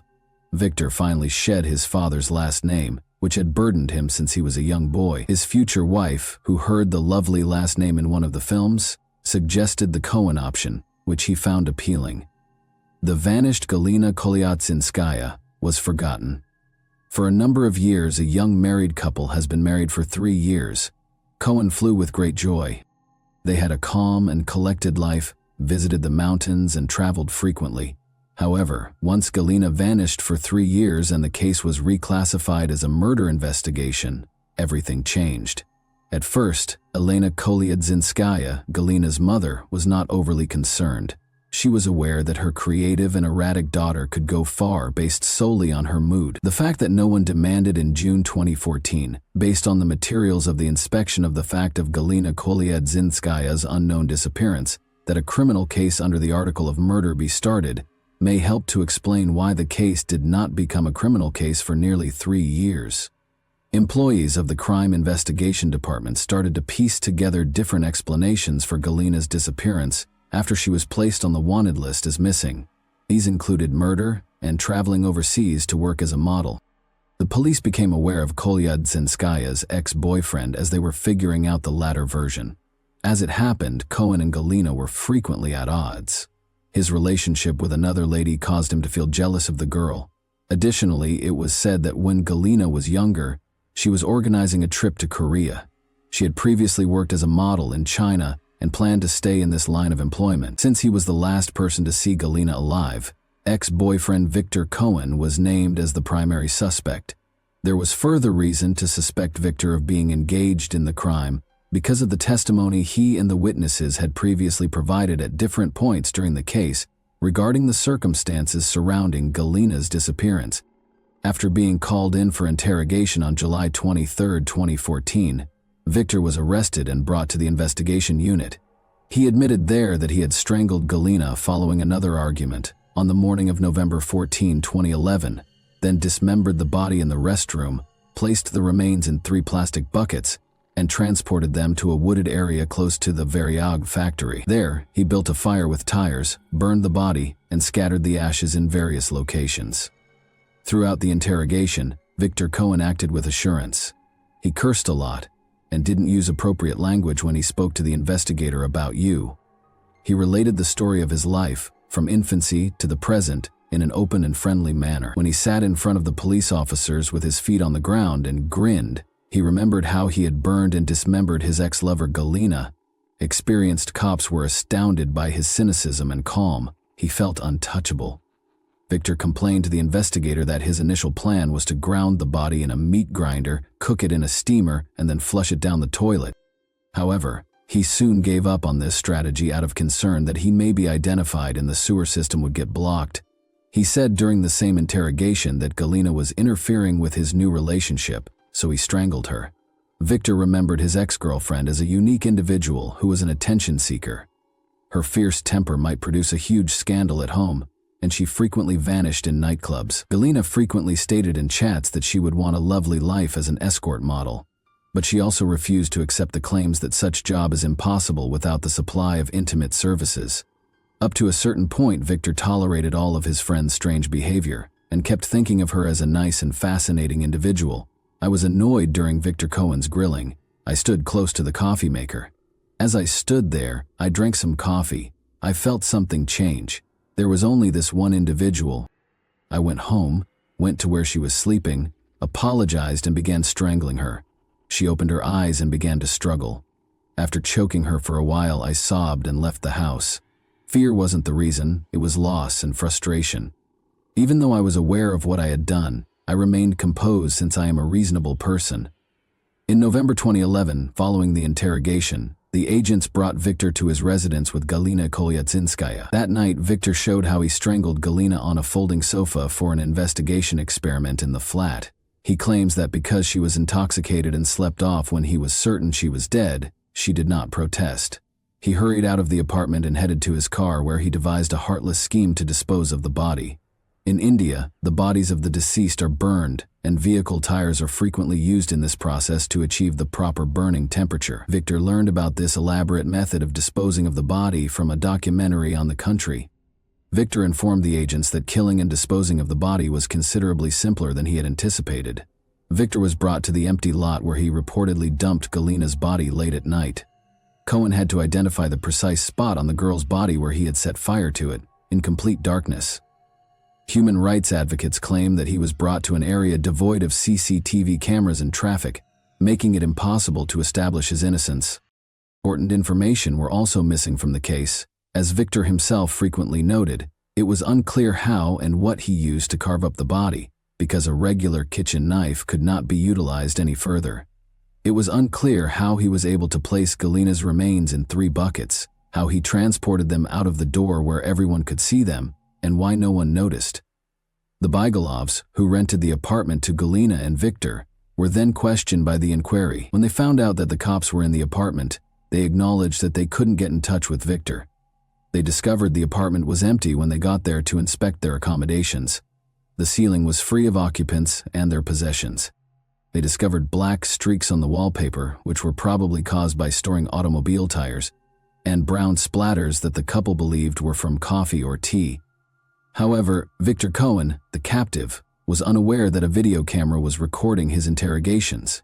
He later withdrew his testimony after realizing he had said too much on camera. He claimed that during his interrogation at the Karbasheva Street Operative Investigation Unit, they used illegal interrogation techniques to coerce confessions from him, and that Victor was threatened with harm if his wife Tatiana visited the same station.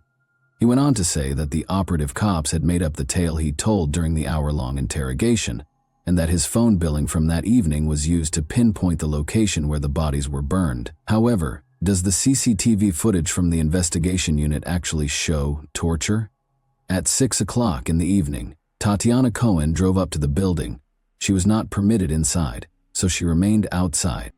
Around 6:30 p.m., Tatiana also entered the facility, and 20 minutes later, Victor was taken in for interrogation.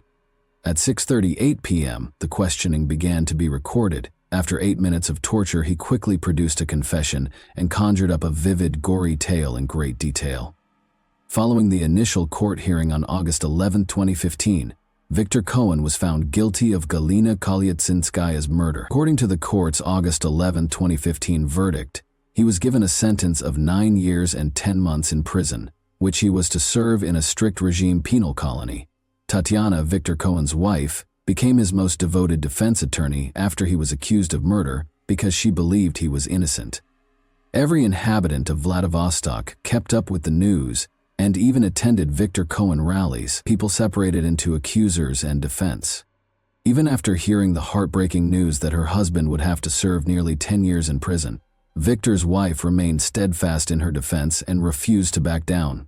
During the court session, the revealing footage that was retained in the criminal case was revealed.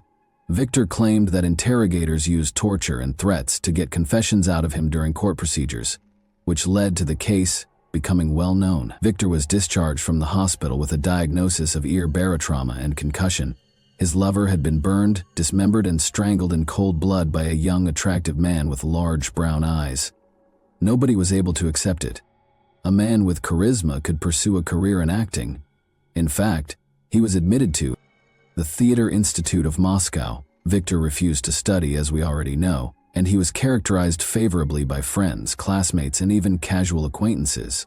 Attorneys based their case on the fact that no human DNA was detected at the location where he burnt the body, or in the flat where the crime was allegedly committed, according to the inquiry. Witnesses even claimed to have seen Galina in the city after she vanished. The public was stoked by Elena Kolyatsinskaya, Galina's mother, who genuinely thought her daughter was still alive. She stated in every interview that Victor was innocent and that Galina would return shortly to explain her disappearance and where she had gone for so long. Victor Cohen argued that the circumstances surrounding the murder that were submitted to the investigators were wholly made up after the guilty verdict. Ultimately, no biological evidence was discovered at the purported location where the victim's remains were burned. Additionally, the forensic analysis of Cohen's residence and vehicle produced unconvincing findings. Additionally, the defendant supported Galina's parents, who believed their daughter was still alive. Ivan Mikolev, the defendant's attorney at the time, claimed that there was no objective evidence in the investigation. Nothing was found when the earth at the clearing where his client is said to have burned the body was examined. There were no biological traces found during the examination. Some of the case materials were later discovered to be missing as well. The lie detector data, camera footage, and inspection reports of the apartment and automobile that were acquired back in 2011 led Cohen's defense team and family to assume that the case had been reclassified to absolve him of guilt for the unsolved homicide. It was never discovered that Galina disagreed with the court's decision. Victor filed an appeal and started arguing that he was not a party to the incriminating crime and that the police had coerced him into making the confession. Tatiana Cohen started a massive campaign to defend her husband. She actively maintained social networks, participated in protests, and made appearances on a variety of talk shows and programs. In exchange for posting false information, she actively raised money for a lawyer. The case was sent to the Court of First Instance for a second trial in a separate court after the Court of Appeals rejected the verdict on December 7, 2015, citing violations of the Code of Criminal Procedure. Victor Cohen was also found guilty of Helena Kolietsinskaya's murder following the Court of First Instance's retrial. As a result of the June 21, 2016 judgment, he was given a sentence of 9 years and 9 months in jail, with the option to do his time in a severe regime colony. Victor Cohen served his term after the Court of Appellate Instance upheld it on November 28, 2016, despite the fact that the conviction had been challenged once more. Following the appeal, Tatiana remarried, divorced Victor, and stopped having any affairs. It came out that her position as a wife was a well-planned game, since Tatiana started seeing someone else right after Victor was arrested. This was not what everyone had anticipated. Tatiana declined to respond. The court decided even though Helena Kolietsinskaya's body was not located. Victor Cohen was duped based on circumstantial evidence, and there was a lot of it. First, Victor's confession, in which he states that he chose to grind the body in a meat grinder in order to dispose of it after the murder. In 2015, he went to the Maxim shopping complex and actually purchased a meat grinder and a pressure cooker at the Technica Dome store. Records from the store's database pertaining to meat grinder purchases made on November 14, 2011, were seized as part of the investigation, and among them was the last name Polivavi. The time on the invoice and the receipt from the store's database match. Additionally, the store administrator attested in court that the database was not altered with the intent to fabricate information. Furthermore, the verdict was significantly influenced by Victor Cohen's cell phone bills. Victor remained in the apartment from 11 a.m. to 6 p.m. on November 14, 2011, probably dismembering the body and transporting it in buckets to the woods close to the Variag facility at night. Victor kept saying that after Galina departed, he contacted her, but her phone was unreachable. Victor last spoke with Tatiana on the phone at 11:51 p.m., right outside the Variag facility. Victor's phone bill, however, indicated that he did not call Galina between 10 a.m. and night. Furthermore, it's clear from listening to the court proceedings when Galina Kolietsinskaya and Victor's billing is disclosed that, following Galina's disappearance, she received calls from friends, family, and even Victor's mother, but not from Victor. If it were Victor, someone would at least convey a message to his missing friend, especially because everyone is searching for Galina and Victor is suspected. Victor, however, didn't. He knew, of course, that there would be no response. Sales receipts for 320-liter plastic buckets with locks and lids that were purchased on the same day as the meat grinder were also included in the case. Sadly, the receipts don't include a last name, so it can't be confirmed that Victor Cohen purchased them. However, how could Galina fit into buckets that held 320 liters? The enamel found in the bathroom was another piece of circumstantial evidence. Galina was dismembered in the bathtub by Victor, who then used a metal brush to scrub the tub so hard that he obliterated the enamel after covering everything with foil to conceal the bloodstains. Victor claimed in the confession video that Galina had damaged the bathtub's enamel by frequently using acidic or alkaline cleaning solutions. Following her disappearance, witnesses who said they saw Galina at Sheremetyevo Airport in Moscow and at a shop in Vladivostok were later proven to be untrue. CCTV footage from the airport shows that no such girl was discovered. One of the witnesses was the subject of a criminal case under the article on giving false testimony. My only and primary concern when researching this case was why no additional clues were discovered. Even the slightest details are impossible to foresee and conceal. After all, there must be some evidence left if Victor killed Galina. The response was straightforward. Victor refused to allow the police to enter his apartment over the first few days. He moved in with Tatiana right away, and the apartment's owners were unaware of the situation. It wasn't until December 8 that he finally took his possessions. When the policemen arrived to see how he was doing, nobody opened the door. It took 12 days for the cops to enter the residence. Instead of using luminol, they just made things right. The apartment's owners began remodeling on December 10. Only on December 27th were the two vehicles examined. Remind yourself that on November 14, Galina vanished. Victor thus had a month and a half to clean the car's interior and roughly 3 weeks to clean the flat and hide his tracks. Therefore, why were neither Galina's remains nor DNA traces discovered? Experts have concluded that, under artisanal conditions, it is still conceivable to completely burn the person, which is precisely what occurred in this instance. Wild animals may have scattered the black fragments Victor claimed to have scattered in the forest close to the burning site, depriving the inquiry of the final piece of evidence. Galina was dismembered and placed on tires, where Victor set the fire at the proper temperature to burn the bones. Black pieces of burnt bone were all that remained of her. Citing the length of time that had passed, he did not mention the precise site of the campfire. He had simply forgotten. We would need to use a sieve to sort through a sizable portion of the forest in order to locate the body's remains. However, why? Nothing is known about Helena Kolyatchinskaya if the murderer is not apprehended for almost 13 years. The statements of the man found guilty of her murder recount the final day of her life. Where may Galina have gone if Victor Cohen hadn't killed her in the first place? It is nearly impossible to become lost in today's environment unless you are a professional in the intelligence service, according to seasoned, retired investigators who spoke casually with journalists. Galina had to be located in 13 years. She could not avoid leaving traces, even if she lived abroad under a phony identity.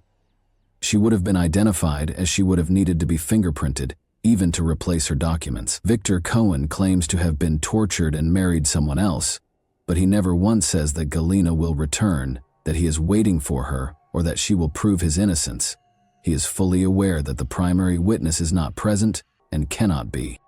Victor never once claimed that he was innocently imprisoned, that 10 years of his life had been taken from him, or that his cherished wife, Tatiana, had left him because she didn't want to wait for him there.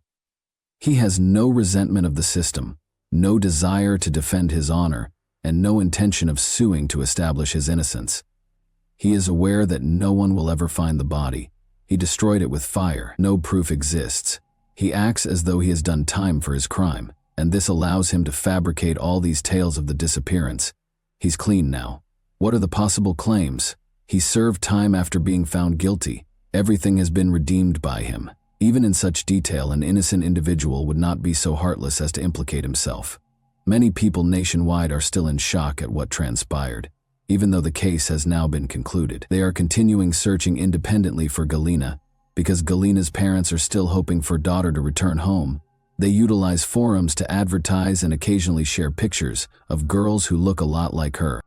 And that wraps up today's chilling story. If you enjoyed this video, don't forget to like and subscribe so you never miss a new upload. Also, let me know in the comments, what part of this story shocked you the most?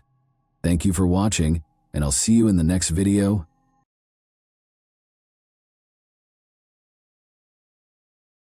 Hey guys, welcome to my channel, and today we're going to take a look at another horrible case with you. 2 close women in his life were taken from him by criminals, and he will always be grieving for them. It's said that lightning never strikes the same spot twice, but our hero has had the opposite experience due to a horrible turn of events. Jim Larson lost 2 ladies he loved 7 years apart to petty thieves. Twice, men who only ever show up in people's worst nightmares tear his life apart.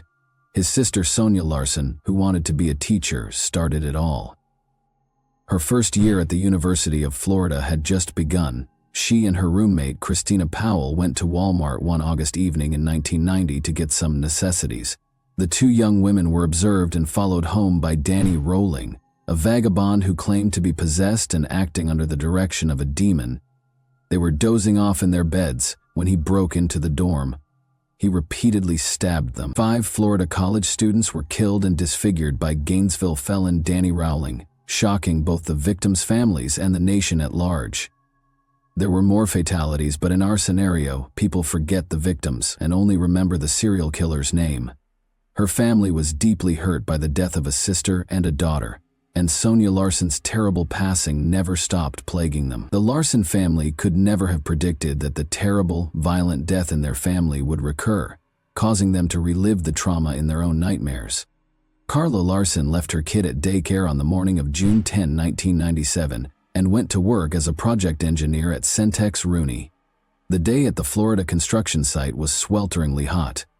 Carla informed Cindy Harris, a coworker, just before lunch that she would be running a little behind schedule because she was going to the grocery shop to get some food and beverages for a meeting that afternoon. She left work at midday and went to the new supermarket on International Drive, which is close to Osceola. Carla Larson didn't come back to work for a few hours. she never showed up for an important meeting that she was scheduled to be at. Her coworkers became alarmed and started looking for Carla on their own, following her path back to the grocery she had intended to visit. They continued to hope that she might have been delayed in returning because of a little incident, her phone dying or her car breaking down. However, the search was unsuccessful.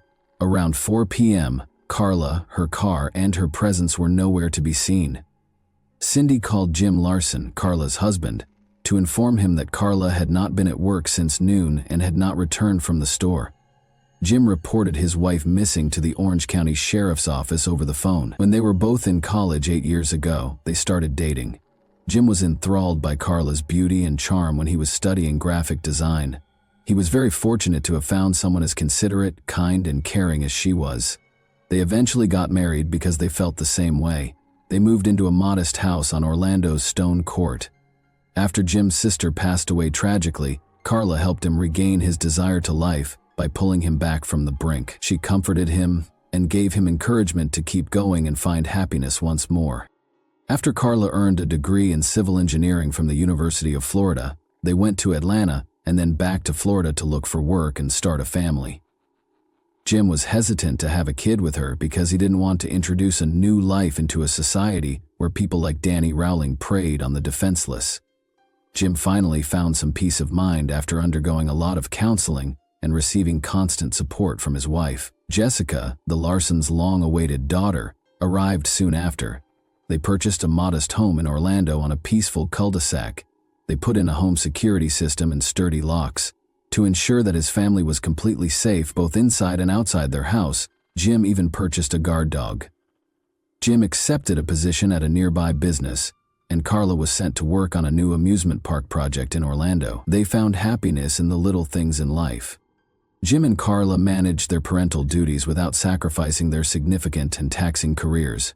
However, on a typical summer day, Jim's idyllic life, which he had fought so hard to build, took a sad turn when Carla vanished. When Jim reported the disappearance of Carla Larson, Tom Woodard was on duty and got a radio call.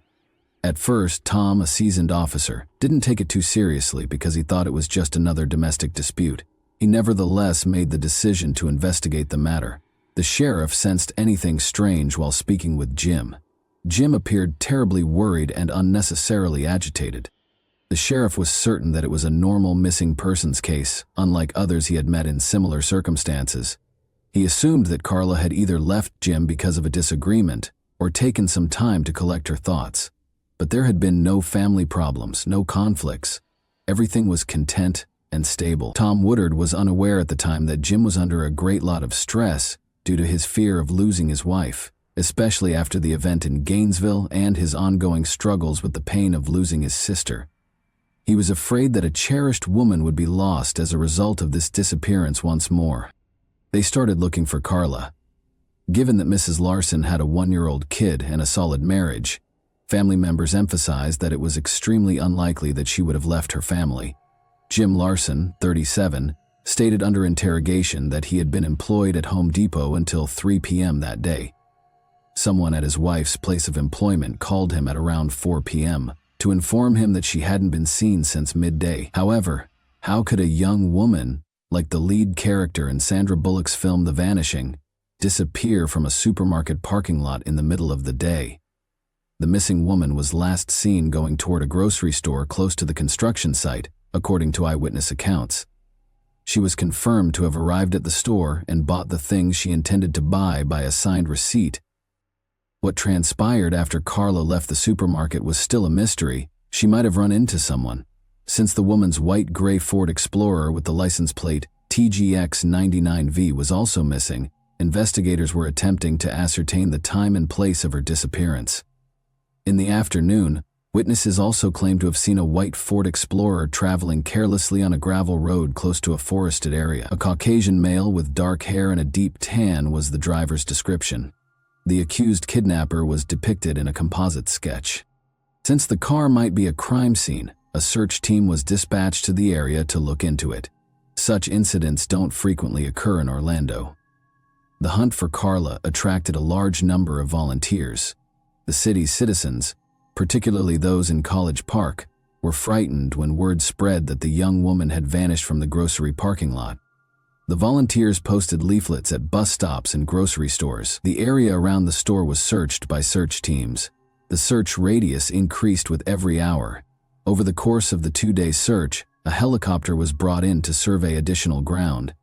Even though there was less and less chance of finding Carla alive every minute, the homicide department and her co-workers persisted. After 36 hours of searching the same spot again, 2 of Carla's co-workers finally found something early on June 12.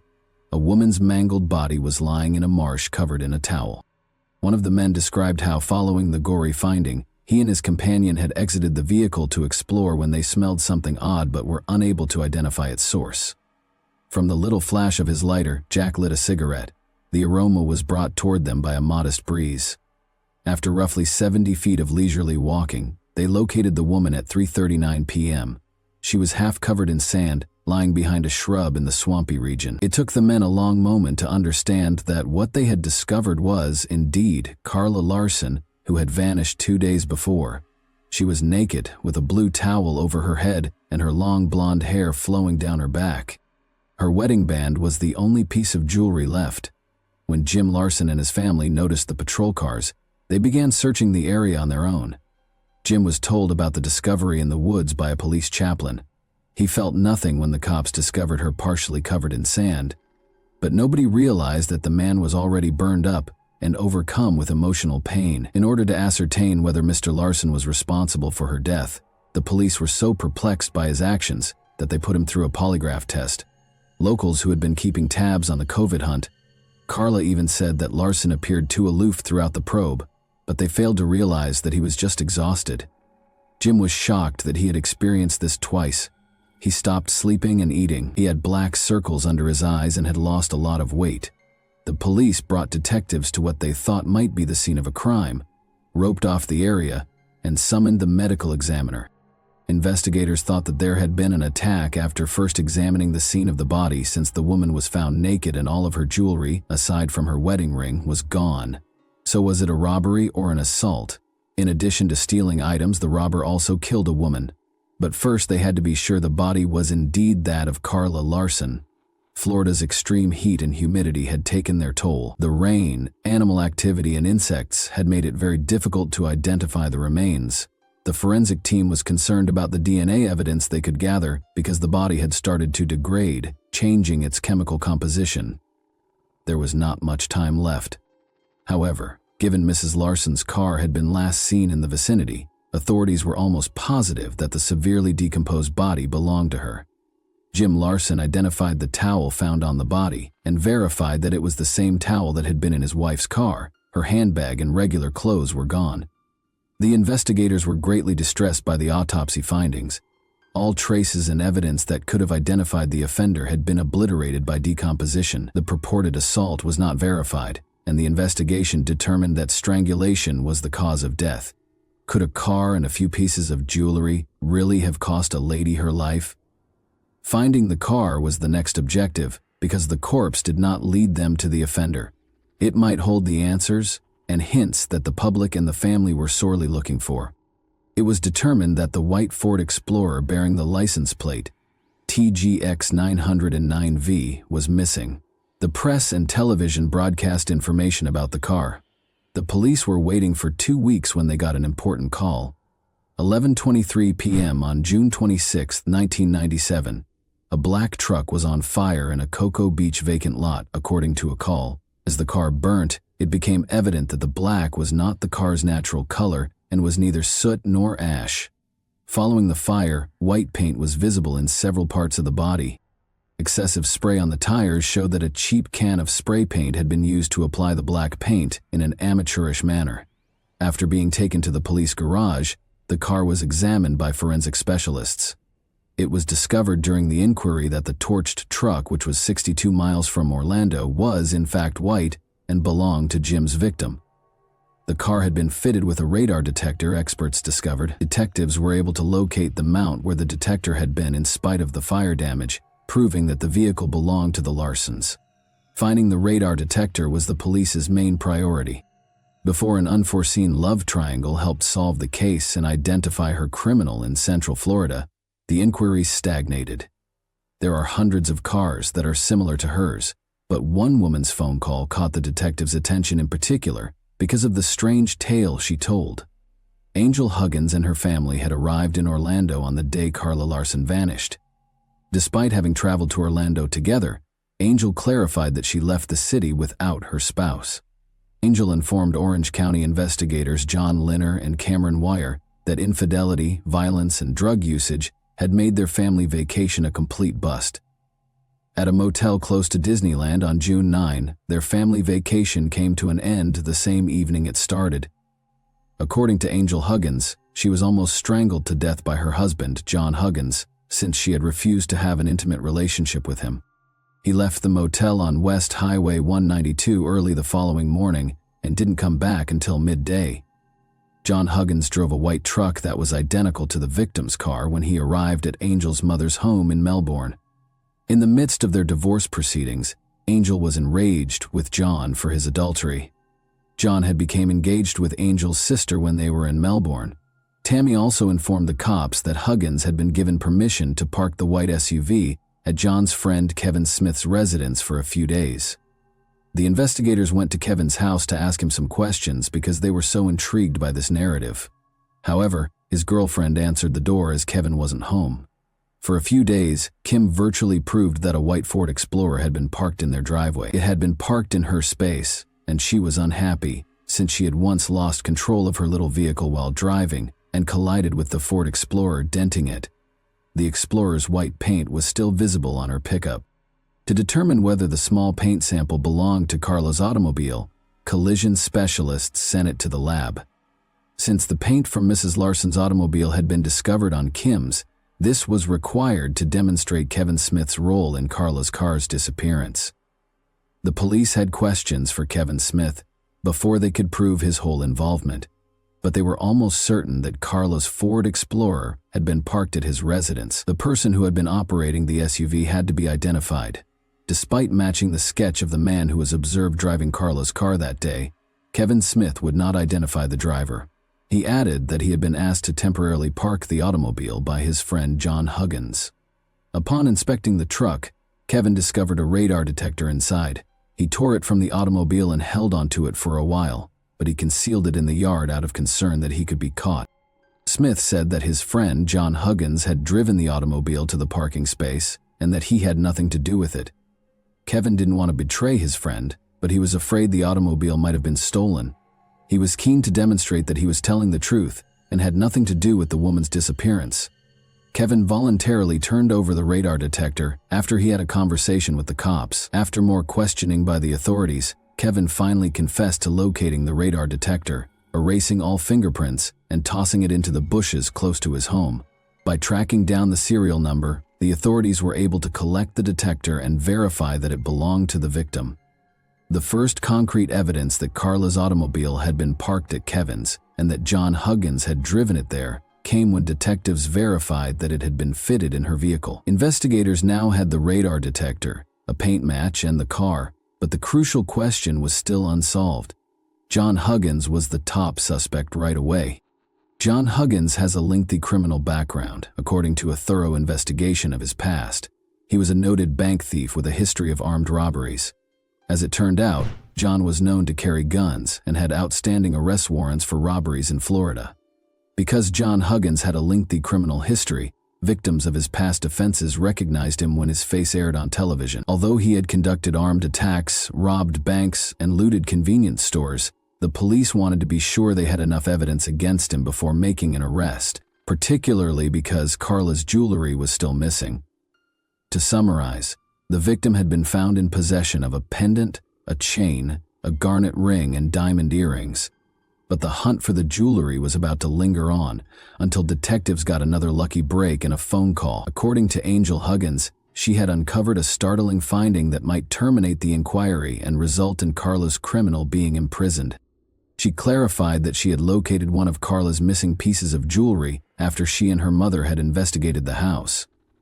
The police searched Angel's mother's home and the shed on the property twice after Angel called, but they were unable to locate any evidence that would implicate Angel. but the woman saw a screwdriver on top of a box in the shed when she was searching for insect repellent. She impulsively opened a shed electrical box and discovered the victim's jewels concealed within. The jewelry, the electrical box, and its cover did not have any fingerprints on them. Looking at the last piece of the puzzle, we see John driving a stolen vehicle. The attempt to strangle his wife at the hotel was picked up by the radar detector. The dates of their stay coincided with the day Carla vanished, on May 28, 1998, and the hotel room they occupied was right across from the supermarket. John Huggins was accused of robbery, kidnapping, and auto theft in addition to the murder of Carla Larson. After being indicted by an Orange County grand jury, John Huggins was taken into custody in Maryland. Huggins requested that his case be transferred, and the trial court granted his request, moving it to Duval County. However, those who haven't lost two loved ones don't see the world through Jim Larson's eyes. On January 25, 1999, Larson sat in his tidy living room in a peaceful, tree-lined Orlando suburb, the kind of home that most middle-class Americans consider safe, feeling a deep void and an unrelenting, numbing pain. Because he still has a daughter to raise, he still yearns for them and perceives danger in everything. Mr. Larson now finds motivation to continue through his daughter Jessica. Since lightning has already hit him twice and won't do so again, he fervently hopes and believes that the young girl didn't fully comprehend the atrocities that took her mother and aunt. He also prays that she won't ever feel terror or dread again. And that wraps up today's chilling story. If you enjoyed this video, don't forget to like and subscribe so you never miss a new upload. Also, let me know in the comments, what part of this story shocked you the most? Thank you for watching, and I'll see you in the next video.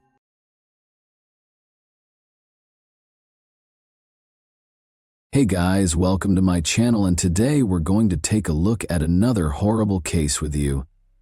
Parents teach their children from a young age not to trust strangers, not to get into unfamiliar automobiles, and never to go anyplace with someone they don't know, regardless of what they may say, because the world is big and full of hidden hazards. Regrettably, people with bad intentions frequently exploit both the trust of the innocent and the precarious circumstances that some adults find themselves in. Young medical student Mia Steven went to a party with her pals. She thoroughly enjoyed the evening and the companionship of those around her. Nothing seemed out of the ordinary, and nobody could have foreseen what was about to happen. Sadly, Mia never made it back home. When she vanished, the entire community rallied in the hopes of discovering her uninjured and alive. But when a sobering discovery was discovered in a neighboring woodland, something so startling that even the most experienced investigators found it difficult to comprehend, those hopes were dashed. On January 15, 2000, Mia Steven was born in Aalborg, a sizable harbor city in northwest Denmark. She came from a loving, close-knit family as the youngest. She grew up her adolescence in this small town, which is well known for its low crime rate and feeling of security. Mia did exceptionally well in school, demonstrating a natural aptitude for subjects like biology and chemistry. Her teachers believed she was a talented student and had high expectations for her. Mia knew she wanted to become a doctor even as a teenager. She always wanted to assist everyone around her and was incredibly kind and perceptive. Mia was well liked by her peers because of her gregarious and intelligent nature. She was loved for her warmth and approachability and had a wide network of acquaintances. Attention was also drawn to her elegant manner and remarkable looks. While still in school, she started modeling, participating in several campaigns, and winning people over wherever she went. Because of her uniqueness, Mia frequently had admirers fighting for her attention. Mia achieved her dream of enrolling at Aalborg University's Medical program, one of Denmark's most esteemed universities. After graduating, she kept modeling while attending school, doing fashion publications and commercials. Mia maintained a close relationship with her family by continuing to live at home with her parents in spite of her achievements and increasing independence. Mia was in her second year of college when the COVID-19 epidemic struck. The limitations and lockdowns drastically altered her life. Social media, phone conversations, and video chats took the role of her face-to-face connections with pals when classes shifted to online. A vibrant, gregarious, and outgoing young woman found the lockdown period to be rather difficult.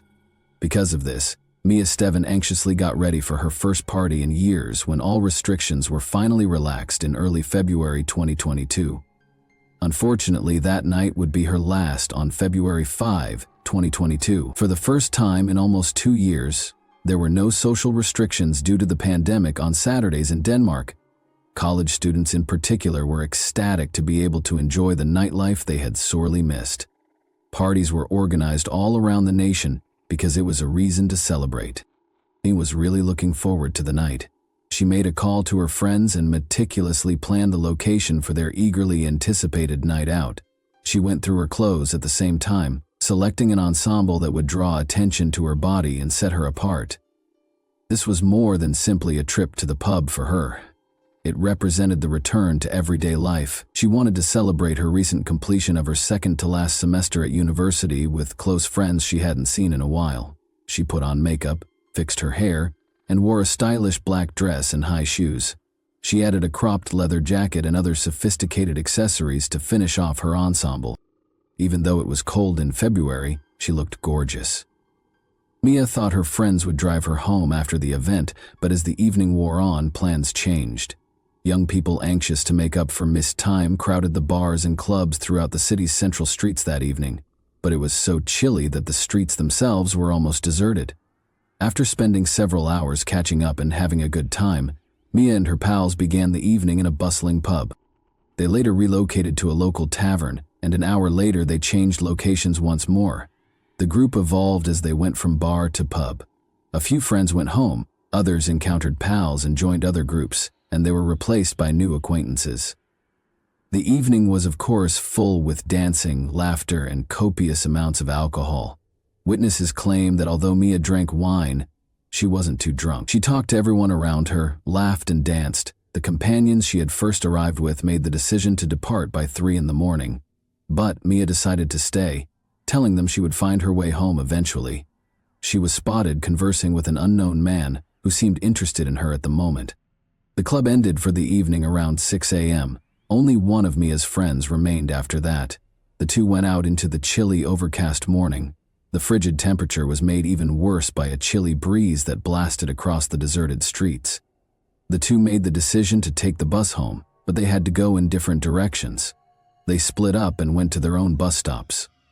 Mia never came home that night, and no one ever saw her alive again. Her parents initially assumed she might have gone to stay with one of her many friends and were not alarmed. But when they noticed that her phone was going directly to voicemail, something that was completely out of character for her, their worries intensified. Unable to wait any longer, Mia's mother called her daughter's best friends and classmates at midday on February 6. One by one, they all responded with the same response. They couldn't get in touch with Mia, and they hadn't seen or heard from her since the previous evening. Her parents were so alarmed that they rushed to the local police station and reported her missing. They were concerned that law authorities may postpone their search by waiting the customary 24 hours, because Mia was an adult and had attended a party. They were relieved that the police took the matter seriously and started looking into it right away. Investigators began by speaking with every friend and acquaintance Mia had made at the different pubs that evening. Although Mia had been drinking, witnesses attested that she wasn't too drunk. They also gave a thorough explanation of her attire, which included a light jacket and a stylish evening gown. Investigators initially thought she might have died from the weather because it was so chilly in February. They promptly ruled this out, though, because no further relevant reports had emerged. Security footage from the bars and clubs Mia had frequented was examined by police. Although Mia seemed to be in a good mood and turned down her friends' offers to bring her home, nothing else in the video seemed suspicious, and the packed venues made it nearly hard to follow one specific person. The enigmatic man Mia had been spotted dancing with that evening quickly came into focus. Finding him and questioning him was crucial. Luckily, it was easy to identify him. He was an aspiring athlete with a bright future who was a fellow student at Mia's institution. He volunteered to be questioned and disclosed that he had taken a taxi to his house across town after leaving the bar at around 5 in the morning. The taxi driver acknowledged dropping him off at the specified place, allowing police to establish his alibi. Mia had no known adversaries, conflicts, or anybody who would want to harm her, according to her family and friends. She had never engaged in criminal behavior, used illegal substances, or had any symptoms of mental illness. Although no one in her network had ever heard of a stalker or obsessive admirer, this prompted investigators to think about the possibilities. After Mia exited the pub, investigators looked at video from street surveillance cameras to expand their search. She and her companion had left the venue together, and after walking roughly 300 feet, they paused to bid each other farewell. Each then made their way to their designated bus stops. Investigators were looking through the video when they spotted something strange, a dark automobile that seemed to be pursuing Mia after she split up with her friend. Mia went another 500 feet or so after saying goodbye to her companion and then paused to wait for her bus. Regretfully, it never came.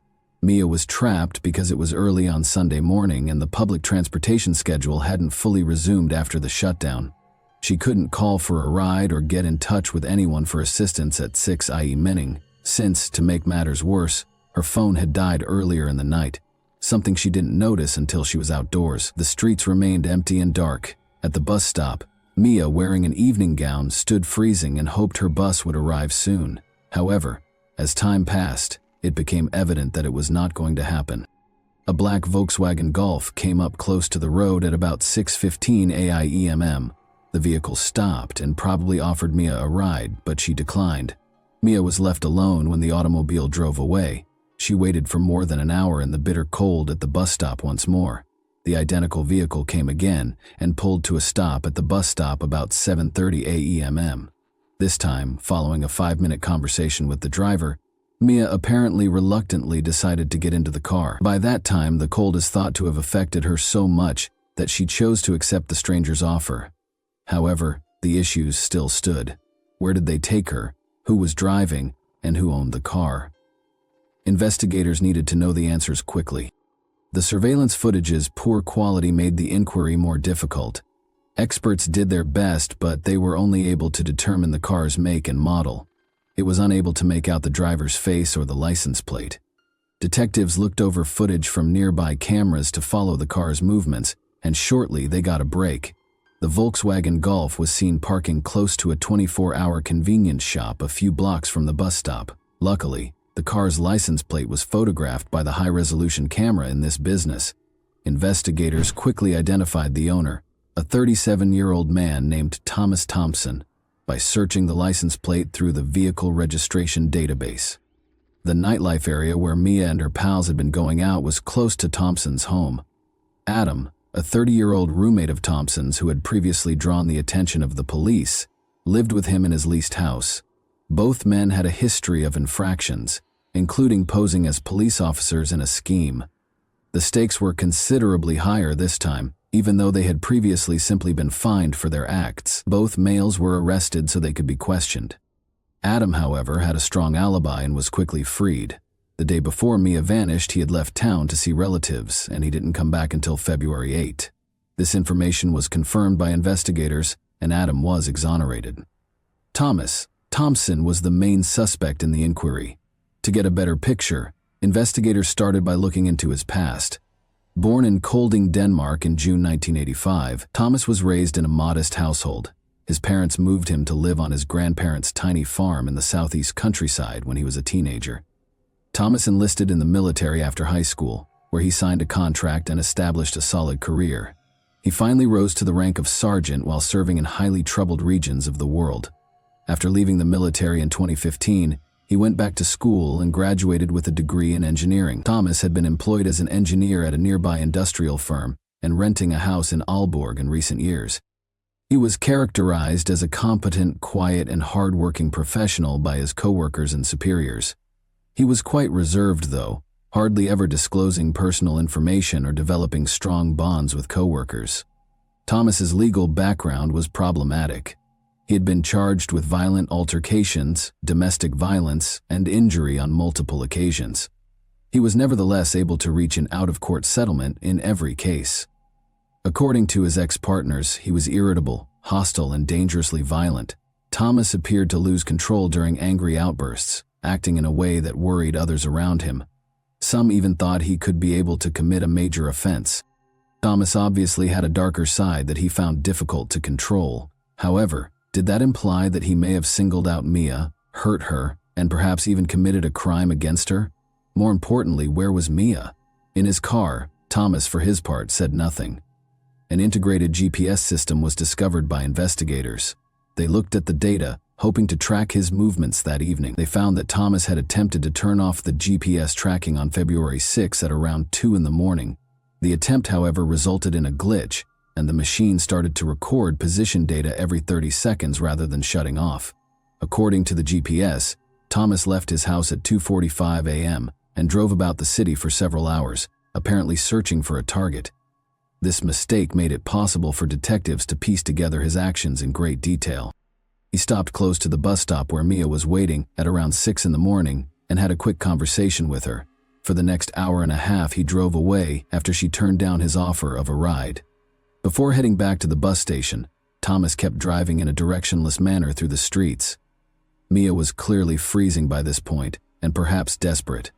Apparently believing she had no other option, she grudgingly got into his car. Before driving into a remote road, the vehicle departed the city and drove through a few tiny neighboring villages. GPS data revealed a series of short pauses near each other in the wooded region, followed by a lengthy wait, during which the vehicle stayed motionless for approximately an hour. Search dogs and an operations team were sent to the location.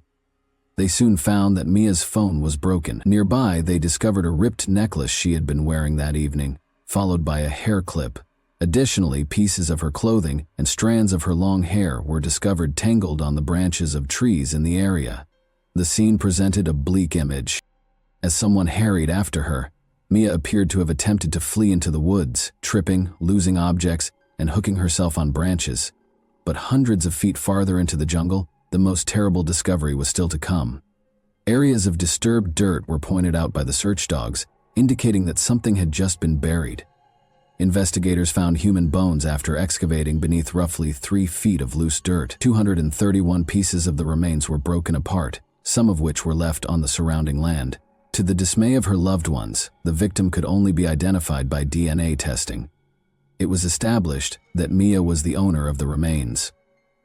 Law enforcement was forced to issue a public statement as news of the gory discovery swiftly spread to the media. The community was reassured that the dangerous criminal had been caught.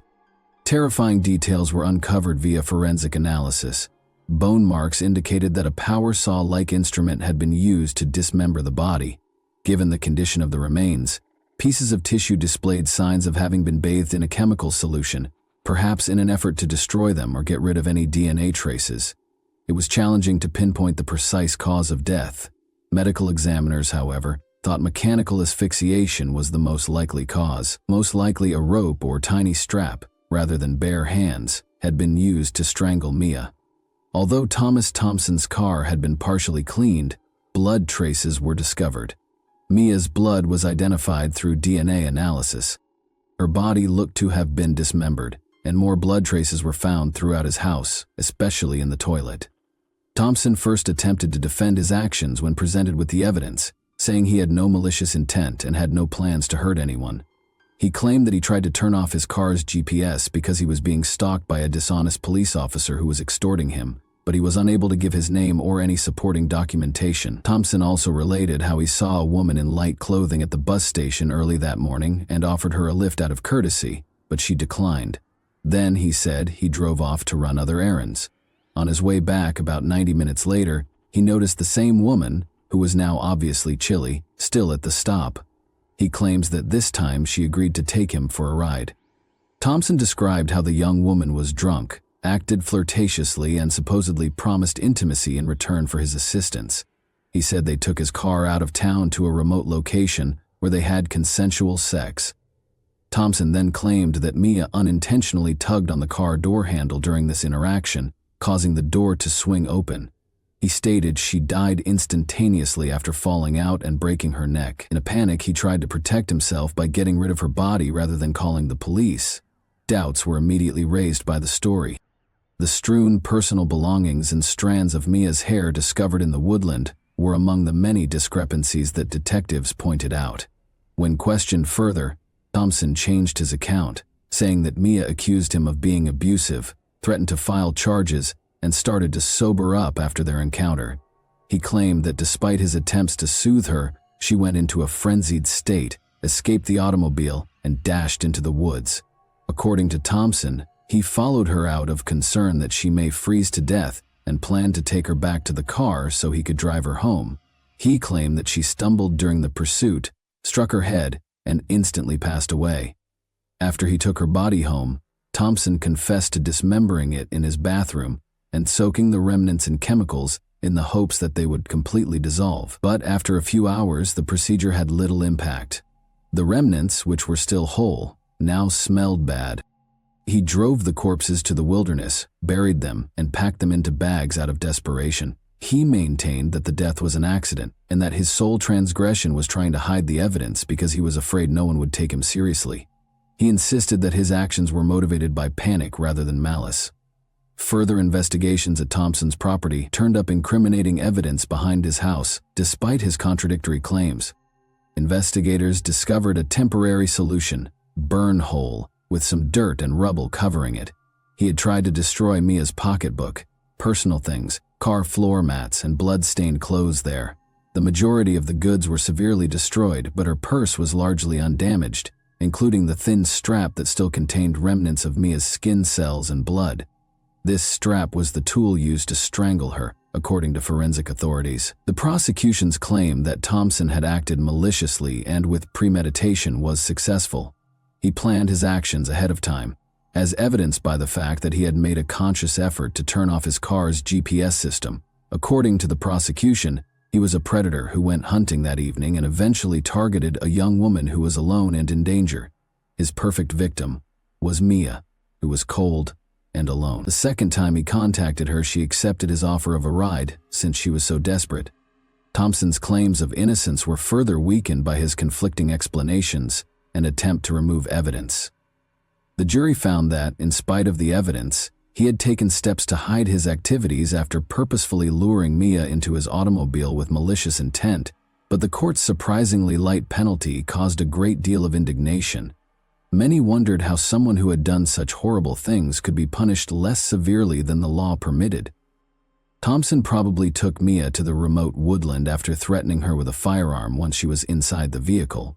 She tried to flee there, but he caught up to her. There is evidence that he assaulted her and then strangled her with the strap of her purse.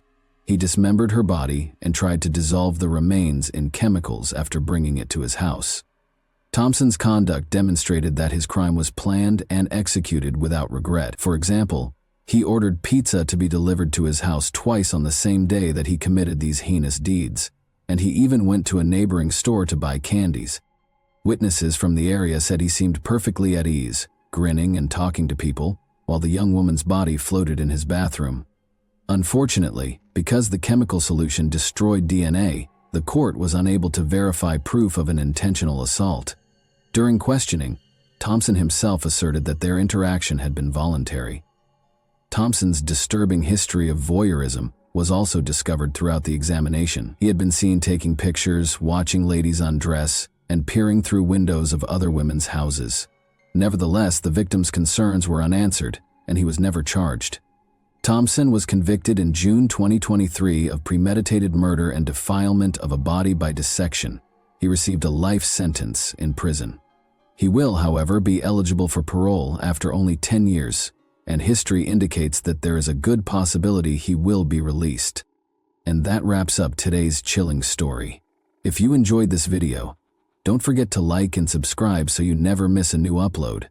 Also, let me know in the comments, what part of this story shocked you the most? Thank you for watching, and I'll see you in the next video.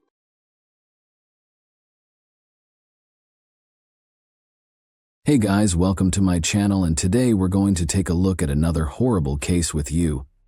This video shows 47-year-old Fiona Beale, a primary school teacher at Eastfield Academy in Northampton, dancing sloppily in front of the pupils. Every one of her pupils enjoyed having her as their instructor. She was a committed educator who wished to make the most of her students' school time. Nobody in this video has yet to comprehend that Fiona's tale will be featured on newspaper front pages in a few months. We will thus talk about the events that took place in England in 2021 today. The details of Fiona Beale's early years are scarce.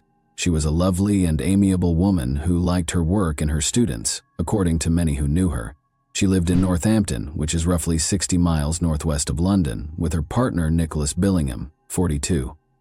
According to the 2021 census, the total population of the urban area is close to 250,000, making it one of the biggest towns in England. Moore Street was the residence of Nick and Fiona, and it was on this peaceful street that the events of today took place.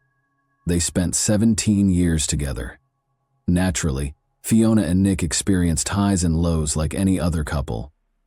Here's what I know about Fiona and Nick's connection, though many facts will likely be revealed later as this case was concluded approximately 2 weeks ago. According to Leslie Oldham, who knew the couple well, I thought she was really nice. Leslie remembered that although they weren't holding hands or smitten, they appeared content enough. She was quite courteous and talkative when Nick invited her around for tea.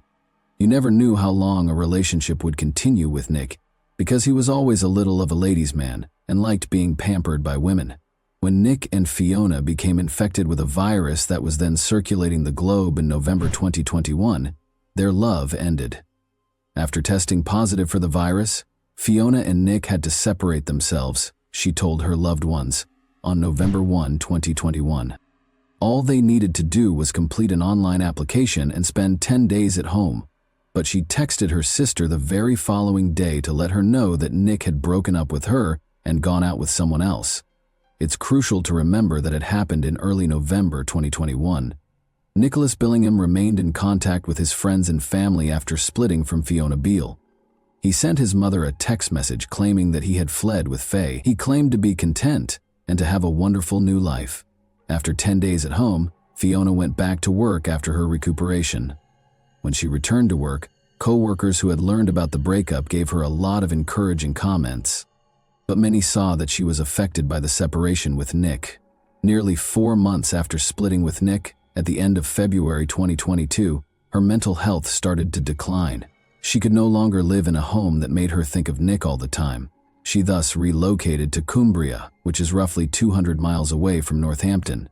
Her family members were alarmed by the text she sent them on March 15, 2022. Her relatives phoned the police because they were so concerned.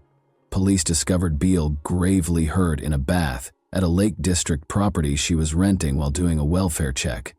Constable Josh Parkin spoke in court about how he first thought she was dead and how ominous music was coming from her cell phone. According to Parkin, "I saw a female laying in the bath, completely naked. It looked like bodily fluids in the bath, leading me to believe the individual was deceased. What I would describe as sinister acoustic music was playing from a mobile phone that was next to her. I immediately requested an ambulance to attend our location. I suggested that we tried to get her out of the bath to perform CPR.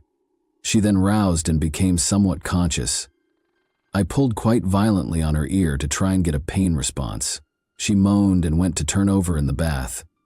We sat her up, and that's when she started to become emotional. I discovered a blue notebook that was leather-bound and had a logo of some kind on the front. The fact that the paper and the parting note were identical at the time held significance for me. It was evident from a cursory glance at the notebook that it contained information about her mental health at the time. I remembered that the last page of the book mentioned both vomiting and defecating. At the time, I believed it to be essentially a continuation of the farewell note. Fiona left a second message for the home's owner along with her bank card. The message read, "This is my PIN, don't go into the bathroom."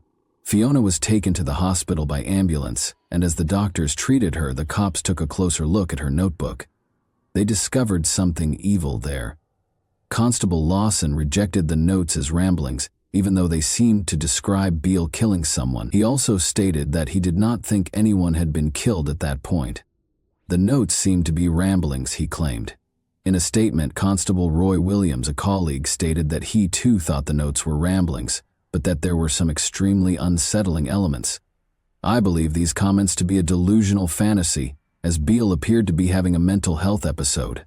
Because of the book's substance, we were unable to overlook the statement. She said her long-term partner was not a very nice man, and that she had killed him. Fiona wrote in her notebook, "Everything changed last year. You be sweet to them, especially your wife. My husband wasn't sweet to me. I suppose I ought to explain what happened to get me to this point. My mental health had been deteriorating. Whenever he was cheating, he would up the ante on belittling, moaning, and criticizing. I have to confess. Okay, here goes. October 2021, he spat on me and threatened me during intimate contact. I thought about leaving, but the things he said and did fueled my dark side. I call her Tulip 22. She's reckless, fearless, and efficient. Ruthless. I started plotting as Tulip 22 after he'd gone to bed. I could no longer sleep in the bed due to my breathing being too loud, or I moved too much, or I was snoring. Another notebook entry mentioned that Nick had been nasty and mean for 17 years, and that she decided she couldn't let him get away with it because of his disgusting behavior on Halloween. Another entry stated, "That night I planned pandemic rules, meant I had a guaranteed 10-day isolation period from positive symptoms. I called the school administration on Monday and said we'd tested positive and had symptoms. He went to work. Tulip 22 smoked and planned. I'd planned it mentally so many times before. I had a bath. I left the water in. I encouraged the bath with the incentive of intimate contact. Afterwards, while he was in the bath, I kept the knife in my dressing gown pocket and then hid it in the drawer next to the bed. I brought a chisel, bin bag, and cable ties up too." She made him put on an eye mask before stabbing him, according to the note. The notes that followed read, "Still, my actions haunt me. I sometimes have to catch myself and remember what I did and then remember my cover story. Neither seemed convincing. I got him to wear an eye mask. It was harder than I thought it would be. Hiding a body was bad. Moving a body is much more difficult than it looks on TV. I am sorry I didn't leave him. I am sorry I let him rip my self-esteem and self-worth apart. I am sorry. I am weak. I am sorry for what I did. Yes, I am alive currently, but it's more like a waiting room. People will blame my mental health. I should have, could have fixed myself. Do I regret what I did? Of course I do. I'm not a monster. It had been building up for so long. The funny thing is that he was such an unlikable person, I only had to send a few texts. No one seemed bothered. I don't think anyone would have looked for him." Beale had written in her journal that Billingham why she stabbed him. Recall that Nicholas Billingham vanished on November 1, 2021, and he only used text messages to communicate with his loved ones after that. The police visited Fiona Beale's residence on Moore Street, where she and Nick resided, the day after they finished reading her notebook. In their hasty inspection, they found nothing out of the ordinary, but when they came back the following day, they discovered a few things, such as a mattress in the cellar that was noticeably covered in blood when it was moved. More evidence was discovered when the police returned to Moore Street on March 19. A body was discovered buried in the backyard by forensic investigators and specialized search teams, which included a cadaver dog. Buried beneath bark, chippings, soil, wooden sheeting, concrete building blocks, bricks and planks, plastic bags, rubble, mortar, polystyrene, laminate flooring, and pieces of fabric and vinyl recovered from a constructed structure concealing the body. Billingham's remains were discovered wrapped in carpet. The eyes were covered with a sleep mask. On the inside, the words, "This is my morning after face," were printed. According to the police spokesperson, he was not given any dignity or opportunity to die because of the way he was wrapped in cables, hose pipes, plastic bags, and construction debris. It displays complete disdain. One day after the body was found, a post-mortem was performed. It has been determined that he was killed by a single stab wound to the right side of his neck, which cut the esophagus and trachea and crossed the right jugular vein. Moderate force would have been needed for this. It is impossible to rule out severe force. Fiona Beale was taken into custody by the authorities on March 22, 2022, and accused with killing Nicholas Billingham. When Nick's family learned of his passing, they were crushed. Fiona's use of Nick's phone to text them and his buddies startled them. One of these texts was shown to reporters by Nick's mother, Yvonne Valentine. "Nick has been taken from us far too early and will always be in our hearts," said Nick's family in a statement. "We've been overwhelmed with offers of kind support and words of comfort from so many beautiful people, and know that he will be sadly missed by all his friends, family, and loved ones. Our heart aches for Nick. He was a gorgeous little boy, and we have so many cherished memories of him growing up, and we're so proud of the man he became." Fiona Beale's co-workers and her students' parents were shocked to hear that the adored teacher had a darker side. "We are particularly mindful of the impact this news will have on the children, and we'll be doing everything we can to support both pupils and staff as we work through this difficult time together," This is an appalling tragedy that will shake our school community to its roots, and it's at times like this that we must rally around each other, support each other, and be kind to each other. The administration of the school where Fiona worked issued a statement saying, "We were shocked and saddened to hear that one of our teaching staff has been charged with a very serious offense and is now remanded in custody." Nick passed away on November 20, 2021, after the police began their investigation. In the days that followed, Fiona made every effort to conceal any evidence of the crime she had orchestrated. Fiona understood that by informing everyone that she had the virus, she would have 10 days to avoid being bothered. She allegedly falsified the test results in order to complete an online application form. Fiona never took the test, according to the evidence. She claimed to be suffering from the crippling effects of the virus following the murder, yet her conduct during those 10 days were incongruous with those symptoms. Using her deceased partner's and subsequently her own Amazon account, she purchased a number of cleaning supplies, including for Venetian blinds, a new mop and bucket, ultra-heavy-duty bin bags, a new mattress, bedding, clothes, wall art, and mirrors. The cleanup began as early as 1:07 a.m. on November 2. She added 3 rolls of duct tape to a Tesco order that included many cleaning supplies later that same day. She bought a stainless steel digging shovel, heavy-duty long gardening gloves, a galvanized incineration bin, garden leaves, and a wood burner at 2:19 p.m. She eventually purchased other items to dispose of the body, as well as numerous items for her personal comfort and delight, including apparel, scented candles, shampoos, chocolates, and soft furnishings.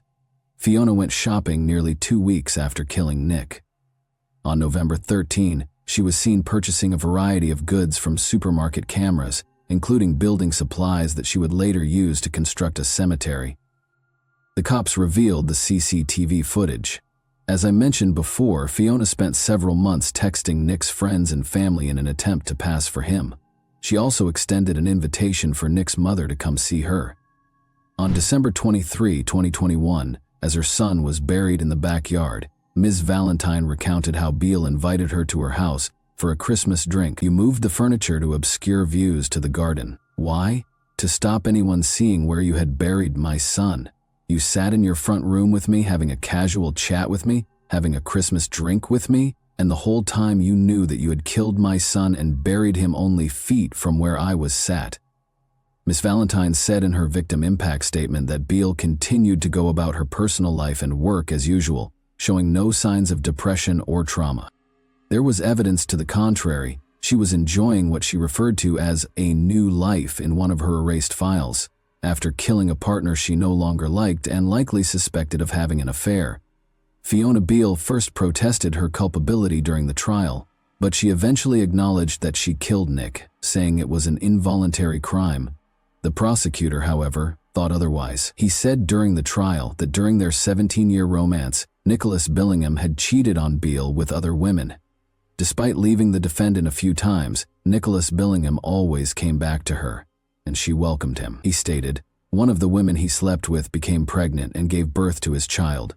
Instead of leaving him, she worked out a plan on how and when to kill him, where to conceal his body, how to cover up and explain his disappearance to others, and to explain her own absence from work when she killed him." However, defense lawyer Andrew Wheeler informed the jury in a brief statement read following the prosecution's opening argument that Beale had suffered from mental health issues for years prior to the murder, as a result of Mr. Billingham's coercive actions.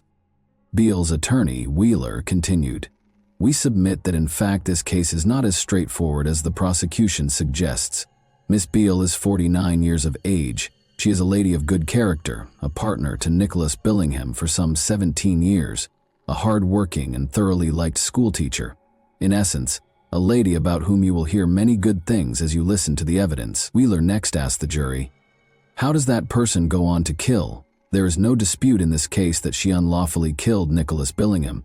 What this case is really about is her state of mind. You will hear that she has, over the years, struggled with her mental health. As you will hear, the defense lawyer described Nicholas Billingham as psychologically controlling and wearing her down over time. She was worn down till she was practically broken over the years. We surrender to you." Many of the specifics of the actual act itself are difficult for Fiona Beale to remember. The teacher continued to work as usual, even traveling to London with the class, according to the court. However, Beale started messaging the head teacher frequently to claim she was sick a few weeks after her capital visit. When the worried head teacher called Beale's mother after receiving the texts in March, she disclosed that Beale had informed her that she was leaving on a school residential trip. After that, the head teacher reported her missing to the police. She was located by Cumbrian police at a rental address close to Kendal.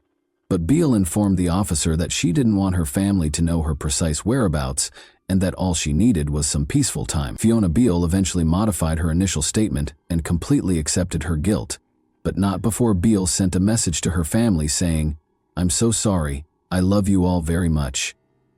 The officer then sent the message to Beale's mother, and 3 days later, they went to the lodge. She then described her personal and professional life to the jury at Northampton Crown Court, claiming that Billingham had made cleaning a major point of contention between them and had thrown a dinner plate against a wall twice. Beale said that she was administered antidepressants while attending college. She claimed that when they first started dating, Billingham, who was working as a builder with his stepfather, was incredibly kind and considerate. Little by little, Billingham had changed. "I remember when we were in a flat," Beale said in the opening statement to the court. "I had left a cloth with cleaner on it, and it stained a worktop. It didn't seem really serious, but then cleaning became a huge issue throughout the years, and rather than laughing things off, I would get told off." Beale also mentioned that everything had to be exactly how her partner wanted it during mealtimes. Beale said, "I couldn't tell you when it started. It just got worse, and it lasted till the end. Items placed in cupboards had to be placed facing outwards. While there were a couple of occasions when he threw a plate of dinner at the wall, I lost a lot of confidence. It started with joking that I wasn't doing something, and then it just crept into being nasty about it." She also revealed that prior to killing Nick, she had threatened to kill him so that he couldn't do to another woman what he did to her. Nick's mother, Vaughn, spoke after the guilty plea, saying it was painful to know that her son's killer offered her a drink as he was buried a few feet away. "How you could hate someone that much to do what she did. I can't believe it," and apparently, his last word was "why?" when she stabbed him in the neck. And that wraps up today's chilling story. If you enjoyed this video, don't forget to like and subscribe so you never miss a new upload. Also, let me know in the comments, what part of this story shocked you the most? Thank you for watching, and I'll see you in the next video.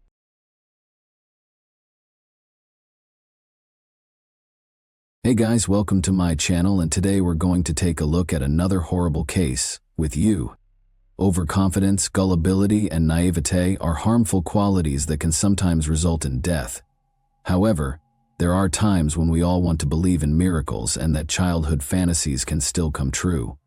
When something you've wanted is so close that you can practically touch it, self-preservation, caution, and common sense can all take a backseat.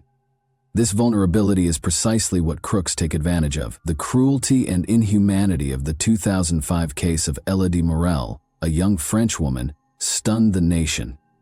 The icy disregard of common people who were aware of her detention and imminent death, but chose to remain silent in order to make a quick profit, only served to heighten the horror. This story illustrates why not all dreams come true, and why you shouldn't blindly believe someone who claims to be able to bring a fairy tale to life. Elodie Morel was who? On February 18, 1976, Elodie Morel was born in Marseille. She was beautiful, even heavenly, from an early age. Elodie flowered into a breathtaking beauty as she grew older, and many people thought she would look great on TV or the cover of high-end magazines. She developed an obsession with modeling as a teenager, but because she hailed from a lowly background, no one took her goal seriously. Elodie often submitted her pictures to different modeling agencies in the 1990s, but she never received a response. She attended college after high school, married Sylvain, a classmate, at age 22, and had a son by the time she was 25. She appeared to have permanently given up on her goal of becoming a model. Elodie was employed as a sales clerk at a hip clothes store in Marseille's downtown by 2005. She saw the adoring or jealous glances directed at her and was often complimented. She could easily pass for someone in her early 20s, aged 29, because to her flawless figure and lovely facial features. Elodie never completely gave up on her desire of being a model, but she stopped discussing it because she believed her time had come. However, she submitted an online application in April 2005, included her finest images, and stated that she was still interested in being a model. It didn't take long to respond, but the fashion photographer's alluring offer ended up being an invitation to a protracted, painful death, a snare for the credulous. Elodie got a flattering and alluring offer about 2 weeks after she put up her profile online. She might be the new face of the well-known English luxury vehicle manufacturer, Rolls-Royce. In order to complete the contract, she had to meet with the photographer and conduct a test shoot. The contract offered a payout of €1,000 per day for a picture session. The meeting was scheduled to take place at a pub in Aigues-Mortes on May 2. Excited, Elodie told her husband the news, and he didn't protest despite his skepticism. The young mother left her son with her parents early that morning, got into her car, and drove to the prearranged spot. She had already reserved a hotel room for her 3-day stay in Aigues-Mortes. Sylvain wished Elodie well and urged her to call as soon as she could. When she called her husband that evening to let him know she was apprehensive and on her way to the meeting, it would be his final conversation with his wife. On the last meeting, Elodie showed up at the pub as scheduled and waited to meet the female photographer she had allegedly been corresponding with via email at a table on the terrace. However, a man in his mid-40s joined her at the table approximately 10 minutes later. He identified himself as the assistant to the photographer and said he had been assigned to meet her and choose settings for the shoot that was to take place the next day. Elodie, who had no actual modeling experience, didn't think anything was wrong and believed him. The man spoke eloquently, had a polished appearance, and appeared to be fully aware of everything she had discussed with the photographer in the past. They had an easy conversation about Elodie's possible career. She was already picturing herself on the covers of famous publications and planning her spending of the money she would receive. The man proposed that they go search for the ideal spot for the shoot the following day at around 9 p.m., when darkness had completely descended. There are several locations for a breathtaking photo shoot in the lovely medieval town of Aigues-Mortes, which is full with towers, fortresses, and chapels. Emotional and still naive, Elodie and her new friend exited the bar and climbed into his vehicle. She was never again seen alive. What's chilly was the entire encounter seen by another individual who knew the offender intimately and had heard of his heinous intentions. Unfortunately, his attempts to step in were unsuccessful. That same evening, May 2, a terrified informant received a call at the Aigues-Mortes police station. According to a man in a panic, a young woman was in serious danger and something urgently needed to be done. He was certain there wasn't much time to act, but he didn't know the name of the possible victim or where she might have been taken. Dominique Tarasco, a 63-year-old nightclub owner who frequently served as an informant for the police, giving them sensitive information, was the caller. He claimed to have seen Guillaume Mingot, a friend of his, at the bar earlier that evening. Mingot was notoriously vicious and ruthless, and he had connections to the criminal underground. Mingot boasted the day before that he had met a gullible, attractive girl online and intended to kidnap her in order to sell her to a Spanish brothel for a high price. But it was hard to get the search going. The police knew time was of the importance, but they had no identity, no location, and no strong clues. They were named Elodie Morel by the following morning. She had been gone since the night before, and her phone was off, according to her anxious family, who called the police. They clarified that she had just disappeared after leaving for a photo shoot in another town.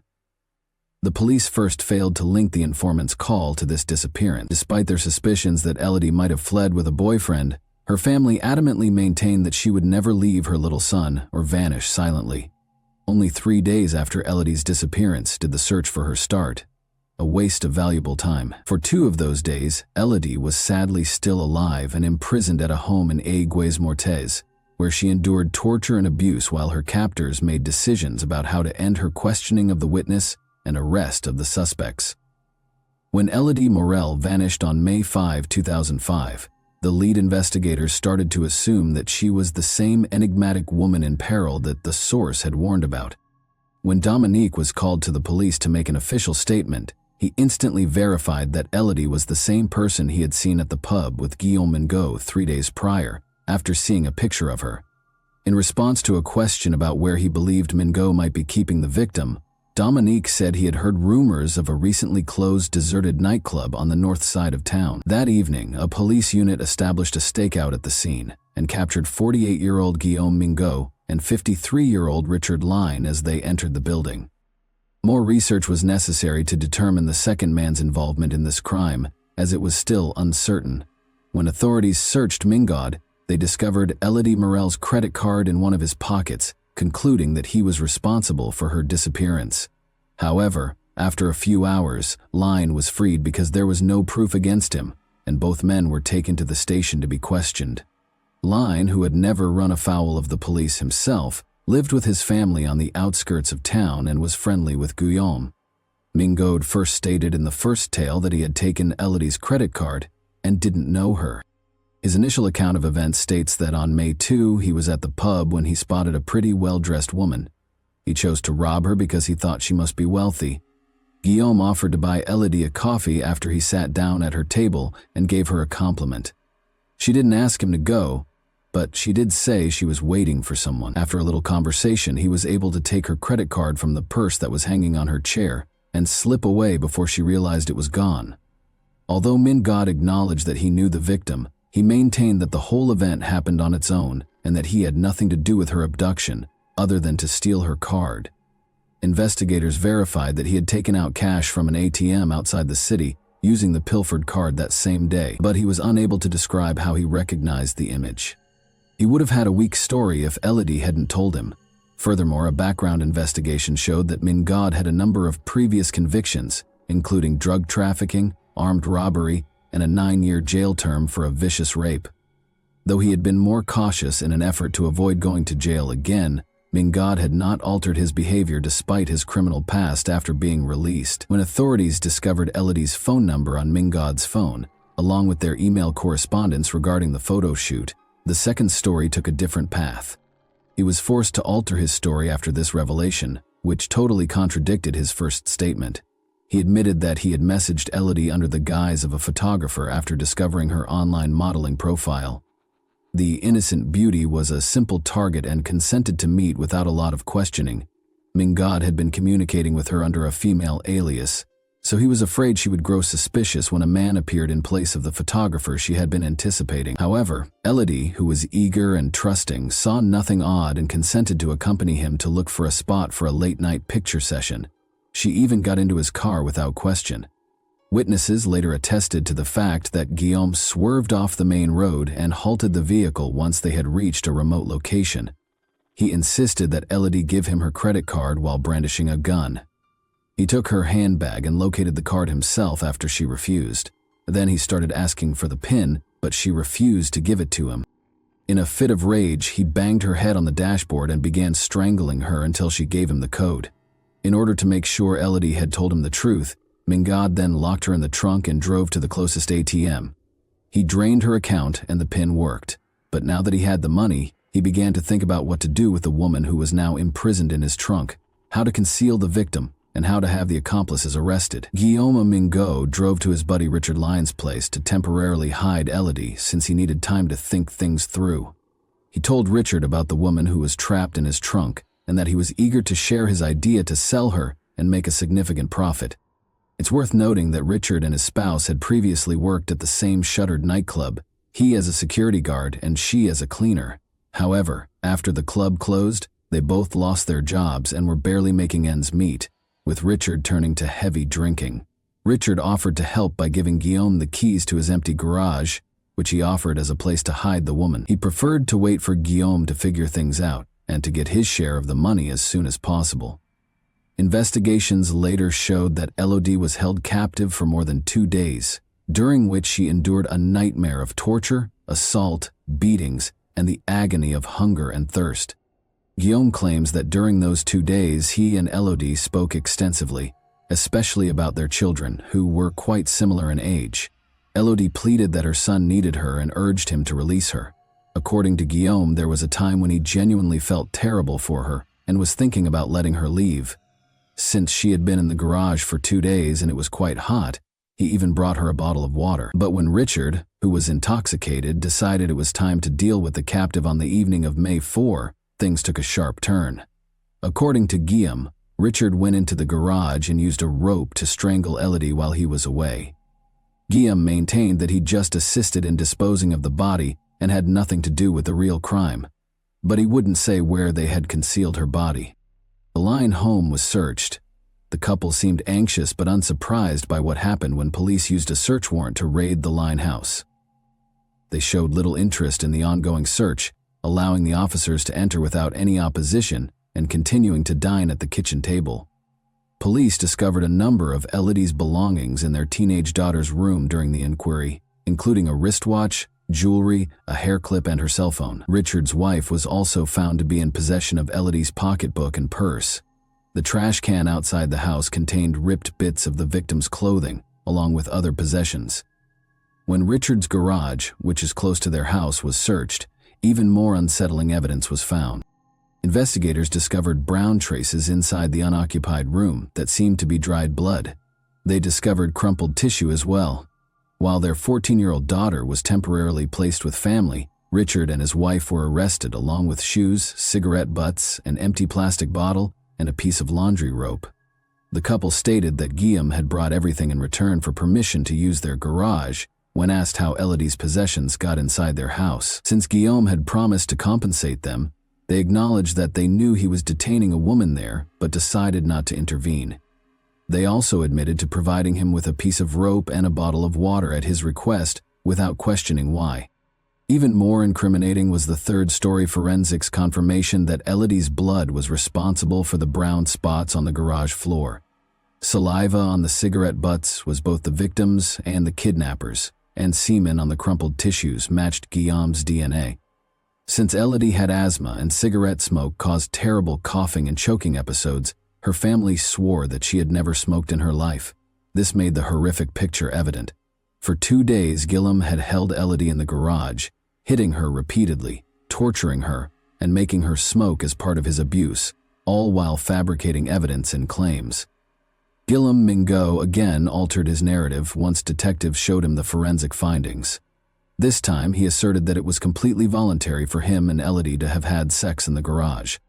He claimed that after much conversation and smoking together, he had made the decision to let her leave, but he persisted in claiming that Richard Line had murdered her while he was away, allegedly out of concern that Richard would report Elodie to the police once Guillaume had freed her. The main contradiction in this account of events was that Richard had no justification for killing Elodie. She hadn't seen him or any of his family, and he hadn't even seen the captive. Second, she had been taken to the garage in a car's trunk, so she couldn't have led the police there because she didn't know where she was. Finally, Richard was just a regular drunk who couldn't hurt anyone. He was happy to accept payment in the form of Elodie's possessions and the assurance that his friend would give him money after everything was over. As previously noted, investigators discovered an empty plastic water bottle in the garage on the 4th story. Guillaume had said that he had brought Elodie some water out of sympathy. Tests, however, revealed that a significant amount of potent medications was present in the bottle's remaining liquid droplets. Elodie would probably have been comatose or barely awake after drinking such a concoction, enabling her kidnapper to do what he pleased. Guillaume once again lied when questioned about why he had drugged her. He now asserted that they had even decided she wouldn't approach the police and that he had been prepared to let her leave. As if it had been a bad dream, he said, Elodie simply wanted to return home to her family and forget about everything. He allegedly beat her during a struggle as she attempted to flee, which is why the garage floor was covered in bloodstains. He then locked her inside and departed. Guillaume claimed that in order to calm Elodie down and stop her from trying to flee again, he had given her the medications. After dissolving some tablets in water and crushing them, he left the garage and came back 12 hours later. Elodie was nearly collapsing from thirst by that point. Unaware of the odd flavor, she drank the water rapidly and dropped asleep a few minutes later. Guillaume said he hadn't thought of the possibility that she might have overdosed and died because her body wasn't strong enough to manage the medications. He put her body in the trunk of her own car, which had been left in the parking lot close to the bar where they had first met, as soon as he noticed she was no longer breathing. Using the keys he had stolen from Elodie, He drove the automobile to Richard's house a few hours later. There were further contradictions in Guillaume's tale, even though he still wouldn't reveal where he had transported the automobile with the body. Guillaume most certainly strangled Elodie, as evidenced by the sweat and skin residue on the rope discovered in the garage. The suspect was aware that all the evidence was against him. Guillaume made an agreement with investigators in the hopes of lowering his sentence, and he disclosed that he had left the automobile outside the old cemetery at Aigues-Mortes. On May 7, the car was located precisely where he had promised. The body in the trunk had already started to deteriorate after 3 days of exposure to the blazing sun. The autopsy revealed obvious evidence of strangulation, beatings, and torture. The victim had been sexually assaulted, drugged, and restrained. Ultimately, they were strangled to death with a rope. The trial and sentencing. Almost 3 years after the horrifying events, in February 2008, the trial of the 3 criminals started. Guillaume Mégot was given a life sentence, with the chance of release after 22 years. Richard Line and his spouse made a valiant effort to persuade the jurors that they were unaware of the hostage in their garage. They said they hadn't asked any questions, just let an old buddy stay with them for a few days. However, this was disproved when Elodie's possessions were found in their house.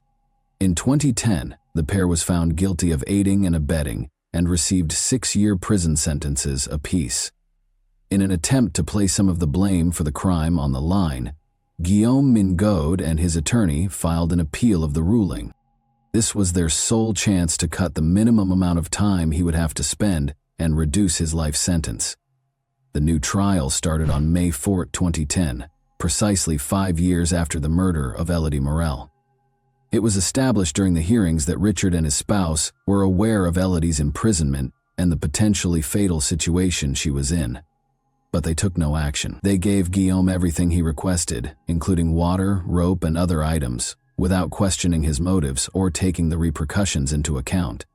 They also kept her possessions, even giving some to their daughter.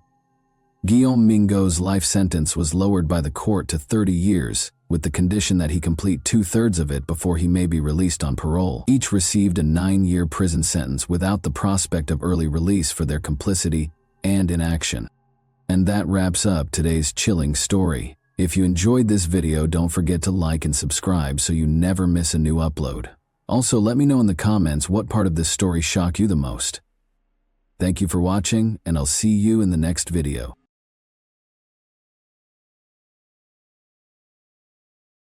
Hey guys, welcome to my channel, and today we're going to take a look at another horrible case with you. Faith Hedgepeth, then 19 years old, was discovered dead in her Chapel Hill apartment in 2012. When authorities started their investigation, they soon encountered a wall of uncertainty and dead ends. They were diverted by conflicting accounts from her closest friends and family, odd 911 calls, and false leads. Investigators were frequently left with more questions than answers. When a seemingly promising lead turned out to be a dead end, the case became colder as time went on and important pieces of evidence stopped making sense. The identity of Faith's killer remained a mystery despite constant efforts. Why did the inquiry stall so significantly, and who was responsible for her brutal death? Let's investigate this case.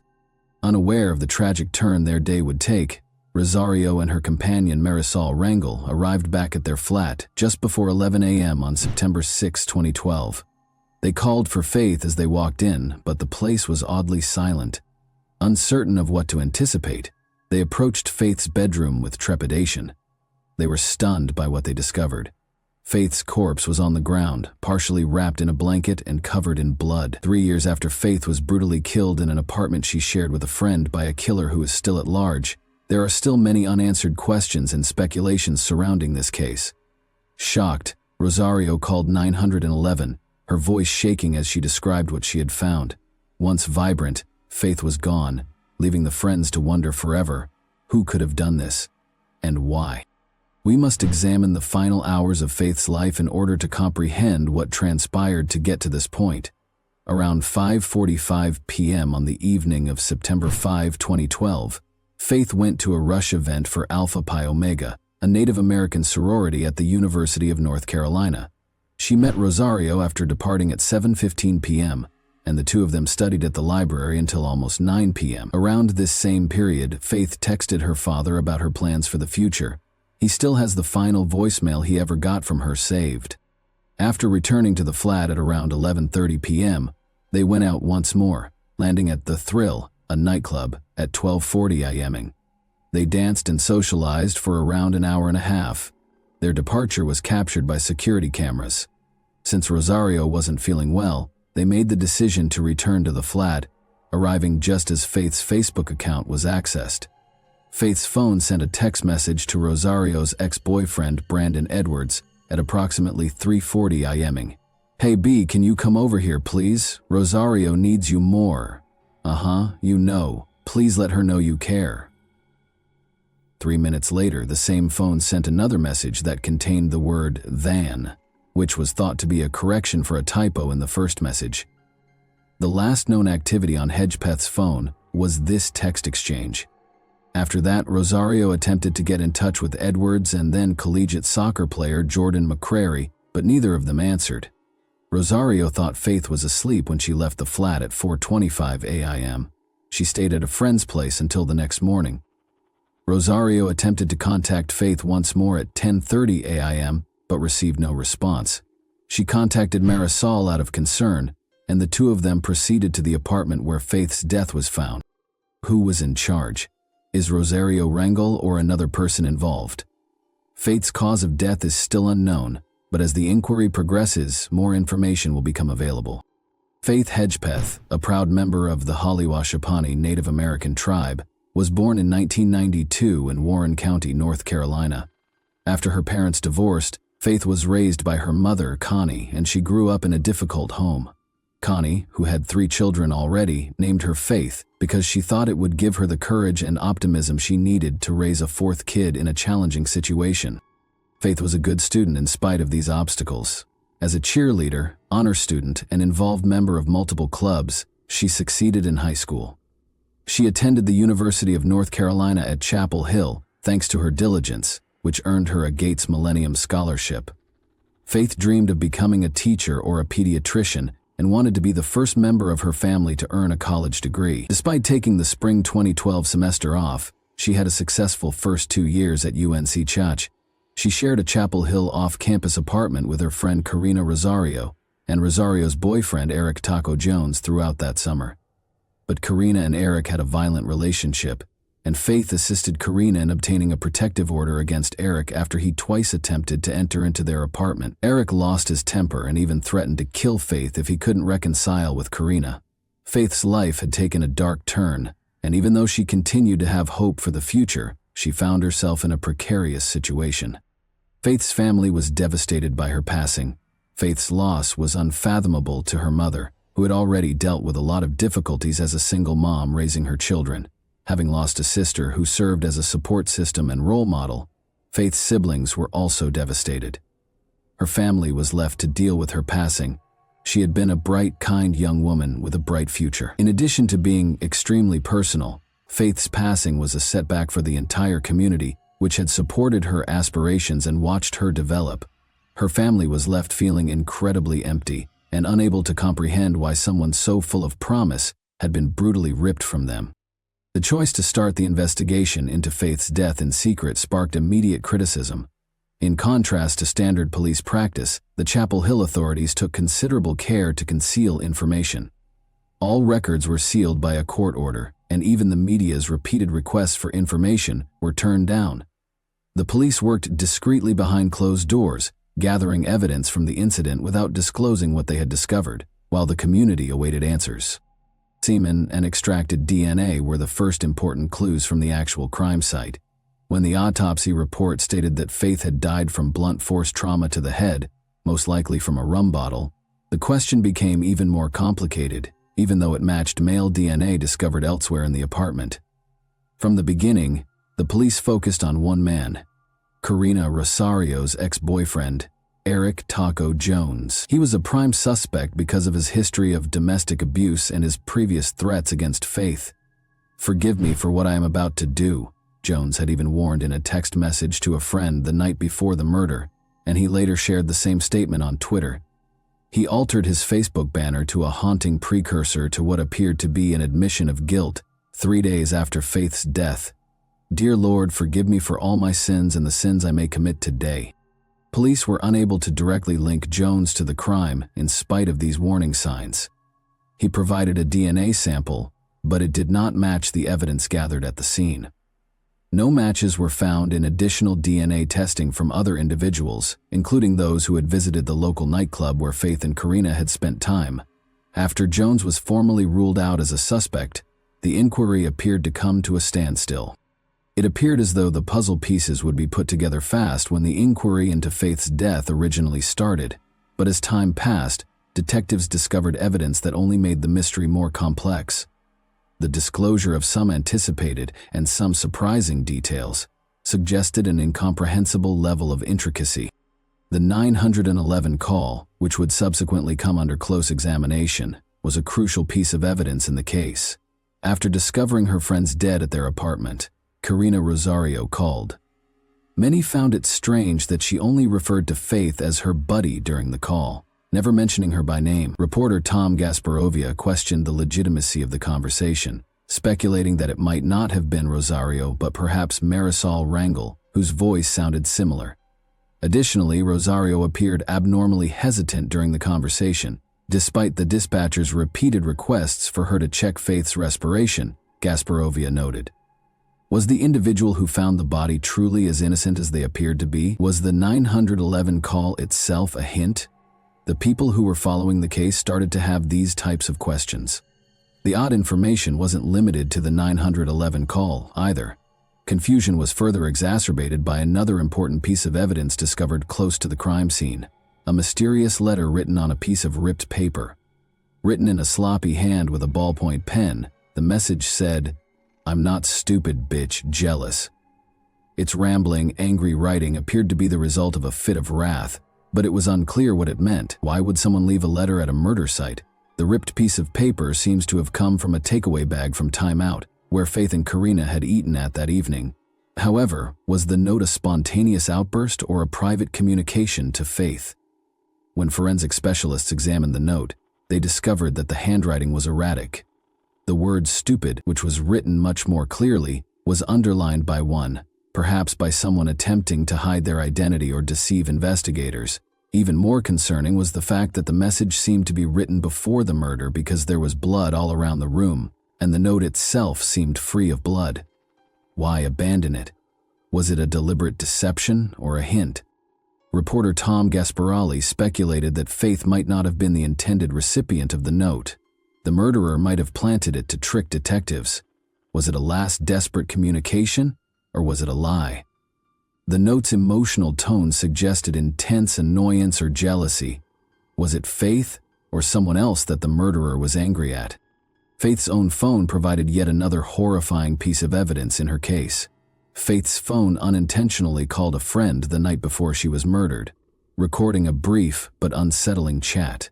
With background noise and muddled conversations, it initially appeared to be a simple pocket dial accident. However, when audio specialist Arlo West examined the call, he found some concerning snippets. West also claimed to hear a woman's voice saying, "I think she's dying," followed by a man's voice saying, "Do it anyhow."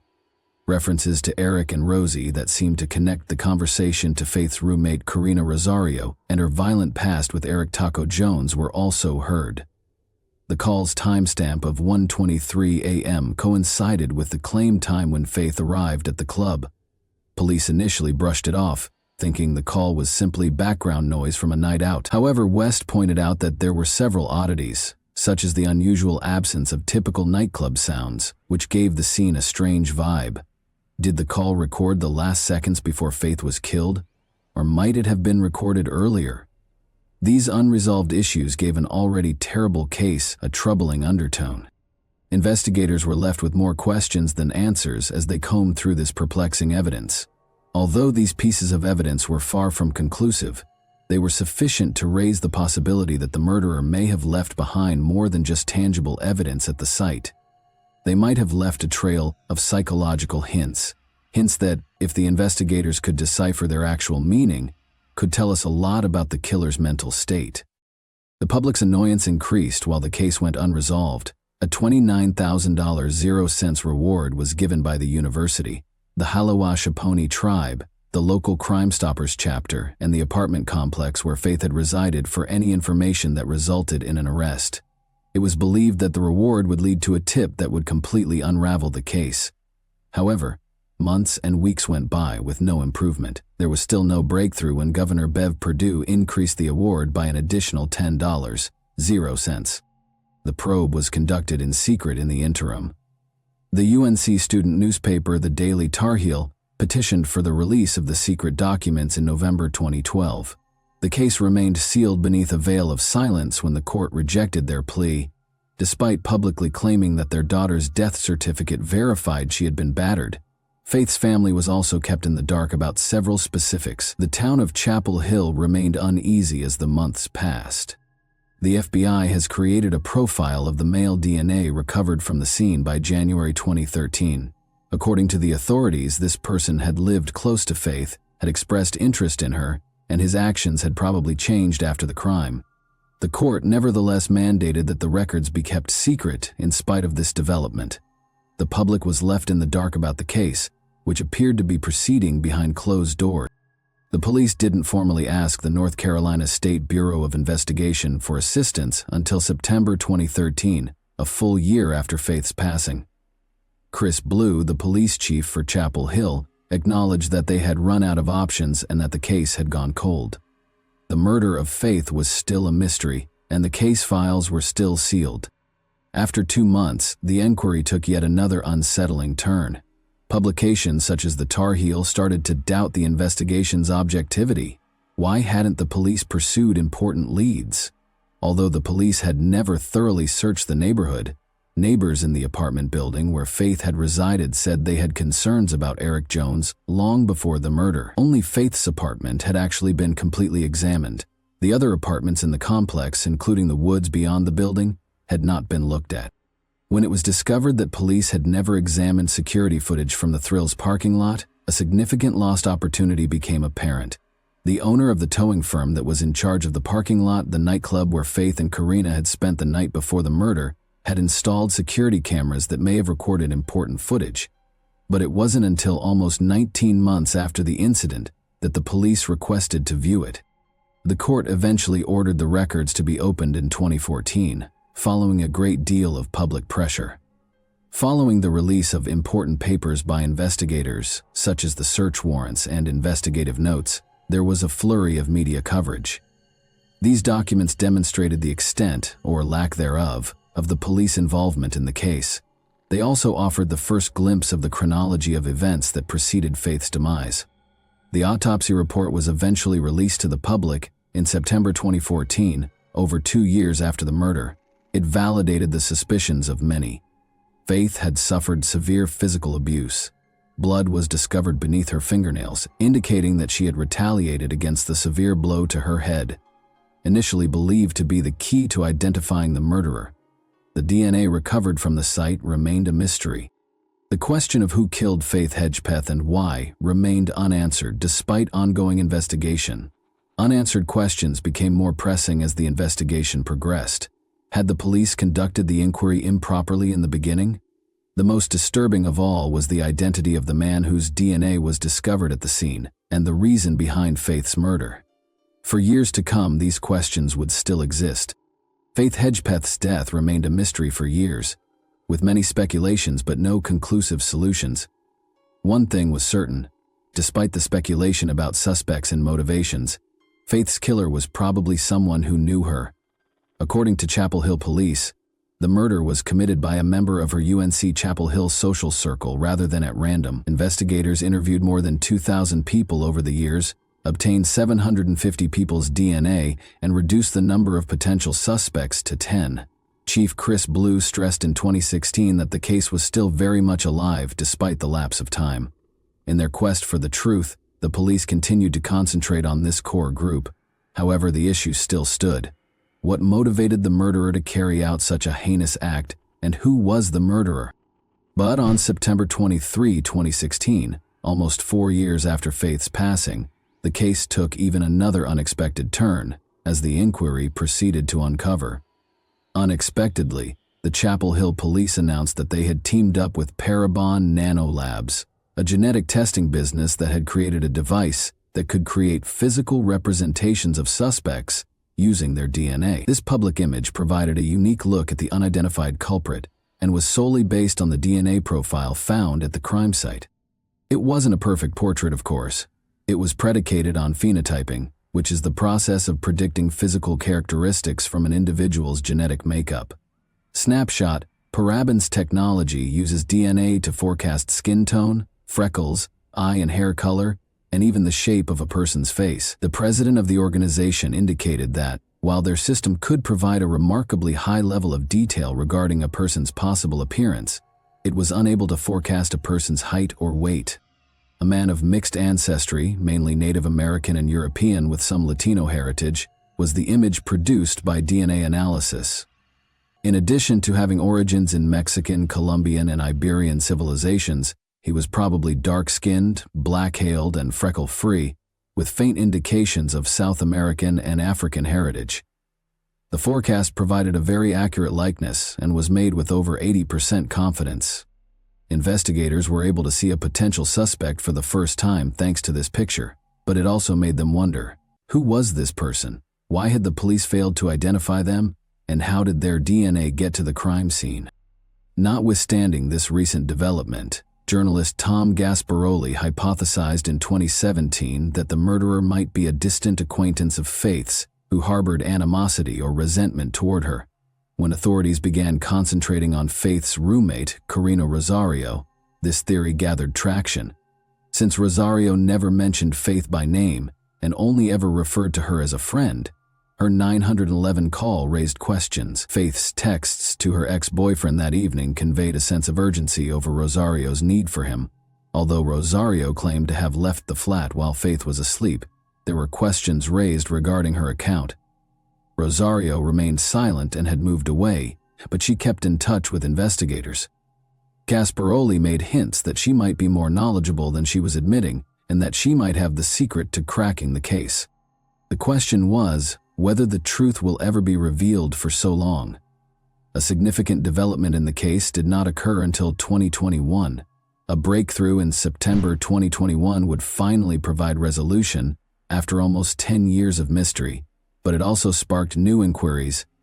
Miguel Salguero Olivares, 28, of Durham, North Carolina, was taken into custody by Chapel Hill police after he had not been previously considered a suspect. Why was he arrested and what changed? DNA was the solution. In August 2021, Salguero Olivares was detained on a different charge of driving under the influence. However, the DNA found during his arrest would eventually link him to Faith Hedgepeth's murder. According to court records filed in January 2022, Salguero Olivares' DNA and the palm print on the murder weapon both match those taken from the crime site. Even though the discovery marked a sea change in the case, the police were still hesitant to speak in public. Chief Blue informed the media that although Salguero Olivares had been taken into custody, the full narrative will take time to develop. Now, it was unclear how Salguero Olivares, an unidentified player in the case, had gotten involved. How did he relate to Faith? Although the arrest introduced a new level of intricacy to the case, it did not provide all the answers. Did Salguero Olivares have a close relationship with Faith, or was his involvement only incidental? What had motivated him to carry out such a horrific crime was maybe even more disturbing. Salguero Olivares is currently in 2024, awaiting his trial, and minimal information is available about him. New possibilities and previous ideas of Faith's death blended together as investigators examined Salguero Olivares' involvement. Did he have a deeper connection to her? Or was he just a stranger? What did that mean for Rosario and other suspects if he was involved? Roland Hedgepeth, Faith's father, conveyed his appreciation and thanked God for allowing him to see this event. Connie Hedgepeth, Faith's mother, assured the public that the truth regarding her daughter's passing will eventually come to light. While Salguero Olivares' arrest provided some clarification, it also sparked other inquiries. After years of research, the case remained mysterious, and the full tale was still unknown as it entered its second decade. Although the arrest didn't end the investigation, it did offer a new dimension and raise questions about whether this was the last piece or merely a new development in an ongoing mystery. And that wraps up today's chilling story. If you enjoyed this video, don't forget to like and subscribe so you never miss a new upload. Also, let me know in the comments what part of this story shocked you the most. Thank you for watching, and I'll see you in the next video.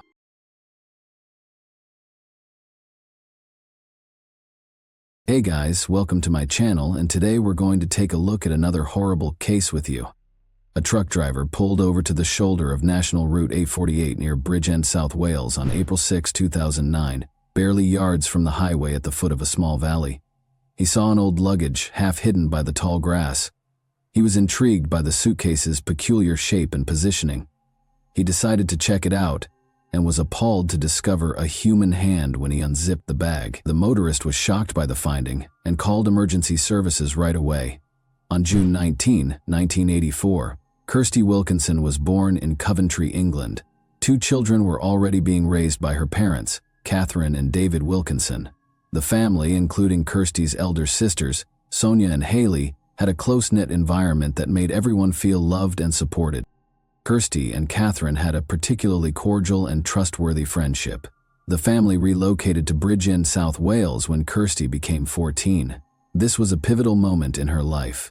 Her teenage years coincided with the move, and her new school presented additional social and emotional difficulties. Kirsty immediately attracted notice for her attractive beauty and self-assured manner. She started dreaming of a modeling career after being inspired by celebrities she saw in publications. She pictured herself enmeshed in the fashion industry, surrounded by flashes from cameras and the spotlight. The reality, however, was more difficult. Because of the fierce competition in the modeling field, Kirsty found it difficult to launch a successful career. Her only source of income was the occasional amateur picture shoot, which provided little consistency. Kirsty, nevertheless, shone a strong feeling of independence by working a variety of part-time jobs. She avoided depending on her parents for financial support by working as a server, cashier, and even housekeeper from an early age. At the age of 17, Kirsty's situation drastically changed. She had to start working at a Bridgend institution that was well known for its nightlife and adult entertainment due to her growing expenses. For Kirsty, this was more of a need than a choice. Fearing their disapproval, she concealed this part of her life from her family. She told her mother and sisters that she was an administrator at a nearby company. Kirsty attempted to keep this aspect of her life apart from the rest of her life by using the pseudonym Megan to conceal her identity. There were substantial financial advantages to her new position. She was able to pay for personal needs, save a portion of her income, and acquire her own apartment. Kirsty was not proud of her job, though. She battled feelings of humiliation and internal conflict, and she was constantly afraid of being seen. She yearned for a means to move on from that phase of her life and begin over. Kirsty remained connected to her family despite her clandestine work. Unaware of the true cause of her financial independence, her parents viewed her as responsible and goal-oriented. Kirsty persisted in fabricating the appearance of a steady and typical life, hoping that she would eventually be able to abandon her double life and follow her childhood aspirations of stability and normalcy. Paul Grab was born in South Wales in 1983. His early years were characterized by ongoing disputes and unstable finances. Paul felt unwelcome from a young age because his parents were constantly fighting and regularly neglected their son. Paul exhibited problematic conduct, frequently missing school and arguing with students and teachers. His parents tried unsuccessfully to reprimand him because of his subpar academic achievement. Paul started acting more aggressively by the time he was a teenager. He was openly disrespectful to professors and often got into confrontations. But he eventually dropped out of school, leaving his education unfinished, as his reputation at school deteriorated. Paul became interested in illegal substances about this time. His initial experiments with moderate narcotics gradually progressed to more serious addictions, which made him more hostile and alone. Paul began working in escort services when he was 18 in order to pay for his vices. He was willing to work for both men and women. Although it was risky, this line of employment became his main source of revenue. Paul experienced humiliation, violence, and threats. which fueled his rage and feeling of unfairness. He was also drawn into the criminal underworld by this path, where he made contacts that allowed him to carry on with his destructive way of life. One significant instance of Paul's increasingly antagonistic behavior was a fight with a neighbor, whom he accused of causing damage to his vehicle. The woman was forced to leave the neighborhood after Paul threatened her and even attacked her with a bat. Because of the frequent occurrence of such instances, many members of his community shunned him. He was leading a lonely and disorderly life by the time he met Kirsty in 2004. Escort work, drug abuse, and an inclination toward violence had taken center stage in his life. His manipulative habits and problems controlling his wrath frequently hurt others around him. Kirsty had no idea how his tumultuous background would have a devastating impact on her own life when she first met Paul. Paul Grabbett and Kirsty Wilkinson met in 2004 while attending a party in one of Bridgeton's nightclubs.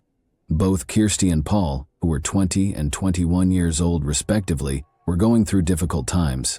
Kirsty was still employed at a place, while Paul was heavily addicted to drugs and relied on sporadic revenue from escort services. She kept secrets from her family. Mutual attraction served as the foundation for the bond that grew between them in spite of their differences. Their initial encounter was entirely fortuitous. They were introduced by mutual acquaintances during the boisterous party. Paul's self-assurance drew Kirsty in, and her attractiveness and endearing grin enthralled him. Although they spent the evening together, no meaningful commitments were made. They didn't have a close relationship after that night, although they did communicate periodically. For Kirsty, it was only a brief phase in her life that held no hope of lasting change. 3 years after their first meeting, their relationship was revived at the end of 2007. Unusual circumstances led to Paul, a client, visiting the same place where Kirsty worked. Paul recognized her and went to talk to her, even though she was using her pseudonym Megan. It started off awkwardly but quickly became a comfortable conversation. Paul proposed they get together outside of work and that he had been thinking about her a lot since they first met. Their relationship started to grow quickly after that. They began to spend more time together, sharing personal tales and taking walks. Kirsty, who had concealed her work life from her loved ones, found in Paul someone who appeared to comprehend and accept her without passing judgment. Paul, on the other hand, concealed the problematic elements of his past by projecting charm and confidence. Soon after, Kirsty began to think that Paul might be her prince, someone who might help her change her life. His desire to change his life and settle down to establish a family impressed her. She believed they had a common understanding, which gave her hope that things might become better in her life.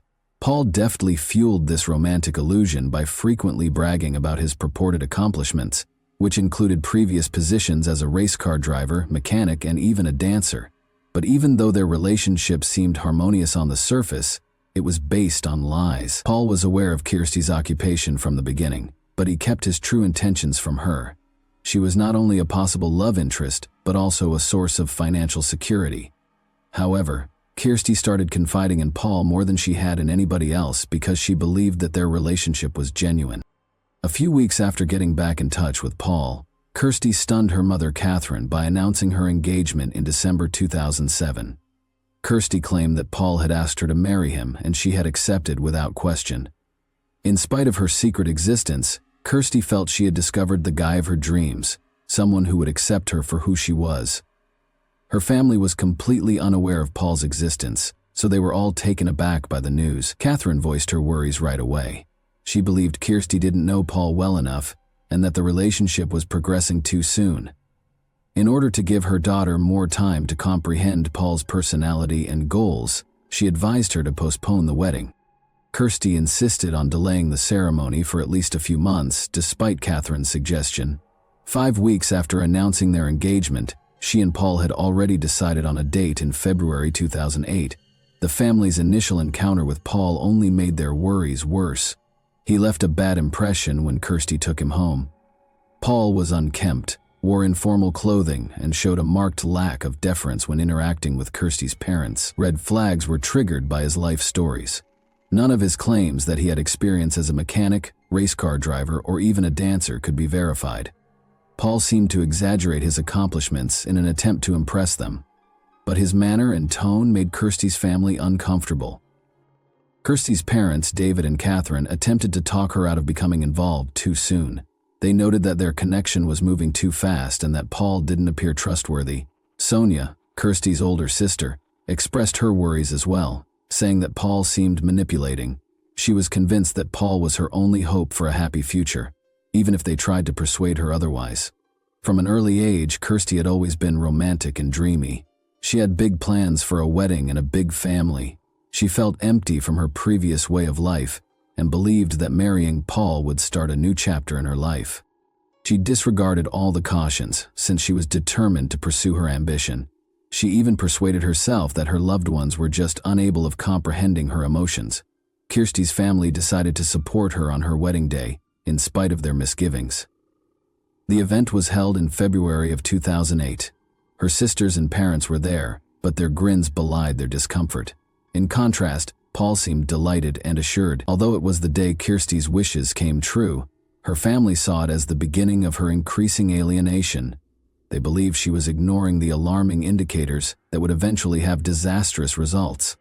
Kirsty and Paul started their life together at her Bridge End apartment, following their February 2008 wedding. Paul established his own regulations right away, which swiftly developed into total authority. Without consulting Kirsty, he moved into her house and took over her finances right away. Paul demanded access to her bank account, saying it was essential to better manage their finances. Kirsty didn't protest, fully engrossed in her love vision. It quickly became clear that Paul had no desire to improve their mutual well-being. He didn't try to get a job and stayed at home most of the time, while Kirsty kept working to provide for them both. With addition, Paul started meddling with her work life. He advised her to take on additional clients in order to boost their revenue, rather than discouraging her work. Without considering Kirsty's feelings or welfare, he saw this as a means of paying their mounting bills. Paul had power over more than just words. Under the pretense of protecting her, he started going to work with Kirsty to keep an eye on her schedule and make sure she complied with his requests. He gradually began using the internet to find her new customers. Paul advertised Kirsty's services by creating numerous accounts on different platforms. Her workload thus increased in difficulty. She began meeting clients at home in addition to working shifts at the company. Kirsty soon found herself in a scenario that was emotionally damaging. She had always envisioned quitting her job, beginning a new life, and raising a family. But under Paul's influence, those aspirations appeared unreachable. Paul persuaded her that this was the best way to preserve their relationship and financial security, even if she was reluctant to continue. He used her love for him and her sense of duty as leverage. Paul had authority over more than just money. He also started meddling with her private affairs. He examined her phone, demanded answers for everything she did, and prohibited her from talking to certain of her friends. He maintained that their relationship was negatively impacted by a few of them. Over time, Kirsty found herself alone, with no one to confide in or support. Paul's efforts to erode Kirsty's trust were among the first indications of his manipulative tendencies. He made remarks about how she looked, highlighting what he saw as her shortcomings, and he gave her the impression that she couldn't be successful without him. She became more and more reliant on him as a result of these comments, which damaged her sense of self. Kirsty's sense of insecurity was exacerbated by Paul's severe mood swings, which ranged from kindness and concern to annoyance and aggressiveness. Paul's assertiveness increased over time. Under the guise of varying their relationship, he started bringing people into their private lives. Despite Kirsty's strong opposition to this notion, she reluctantly accepted in order to prevent strife. But these circumstances just made her inner agony worse. She started to feel as if she no longer owned her life or her body. Kirsty made an effort to keep up the illusion of a typical family life, but she was overcome with anxiety and uncertainty on the inside. Paul completely ignored her needs and feelings as he maintained his domination. She kept a journal in which she often wrote down her thoughts, but she was not strong enough to resist Paul's increasing dominance. She had to constantly fight to maintain what little independence she still had, while dealing with Paul's incessant pressure and manipulation. Paul's domineering actions gradually turned into outright hostility. A few months after the wedding, the first physical altercations had place. One night, Paul got into a fight with Kirsty because she hadn't made enough money, and he ended up pushing and hitting her in Kirsty's place. Although it was a startling event, Paul immediately expressed regret and vowed that it would never occur again. but his excuses were only short-lived. These episodes quickly got more frequent and more severe. Paul started acting aggressively to subdue Kirsty's will. He would go from threats to physical acts when she didn't comply with his demands. When Kirsty tried to express her wish to quit her employment at the establishment, for example, Paul angrily interrupted her, called her ungrateful, and then hit her. He increased his exertion, further limiting her autonomy into decision-making. Catherine, Kirsty's mom, started to suspect that her daughter was not happy in her marriage. She made an effort to speak openly with her, but Kirsty either sidestepped the subject or changed the subject, recognizing danger. Paul might seriously jeopardize her safety. Catherine cautioned her, but Kirsty brushed these worries aside, believing that with patience she could make things better. Although Kirsty's inner misgivings increased, she held on to the notion that things may get better. According to her journal entries, she was aware of how toxic her marriage was, but she was afraid of what might happen and lacked the courage to leave. She was stuck in a relationship that was gradually undermining her sense of self because of guilt feelings and her psychological reliance on Paul. Kirsty and Paul made the decision to go out with friends to a Swansea nightclub on March 28, 2009. As was not unusual for them, they drank wine and other narcotics throughout the night. Witnesses reported that the pair experienced tense periods that occasionally resulted in disputes.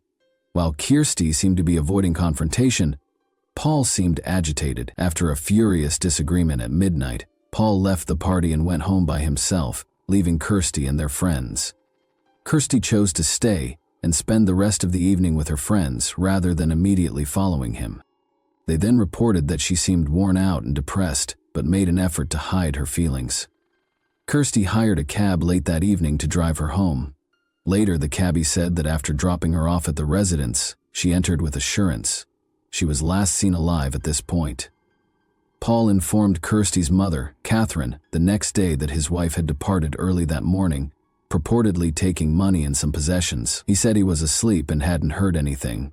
Kirsty might have gone to visit another man, Paul added, since Kirsty had left her personal belongings and bank cards behind, a strange move for someone preparing to start over. Catherine thought his explanation was fishy. When it was discovered that Kirsty had tried to call emergency services throughout the night but the call was dropped because of a weak signal, another troubling detail emerged. Police later learned that neighbors claimed to have heard muffled screams and the sounds of a struggle about the time Kirsty supposedly left. Her relatives and investigators suspected foul play because of these characteristics and the absence of evidence indicating she went voluntarily. The police started an inquiry as soon as Kirsty was reported missing. Her husband, Paul Grab, was the main suspect. Paul stated that he had been asleep during the night and discovered the following morning that Kirsty had grabbed a few items and gone, as his actions had caused alarm from the beginning. His account of what happened, however, was not consistent with the facts. Kirsty had left behind her bank cards and other significant personal belongings, which ran counter to the notion that she had departed on purpose. When police first searched their house, they discovered some unusual modifications. The carpet that had been in the living room was gone, and a portion of the ceiling had recently been painted. Kirsty had wanted to redecorate, according to Paul's explanation, but that didn't seem reasonable. During the night, neighbors reported hearing muffled cries, sounds of a fight, and a bang that sounded like the movement of a heavy object. At the time, no one called the police, figuring it was simply a domestic dispute. Kirsty's unsuccessful attempt to contact emergency services the night she vanished provided a vital clue. Although investigators concluded that the call was cut off, the fact that she attempted to contact for assistance indicated that she was in danger. This increased suspicions of Paul's involvement even more, as did the neighbors' statements. The investigation took a sad turn on April 6, 2009. A suitcase was discovered in a roadside ditch by a truck driver who had stopped on the shoulder of the A48 close to Bridgend. He was drawn to the item's peculiar appearance. He found a human hand when he opened the suitcase. He called the police right away, horrified. Officers discovered a woman's body inside the suitcase when they got there. Kirsty Wilkinson was later identified by experts as the victim. Kirsty had been seriously injured according to a physical examination. She had multiple bruises and scratches on her body, and her jaw and nose were shattered. She passed away as a result of a traumatic brain injury brought on by many head injuries. She also had evidence of strangulation, which suggests that someone tried to suffocate her during the fight before being abandoned in the ditch. Investigators discovered that her body had been transported from another area. Paul was taken into custody by authorities that same day. He denied any involvement during questioning, saying he was unaware of Kirsty's movements after she departed, but his tense manner suggested that he was not involved at all. Additionally, investigators found that Paul attended a massage parlor and took out cash using Kirsty's bank card the day after she vanished, all of which seemed extremely suspect given the circumstances. The terrible chronology of the crime was made clear by forensic evidence and testimonies. A dispute between Kirsty and Paul occurred the night before she vanished. Paul assaulted her, trying to choke her and hitting her several times. Paul brought Kirsty's body to the living room after she passed away, and he struggled to pack it in a bag because of how big she was. Without the required equipment, Paul gave up on his initial plan to dismember it. Finally, he pushed her body into the suitcase and carried it to a ditch on the side of the road, where he dumped it. Later, bloodstains were discovered in Kirsty's house, which Paul had attempted in vain to clean. Splatter marks on the ceiling were found to be hidden by paint stains. Together with witness statements and Paul's actions, these pieces of evidence proved to be essential in establishing his guilt. The charges against Paul were strengthened by Kirsty's journal entries, which also showed her dread of him and her wish to flee. Early in 2010, Paul Grabbitt's trial got underway. Based on police-gathered evidence and witness accounts, prosecutors provided a thorough chronology of the events. One of the most important pieces of evidence was the bloodstains in the living room, which Paul tried to hide by removing the carpet and repainting the ceiling. The blood matched Kirsty's, according to forensic specialists, and suggested a severe altercation. Severe aggression was seen in her physical injuries. Neighbors and other witnesses claimed to have heard muffled cries coming from the residence and the sounds of a struggle. A cab driver acknowledged that he dropped Kirsty off at her house the night she vanished, just before she passed away. Records of Kirsty's unsuccessful attempt to contact emergency services owing to a bad signal were produced by the police. Paul's use of Kirsty's bank card for purchases, such as cash withdrawals and visits to a massage parlor following her passing, was another crucial piece of evidence. Kirsty's journal entries were read out loud during the trial. She talked about how she was afraid of Paul because of his aggressiveness and cunning. These documents depicted a life of financial exploitation, intimidation, and control. The prosecution focused on how Paul controlled Kirsty's life while ignoring her security and welfare. Paul denied any misconduct, asserting that Kirsty left their house on her own volition and implying that an unidentified someone was responsible for her passing. Evidence and witness accounts, however, refuted his story. Investigators also discovered that Paul had tried to portray himself as a laid-back husband by claiming that Kirsty had cheated on him with another man. Paul was found guilty of the crime by the jury following a protracted trial. The judge emphasized Paul's total lack of regret, the act's extraordinary cruelty, and its self-serving motivations. Paul Grabbitt was given a life sentence with a minimum of 19 years in prison on February 4, 2010. Kirsty's family was somewhat relieved by the sentence, but it was insufficient to make up for their terrible loss. Kirsty's family was unaware of certain aspects of her life until the trial. They felt that they could have saved themselves from the disaster, and they were overcome with anguish and shame. In addition to marking the end of the case, the hearing served as a sobering reminder of the destructive power of dysfunctional relationships and control. The Wilkinson family suffered severe emotional and psychological damage following Kirsty's passing.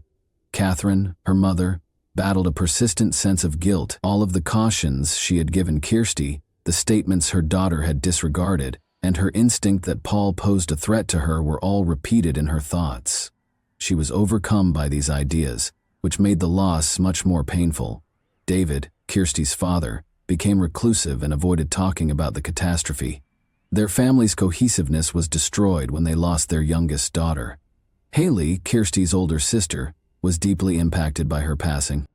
Since the two had always been close, Haley found it difficult to fill the vacuum created by the loss.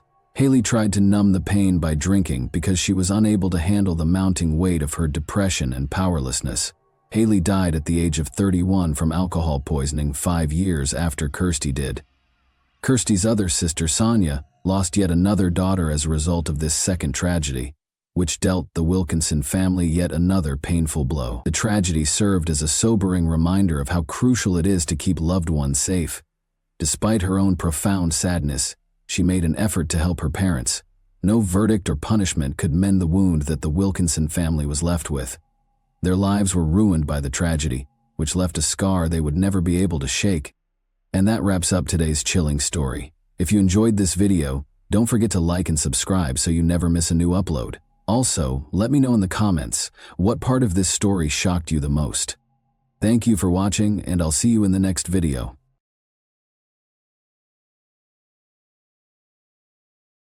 Hey guys, welcome to my channel, and today we're going to take a look at another horrible case with you. Consider your knowledge of violent relationships, particularly if you were raised in a loving household where your parents never yelled at you. It's likely that what you comprehend is based on what you've read online or heard from friends or colleagues. Abuse, however, is far more than you may imagine. It all comes down to limiting and controlling someone else. The limitation of human freedom is one of the most heinous forms of aggression, and we will return to it repeatedly throughout this debate. Abusive individuals frequently believe they have the right to dictate every element of their partner's life, including who they speak to, who their friends are, where they go, what they wear, and when they return home. It sounds terrible, doesn't it? Even terrible, though, is that these individuals believe they are being giving. By letting their partner do things that wouldn't even be debatable in a healthy relationship, they are granting their partner independence. Our heroine lost her life as a result of her refusal to follow the restrictions that were imposed upon her. Let's begin the investigation to determine whether the public merely sought to portray the husband as an abuser in order to hold him responsible for the murder of his wife, or whether there was actual abuse in this household. For a peaceful family life, Cary, North Carolina is the ideal town. People quit securing their cars, or even their front doors, after years of living there since it's so safe. Great schools, open highways, amiable, smiling neighbors, and little racial friction or crime are all present. The Coopers decided to establish a happy life and create a family in this town. Outside of their house, Brad and Nancy Cooper appeared to lead the ideal life. Brad was a successful and intelligent IT engineer. Nancy was the best mother to their two young kids and was athletic, attractive, and entertaining. They lived in peace and quiet. Nancy looked after the girls in the house while Brad worked. As a former competitive runner, Nancy took good care of herself and made sure she kept in condition. July 12, 2008 began as any other day would. Nancy never returned after going for her morning run. The events that followed are complex and unsettling, leaving you to question what actually transpired.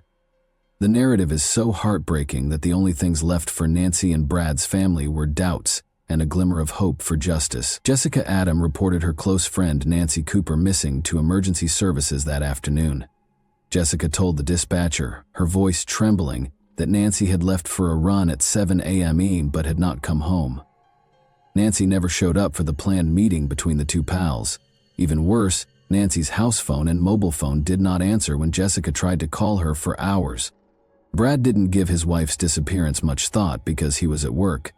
Even in the evening, Nancy had not returned, so he figured she had simply gone for a longer walk than usual and would be back shortly. To determine Nancy's possible whereabouts, perhaps some answers will come to light on their own if we examine the Cooper family's past more closely. Harry Renz and Donna Audrey, both graduates of the University of British Columbia, made the decision to formally enter into marriage in the 1960s. They had 3 girls, Krista, Jill, and Nancy, who all lived in Edmonton, and a son, Jeff, during the course of the following few years. They provided a warm and nurturing environment for their kids. Harry and Donna founded an employment firm in 1988 that provided employment assistance, job training, and life management to persons in Alberta, Canada.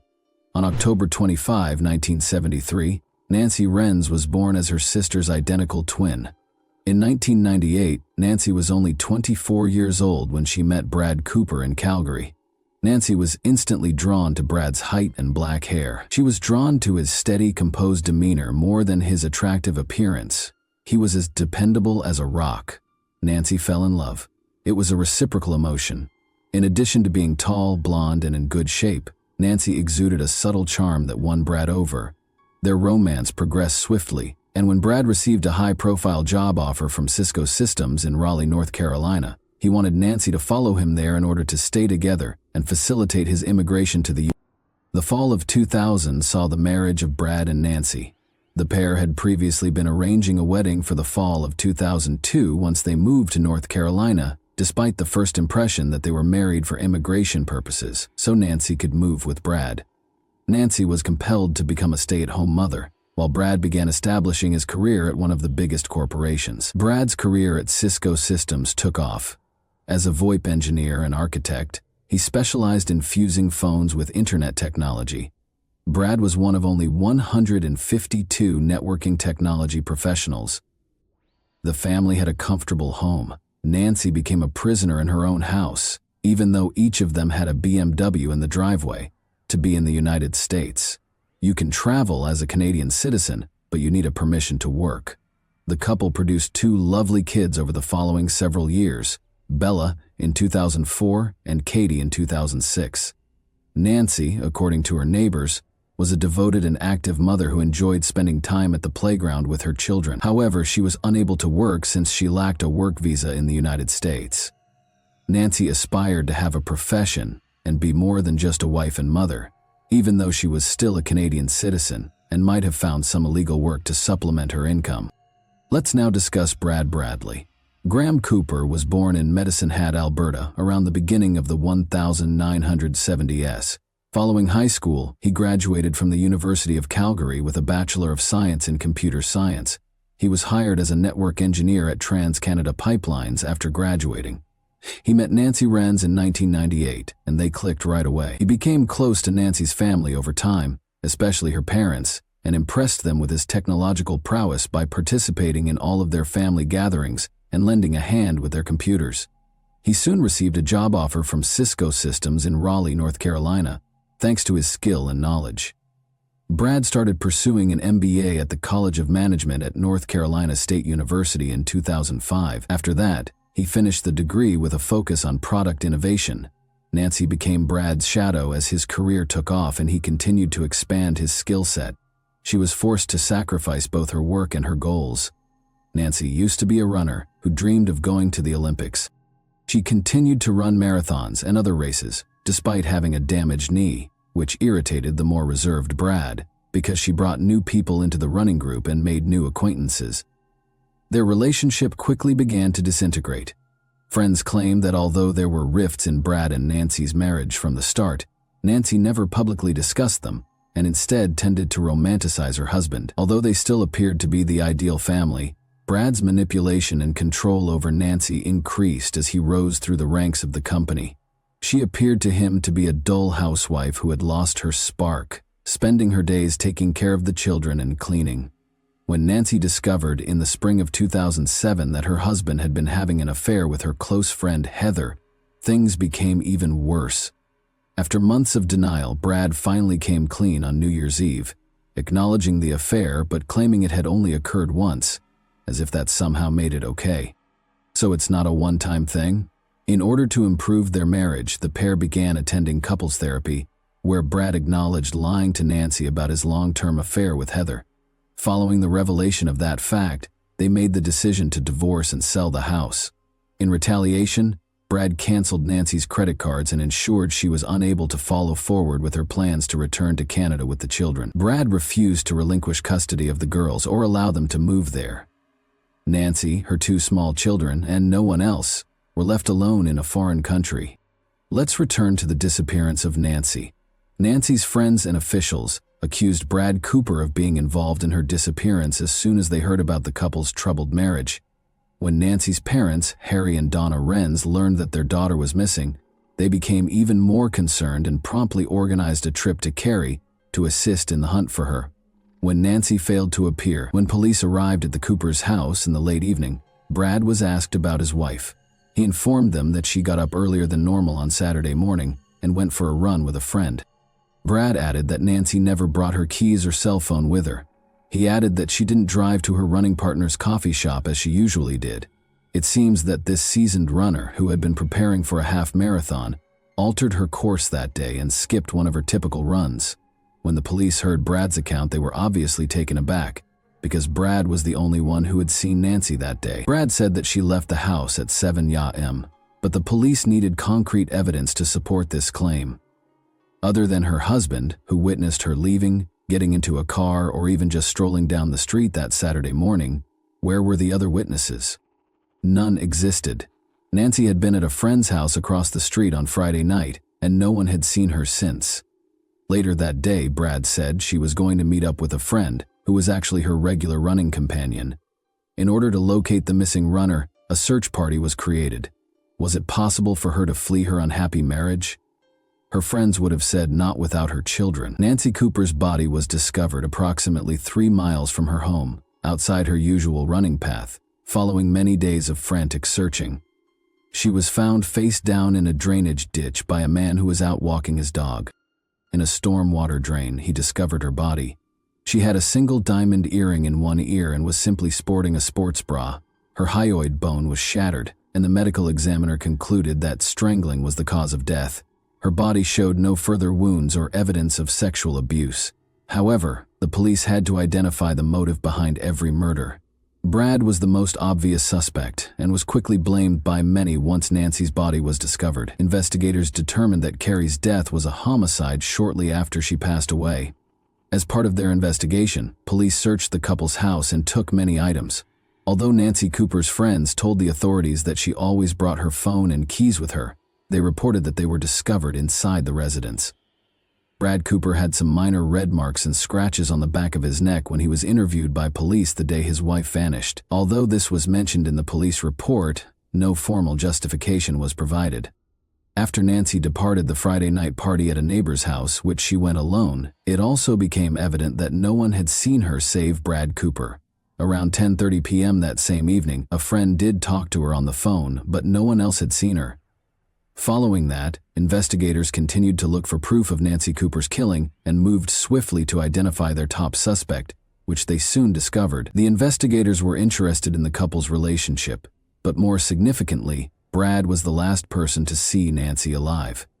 The husband is typically the first person ruled out in homicide investigations before additional candidates are considered. Police used the evidence to get overnight warrants to search Brad Cooper, the Coopers' home, and both of their vehicles. The police were obviously eager to treat the automobiles in the family home as possible crime sites. They looked for additional evidence in the house or one of the cars and used luminol to examine for bloodstains. Brad's hair, fingerprints, and DNA were also gathered so they could compare them to whatever evidence they might uncover at the crime scene or the body's whereabouts. Additionally, they intended to examine Brad's hands and torso for any cuts, scratches, or other markings and take pictures of them. Any physical evidence linked to the crime would first need to be explained in terms of typical family life because the Coopers were married, shared a home, and frequently drove a car together. And strange information did surface. Investigators discovered that Brad had spent the morning vacuuming, mopping the floors, and doing laundry on the day Nancy vanished. The police thought it odd that he was thoroughly cleaning the house the morning his wife vanished, even though he acknowledged that he had purchased bleach and other cleaning goods the day before. Naturally, we don't know if Brad Cooper had any evil intentions when he purchased the bleach. The Cooper residence did yield a number of boxes and bags of possible evidence, all of which had to be examined to see whether they were related to Nancy's passing. According to the police's written evidence, what we learned from interviews with people who knew Brad and Nancy during their marriage doesn't match up with the information Brad Cooper provided about the extensive cleaning of the residence. Additionally, according to the authorities, Brad had cleaned his wife's car's trunk but not the inside. Although Brad claimed to have spilled gasoline in the trunk, neither the gas nor the cleaning fluid smell was detected by the police. The couple, who were both Canadian citizens, were divorcing at the time of Nancy Cooper's murder, according to the prosecution, and Nancy had intended to return to Canada with their children. In order to stop Nancy from leaving, Brad changed his mind in April 2008, confiscated the children's passports, and deleted Nancy's name from their credit cards and bank accounts. Brad's computer was examined for documents that would include instructions on how to murder someone or dispose of a body as part of the investigation. During cross-examination, Detective Adam Dismuck stated that when Nancy came home from the neighbor's party, several parts of the couple's house, such as the front hallway, suggested a potential battle. In an attempt to convince Detective Dismuck that Brad was innocent, Brad's attorney, Howard Kurtz, questioned him as they went over dozens of pictures taken at the Cooper residence when the matter was still being handled as a missing persons inquiry. The detective thought a struggle might have occurred in the foyer because of the missing bamboo sticks in a vase and decorative ducks that had been on the credenza in one of the pictures, which revealed that some items had been moved or altered between the afternoon of July 11, 2008, when Nancy was home, and the following day. However, Howard Kurtz maintained that a light and other objects in the hallway were unaffected.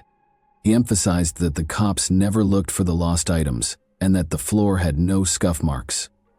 Kurt added that other items in the house, such as a computer in the home office and a glass coffee table and lamp in the living area, had also not been harmed. According to Dismukes, Brad Cooper stated in a subsequent interview that he believed the detectives had already identified him as a suspect when they searched their house. On the drive home, Brad Cooper strangled his wife in their car and left her body a few miles away, according to police testimony. Detective Adam Dismukes stated, "I think Mr. Cooper killed Nancy Cooper when she came home early on the morning of July 12. More than 3 months after his wife, Nancy Cooper, was discovered dead 3 miles from their Cary home, Brad Cooper, 37, was taken into custody in October 2008 after sufficient evidence was gathered. But it wasn't until March 2011, more than 2 years later, that his trial began. The jury heard arguments from the prosecution and defense during the 36-day trial. Brad was given a life term in jail after the jury judged him guilty of first-degree murder, despite his insistence that he was innocent. According to the evidence used in court, Brad had been having an affair and was acting more and more violently and controllingly toward his wife. According to the prosecution, he killed Nancy in order to get rid of her and carry on with his affair. After a while, Brad disconnected Nancy from their joint bank accounts, and she had expressed her desire to move back to Canada with their 2 children. Andy Gilbert, the jury foreman, claims that the jurors entered the trial with an open mind. Until he was proven guilty, Brad Cooper was innocent. 2 FBI agents specifically testified that Brad's laptop had internet searches on it, including maps of the area where Nancy's body was discovered. According to Andy Gilbert, the case's conclusion was impacted by the evidence that Special Agents Chris Chappell and Gregory Johnson provided. It gave much of the other circumstantial evidence greater weight and legitimacy. Brad first consented to the divorce and the division of their assets, but he later had second thoughts after learning how costly it would be. The defense attorneys contended that the prosecutors had bribed the couple to keep the couple from going bankrupt because they were having financial difficulties. They also said he had reconsidered his decision to go to Canada after realizing he wouldn't be able to spend as much time with his children as he would have liked. Brad entered a not guilty plea in 2011, but when the jury considered the evidence, he was found guilty. On May 5, the jury, which consisted of 2 males and 10 women, took almost 10 hours over 3 days to render a decision.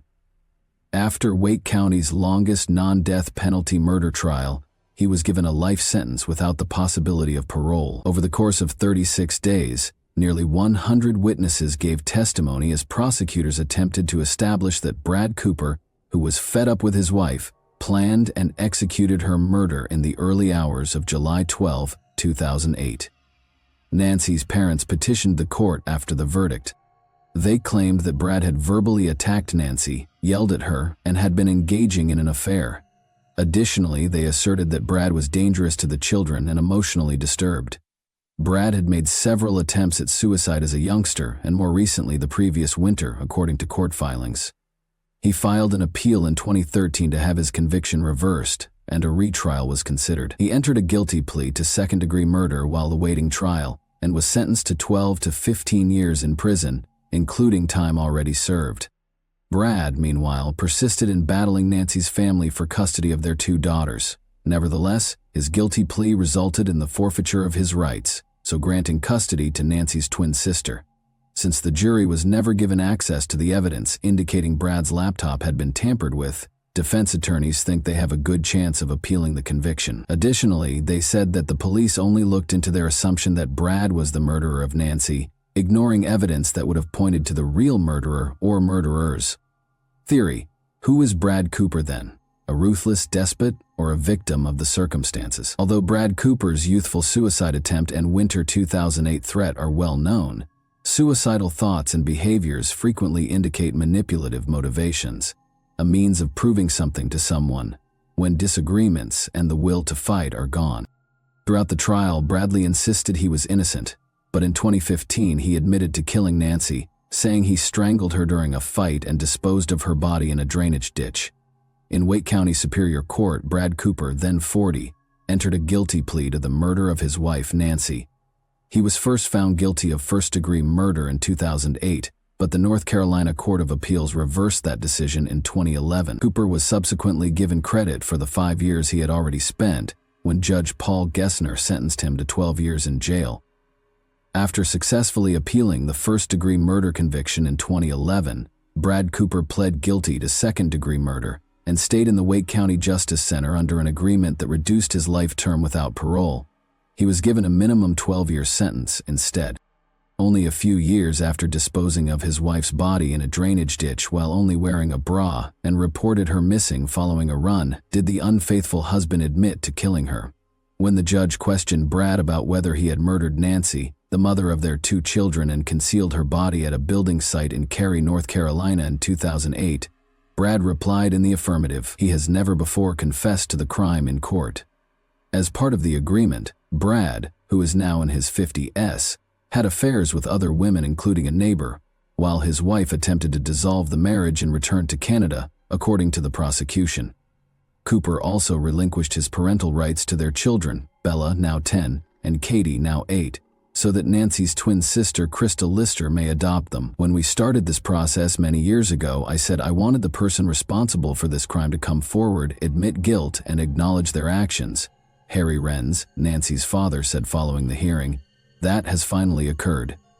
Nancy was a 34-year-old mother of 2 little kids and an athlete. She had begged her husband to move out and allow her to leave their home because she was in a bad marriage, but he refused and handled the situation his own way. On November 23, 2020, Bradley Graham Cooper was released from the Mountain View Correctional Institution in Spruce Pine, North Carolina, following the completion of his 12-year term. U.S. Immigration and Customs Enforcement detained him as soon as he was released in order to start the deportation process back to Canada. According to reports, he currently resides in Canada but is not authorized to speak with either of his daughters.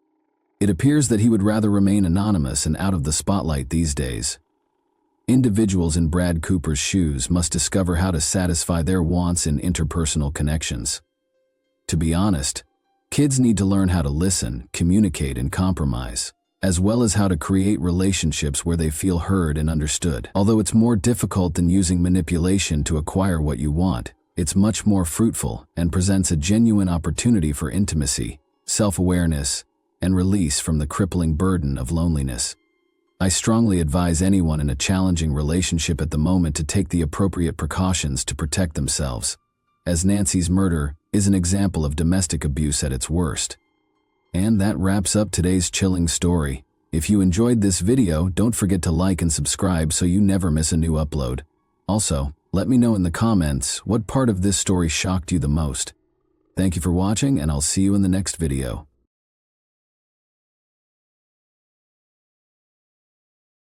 Hey guys, welcome to my channel, and today we're going to take a look at another horrible case with you. Have you ever pondered the lengths people will go to in pursuit of love? However, what if that love turns out to be something else? What if everything you see is a carefully constructed web of deception and manipulation, and the protagonist of this tale is enmeshed in his own fantasies?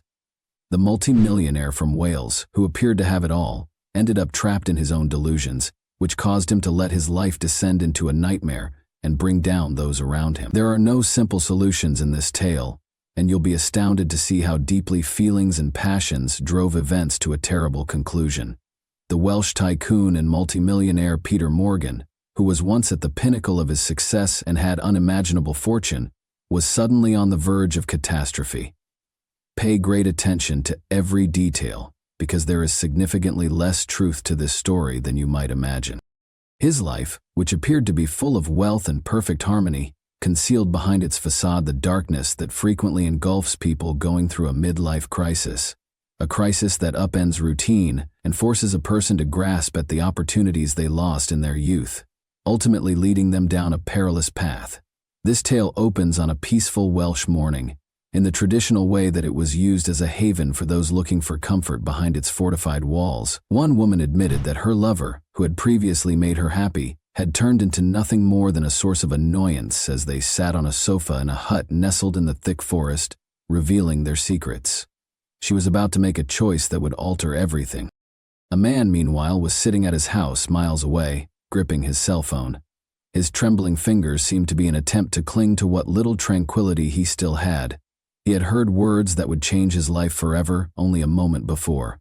Born in 1962 on a 300-acre farm close to Newport, Peter Morgan has a long history of achievement and wealth. This narrative took place in Wales in 2016. His family was financially secure when he was growing up. He realized early on that his future was predetermined. He would follow in his parents' footsteps and become a farmer. Even yet, Peter displayed characteristics of entitlement and disinterest in learning. He had a simple picture of his life and never dreamed of venturing beyond the known bounds. He left school at the age of 16 to work in the family business, which turned out to be a reliable source of money even though he had no official schooling. For many years, Peter's life was predictable. He married a childhood friend, worked on the farm, and settled down with his 2 kids in the small town of USK. For a while, Peter was content with the security and comfort of family life, but on his 30th birthday, he made the decision to turn his life around. He left the farm to start his own business, which was very profitable, despite not being very exciting. His network of industrial chicken houses began with poultry barns. The business prospered, and Peter sold it for 7 figures by the time he was 40. This turned out to be a pivotal moment in his life. Although the midlife crisis arrived subtly, its consequences were severe and swift. It seemed as though Peter had suddenly changed from a reasonable businessman to a man who was driven to experience life in all its ferocity and disorder.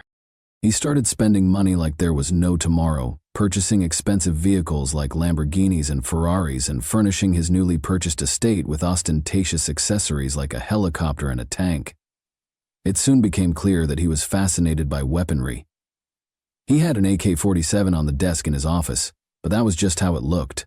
Financial excess was only one aspect of the changes in his life. Peter initially stepped over the line when he paid a performer for an intimate service at a private club, while on a business trip to Amsterdam. He woke up and felt compelled to continue after this, which was his first act of infidelity.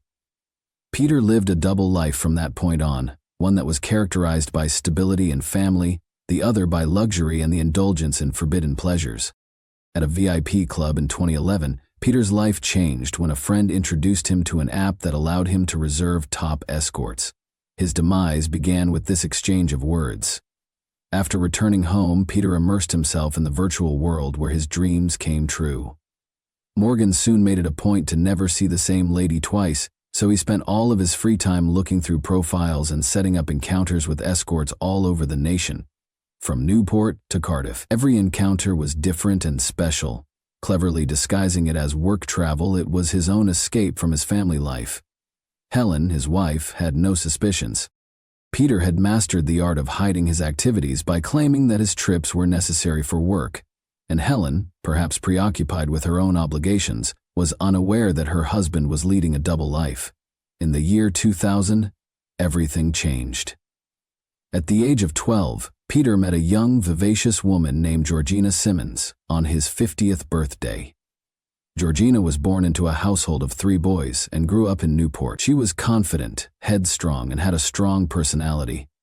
At 16, she left school, found work at a call center, and enrolled in cosmetology classes at the same time.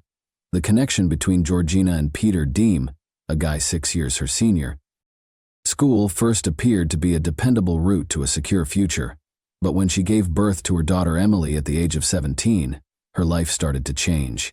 She attempted to adapt to her new job as a mother, but she soon met Peter Morgan, who would fundamentally alter her life. As a young mother, Georgina Simmons attempted to fit in at Peter's mother's home, where they shared a small daughter. She had just enough money from her job at a contact center to scrape by, and she woke up every morning in the dingy, unwelcoming dwelling.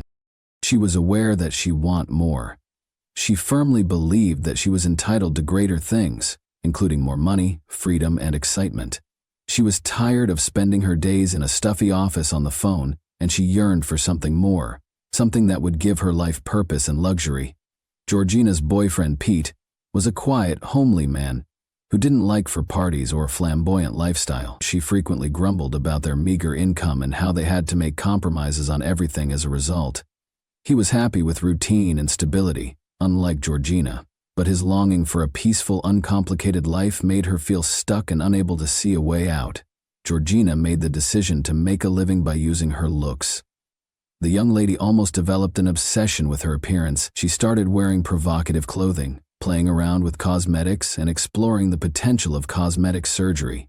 She soon had liposuction, 2 breast augmentation procedures, and burlesque and exotic dance classes. A world with unrestricted financial flow became possible as a result. She began earning amounts she had previously only dreamed about while working at a private dance club. She made the decision to undergo a whole makeover in order to draw the interest of rich guys who could afford to hire her. Her life began to alter at this point. Eventually, Georgina and Pete were able to leave his mother's house and move into their own apartment. She also thought she had at last acquired some independence for a while. However, it was insufficient. Her aspirations and desire for luxury increased daily. She started thinking about becoming a high-end escort after her job at the club failed to meet her needs, which she rationalized to herself as a means of providing her daughter with a better future. Under the alias Hannah James, she signed up for a well-known app that charged high prices for a variety of services. Georgina was correct when she predicted that her skills and appearance would draw in wealthy clients. Pete opposed the idea, even though he was aware of Georgina's ambitions. He didn't want his spouse to do such work because he was aware of the dangers associated with those kinds of interactions. But he had to make a compromise since he loved Georgina and was afraid of losing her. In exchange for keeping their love secret from their families, the pair consented to an open relationship, enabling Georgina to carry on with her escort business. Only a few clients had access to her private life and services, which were kept under wraps. When Peter Morgan, a multimillionaire going through a midlife crisis, came across Georgina's photo on the app in May 2012, her profile became viral. He was enthralled right away and set up a meeting. As Peter and Georgina ate dinner together on their first date and engaged in light conversation, Peter felt a connection he had been lacking. Her confidence as well as her appearance drew him in. He paid her $200, 0 cents, for a kiss that night, but by morning the sum had increased dramatically. For Peter it was more than work, but for Georgina it was simply labor. Peter preferred variety and had never met the same woman twice before, but Georgina was different. Their encounters went from once a month to once a week, and he was prepared to repeatedly pay for her time. Peter became aware that he was in love with her. Money was no longer a concern and he enjoyed being with her. He was paying for her business as well as her services. Morgan lavished her with presents, clothing, shoes, pricey jewelry, and even a red Ferrari while they were out to eat and watch movies together. Over time, his emotions started to develop into an obsession. As much as possible, Peter wanted Georgina by his side. She was more than just an escort to him now. She was a companion, something his wife and kids would never leave. Peter paid Georgina $10,000, 0 cents, to stay with him for the weekend, not realizing that another woman was spending time with him in their family home. Helen, Peter's wife, was unaware that the events unfolding in her bedroom could cause their marriage to fall apart. It was all business to Georgina. It didn't interest her. Despite Peter's increasing fixation on her, all attention was on the lavish amount of money he spent. Without showing any regret, she kept seeing other clients. Even her boyfriend Pete stayed in her life in spite of her relationship with Morgan. This didn't stop Peter, though. He chose to give Georgina greater exclusive rights, since the one thing that disturbed him was the idea of other clients spending time with her as well. The concept of sharing her was intolerable. Georgina accepted that Morgan was willing to spend a huge amount of money on her being his only partner. She was aware that one client may bring in more money than dozens of others. From that point on, Georgina only saw Peter, who was earning about $133,000, 0 cents, a month. This sum paid for her personal expenses, food, and living expenses. Although it appeared that everything was under control for a while, their agreement was about to set off a series of events that would permanently alter their lives. For Georgina and her daughter, the old mansion, which seemed cut off from reality, turned into a sort of jail. Intoxicated by his wealth and power, Peter Morgan thought he had complete control over his new princess's life. Since the main house was too dilapidated, he moved Georgina into a small bungalow on the estate's grounds, claiming it was for her and her child's safety. As part of their agreement, Morgan made sure her boyfriend Pete Dedium was not allowed to enter the property at all, which effectively isolated Georgina. This isolated existence in an opulent environment continued for 3 years. Peter made every effort to fabricate a fantasy of a fairy tale for Georgina, including lavish holidays in South Africa, expensive presents, and trips to London and other cities. He made it a point to spend as much time with her as he could, and paid for her beauty procedures. Georgina had evolved into more than an escort in his mind. She was like family. Peter was utterly engrossed in his fantasy as they drove ATVs throughout the estate, watched movies, walked along well-kept trails, and enjoyed private moments. However, beneath all of this apparent luxury, fissures were starting to appear. Even though she lived in a castle, Georgina continued to carry out her tasks without showing any affection for Peter, treating him as merely a client.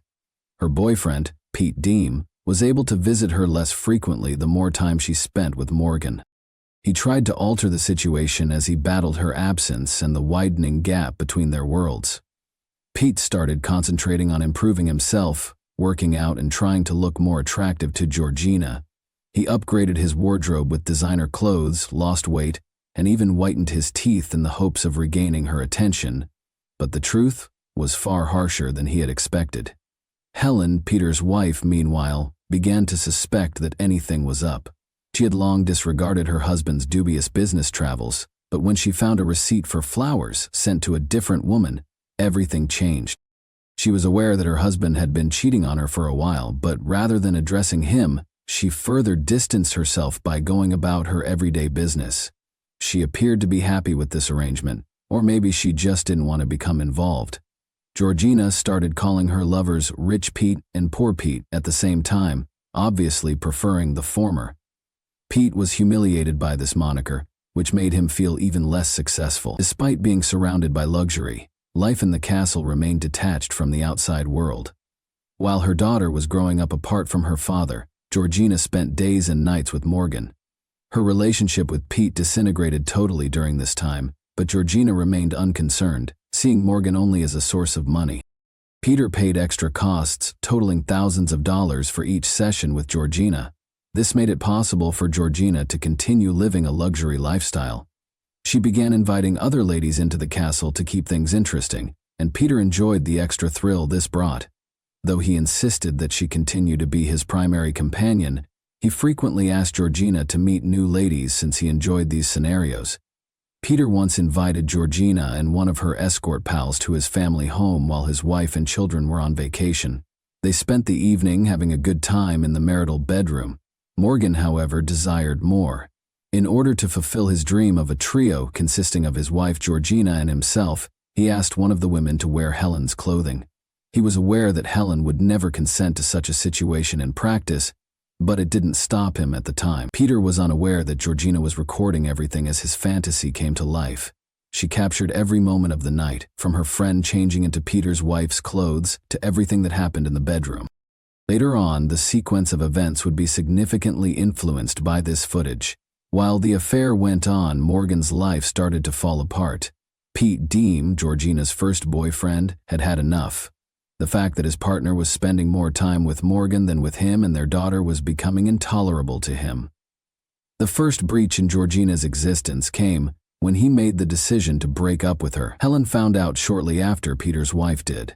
When she unintentionally discovered texts between her husband and Georgina, she realized how serious the infidelity was and made the decision to cease ignoring it.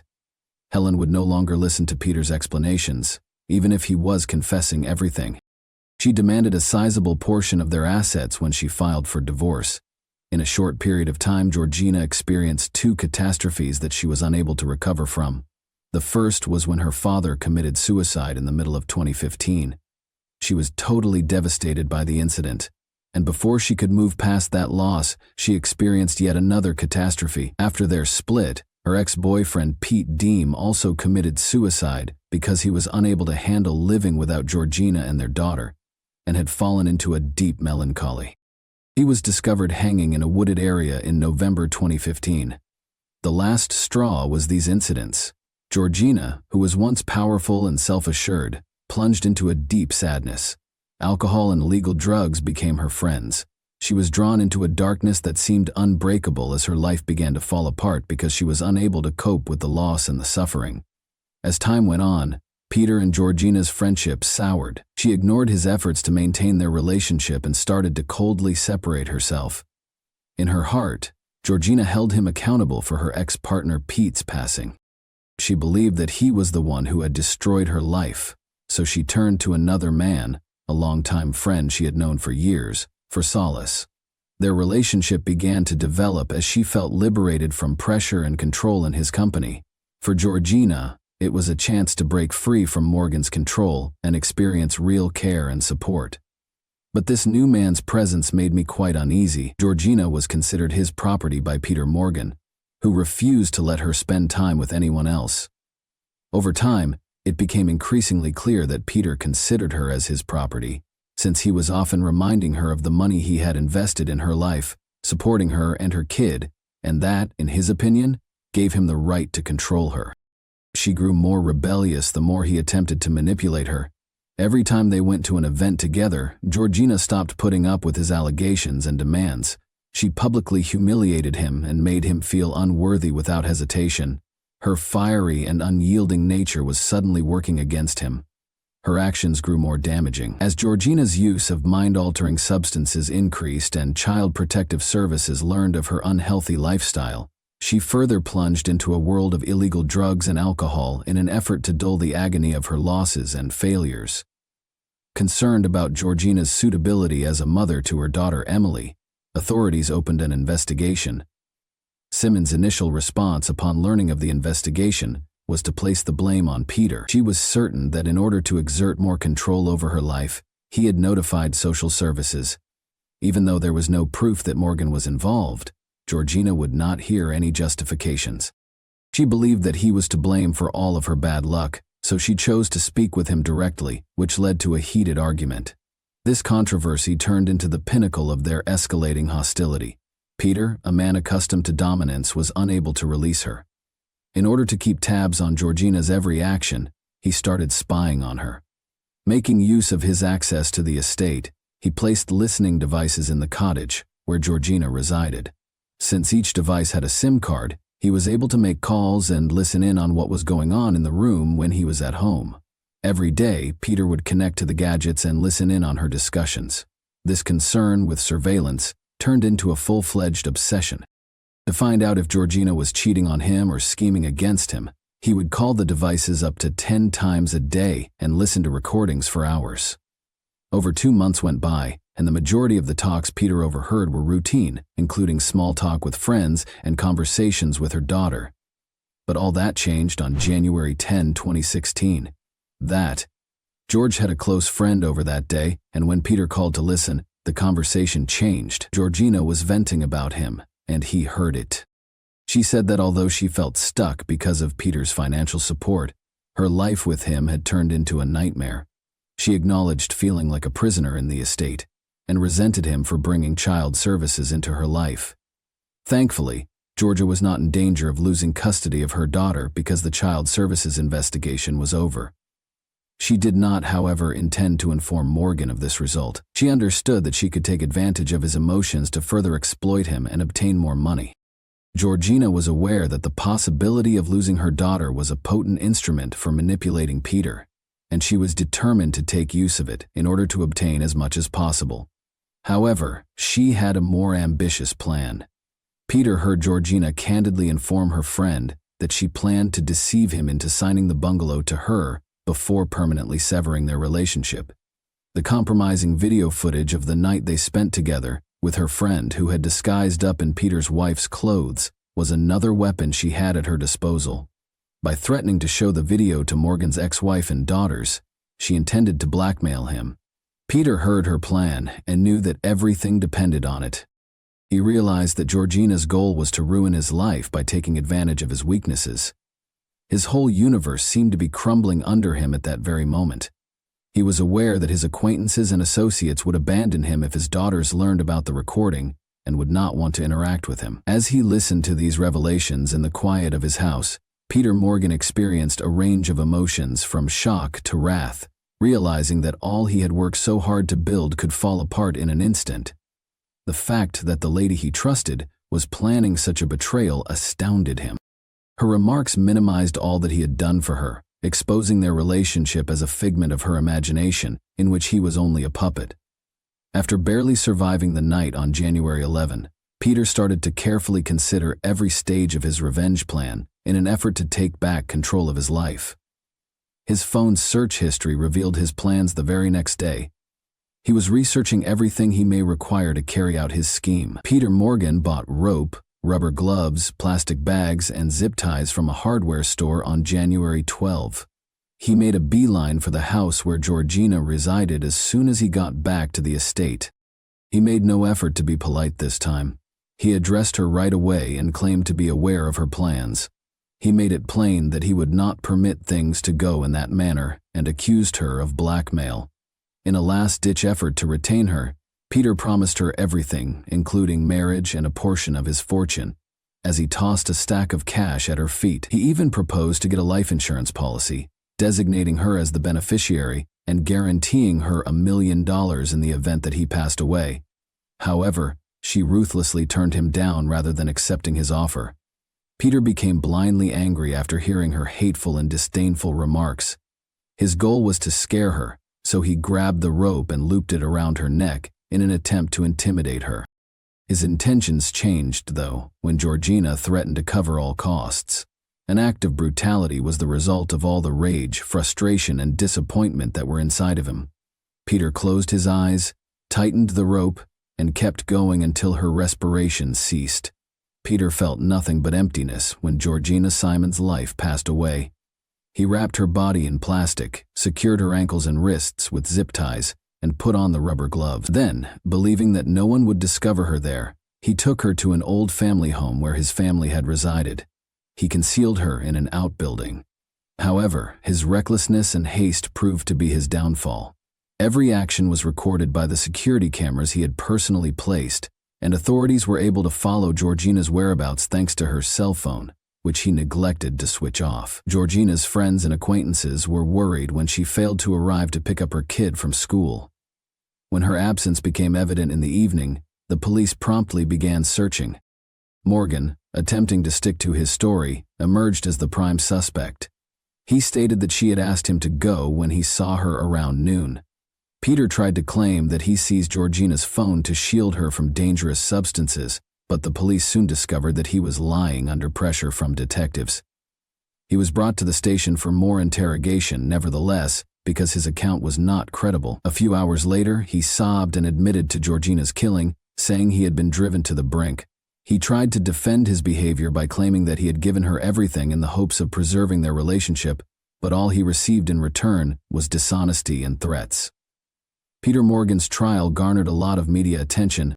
He later attempted to argue for a lighter sentence despite his confession, pointing to emotional and mental health problems. An attempt was made to reduce the accusation to manslaughter by distress, but in the end, the evidence, including his own confession and the surveillance footage, was so strong that Peter Morgan was given a life sentence, with the chance of release after at least 25 years. This is where I want to take a moment to address every one of you directly. There is more to this story than a detective story or a criminal report. It's a tragedy that exposes the frailty and preoccupation of people. Attachment was mistaken for ownership by Peter Morgan, a man who yearned for acceptance and love. He ultimately fell prey to his own illusion that he could purchase a relationship with money. Motivated by her aspirations and the wish to provide her daughter with a brighter future, Georgina was unable to stop and became entangled in a game that ultimately led to catastrophe. Little Emily, who lost both her parents, is maybe the most sorrowful character in this story. She fell prey to adult games where she had no reason to worry about the future. Remember that if you own up to your faults early on and refrain from basing your pleasure on deception and power, you can always find a way out of even the most dramatic and challenging circumstances. And that wraps up today's chilling story. If you enjoyed this video, don't forget to like and subscribe so you never miss a new upload. Also, let me know in the comments, what part of this story shocked you the most? Thank you for watching, and I'll see you in the next video.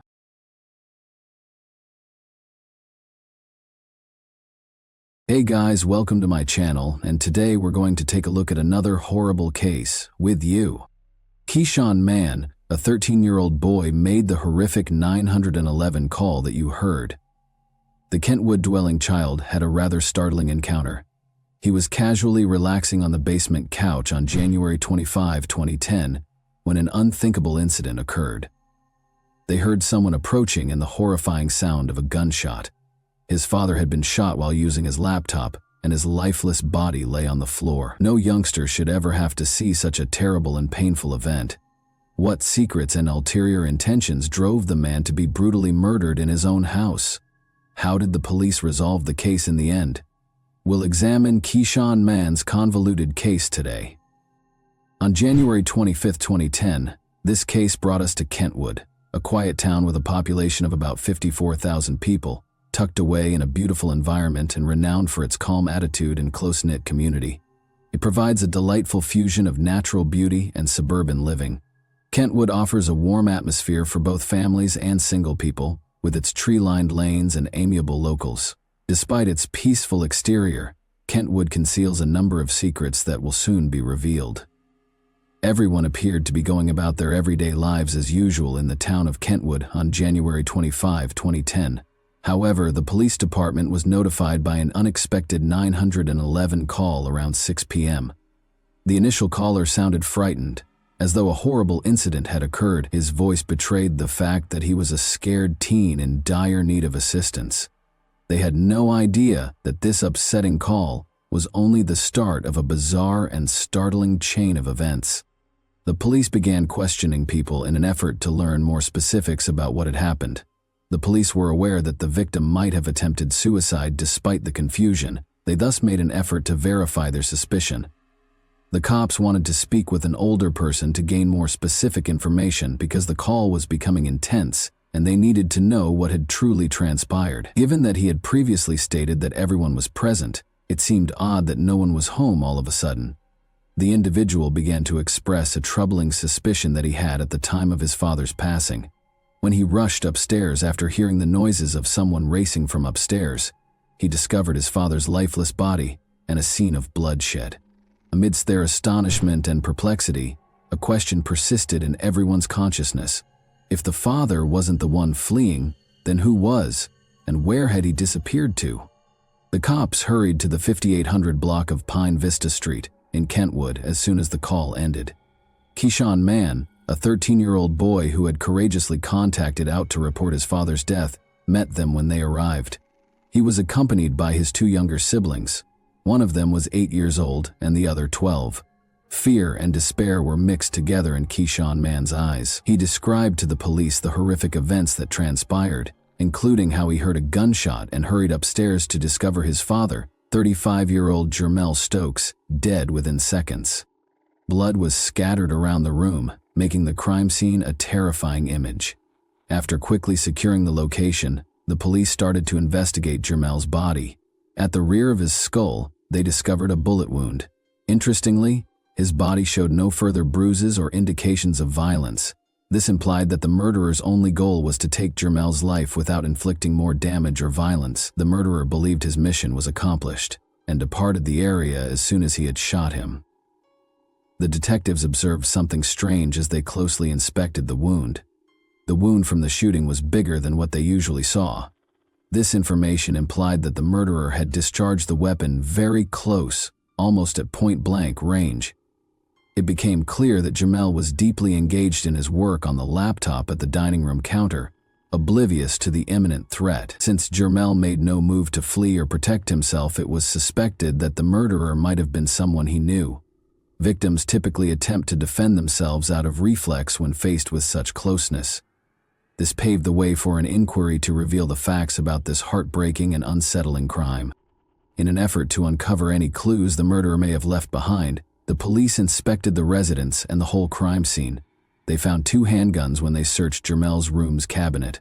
Although they thought both firearms were Jamel's, one of them looked unsettling because it had traces of gunpowder and a missing bullet, indicating it had been shot lately. The other rifle looked undamaged and was loaded. This sparked suspicions because it didn't seem likely that the murderer would have had time to place the gun back in the closet before departing if he had used it to murder Jamel. Keyshawn Mann's claim that Jamel was gunless during the 911 call raised additional doubts. The detectives questioned how Keyshawn Mann could have been so certain that Jamel was armed. In an attempt to find any evidence that would provide them with information about the predator, the rifle was sent for testing right away. At that point, Lakeisha Mann, Jamel's fiancée and Keyshawn Mann's mother, came home after hearing of Jamel's passing. Despite being in the same town, the fiancé took a long time to return home, which the police thought was odd. If the spouses learn of their partner's death, they typically return quickly. In an attempt to learn more about Jamel's past, potential enemies, or any clues as to who might be responsible for his death, the investigators made the decision to question her, but she said she didn't know anything about his past. It was discovered that Keyshawn Mann was Jamel's stepchild rather than his biological kid. The investigators felt as though something was being hidden because of the contradictory responses and unclear facts. They understood that they needed to learn more about the family's history. According to the authorities, Keyshawn Mann's mother had a tumultuous divorce from his father, her first spouse. But the public was not privy to the specifics of their relationship. She was a single mother who yearned for respect and love, which is how she met Jamel Stokes. He became her son's friend and father figure, especially Keyshawn Mann. Lakeisha and her 3 sons quickly moved in with Jamel after they made the decision to advance their relationship. However, Jamel already had children from several different women. According to paternity and child support paperwork, he had 4 and 9-year-old children with one lady, 10 with another, and 11 and 12 with a third. According to state police records, Jamel was previously charged with a felony in 1993 for carrying a concealed weapon. In 2003, he also entered a guilty plea to a misdemeanor charge of taser possession. Aiming for a new beginning and a blended family, Jamel started a new chapter in his life with Lakeisha and her 3 sons. Despite his difficult past, his new family life appeared to be going smoothly. Jamel tried to build a close relationship with Keyshawn Mann as a stepfather, despite the fact that he was not his biological child. He filled the vacuum created by Keyshawn Mann's biological father's absence by acting as a father figure.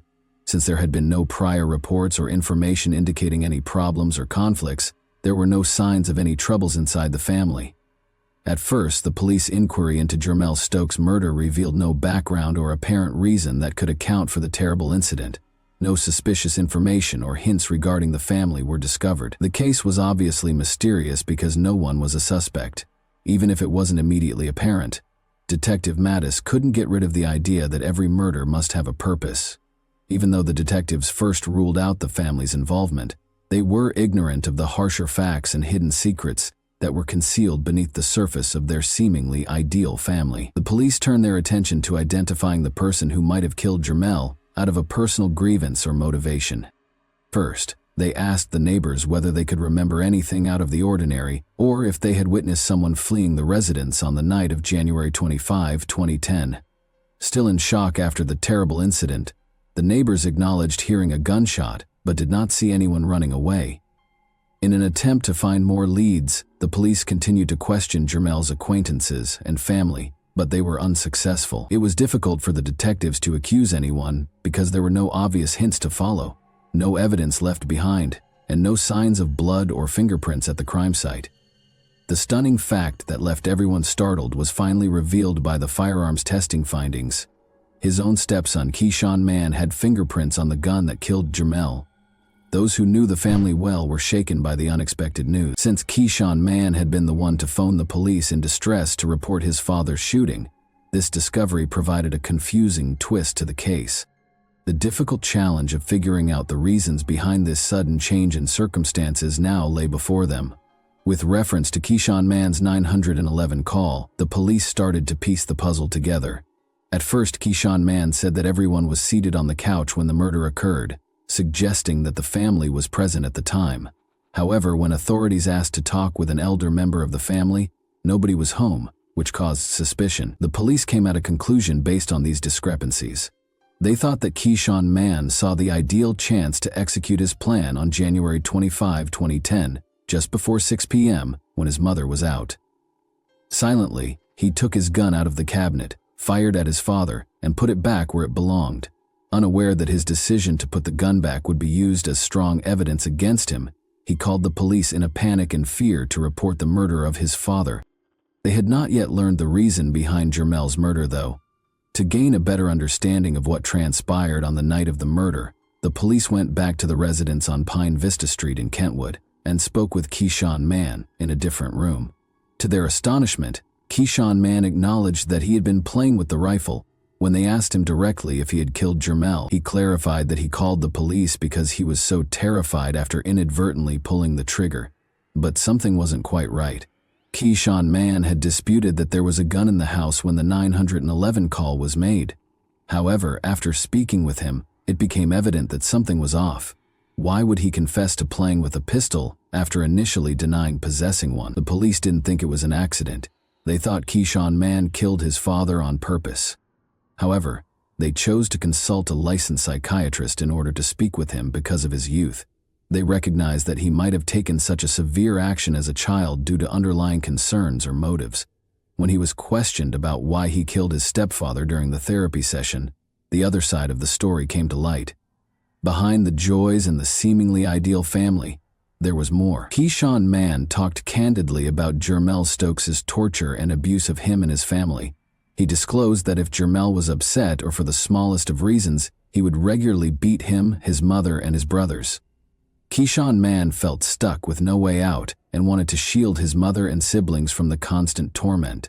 He thought that getting rid of Jermel, his stepfather, was the only way to solve the problem. He told the therapist about the horrific ways that Jermel had mistreated his mother, including putting a finger down her neck. He also described how, when his mother wasn't there, Jermel would hit him and his siblings with a paint stick. When Jermel choked him, Wang Nan talked about how he was able to get away from him. Wang Nan's intense love for his mother served as the fuel for his hatred of Jermel. He could no longer stand to watch his mother be abused by Jermel. Wang Nan made the painful choice to take his own life with one of Jermel's own firearms because the anguish of seeing his mother mistreated him grew intolerable. Perhaps as a result of some unidentified factors influencing his mother's prior divorce, this young child had already experienced a great deal in his life. But this time, Wang Nan had reached his breaking point, which led him to perpetrate a heinous crime. This terrible story was made all the more fascinating by the depths of motivations and emotions. It was determined to send Wang Nan to the circuit court for trial in June 2010 due to his young age of 13. This made him one of the youngest in the state to be put on trial for murder, and the youngest in Kentwood County. Wang Nan confessed to killing his stepfather Jermel Stokes, according to the Kentwood police detective in the courtroom. Wang Nan acknowledged stealing Jermel's unlicensed silver handgun from a cupboard during the trial. He had checked the rifle by taking out and reinstalling the clip, so he knew it was loaded. Wang Nan acknowledged that he did approach Jermel from behind when his attorney, Fred Johnson, questioned him about it. Wang Nan responded with another yes when Johnson asked a pivotal question. You understood that pulling the trigger could result in someone's death? This made it abundantly evident that the shooting was not an accident because he had previously abused his mother. A close friend of Wang Nan from Park Ridge Academy, whose name was kept secret because of his youth, appeared in court as a witness prepared to make shocking disclosures. He informed the jurors that Wang Nan had brought a firearm to high school on January 25, 2010. He told him about his plans and showed him the gun. A 21-page report from the Children's Trauma Assessment Center was shown in court. It included information from Wang Nan's therapy sessions in which he confessed to the crime and disclosed the shocking cause behind it. The therapist claims that Wang Nan felt that the only option to shield himself and his family from serious abuse and possible harm was to kill Jermel. According to the therapist, Wang Nan's experience was brought on by a home setting that was occasionally chaotic and dangerous, as well as ongoing exposure to intense violence. Even the mother of Wang Nan admitted that she occasionally worried that Jermel might murder her or her boys. Fred Johnson, Wang Nan's attorney, stated that he believes the shooting was mostly caused by the domestic violence that was allegedly occurring in the home. He thought the therapist's conclusions, though, were arbitrary and might not be solid enough for the trial. He made it clear that Keyshawn Mann was afraid, worried about his mother, and felt guilty. According to Johnson, Keyshawn Mann knew the effect his acts had on his mother and sincerely regretted them. Since there had been no previous calls to the police or Child Protective Services about the family's abuse, the police and prosecutors questioned the validity of the evaluation report. According to police interviews, discipline in the home was imposed by Keyshawn Mann's mother, Lakeisha Mann, wearing t-shirts that said "Beloved Melly," a nickname for Jermel. Some of his relatives denied that he had ever mistreated Lakeisha Mann or the children. Did no one know whether there had been abuse? And secrets of that nature don't remain that way in the closet. Jose Moore, JL's uncle, rejected the allegations as baseless. Investigators were unable to determine a specific motive for the crime, according to Kent County Prosecutor Bill Forsyth. Everyone concerned found it uncomfortable because there was no recognized motive for the murder. After hearing the case and carefully weighing all the evidence, Judge Daniel Zemaitis found Keyshawn Mann guilty of second-degree murder for the death of Jermel Stokes and sentenced him to serve the next 8 years until he turns 21 at the Muskegon River Youth Home, a juvenile facility about 110 miles from Grand Rapids. Keyshawn Mann would be released in 2018 if he finished this term, but there was also a chance that he would receive a different punishment, one that would involve transferring him to an adult jail for at least 162 months or life. Some of Jermel's family members were unhappy with the proposed agreement because they believed Keyshawn Mann's sentence was not harsh enough.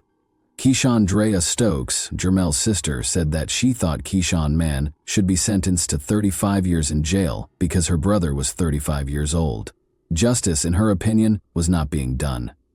Annette Moore, Jermel's aunt, also expressed her belief that Keyshawn Mann's return to normal life was an unfair decision. She didn't think Keyshawn Mann was mistreated, but she did think he committed a significant offense and should be sentenced as an adult. Moore expressed her displeasure with the current sentence's fairness, but since the verdict had already been rendered and could not be overturned, acceptance was the only option. But 3 years later, on February 13, 2013, 16-year-old Keyshawn Mann showed up in court for a progress report on his stay at the Muskegon River Youth Home. He was performing better than the facility average, according to reports. He was able to go to counseling sessions and classes while he was in a guarded area. On a scale of 1 to 5, the youth home's officials gave his performance a 4 and observed that he was improving significantly. They even noted that Keyshawn Mann had demonstrated suitable coping mechanisms by managing his emotions, disappointments, and rage in a constructive way. During his brief court appearance, Keyshawn Mann apologized for his behavior and thanked his family for their support. He made a big mistake, he admitted, and he made it clear that he was determined to learn from it.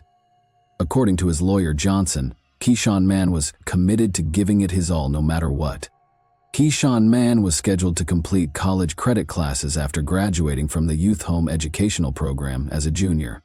As 21-year-old Keyshawn Mann celebrated his birthday and his release from the Muskegon River Youth Home on December 6, 2017, after serving more than 7 years in prison for second-degree murder, birthday balloons floated in the Kent County courtroom. Keyshawn Mann was released.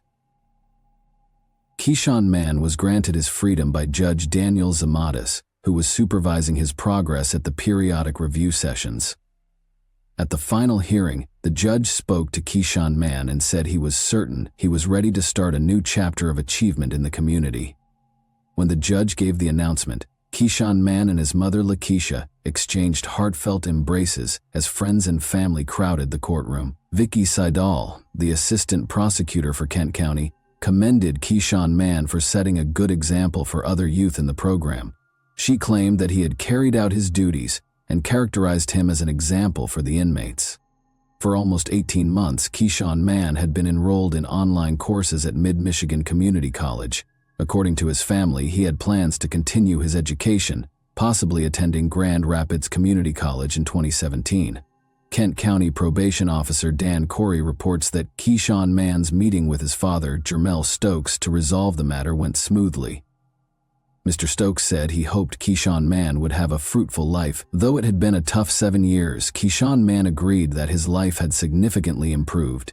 He conveyed his appreciation for the chance to improve himself Given that Keyshawn Mann was only a small boy at the time, Jermel's aunt also pardoned him for his behavior. She felt that Keyshawn Mann should be given the opportunity to start over, since she understood that his actions were motivated by fear. How do you feel about this case? Do you believe Keyshawn Mann should have been given another chance? And that wraps up today's chilling story.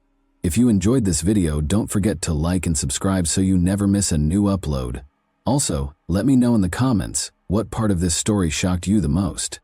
Thank you for watching, and I'll see you in the next video.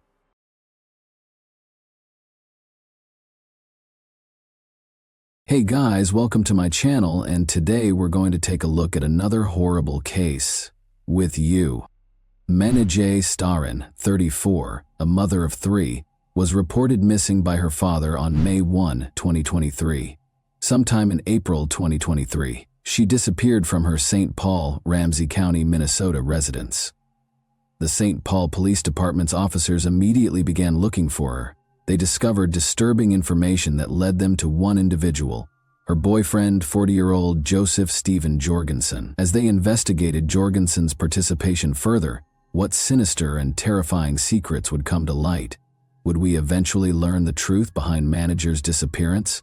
We are examining Joseph Jorgensen's unsettling case today, so let's go straight to the riddle without any more ado.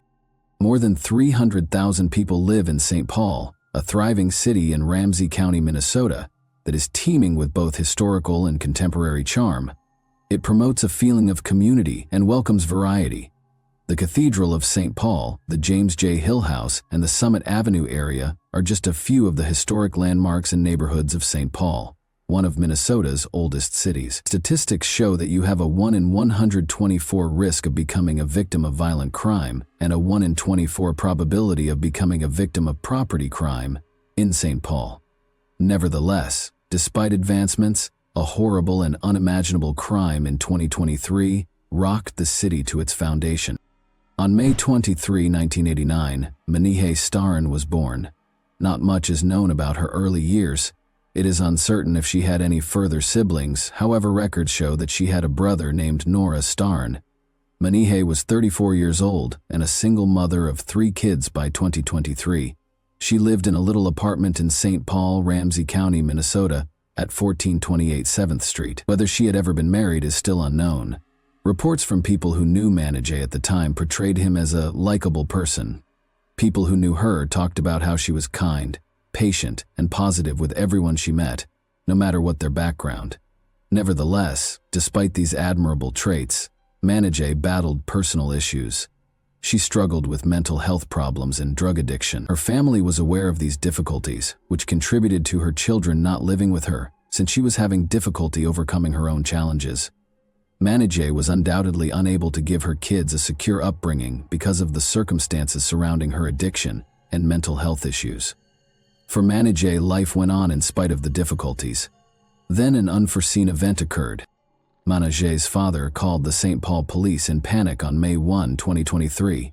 He disclosed concerning information regarding Menajay's battles with drug addiction and mental health concerns throughout the call. He said that she had intended to check herself into a drug rehab facility but never did. His last communication with Menajay took place on April 18, 2023. She had looked scared and suspicious. It worried her father that she was afraid of a boyfriend. As soon as the call was over, the police got to work. They went to Menajay's place to find her. Regretfully, she could not be located. The investigators were looking for answers when they came across and spoke with a man who was only recognized as the father of one of Menajay's children. The man broke with her typical pattern by admitting that he had not heard from Menajay either. Because they shared responsibility for their son, she would typically check in on him on a frequent basis. He expressed his worry, pointing out that it was quite uncommon for Menajay to neglect to check on their child's welfare for over 8 hours. The man also revealed that Menajay had previously contacted him using a variety of different phone numbers. However, April 21, 2023 was the last time they spoke. During their discussions, the detectives also located Menajay's neighbor. An unsettling observation was relayed by the neighbor. The neighbor claims that she once saw Menajay with red marks on her neck and a black eye. It's unclear exactly when this occurred, but the neighbor questioned Menajay after becoming frightened by the upsetting scene. "Have you been assaulted?" she asked Manijay. Manijay had verified the neighbor's assumptions, much to her dismay. Manijay begged against calling the police, even though the neighbor's first reaction was to do so, believing that doing so would only make matters worse. The inquiry became more complicated as a result of this discovery, and the cops were left to deal with the unsettling truth that had pervaded Manijay's life. The detectives continued their inquiry by talking to the residential complex manager of Maniji. He gave them some insightful information. They discovered that, although not mentioned in the lease, Maniji had a lover named Joe who frequently visited her residence. The manager then gave a phone number linked to Joe to the detectives. After obtaining the phone number, the investigators carried out their investigations and verified that it belonged to Joseph Steve Jorgensen, a 40-year-old man. They showed the manager Jorgensen's photo to get confirmation, and the manager recognized him as the person he knew to be Maniji's lover. The investigation underwent a sea change after this discovery, which paved the way for a disturbing and strange chain of events. One of the most important pieces of evidence was now an apartment security camera that was located close to Manijay's home. The apartment manager notified investigators on May 24, 2023, that the security footage had been discovered to document a concerning event that occurred on April 21, 2023. The video showed Manijay running out of her residence in obvious distress, with her lover Jorgensen chasing after her. He swung her around violently and led her back into the flat. There was no accompanying evidence of Manijay leaving her apartment, but the video claimed that this was the last time she was seen entering it between 5:55 and 6 p.m. on that fatal day.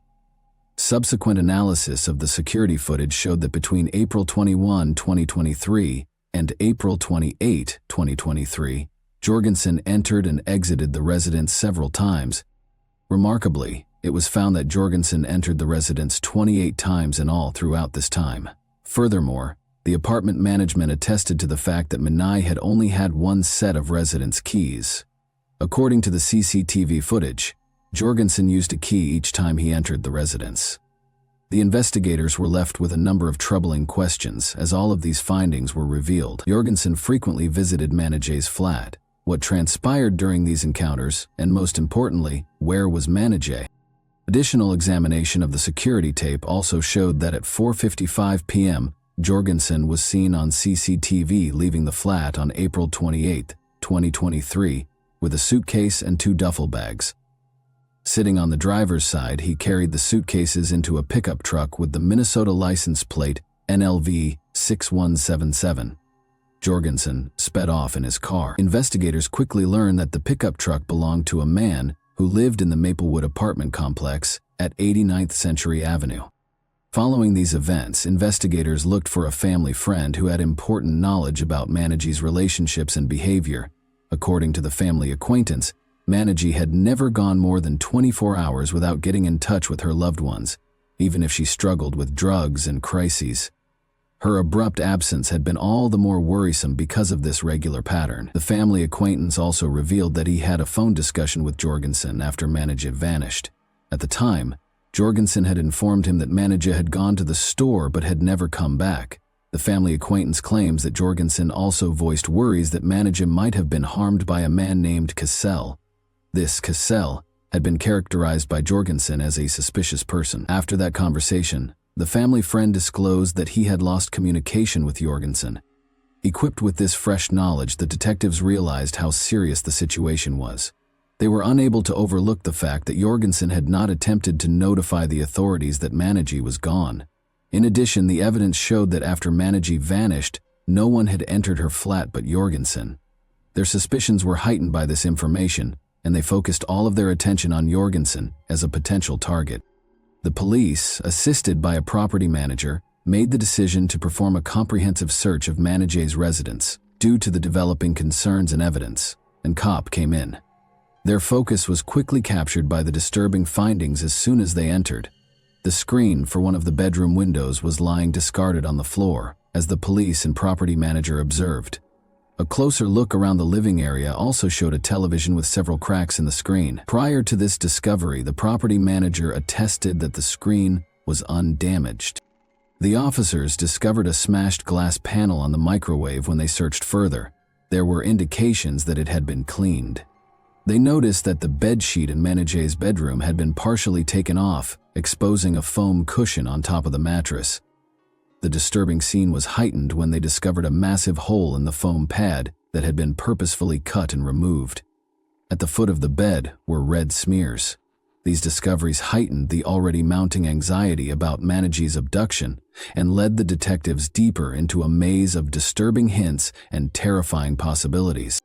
The officers acquired a warrant to conduct a comprehensive search and process Manijay's flat in order to gather crucial forensic evidence after completing the required legal procedures. On May 25, 2023, the warrant was executed. A disturbing reality was revealed after crime scene technicians carefully inspected the premises. Large volumes of blood were found in the living room, particularly on the floor, the couch, and the kitchen. Someone had tried desperately to get rid of the blood's traces, as seen by the obvious signs of an attempted cleanup. It was becoming more and more clear that someone had been killed or gravely hurt inside the flat. The sad reality was verified by further investigation of the preliminary findings. Manijay herself was the owner of the blood samples that were taken at the site. The authorities discovered crucial evidence about Manijay's finances as they continued their inquiry. She was found to have gotten aid via an electronic benefits transfer, EBT card, issued by the state of Minnesota. With this card, people who get government assistance, like food stamps, can buy directly from merchants.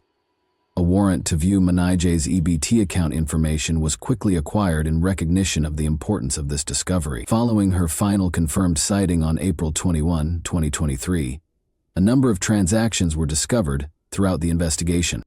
One such instance occurred on May 9, 2023, when Jorgensen made an ATM withdrawal at the Speedway, which is situated at 11th Century Avenue North in Maplewood, using Manijay's EBT card. He went to the Dollar Tree store at 7150 Valley Creek Plaza in Woodbury that same day and used Manijay's EBT card. He made a really odd buy there: a cleaning bucket, 2 boxes of saran wrap, paper towels, trash bags, liquid cleaner, latex gloves, and disinfectant wipes were among the items on his shopping list. The investigators were intrigued by this odd collection of materials. Jorgensen used Manijay's EBT card once more on May 11, 2023, at the Cub Food Store located at 1177 Clarence Street in St. Paul, Ramsey County. Additionally, he used the card at another Dollar Tree location in Oakdale, located at 7085 10th Street North. This time, he bought more cleaning supplies, disinfecting wipes, extra boxes of saran wrap, and paper towels. The frequent acquisition of such goods merely contributed to the enigma surrounding Jorgensen's actions and motivations. Authorities discovered information linking another person, just known as ZD, adding still another level of investigation. This, ZD, made use of Manijay's EBT card as well.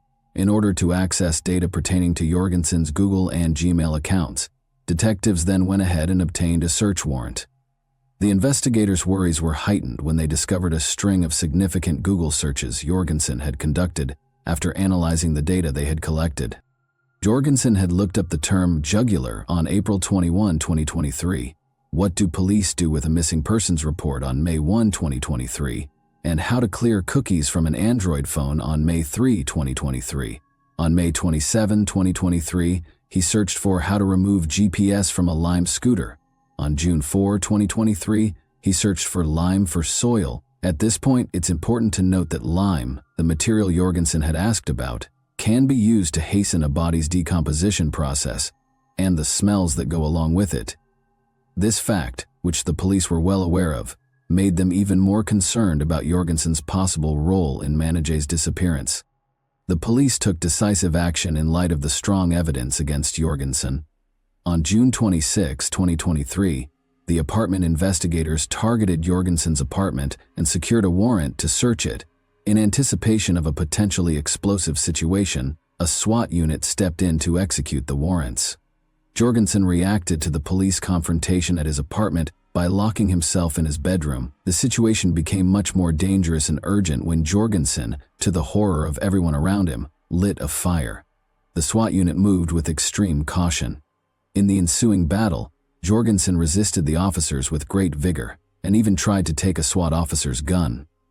The officer eventually managed to capture Jorgensen. He was immediately sent to the local hospital for assessment as a precaution. This was done in order to protect his health and deal with any possible mental health issues that might have influenced his behavior. 2 other people were in the residence with Jorgensen when he was taken into custody. One of them, a girl who wished to remain anonymous, had visible signs of injury. She had a red neck, several bruises and scratches. Jorgensen threatened to harm her, saying things like, "The neighbors won't hear you scream." Later, the woman would tell the authorities that Jorgensen had strangled her. Jorgensen's roommate was the second person in the residence.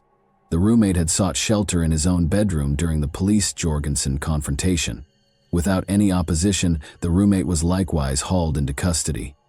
The roommate later gave a statement in an interview at the St. Paul Police Department. He revealed that his sense of smell had been lost as a result of a catastrophic brain injury. He also disclosed a long-standing relationship with Jorgensen. Interestingly, the roommate explained, he didn't spend much time with Jorgensen or the women Jorgensen brought to the flat because he worked Monday through Friday. Officers spoke with Jorgensen's friend, ZD, after these incidents. The other man who had been seen using Manej's EBT card was this one. It's still unknown when the interview with ZD will take place. ZD made it clear during the conversation that he did not have a close relationship with Manej, revealing that he had only met her once or twice. ZD claims that Jorgensen told him that Manej had been admitted to a mental health hospital when he asked about her. ZD further revealed that he assumed Jorgensen had authorization to use Manej's EBT card because Jorgensen gave him both the card and its associated PIN. Officers also spoke with the apartment management in charge of Jorgensen's home. The manager revealed that there had been several complaints about a foul smell emanating from Jorgensen's apartment around May 15 or 16, 2023. The entire building was filled with the stench. The manager said it looked like the smell of a dead animal. The management provided further context by disclosing that on May 18, 2023, he and a maintenance worker tried to enter the flat to conduct an inspection. But in response, Jorgensen became hostile, both verbally and physically, barring them from a certain bedroom that seemed to be the source of the smell. Unfazed, the manager told Jorgensen and his roommate that they had a week to clean the apartment, and they did just that. The manager then revealed that he and the maintenance worker had seen Jorgensen pull and carry big black duffel bags out of the apartment not long after. Astonished by the scene, they had discussed the likelihood that Jorgensen was carrying a corpse. The St. Paul Police Department's Forensic Services Unit meticulously examined Jorgensen's flat in light of these discoveries. According to their report, a sizable pool of blood was found in the front closet, which was also the spot where the unpleasant smell had been detected. In addition to the blood that had soaked through the carpet and carpet pad, the scene was made even more unsettling by the presence of additional biological material and recent maggot activity. In the closet where Jorgensen had tried to ignite the fire, blood was also discovered. Officers also found 2 padlock keys in Jorgensen's residence after his detention as part of the investigation. After looking through Jorgensen's phone logs, it was found that on May 18, 2023, his phone had pinged near a storage facility located at 8881 Weir Drive in Woodbury. On May 5, 2023, someone started renting a storage space at the facility under the name of Jorgensen's roommate. Interestingly, the unit's access code was used to enter the building just as Jorgensen's phone rang in the same vicinity. On June 28, 2023, detectives quickly secured a warrant to search the storage facility after realizing the importance of this material. Investigators visited the assigned storage container 2 days after Jorgensen was taken into custody. They were welcomed by a strong and awful smell that was typical of decaying flesh as they got closer to the area. One of the padlocks seemed to suit one of the keys that were taken from Jorgensen's flat, but in order to get in, the investigators finally had to cut both padlocks. They found a number of things inside, including a small carry-on luggage, a blue duffel bag, and a huge cooler that was carefully wrapped in plastic. It is noteworthy that one of these bags was the same one Jorgensen was seen taking out of Manej's flat in the video. Furthermore, a green tote with cleaning materials similar to those Jorgensen had previously bought was discovered on top of the cooler. 2 coolers and a duffel bag were cautiously taken out of the unit while being supervised by the Forensic Services Unit. From these receptacles came a clear and overwhelming smell of rotting meat. The contents were kept out of reach until they were taken to the medical examiner's office for additional analysis because they were enclosed in several layers of plastic.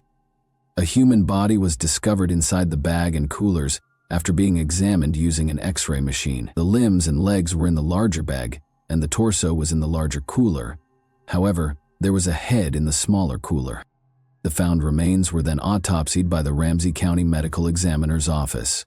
The torso, the first set of remains, was carefully taken out of the huge cooler, which was heavily wrapped in several bags and layers of saran wrap. It had been carefully hidden and preserved. The head, which was also covered in many layers of saran wrap and bags, was the next group of remains to be removed. The remaining pieces of the legs and feet, 2 arms and 2 thighs, made up the final set of remains, which were then taken out of the duffel bag. Additionally, a significant amount of saran wrap had been meticulously wrapped around these bones. The medical examiner had to spend a lot of time unwrapping the corpses. The remains identified as belonging to Manajay was satisfactorily established by the medical examiner after extensive investigations and analysis were completed. The Ramsey County Medical Examiner did identify the remains as those of Manajay Staran of St. Paul yesterday, Thursday, June 29. Dental records and identifiable tattoos were used to prove identity. Unfortunately, it was determined that her death was a homicide once the method of death was determined. After this, investigators returned to the CCTV footage taken from Manajay's apartment, paying close attention to the luggage Jorgensen had taken from the building. Upon closer inspection, it became more and more clear that Jorgensen had mutilated Manajay in her own apartment, carefully separating her remains and packing them in different bags he carried. Jorgensen was charged with a number of crimes related to Manajay's death. Given the seriousness of his alleged acts, he was legally charged with 1 count of second-degree murder. Jorgensen was also charged with arson for purposefully starting a fire in his residence while he was arguing with the SWAT squad members. The accusations were expanded to cover actions including disarming an officer and making violent threats. Jorgensen made a brief court appearance on the afternoon of June 30, 2023, to answer to the murder charge. He moved his head back and forth during the hearing in response to Assistant Ramsey County Attorney Eastwood's presentation of the complaint's specifics. Eastwood also asked that $5 million, 0 cents, be established as bail, and Judge Timothy Carey granted this request. Jorgensen simply gave his name when asked, remaining largely mute throughout the court hearing. To indicate that a thorough defense plan was being developed, the defense lawyer chose to postpone any discussions about bail until later. On the same day that Jorgensen appeared in court, St. Paul Police Sergeant Mike Ernster announced a major revelation that came to light during their ongoing investigation at a press conference. Fanta Giovanni, a 33-year-old woman who was Jorgensen's previous girlfriend, was also reported missing. The last recorded sighting of Giovanni was in July 2021, and Jorgensen was the only person present. Interestingly, no one had previously reported her absence, thus the police recently opened a missing person investigation. Tragically, police said at a press conference on July 7 that they had located the remains of 33-year-old Fanta Giovanni in a different storage facility in Coon Rapids, which is 30 miles from the property where Staran's body was recovered and north of Minneapolis. Although more information about this second victim has not yet been made public, it is generally assumed that Jorgensen is also accountable for her murder. In light of these continuing events, Manajay's family thanked the police for following up on every lead in their unrelenting pursuit of the truth. Jorgensen faces a potential sentence of 40 years in jail on the charge of second-degree murder should he be proved guilty. August 21, 2023 is when Jorgensen is expected to appear in court again. Justice is currently being sought in the wake of this horrific tragedy, which has revealed the truth about Manajay's premature death. We now have a better grasp of the unfortunate events that transpired thanks to the work of law enforcement. A disturbing thought emerges as we consider the horrifying specifics of Jorgensen's actions. Are we about to discover a possible serial killer? And that wraps up today's chilling story. If you enjoyed this video, don't forget to like and subscribe so you never miss a new upload. Also, let me know in the comments, what part of this story shocked you the most? Thank you for watching, and I'll see you in the next video.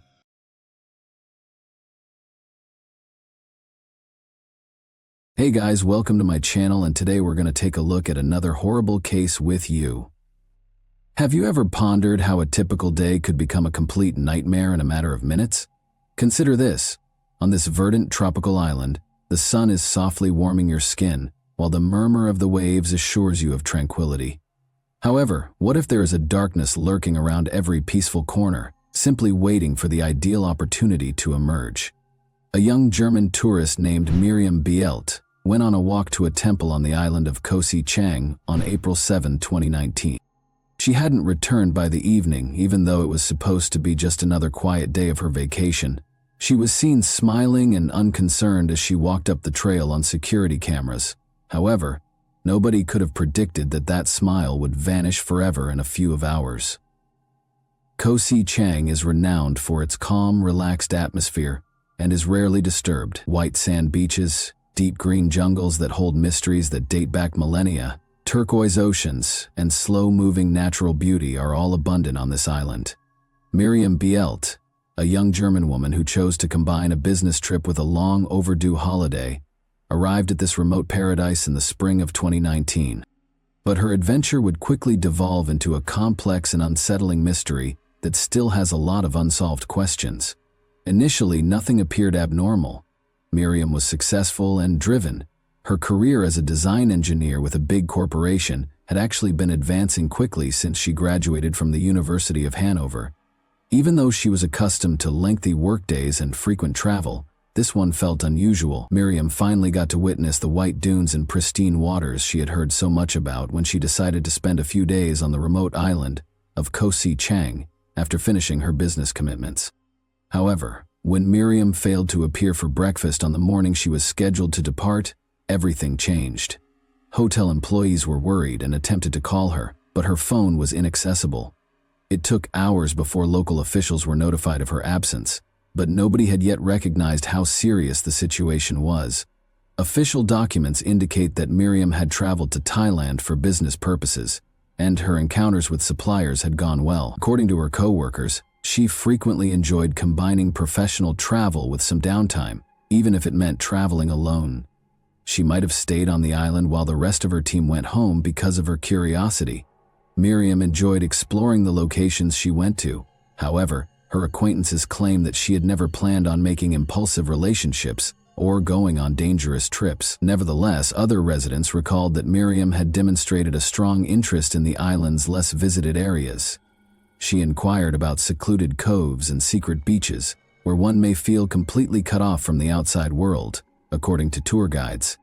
To many who knew her, her interests seemed a bit out of the ordinary. Usually she liked to stick to a set strategy, making sure that every little aspect was well considered. Miriam had a well-planned itinerary and was no stranger to travel.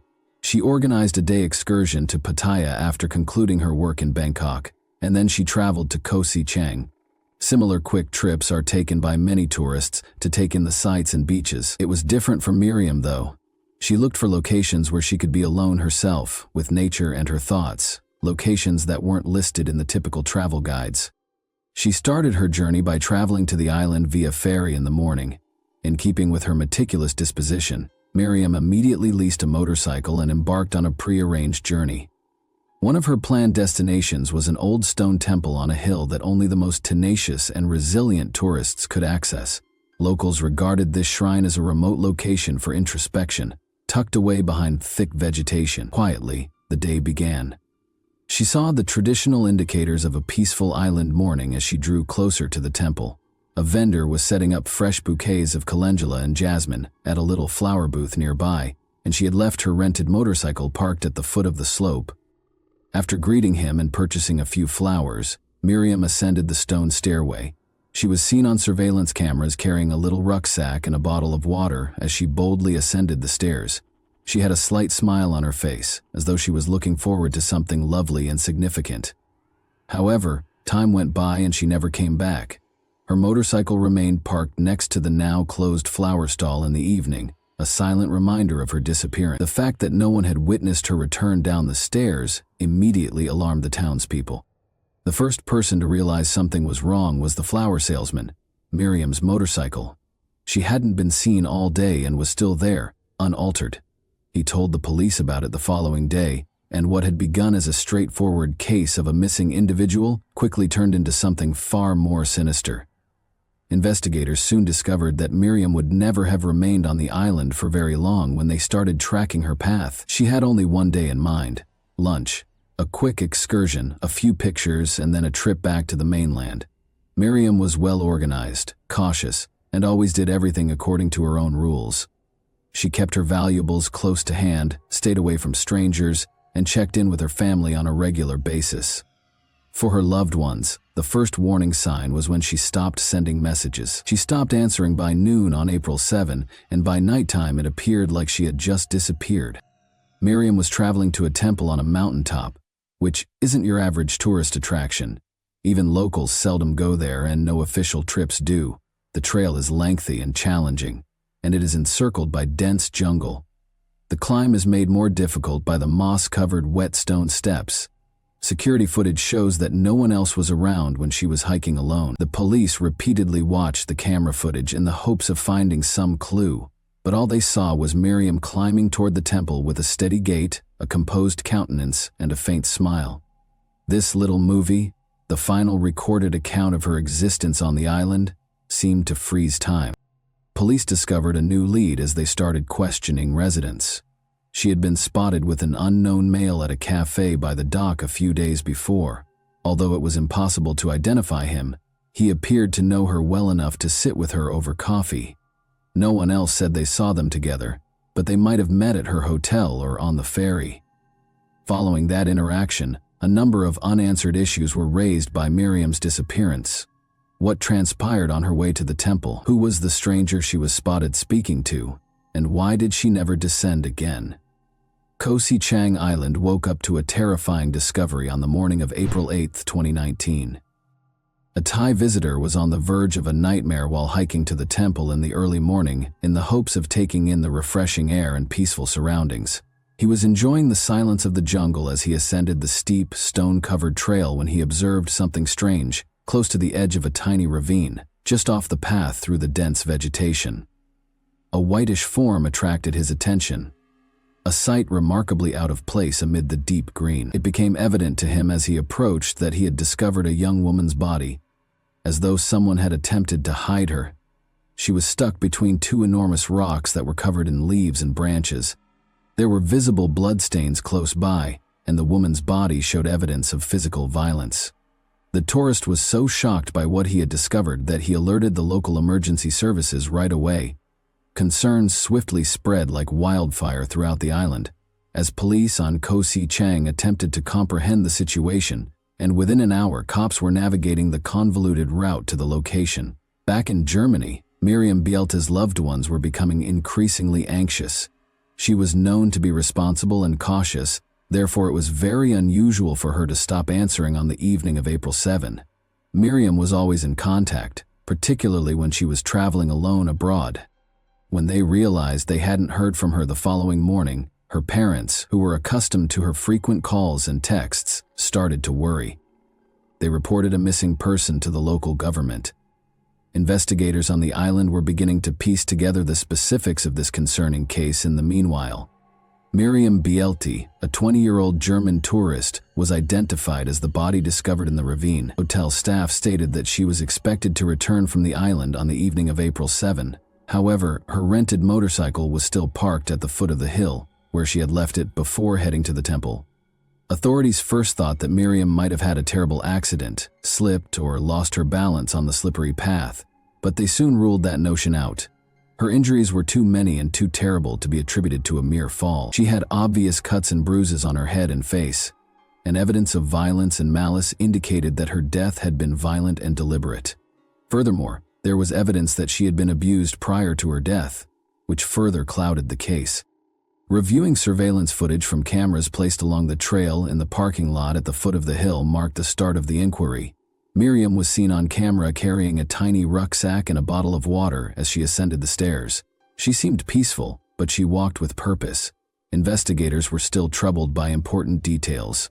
Moments after she vanished around a corner, another person was captured on camera. A man in black clothes was pursuing her from a distance. When he finally came back, His clothing were wet and filthy, with obvious light-colored stains. The day's events were further investigated. The vendor at the flower stall at the trail's base recalled seeing this individual. He had seen him pull up on a motorcycle, buy a bunch of marigolds, and then follow Miriam up the route. Aside from the strange conduct of the man on his way back, it appeared to be harmless enough.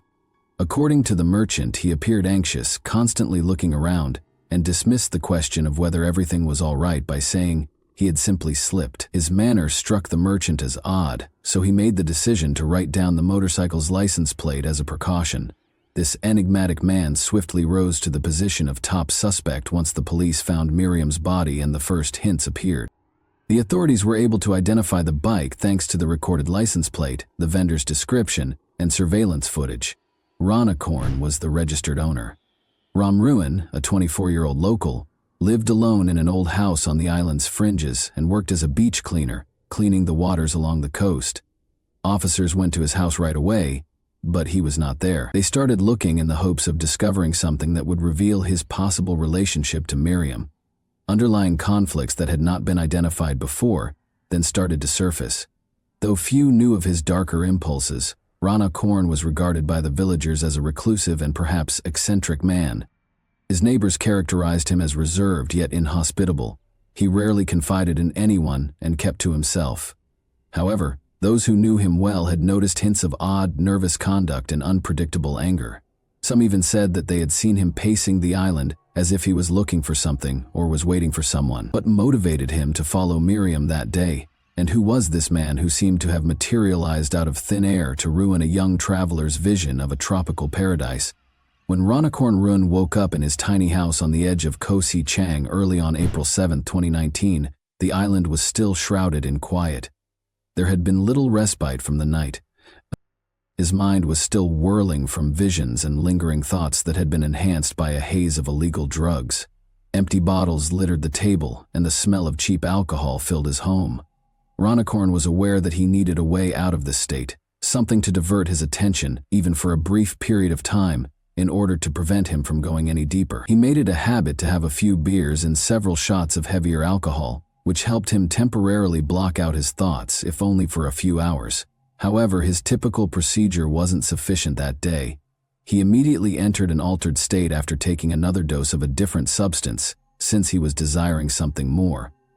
Once the effects of the controlled substances took effect, his mind started racing, incoherent, and a feeling of eagerness and restlessness swirled inside him. In need of a release, he made the decision to ride his motorcycle any place in order to get away from his inner turmoil. Following the road, he finally arrived at the hill's base, where a trail led to a temple on the island. He had first seen her there, a young European tourist, well-dressed, walking up the stone steps with a light, carefree gait and a laid-back look, totally oblivious to the eyes on her. Ronicorn was roused from his daze by the sight of this elegant, carefree young lady. He was unable to turn away and, giving in to his hazy emotions, chose to follow her. Ronicorn entered a neighboring stall at that time and bought a bouquet of marigolds in the hopes that this would make him seem pleasant and enable him to speak to the young lady. The man's peculiar behavior caught the vendor's attention. His eyes were vacant, yet they were filled with an odd intensity. The vendor became uncomfortable, but Ronicorn left quickly. Miriam vanished around the turn, and he soon started up the trail. Miriam, meantime, climbed slowly toward the shrine, oblivious to the shadow that followed her. She was taking in the scenery from the route and the refreshing morning air. She saw it as just another day of her eagerly anticipated vacation, a short reprieve following many days of toil. Even though she was an experienced traveler and understood how to protect herself, she was unable to predict what would happen next. Ronicorn's capture was caught on surveillance footage. Up until the bouquet was in her hand, he initially made an effort to talk to her, acting friendly. Miriam was courteous yet wary. To her, the act of presenting flowers appeared more perplexing than hospitable. He kept after her after she thanked him and went on her way. The following events were not captured on camera, but they were later revealed by witness accounts and Ronicorn's own admission when under the influence of alcohol and other drugs. He was unable to control his urges. He offered frankly that Miriam join him at a remote location nearby, but she responded right away. She declined, and with a hint of panic in her voice, she tried to get away, accelerating, but Ronicorn insisted on keeping up with her swift steps, eventually bursting into a run. Then he felt a wave of rage welling up inside him, a rage not only at her but at himself, and a life that in his eyes had long since been meaningless. He was irrational in this changed mood. He raced up to her, took hold of her arm, and yanked her roughly in his direction. They were in a remote location, so no one was present to hear Miriam's screams or attempts to escape. He pulled her off the trail and into the dense undergrowth. Despite a fierce battle, she ultimately lost the battle. What started off as a conflict on the trail came to an end when her shouts faded into silence in the tree's shadows. The cops knew right away that this was no random assault when they got on the site, hours after her body was found. It was obvious that there had been a struggle from the start, as evidenced by the marks on Miriam's body and the disturbed dirt. Following the encounter, Ronicorn most likely went back the same route that the flower stall proprietor had spotted him walking by. Once more, his clothing was soiled and appeared wet, and when asked whether he was all right, Ronicorn trembled and said he had just slid. The vendor's suspicions were only raised by this odd response, and the motorcycle license plate he had taken note of turned out to be crucial to the case's resolution.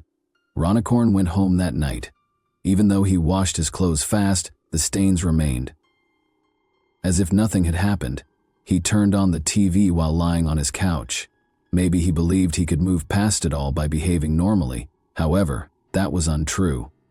He didn't try to hide when the police arrived at his home. He seemed to realize that this was it and was just waiting to be discovered. He made an effort to be composed during his arrest, but it quickly became apparent that this composedness was only a front for anxiety and perplexity. The cops were not surprised by his final confession during questioning, but it did expose a degree of startling cruelty that nobody had anticipated discovering during the interview on this tranquil island. Ronicorn lost it.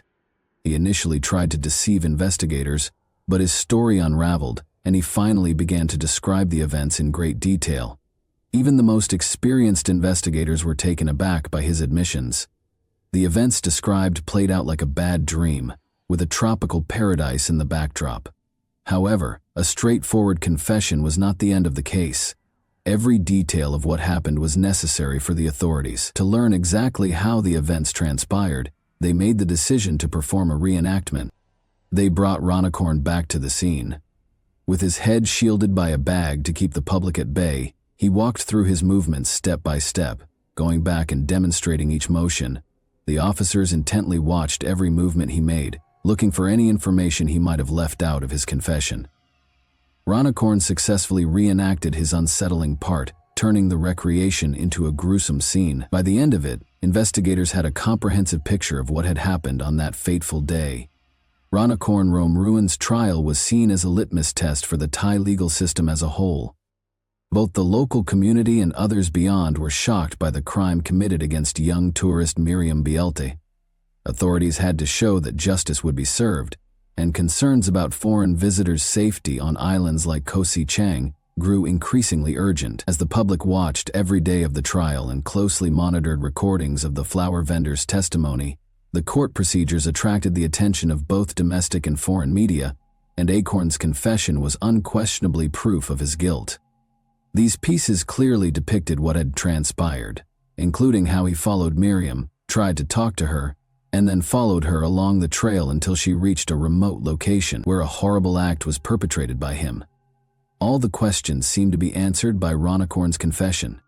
However, the hostile mood persisted in the courtroom. Even the most seasoned court reporters were clearly troubled by the circumstances of the crime and the cruelty and indifference with which he acted. But the true drama took place outside of the courtroom. Ronicorn's mother was the only one who made an effort to comprehend or at least explain his behavior. Everyone was caught off guard when she appeared in court, and her impassioned speech caused a range of reactions from those in attendance.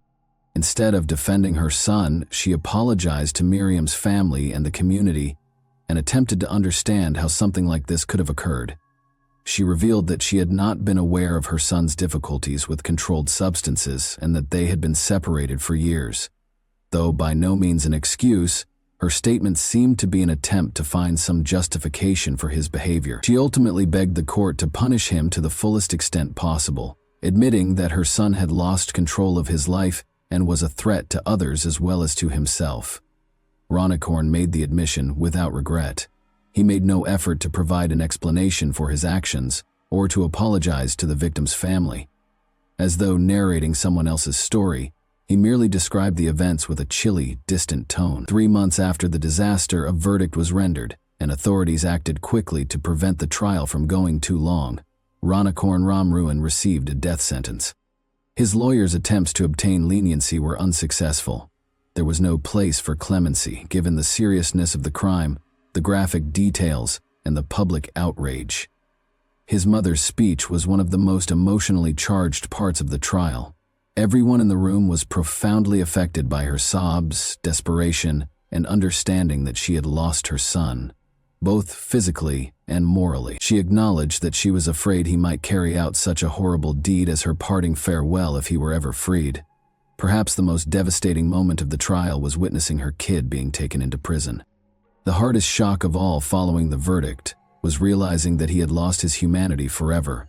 Kosi Chang had a hard time getting over the shock.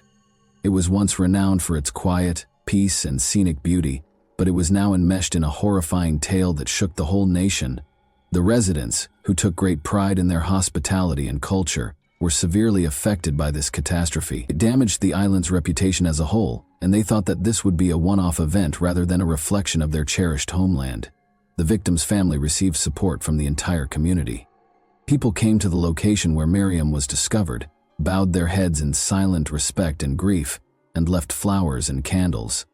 In addition to expressing their sympathies, their gesture demonstrated their resolve to oppose cruelty and make sure that such atrocities would never occur again. However, the incident revealed more serious problems. This article highlighted issues that many people would rather not talk about: visitor safety and the negative aspects of island life, where easy access to illegal drugs and a feeling of impunity might result in such consequences. Recognizing this, authorities acted swiftly to resolve the matter and reassure inhabitants and visitors that the islands were safe, but not everyone was persuaded. Police issued a statement after the trial, reaffirming that Kosi Chang would continue to be a safe and friendly place to visit and that such incidents would not occur again. But could anyone really forget that this site had once been the scene of something so horrible? One of the most significant and memorable events to have happened on our island will always be the tale of Miriam Bielt. Although Hanover University created a fund for aspiring engineers in her honor, guaranteeing that her name and enthusiasm for education would go on in spite of the tragedy, Miriam's loved ones will always feel the anguish of her passing, and those who knew and cared for her will never be able to forget her. So, here's something to think about. What, or who, can ensure that a catastrophe like this won't occur again? Even paradise can conceal its evil side. So, how can we be sure that our next trip won't become a nightmare? The next time you arrange a trip to a far-off destination, keep this in mind, because occasionally there are things that are best kept unseen behind the curtain of beauty. And that wraps up today's chilling story. If you enjoyed this video, don't forget to like and subscribe so you never miss a new upload. Also, let me know in the comments, what part of this story shocked you the most? Thank you for watching, and I'll see you in the next video.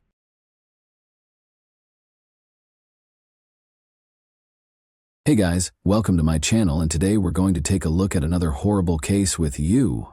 The body of 22-year-old Katie Sepich was discovered dead on the morning of August 31, 2003, next to a distant dump in the Las Cruces, New Mexico desert, last spotted by pals departing a nearby house party following a night of going out to bars. Her mother characterized her killer as a 22-year-old lady who was loud, lively, and intelligent. It would take almost 4 years to identify her. Carlsbad, New Mexico is where she was raised. Out of her 3 siblings, she was the eldest. After graduating from New Mexico State University with a business degree, Katie planned to enroll in graduate school to earn an MBA in the fall. She was employed at a nearby Mexican restaurant as a waitress. Katie was an extremely gregarious individual. She met Joe Bischoff while she was a student at the institution. They soon developed a more romantic relationship from their friendly one. Katie expressed her happiness with Joe to her mother, Diane.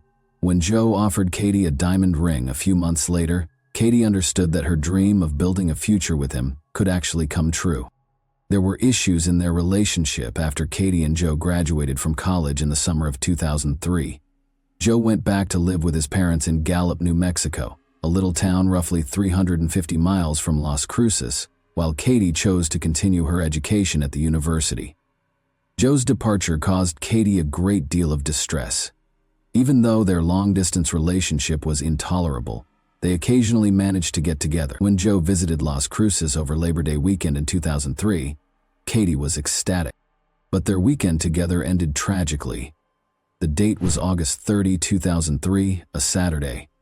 After having a good time with Joe and his friends, Katie went from bar to bar until they arrived at a house party in the area, where she vanished. Katie's mother, Ann, had a call the following day that permanently altered her life. My family woke up to the promise of a beautiful day. We had a house bursting with friends and family, and we were preparing to celebrate Labor Day weekend with a cookout. Then, at 2:15 that afternoon, the phone rang, and our lives were shattered with just 6 words. "Have you talked to Katie today?" Ann later wrote about the morning she learned her daughter had vanished on August 31, 2003. "My daughter Katie was brilliant, lively, vocal, and amazing. Our firstborn Katie brought joy and sunshine into every space. Her roommate wanted to know where she was, so he called. Even the nearby hospitals and all of her friends had been contacted, but Katie was nowhere to be found." Ann was informed by Katie's roommate, Veronica, that Katie had left the party by herself that evening.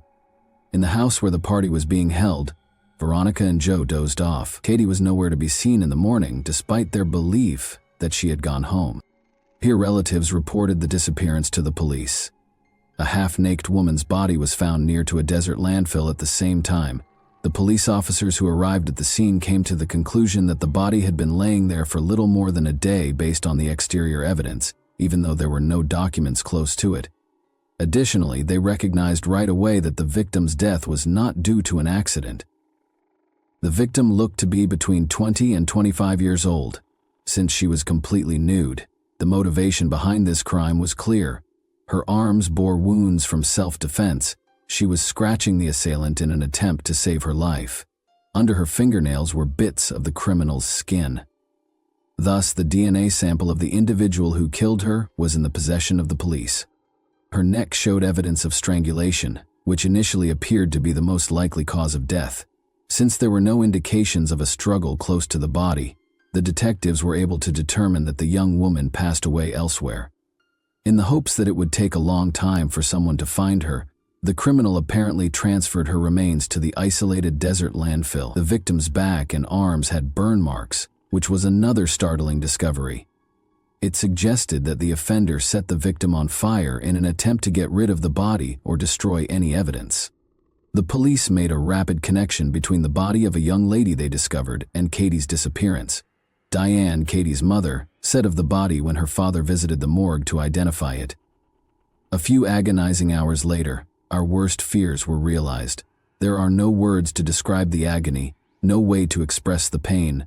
We fell into a deep black hole with no way out. There was no tomorrow. All joy was gone." In order to identify his cherished daughter, Katie's father had to visit the mortuary. He later told me that he knelt down and prayed to God to take him, as well as they peeled back the sheet, and he saw her lovely face twisted in agony and bruised. The people who lived in the formerly tranquil town of Las Cruces were afraid.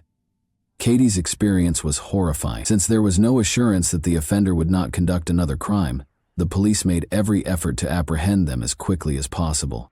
When the police started looking into Katie's case, their initial goal was to learn as much as they could about her final hours, including where she was, who she was with, what she was doing, whether she had any enemies, and whether she had argued with anyone. The house where Katie lived was roughly a mile away from the location of the party. The investigators first spoke with her roommate Veronica and her boyfriend Joe in order to determine whether or not she had arrived at her house. The fact that these two remained at the party while Katie went home by herself in the middle of the night appeared odd. Joe didn't seem interested in helping the cops. He said that Katie had departed, leaving behind her keys, phone, and purse. The investigators began examining Katie's path. In an attempt to gather hints, they interrogated the locals as they went from door to door. Unfortunately, though, it was ineffective. Nobody heard or saw anything, Based on one discovery, it was assumed that Katie arrived at her residence but never entered.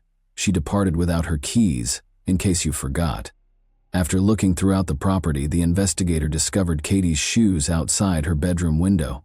Someone apparently attacked her as she attempted to enter the residence through the window. This was further supported by footprints found in the gravel around the home.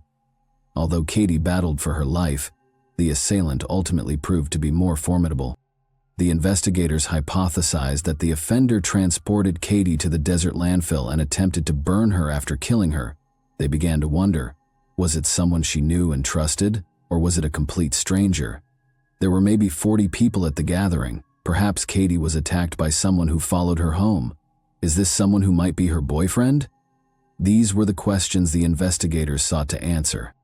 After interviewing all of the guests, they learned one important element that Joe had forgotten to include. Katie reportedly witnessed Joe kissing another girl, according to many witnesses. They later witnessed them fighting. That's why Katie went home by herself and left her handbag behind. She wanted to get out of there as quickly as possible since she was upset.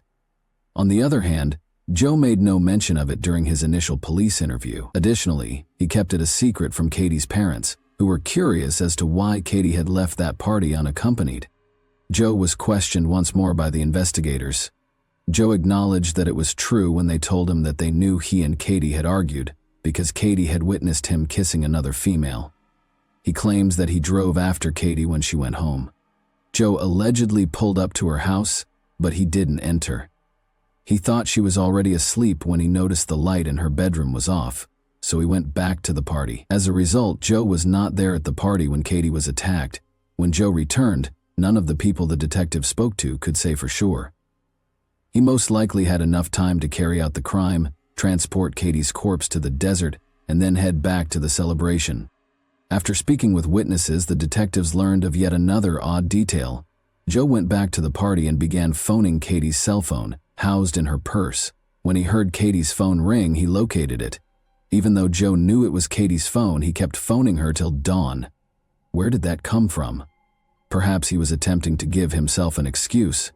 Maybe he wanted to seem worried about his sweetheart. Joe didn't want to speak to the police anymore, but the detectives wanted him to explain his odd conduct. Joe did not even attend Katie's burial, which increased suspicion despite Katie's deep love for him. However, Joe's DNA sample was all that was required for the authorities to rule him out of the pool of possible suspects. 3 distinct locations on Katie's body had DNA samples, according to experts. It was mostly beneath her fingernails. The skin was human. The samples that were discovered on Katie's body were all from the same individual. There were issues with the police's plan to compare Joe's DNA with the DNA discovered on Katie's body. His parents hired a lawyer while Joe was out of town, and the lawyer told the investigators that Joe had declined to give a DNA sample. Given Joe's actions, it was obvious to everyone that he had a secret and was involved in Katie's demise. To verify this, the authorities had to figure out a legal way to get his DNA, which took time. Meanwhile, different versions were being considered by the investigators. They were investigating related instances to see whether Katie was the only victim of the person who killed her. When DNA samples discovered on her body were compared to a national database, no matches were identified. The investigators made the decision to go back to the party, which was the beginning of it all. All of the guys who were present at that party were identified, and they were requested to submit a DNA sample. Since none of the men had anything to conceal, they all agreed. But the DNA that was discovered on Katie's body did not match, which led the investigators back to Joe. The only person who declined to give his DNA was him. However, the detectives managed to obtain it in a different way. They discovered that Joe and Katie had made sexual contact in her bedroom before tending the party.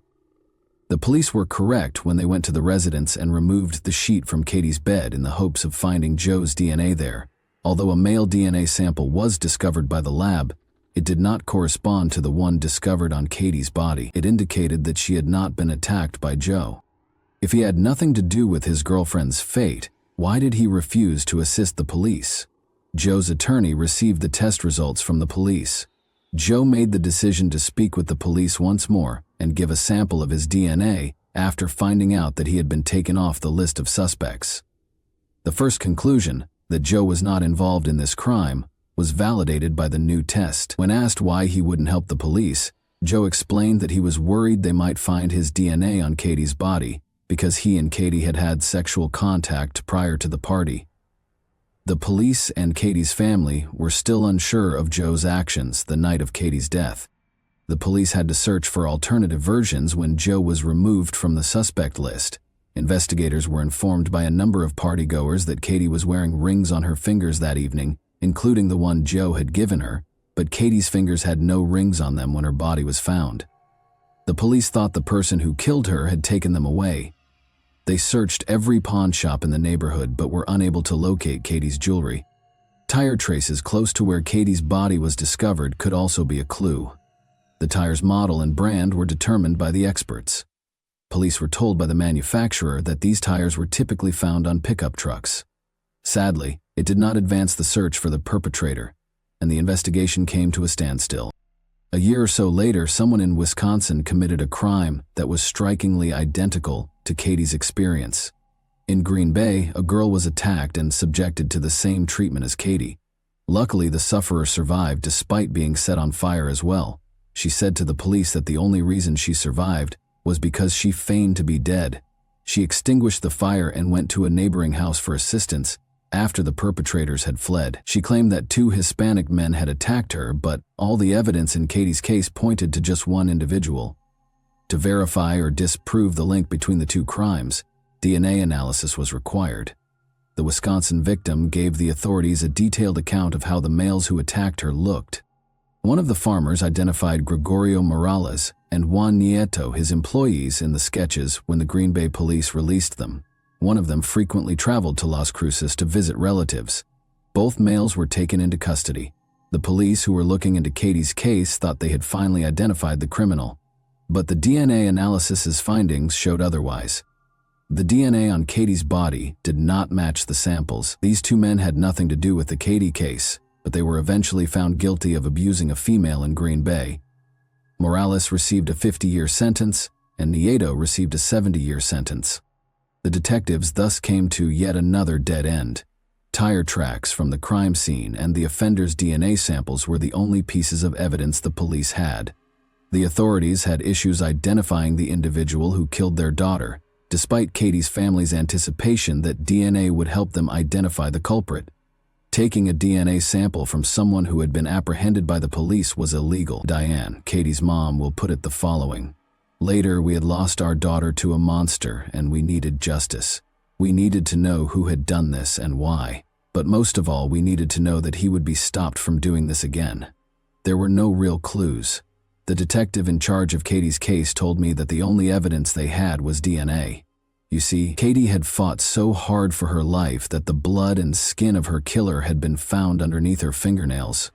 A DNA profile had been extracted and uploaded into the National Forensic Database called CODIS. Detective Jones explained that once a week, this evidence would be cross-referenced against the offender database to look for a match. This gave our family bright hope. We had the identity of our daughter's murderer. We just had to match it to a name. I casually said that this man was so monstrous that he would undoubtedly be caught for a new offense. We would identify him, apprehend him, and bring him to court when his cheek was swabbed and entered into the database." "Oh no, Diane, it doesn't work that way here in New Mexico, and in almost every other state. It's illegal to take DNA when someone is arrested." Detective Jones said that, and I must admit that I was taken aback. I was aware that fingerprints and a photo are taken of an individual upon arrest. However, was it unlawful to identify the horrible monsters who are pursuing and killing our children using the most precise and cutting-edge scientific instrument available? This case was interrupted on December 18, 2006, 3.5 years after Katie's passing. A DNA sample that matched the DNA on Katie's body was discovered by the lab. Gabriel Avila, age 26, was the man who assaulted Katie. He didn't know Katie and was a married father. In addition to his lengthy criminal history, he was freed from prison just before Katie died, on November 13, 2003, less than 3 months after killing her with brutality. After using a knife to break into the residence of 2 young women, Avila was taken into custody. The college roommates called 911 and locked themselves in the bathroom to prevent an attack. In March 2004, he was found guilty of aggravated burglary and with intent to conduct aggravated assault. However, the Albuquerque Journal claims that Avila fled when he was freed on bond.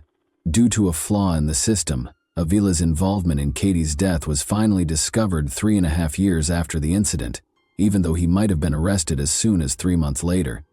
Before being caught, in November 2004 on a tip, the fugitive eluded law enforcement for almost a year. He received a 9-year prison sentence.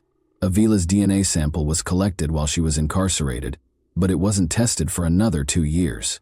Investigators moved swiftly to find the truck Avila used to dispose of Katie's body, after the results showed a partial match to DNA recovered from her crime scene. They discovered Katie's ring in the middle console. This instance demonstrated the necessity for systemic reform. If the police had obtained Avila's DNA sample at the time of his initial arrest, they may have nabbed him much sooner, saving them time and money during their 3-year search for the criminal. The fact that a sample of his DNA was examined in 2006, just 2 years later, is also unexpected. To speak with Avila, the investigators looking into Katie's case visited the prison. He admitted that he had committed this act after discovering Katie's ring in his pickup truck. He claimed that while his wife was away that evening, he was in the area purchasing illegal substances. He asked Katie if she needed a lift when he saw her. "No," she replied. Then, in front of her house, he saw her once more. Avila explained, "I stopped and asked her if she needed help. She goes, 'I just can't get into my house. I don't have my purse.'" Katie wanted to get into her bedroom through the window, but Avila attacked her and started undressing her, and you of course understand what happened after. After that, Avila didn't know what to do and decided to strangle Katie. He was afraid that she would identify him later. "She put up a little bit of a fight, and for some reason, I decided I was going to strangle her. Had my hands around her, I locked and I couldn't let go," Avila said. Katie's body was then placed on the ground in a desert waste after he loaded her into his pickup vehicle. He was mistaken to believe that burning her body would eliminate all the evidence. When DNA evidence was discovered on Katie's body, a retake of Avila's DNA sample revealed a match. Her parents hoped it would result in a speedy investigation in 2003, but taking DNA after an arrest was forbidden in New Mexico and almost every other state. Only those convicted and imprisoned had their DNA added to the system. Katie's parents launched a national effort to have a law passed in each of the 50 states bearing their daughter's name, forcing anyone detained for a violent crime to provide a DNA sample. After that, the DNA would be included in the National CODIS database. Katie's bill was signed into law in March 2006 after passing the New Mexico state legislature with just 5 nay votes. It became federal law in 2010 as a result of Katie's parents' unwavering efforts, and more than 31 states now have laws that are comparable to Katie's law in New Mexico. According to Katie's father, David, his greatest worry was that Katie's killer would have to kill someone else. However, he may now relax about that fear. Opponents claim that this regulation violates civil rights and infringes on privacy. Others remark that DNA is very different from fingerprints in the U.S. because it carries sensitive genetic information. In the case of versus Poole, a federal district court affirmed that there is no constitutional infringement of the federal statute permitting the gathering of DNA samples prior to conviction for inclusion in the National DNA Database. The court explicitly said in its decision that the collecting does not constitute a Fourth Amendment infringement. In 2007, Gabriel Avila's trial got underway. Avila expressed regret to Katie's relatives. His attorney claimed Avila was sorry and asked the judge to be forgiving. Susana Martinez, the district attorney, contended that Avila did not confess until officers approached him with DNA evidence, more than 3 years after the murder. David, Katie's father, pleaded with the judge to impose a severe penalty during the sentencing hearing. He said, "We do not get another chance to see her in this life, and it is only right that the person who did this to her not get a chance to experience freedom again in his life." Gabriel Avila was convicted in May 2007 and given a 69-year jail term. He will serve 30 years of his sentence before being eligible for release in about 2043. Jan stated that although she is prepared to move on, there is no such thing as closure. "We've been healing. We've been going forward with our lives. We have 2 other incredible children we love so much," Jan added. In honor of their daughter, Jan also promised that she and her husband would keep pushing for the passage of Katie's law in each of the 50 states. And that wraps up today's chilling story. If you enjoyed this video, don't forget to like and subscribe so you never miss a new upload. Also, let me know in the comments what part of this story shocked you the most. Thank you for watching, and I'll see you in the next video.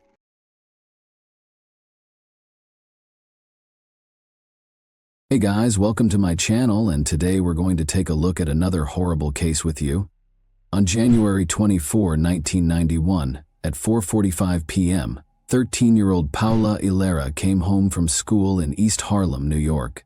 As she stepped into the elevator of her apartment building and made her way to her family's 30th floor apartment, her mother buzzed her in. But on that little trip, she unexpectedly disappeared. Paula's lifeless body was found half a mile from her home 3 hours later, at 7:30 p.m. by a man walking his dog. The community was left with unanswered questions as the sun set on that terrible day. What happened to Paula, and who might be responsible for her death and disappearance? East Harlem, sometimes referred to as El Barrio, is a neighborhood in the center of Manhattan, New York City, where Paula and her family lived. This enclave of diverse cultures is well known for its vibrant blend of customs, artwork, and camaraderie, as shown by its vibrant festivals, restaurants, and vibrant murals that line its streets. East Harlem is home to a varied population with a strong Hispanic and Latino background. The renowned Museum of the City of New York, which displays the history of the city, is located in the area. Our narrative started in East Harlem, where the odds of becoming a victim of crime are roughly 1 in 22. In the late 1970s, Paula Olivera was born in Colombia to Cesar and Olga Olivera. Alexandra and Julio were her older siblings. In search of a better life, Paula, her mother, and 2 siblings relocated to East Harlem, New York City, in June 1990. They stayed with Paula's uncle Guillermo Ospina at 420 East 111th Street on the 30th floor of an apartment complex. In order to finally join them in New York, her father, Cesar, continued to work as a taxi driver in Colombia. Paula enrolled in junior high school once they arrived in New York. Paula was a bright student who spent her free time studying math and English, according to her sister Alexandra. She wanted to be a lawyer to help people in need, but she only had a few friends, most of whom were classmates. She was quite smart and advanced for her age, thinking above her years, according to her uncle Gilmo. He added that Paula's passion for the English language was the reason she was so content in New York. As a young girl, she had a lot of plans for the future. According to her uncle Guillermo, Paula and her family seemed to be living a happy life until a tragic incident abruptly altered it. Paula was only 13 years old when she left school on the chilly afternoon of January 24, 1991, and returned to the comforting confines of her apartment complex. She reached the building's entrance at around 4:45 p.m. and called her apartment via the intercom. Olga, her mother, responded and pressed the button to open the lobby entrance, allowing her in. This mundane exchange would be the last Olga would have with her cherished daughter. Sadly, Paula never reached their flat on the 30th floor, even though the door was now open and she went into the lobby and into an elevator. When Paula hadn't returned home after 10 minutes, her brother and uncle became concerned. They decided to go look for her because they sensed something was wrong. They rushed down to the lobby and saw it was deserted. They started frantically looking throughout the area for Paula, but she seemed to have disappeared. Around 7:30 p.m., 3 hours later, a man walking his dog discovered a terrifying find. On a sidewalk beside the East River, he noticed a dead body. Drug objects such as used lighters, syringes, and vials were scattered across the area. Sadly, what he discovered was Paula's thin body, and she was dead. She lived in an apartment building roughly half a mile south of the location where she was discovered. Detectives were confronted with a rather depressing situation when they got there. Upon closer inspection, it was discovered that she had a ligature around her neck and that the stab wound in the middle of her chest was barely bleeding. No hints were found to suggest the identity of the perpetrator. The only items they found on Paula's body were a piece of chalk in her pocket and a New Kids on the Block watch on her wrist. The murder of Paula had a significant impact on the area as a whole, in addition to her family. Olga, her mother, was distraught and had a hard time accepting that her daughter was gone. Following this incident, both teachers and students at Paula's school were in shock. In order to help those close to Paula deal with their loss, teachers met with pupils to offer support. For safety considerations, they also cautioned every student against going out alone. The principal and district authorities refused to meet with media after the incident, and reporters were denied access to the school. Many questions remained unresolved for detectives. In an attempt to locate witnesses who could have seen Paula in the vicinity where her body was eventually found, they visited door to door throughout the 32-story building. Unfortunately, no one who had seen her there could be found. Furthermore, the detectives were clueless regarding the identity of the culprit behind this catastrophe. Whether Paula was murdered at the remote location, surrounded by crack bottles where her body was discovered, or elsewhere, was still unknown. The detectives were able to piece together some crucial information during their investigation. They learned that Paula frequently stayed after school on Wednesdays and Thursdays to attend her journalism program. She had been writing an article on her father on the day of her terrible murder, with the intention of sending it to him as a Valentine's Day present. The detectives also learned that Paula and a buddy traveled north along First Avenue on that fatal day, after Paula left the school after the workshop at about 4 p.m. At 106th Street, they split off, with Paula going on to her family's apartment complex.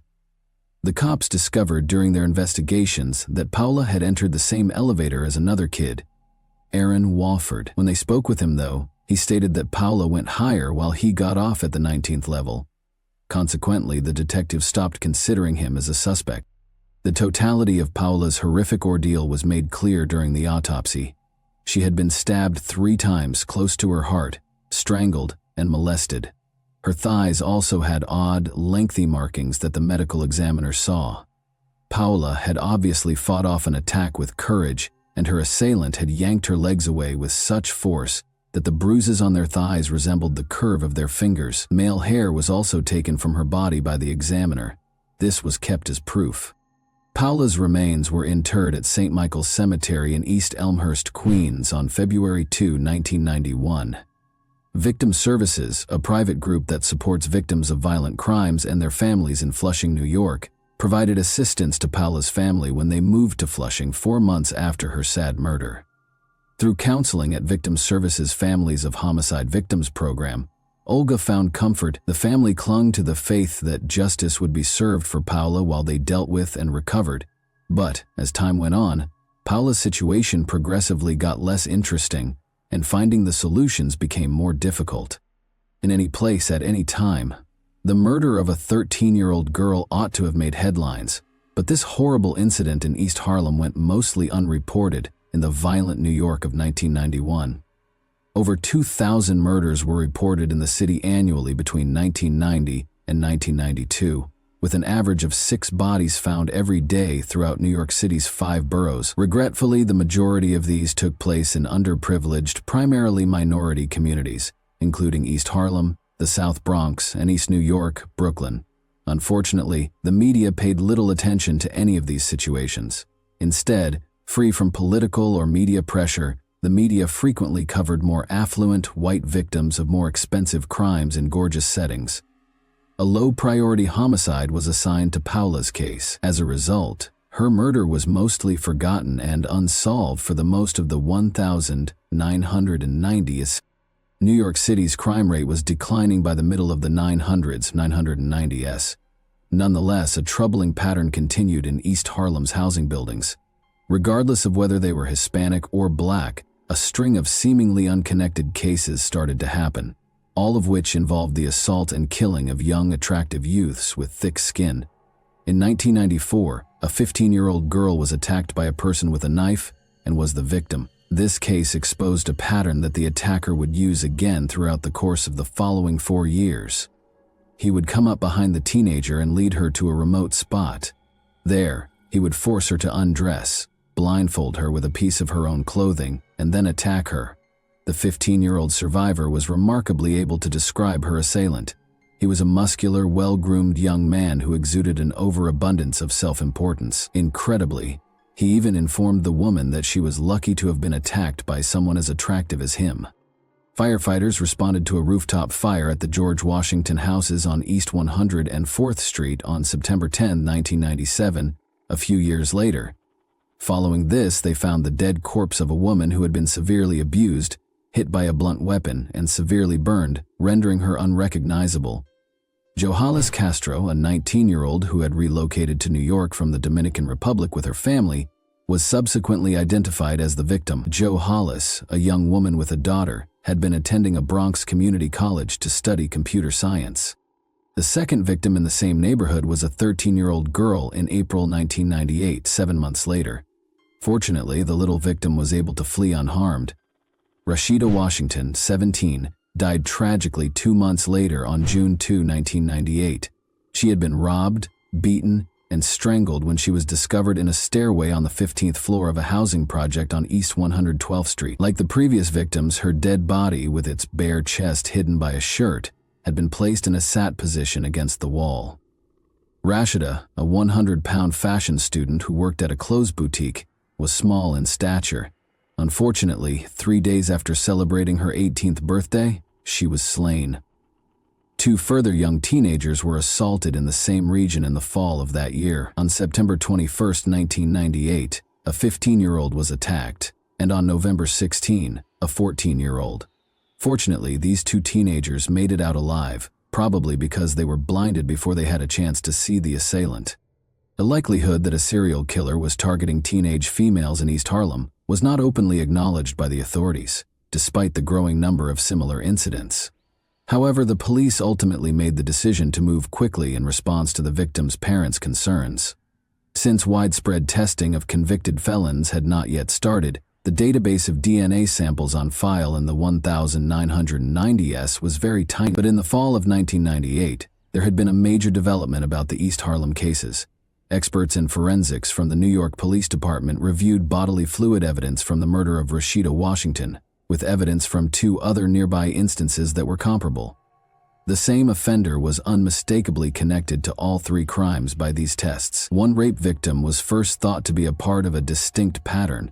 However, it turned out that the homicide victim, Rashida Washington, and this rape case had produced a new pattern instead of being part of the previous rape pattern. At last, investigators had concrete proof that a serial killer was preying on kids in Harlem.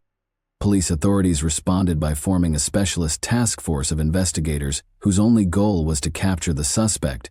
In response, the authorities distributed a wanted poster with a sketch of the serial killer. The victim's description served as the basis for this sketch. A tipster who called in shortly after the flyer was posted in East Harlem recommended that the investigators look into a 25-year-old man named Ace, who lived on the 19th floor of the same building Paula had occupied. Ace was promptly recognized by the cops. His true name, Aaron Key, evoked a recollection. In the course of investigating Paula's murder, the name Aaron had first come to light. Aaron Walford, a youngster who had been spotted getting into the elevator with Paula and claiming to have gotten out on the 19th level, was remembered by detectives. In the 1997 murder inquiry of Johalis Castro, the unusual first name Aaron had also resurfaced. According to phone records, Johalis had called a man named Aaron Key multiple times in the days before her death. Police interrogation revealed that Aaron's girlfriend, Jacqueline, had been friends with Joe. He explained his repeated phone calls by saying that on the day of Johalis's death, the 2 women had been organizing a shopping excursion. Jacqueline, who was also questioned by the police, corroborated Aaron's account. The authorities didn't discover that Aaron Key and Aaron Wofford were the same individual until much later. His mother's surname name was Key, while his father's was Wofford. 2 of the 3 victims in the alleged serial killer case were linked to Aaron Key as a result of this finding. He had a lengthy history of phone conversations with Johalis in the days preceding Paula's passing, and he was the last person known to have seen her alive. These links couldn't have happened by accident. Investigators made the decision to learn more about Aaron's past. They discovered that he was a reasonably well-spoken and intellectual person. He was raised primarily in East Harlem and was born on September 18, 1973. He was sharing the same building as Paula, with family members when she vanished in 1991. Aaron was seen as a gregarious individual with a talent for computers. Despite the lack of evidence, he claimed to be involved in the production of rap music. He was only 5 feet 8 inches tall and rather attractive. He had only been arrested once for robbery in 1990, according to his criminal record, and he had served little to no time in prison. but neighbors saw Aaron in a different light. He has a troubling side, they said.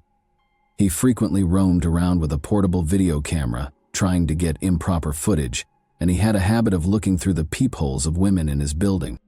Despite the lack of strong evidence against Aaron at this point, the police recognized the value of a comprehensive investigation. They concentrated on the attacker, who had left behind a gray hoodie and a black boo-boo cap in the September 1998 incident.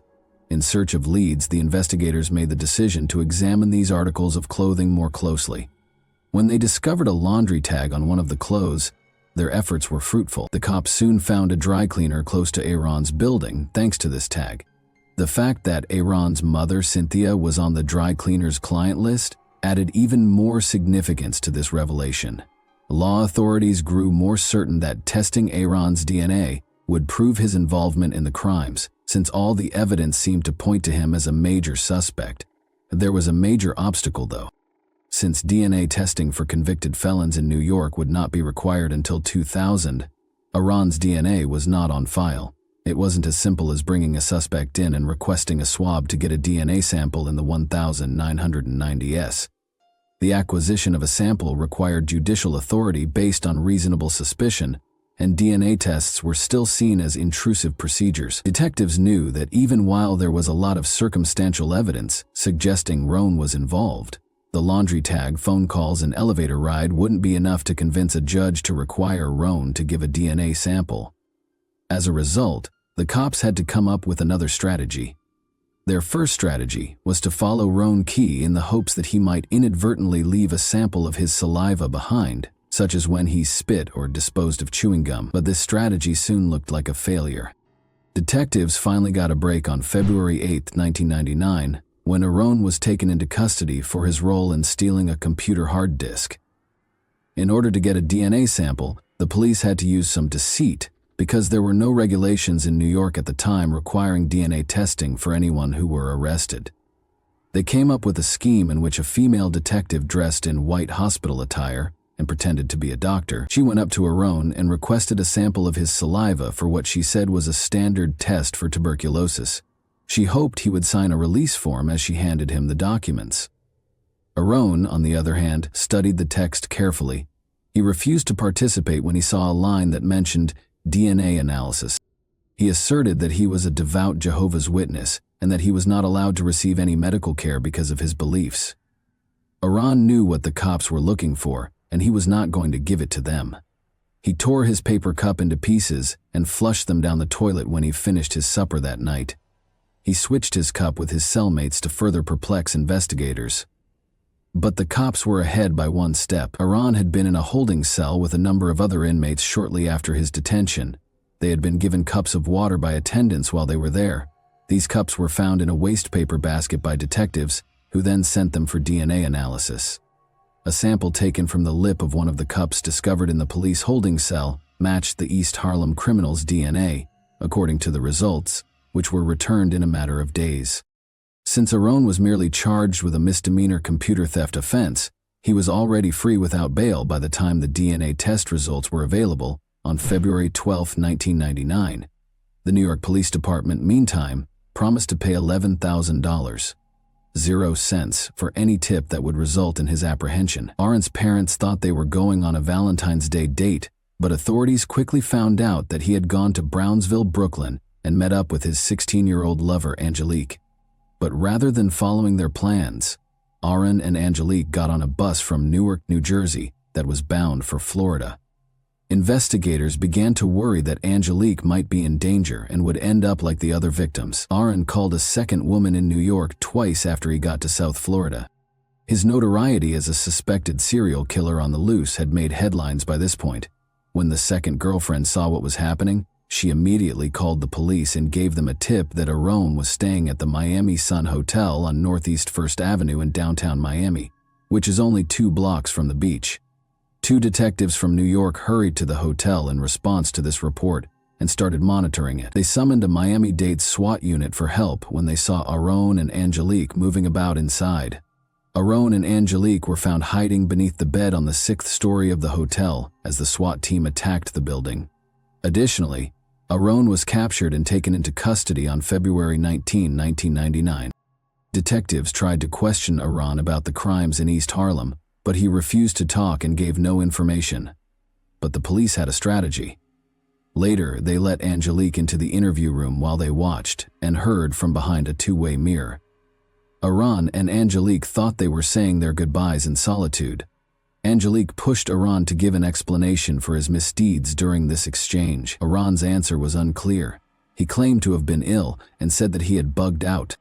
Aron was finally extradited to New York to stand trial on 22 felony charges pertaining to 4 assaults and the killings of Paula Olivera, Johannes Castro, and Rashida Washington, following a protracted 4-month legal fight. Aron was linked to 6 of the 7 cases by DNA evidence.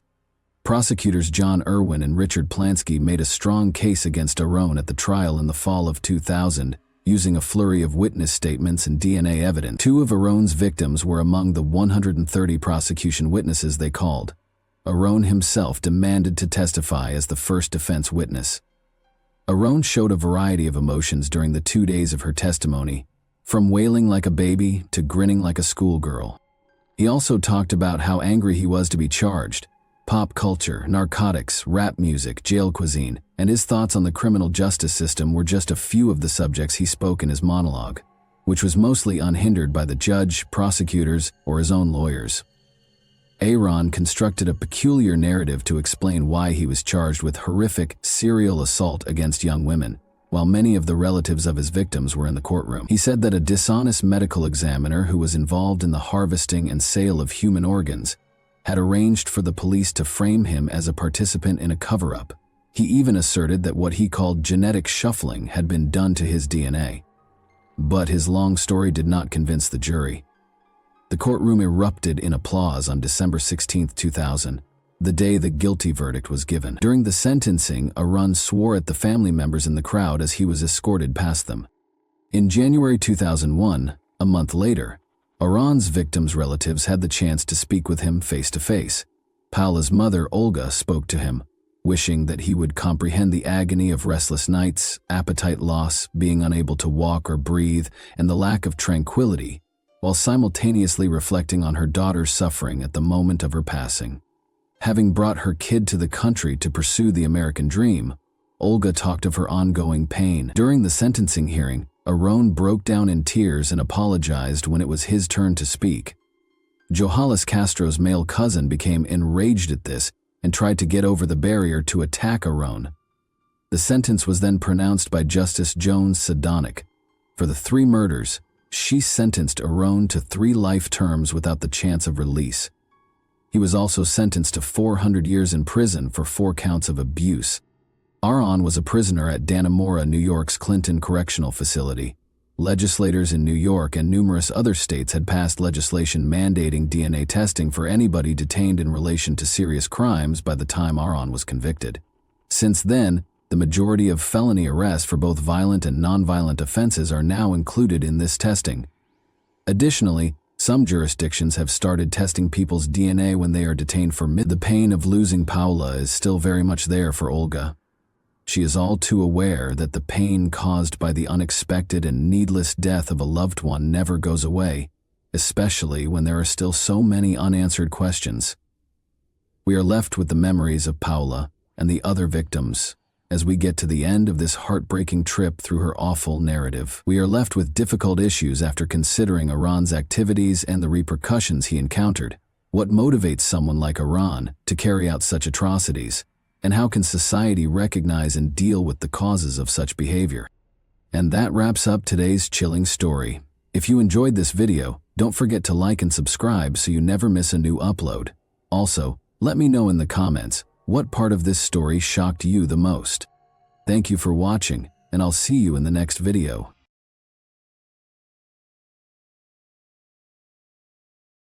Hey guys, welcome to my channel, and today we're going to take a look at another horrible case with you. Mary Agnes Maroney vanished out of thin air from the bustling metropolis of Chicago on May 15, 1932. For nearly a century, the world was captivated by this enigmatic incident. Despite false trails and multiple DNA tests, the location of the young child remained unknown for 93 long years. In 2023, however, the disparate parts of the puzzle began to come together after more than 90 years. After all those years, what might have happened to Mary Agnes? After all these years, how did the eagerly anticipated breakthrough finally come to pass? We'll examine Mary Agnes Maroney's oldest unsolved case today. This is the oldest cold case in Chicago's history, and it's also extremely complex and scary. This case brings to mind Lisa Jackson's oldest unsolved case that we have already discussed. Let's get started on the case right now. Chicago, sometimes known as the Windy City, is the location of today's case. Located on the southwest side of Lake Michigan, it is the biggest city in the U.S. state of Illinois. Chicago is well known for its striking skyline, recognizable buildings, and lively culture. While Wicker Park and Pilsen are teeming with artistic expression, the Magnificent Mile is home of premium shopping. Let's go back to the beginning, when Catherine Maroney fell in love with Michael Maroney, a 21-year-old guy at the age of 13. With the hope of a better life in America, Michael had traveled all the way from Ireland. Catherine and Michael chose to get married in 1923 because their hearts were united despite their different ages. Living on the second floor above a busy grocery shop at 5200 Wentworth Avenue in Chicago, Illinois, they established a comfortable little life. Michael was renowned for his diligence and will to improve his family's quality of life. On May 9, 1928, Catherine celebrated her 17th birthday and gave birth to a stunning baby girl with fascinating bright blue eyes, whom she called Mary Agnes Maroney. Another bundle of happiness arrived the following year in 1929 and was given the name Anastasia Maroney. Catherine became pregnant again in 1930, just a year later, and was looking forward to the arrival of her third child. The Maroney family, who have Irish ancestry, had a difficult time during that time due to financial difficulties. This occurred during the Great Economic Depression, which started in the U.S. and had tremendous impact on the entire world. The Maroney family, like many other families and businesses, experienced financial troubles. The father, Michael, was unable to support his family of four after losing his job and earning only $15.00 a week from hand-billing. Michael put an ad in the Chicago Daily Tribune in a last-ditch effort to acquire assistance and a better job. In order to help his family through those difficult times, he hoped that someone would offer him a job or other support. Newspapers at the time had specific sections where families and individuals could seek help from organizations, philanthropic groups, or kind-hearted persons. In the hopes of receiving a response, the Maroney family put their need for assistance in the press. Regretfully, 3 arduous weeks went by with no assistance yet. However, a good-hearted man called Edgar Gilpin, a male nurse and philanthropist, saw their ad and replied on Wednesday, May 13, 1930, shortly after young Mary Agnes's second birthday. He was prepared to lend the poor Maroney family his support.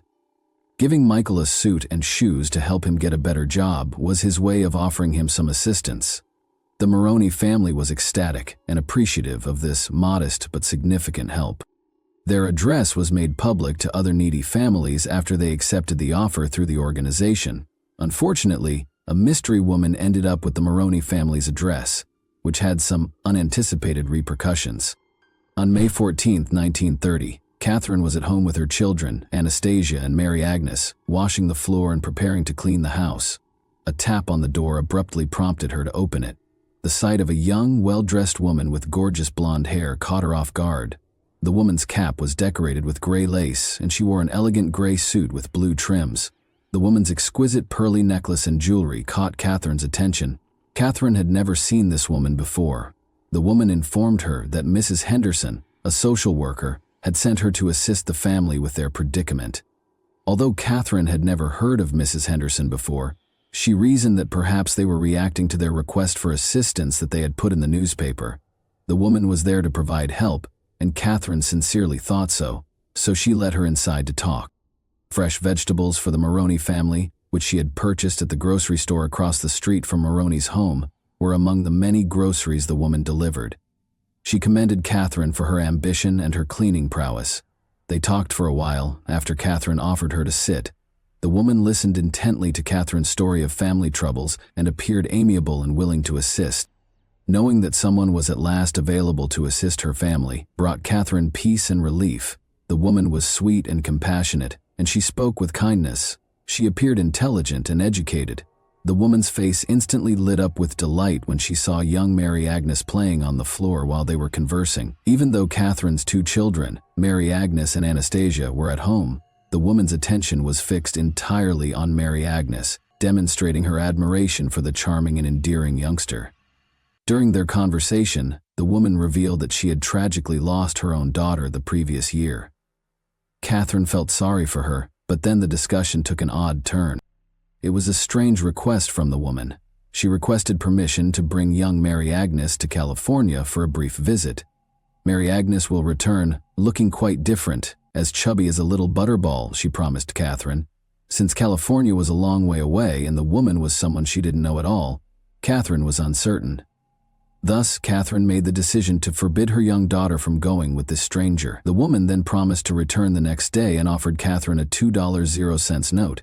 Despite her confusion, Catherine was persuaded by the woman's demeanor and finally permitted Mary Agnes to accompany her. Catherine asked the woman for her name before she departed, and after a brief silence she said, "My name is Julia Otis." Catherine enthusiastically told Michael about Julia Otis's visit when he got home from work. Michael soon discovered, though, that Mary Agnes was not home. Catherine informed him that she had permitted Mary Agnes to travel to California with Julia Otis when he inquired about the whereabouts of their young daughter. Although Michael started to worry about their daughter, they made the decision to hold off and hope that Mary Agnes would return the following day. The Maroney family enjoyed a satisfying dinner that evening, something they hadn't done in a long time. When Julia Otis brought Mary Agnes back the following day, on May 15, 1930, Mary Agnes immediately ran into her mother's arms and gave her a hard hug. Julia brought some great news for the Maroney family along with extra food.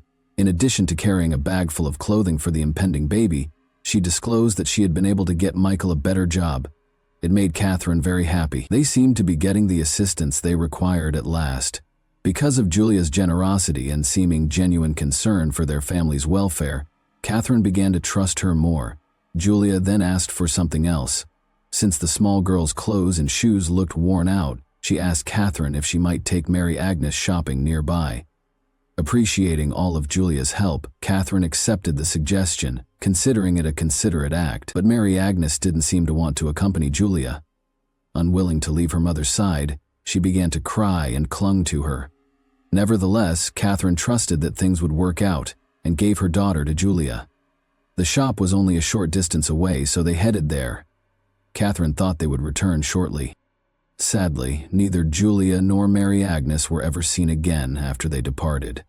Catherine grew more worried about why they were taking so long as the hours passed. It shouldn't have taken so long, but initially she suspected that Julia might have taken Mary Agnes out to lunch.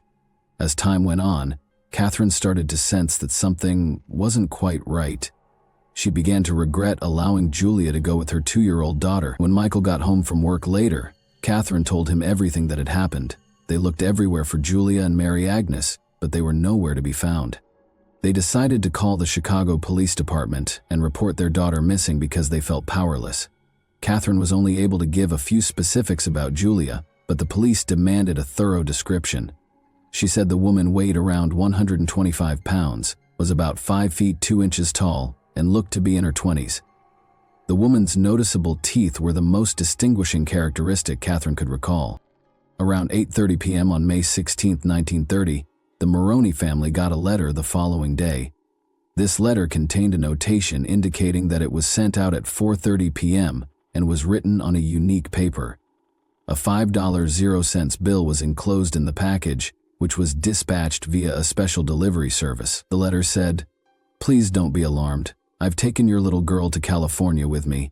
I have hired a special nurse to care for her. We'll be back in 2 months. By that time, you will be on your feet again and will be able to care for her." She didn't even cry. "She is outfitted like a princess. In the meantime, I'll do everything in my power to get you on your feet, and don't worry about anything else. When you receive this letter, we'll be headed to California." Catherine quickly described the letter to the police, fervently hoping they would be able to find Mary Agnes. In search of Mary Agnes boarding a train with the lady Catherine had described, the police searched every area of Chicago's train stations. However, they seemed to have vanished like a cloud of smoke. A small girl with blonde hair who may have been Mary Agnes was discovered by the authorities on a train headed toward Kansas with a woman and a nurse. However, it appeared as though all three had vanished when the train arrived in Kansas. None of them could be located by the police. Witnesses shared their accounts of a woman who appeared to fit Julia Otis's description as more people became aware of the letter. An employee of Goblet's department store, which is situated on Ashland and Chicago Avenue, about 8 miles from the Maroney residence, came forward. She said a woman like Julia had used a brand new $50.00 cash to purchase a number of baby clothing. It's interesting to note that Julia had given Catherine these exact identical outfits for her impending baby. Another woman came forward and told the authorities that she had seen an odd thing happen at a downtown Chicago business on May 15, 1930. She caught sight of a mother with a small child who appeared nervous as she dictated a letter to an elderly woman. This was remarkable because she might have written the letter herself. The older woman's identification was discovered by the police. It's unknown if Julia had a relationship with the older woman or if she used her to write the letter, perhaps to hide her handwriting. Another letter, this one from Mrs. Alice Henderson, was sent to the Maroney family on May 19, 1930. She said she was Julia Otis's cousin. Julia had suffered a great deal of grief lately, according to Alice's letter. Both her husband and her child had died within the past year.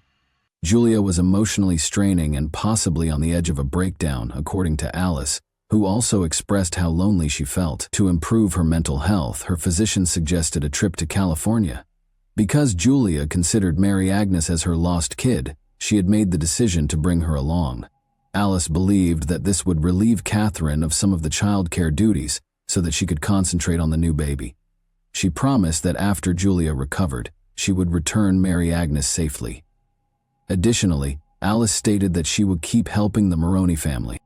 In addition to providing the authorities with this letter, Catherine described an incident that occurred on the day Mary Agnes was abducted. An old man who claimed to be a social worker stopped by after Julia had departed. When Catherine mentioned calling the police and begged him to wait, he hurried off and disappeared, despite Catherine's suspicion that he could have information regarding Julia. Amid all the concerns regarding Mary Agnes, Catherine had forgotten about this perplexing encounter. This unexpected disclosure intrigued the detectives, who questioned why Catherine hadn't brought it up earlier. She stated that she had forgotten this strange meeting with the enigmatic man, since she was under so much stress. Something strange was also discovered by the police. On consecutive days, 2 distinct women sent 2 letters that appeared to be written by the same individual. The police were intrigued by this. They started to worry that the Maroneys might be concealing something more sinister. They believed that the family might be fabricating tales to hide a more sinister reality.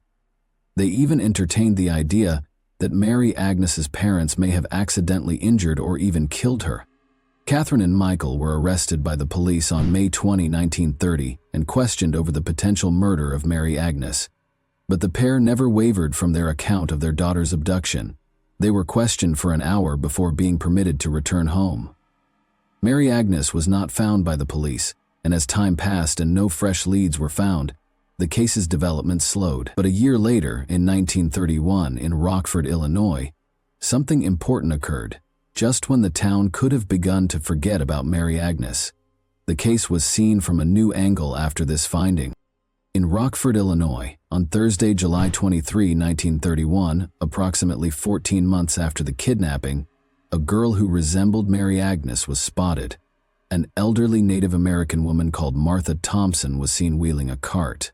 A 3-year-old white child was in the cart and they were both traveling west. For this reason, the police chose to question Martha. She clarified that she intended to become a member of a circus. The young child appeared content and plump, and she didn't appear to mind the attention. Like Mary Agnes, she had blue eyes, blonde hair, and a tan skin. According to Martha, the young girl was abandoned by her mother, Florence Fuller. The authorities refused to let Martha care for the girl until they were able to verify who she really was. To find out if the baby was their lost Mary Agnes, the authorities contacted the Maroney family. In the hopes that the young girl would become their cherished daughter, Michael and Catherine traveled 89 miles to Rockford to meet her.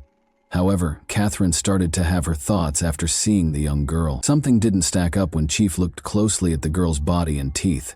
something seemed lacking to her. Catherine gave it some thought and decided that this girl was not their daughter.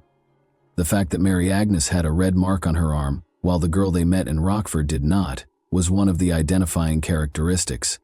She was obviously not their daughter because of this disparity.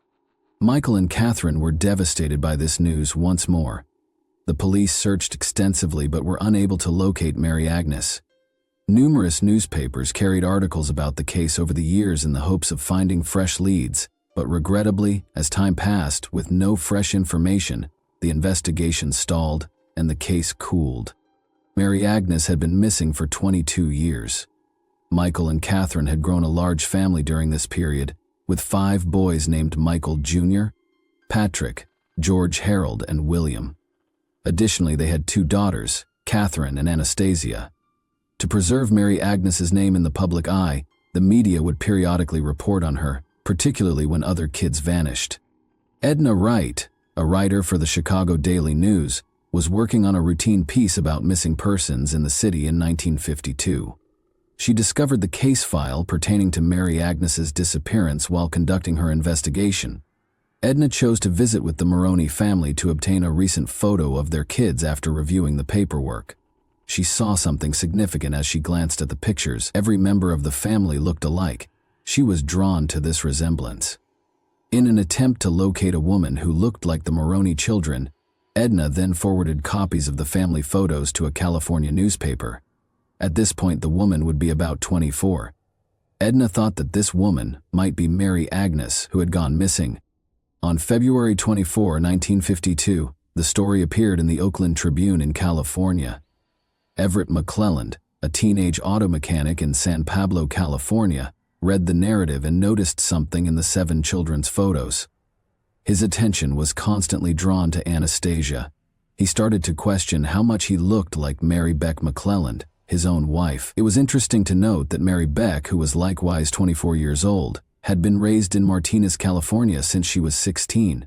Following her marriage, a family acquaintance unexpectedly revealed to Mary Beck McClelland that she was adopted. Regretfully, her father had already died. She proceeded to ask her mother, Nora Beck, about it by that point, but she denied it. They discovered Mary Beck's adoption documents while searching through courtroom records for answers. According to these documents, she was adopted in the 1930s, which is when Mary Agnes vanished. Everett became certain that his wife might be the lost Mary Agnes as a result of this revelation. He was so excited by the prospect that he wrote to the Oakland Tribune in California to express his opinion that his wife might be the long-lost Mary Agnes and that she looked a lot like the Maroney family. They had to rely on other techniques that were primarily theoretical in nature, since they lacked the technology to perform DNA testing as we do today. Michael, Catherine, and Mary Beck's families provided blood samples, which were subjected to over 124 tests. Additionally, they examined and contrasted their face traits. To compare them, they even created models of Mary Beck's teeth and those of the Maroney family. They examined their dental impressions carefully. The palm prints and fingerprints of Mary Beck were also compared to those of the Maroney family by fingerprint experts. It was likely that Mary Beck was Mary Agnes, because all of these tests and investigations revealed that she shared numerous family characteristics with the Maroney family. Mary Beck visited the family she had been estranged from for a long time, in Chicago on September 4, 1952. Catherine, at 40, had hoped that Mary Agnes, her eldest daughter, would return home.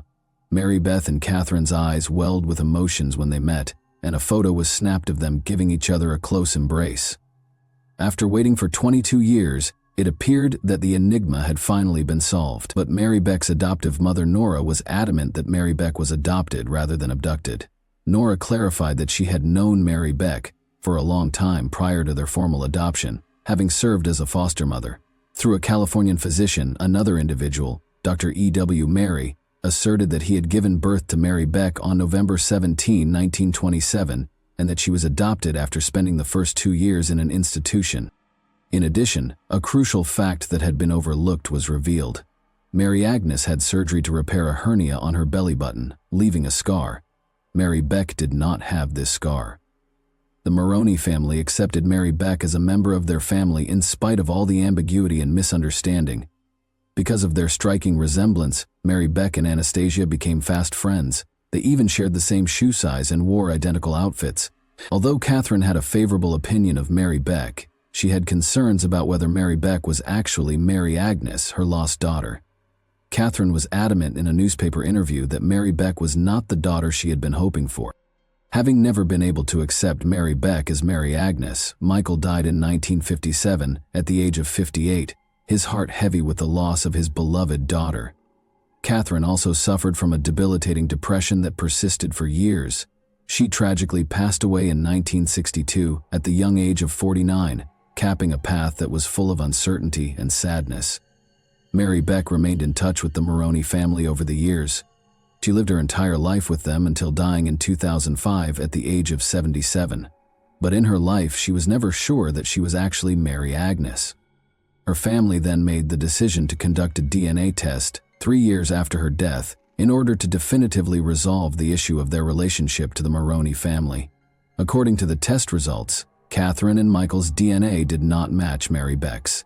This demonstrated that Mary Agnes was not Mary Beck McClellan. The lawsuit continued to be open for the following 14 years. In spite of all of this, Jose Rodriguez, a detective from the Cook County Sheriff's Office, was finally assigned to look into the Mary Agnes case on June 10, 2023. All of this was a component of a missing persons search initiative headed by Sheriff Tom Dart. Together, Dart and Rodriguez set out to solve this century-old riddle. In Chicago's history, it was the oldest missing person case. They sought their original police reports to start their investigation. They made the decision to track down as many Maroney family members as they could in order to compile a family tree.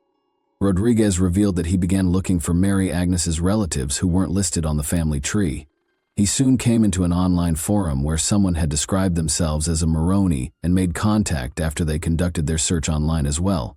An intriguing lead was discovered by the investigator. They made the decision to request DNA samples from several Maroney family members who had accounts with DNA testing services such as Ancestry. The family surprisingly consented and voluntarily provided the DNA for analysis. Detective Rodriguez searched the test results for any unknown names that might be related to the Maroney family. Curiously, he found Lori Hart, who was later identified as the Maroney family's third cousin. When he contacted Lori, she told him that Terry Arnold was the only survivor of her grandmother's 3 children.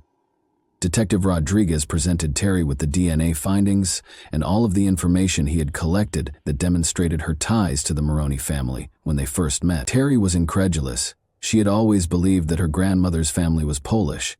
The detective must be wrong, she felt certain. But after giving it some thought, she consented to have a DNA test to learn the truth. Terry was genuinely shocked to receive the DNA findings. It was surprising to learn that she was primarily Irish. The results were even more surprising since they revealed substantial genetic ties between Terry and many of the Maroney cousins Rodriguez had found, indicating that Terry was, in fact, a Maroney family cousin. According to Terry, her mother's name was Jeanette Burchard, born on April 14, 1928, when Detective Rodriguez asked her who might be the true Mary Agnes. There were some unexpected changes in Jeanette Burchard's life. She was raised with strong Catholic principles by her stepfather, Frank Darris, and mother, Jeanette Solar Darris Anderson. After receiving a good education, Jeanette worked as a committed nurse for more than 50 years. In the 1940s, Jeanette wed Edward Jennings, and the two of them had 3 kids. After going through the highs and lows of life for decades, she fell in love again and wed Earl Bouchard. Since then, her daughter Terry Arnold and both of her husbands have died. Another terrible element to Jeanette's life is the fact that she was the mother of Edward Clifton Jennings Jr. and Barbara Joan Jennings, both of whom tragically died. Because she occasionally traveled to Chicago, where her life's puzzle was half hidden in an intriguing twist, Jeanette always had a special connection to the city. There was a persistent question that was never fully addressed when Jeanette's stepfather, Frank Darris, made a suggestion that the lady who reared her wasn't her original mother. Throughout her life, Jeanette was puzzled by this enigmatic remark. She tragically passed away in 2003 at the age of 73, never getting the opportunity to reunite with her departed family. The Cold Case Unit finally declared that Mary Agnes Maroney's oldest case was closed after 93 years of waiting. There were several conversations between the Maroney family and Arnold, Mary Agnes's daughter. They both emphasized how much they enjoyed getting to know one another. Arnold even showed her new cousins photos of her mother. She is adamant that her mother would have welcomed the opportunity to be a member of this large family and enjoyed the feeling of inclusion. Arnold is certain that her mother would have jumped at the chance to join the Maroneys and experience the happiness that comes with this new relationship if she had been living today. How do you feel about this case? What was the true identity and motivation of Julia Otis, the person who abducted Mary Agnes Maroney? And that wraps up today's chilling story. If you enjoyed this video, don't forget to like and subscribe so you never miss a new upload. Also, let me know in the comments what part of this story shocked you the most. Thank you for watching, and I'll see you in the next video.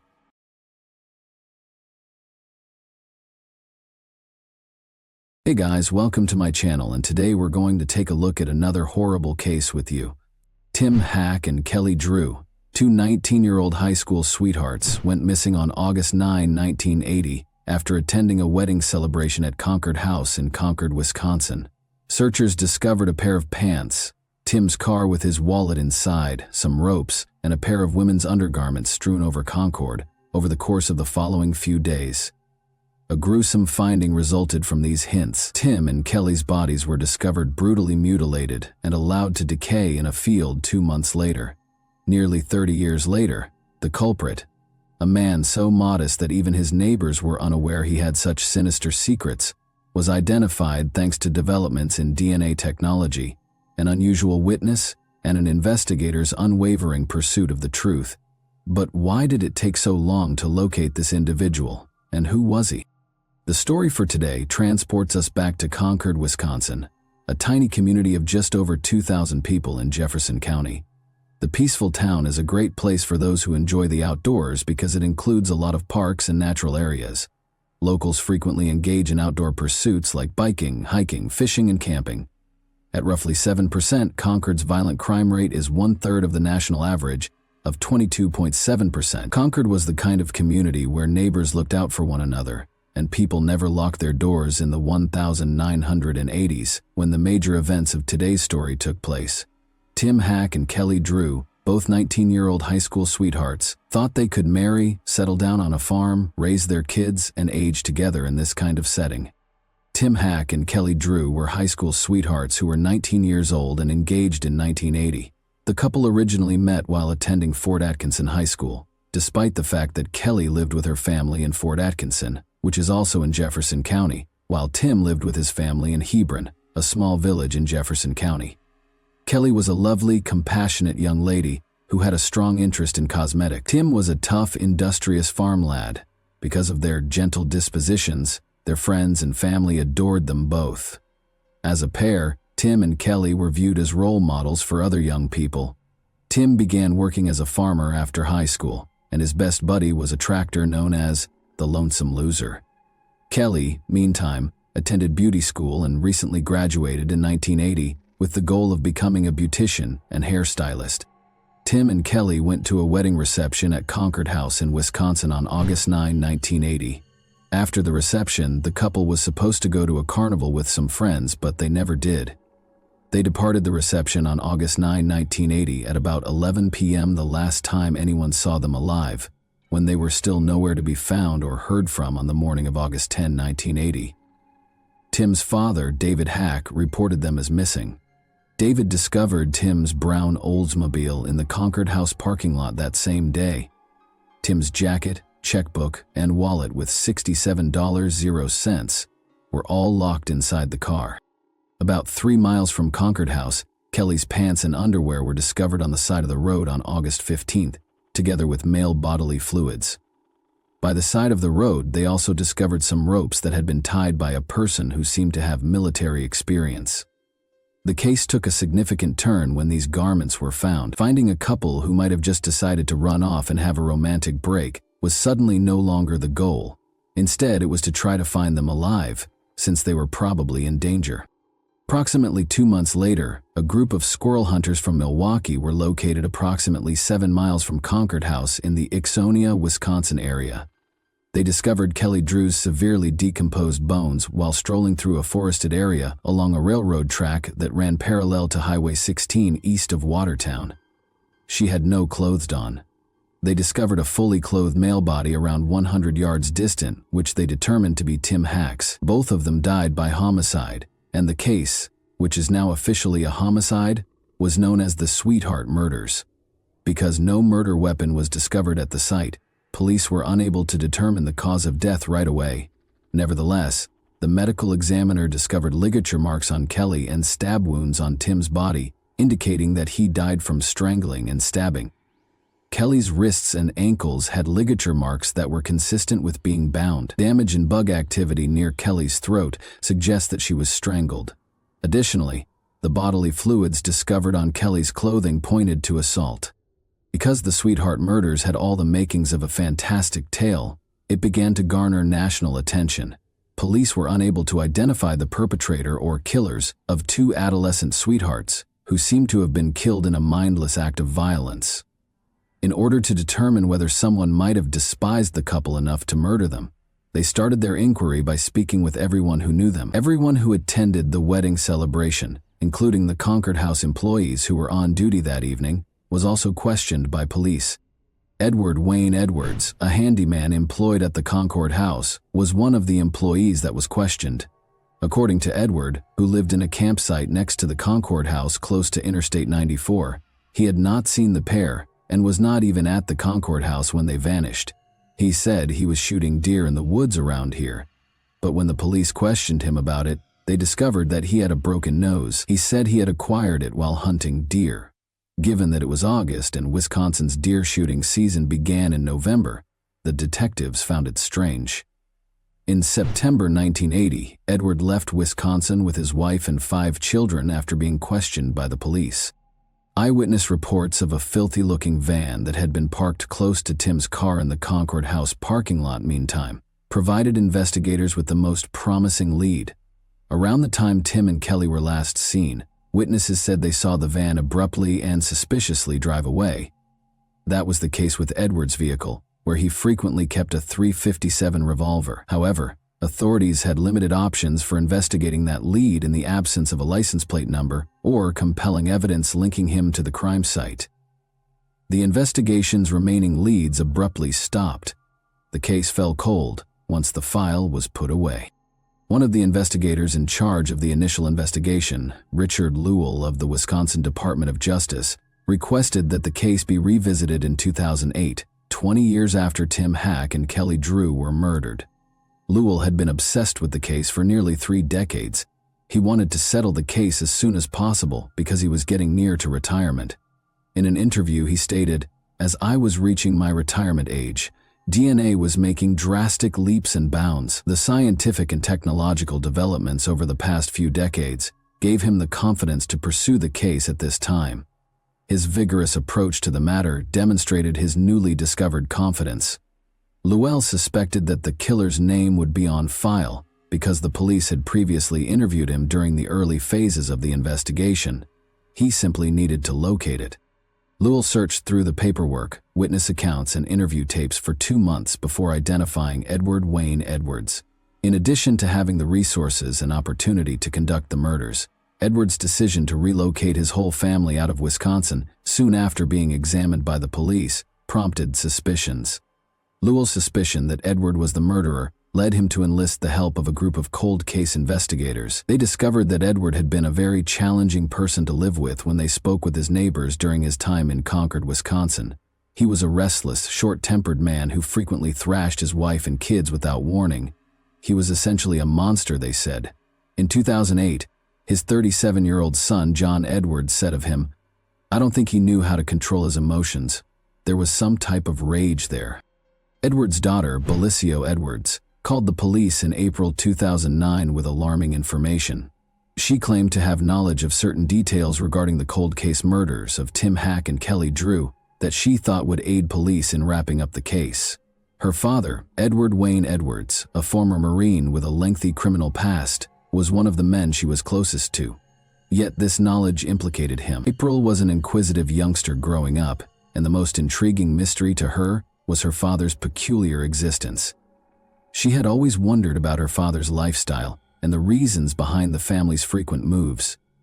She recalled that they had moved from Concord, Wisconsin, around the time of the unsolved killings of Tim Hack and Kelly Drew, and she saw the news report about them one day when she was an adult. Finally, the pieces were coming together, and she had a gut feeling she needed to call the police. 1933 saw the birth of Edward Wayne Edwards in Akron, Ohio. He had to live in a nun-run orphanage after losing his parents when he was a small child. After experiencing emotional and physical abuse throughout his stay at the orphanage, Edwards became a restless and disobedient adolescent.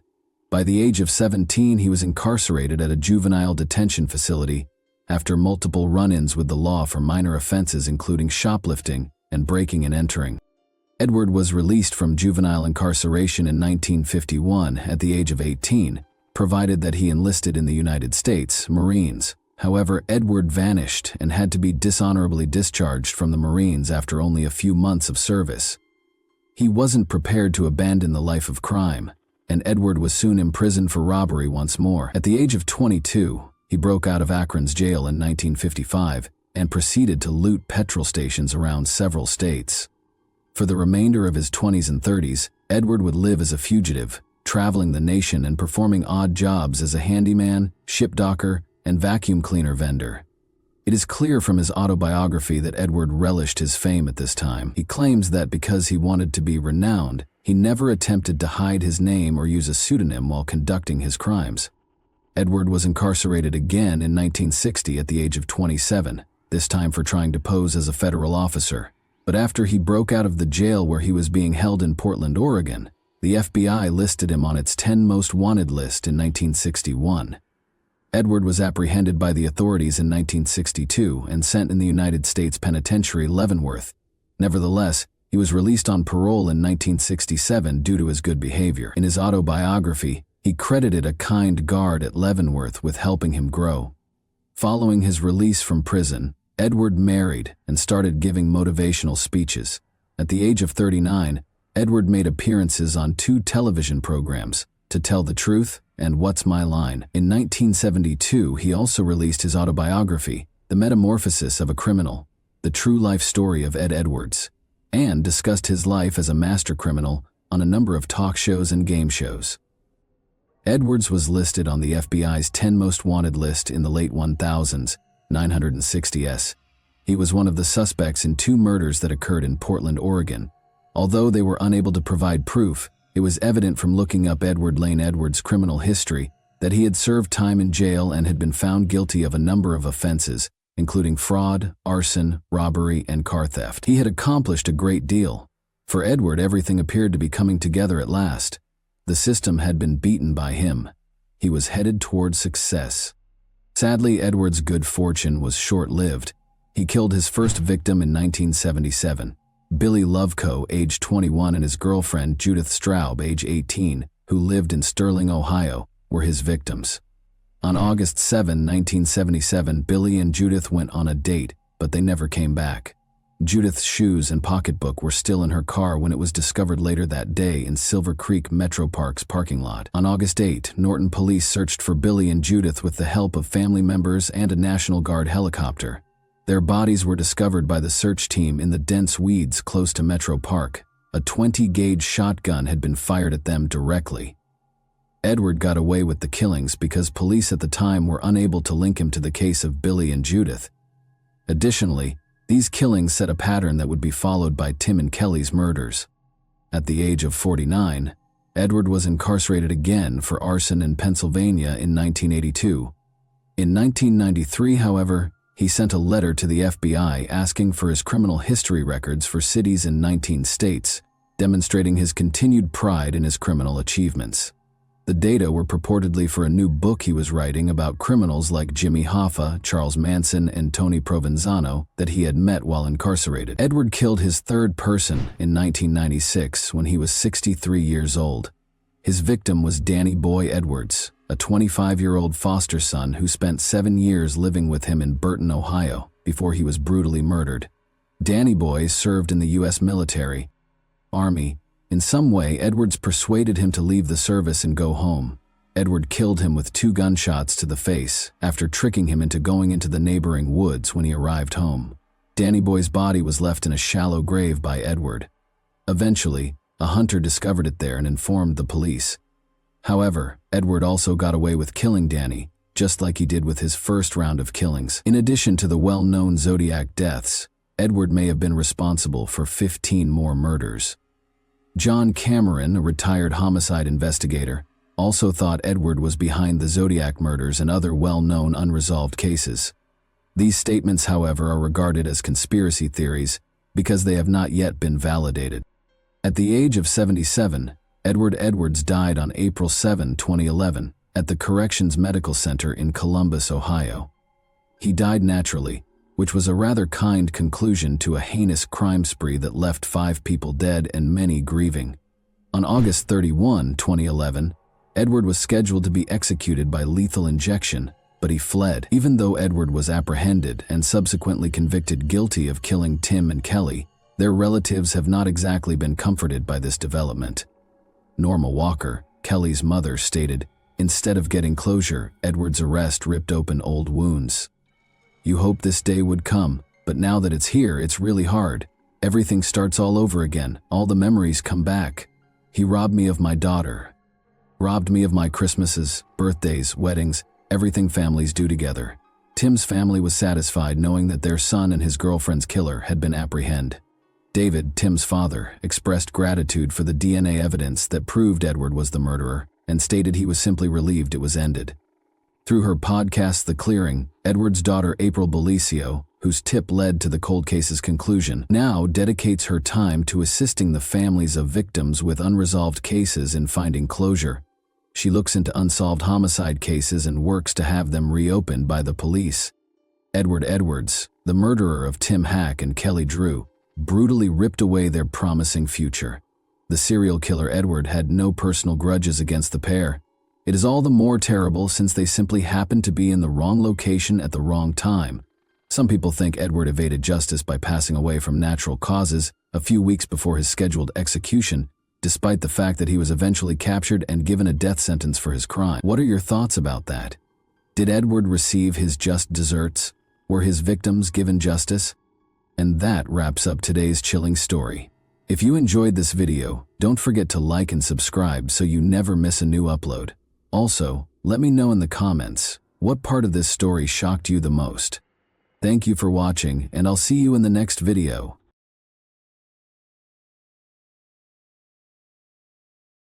Hey guys, welcome to my channel, and today we're going to take a look at another horrible case with you. At midnight on August 15, 2020 in Perth, Western Australia, the suburb was completely dark, with the only light coming from the streetlights flickering here and there along the deserted road. In the faint light of a solitary lamp, a home on the outskirts stood motionless and silent. Yet within, there was a muffled bustle. Loud shouts and weak shadows danced over the walls.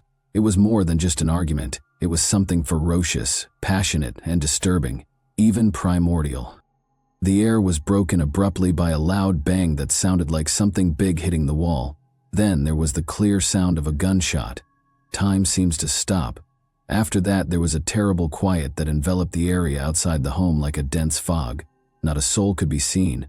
Although no one was around to see it, the gun's piercing crack shattered the silence of the night like a piece of glass. Perth police got a desperate contact to the emergency services just minutes after the gunfire.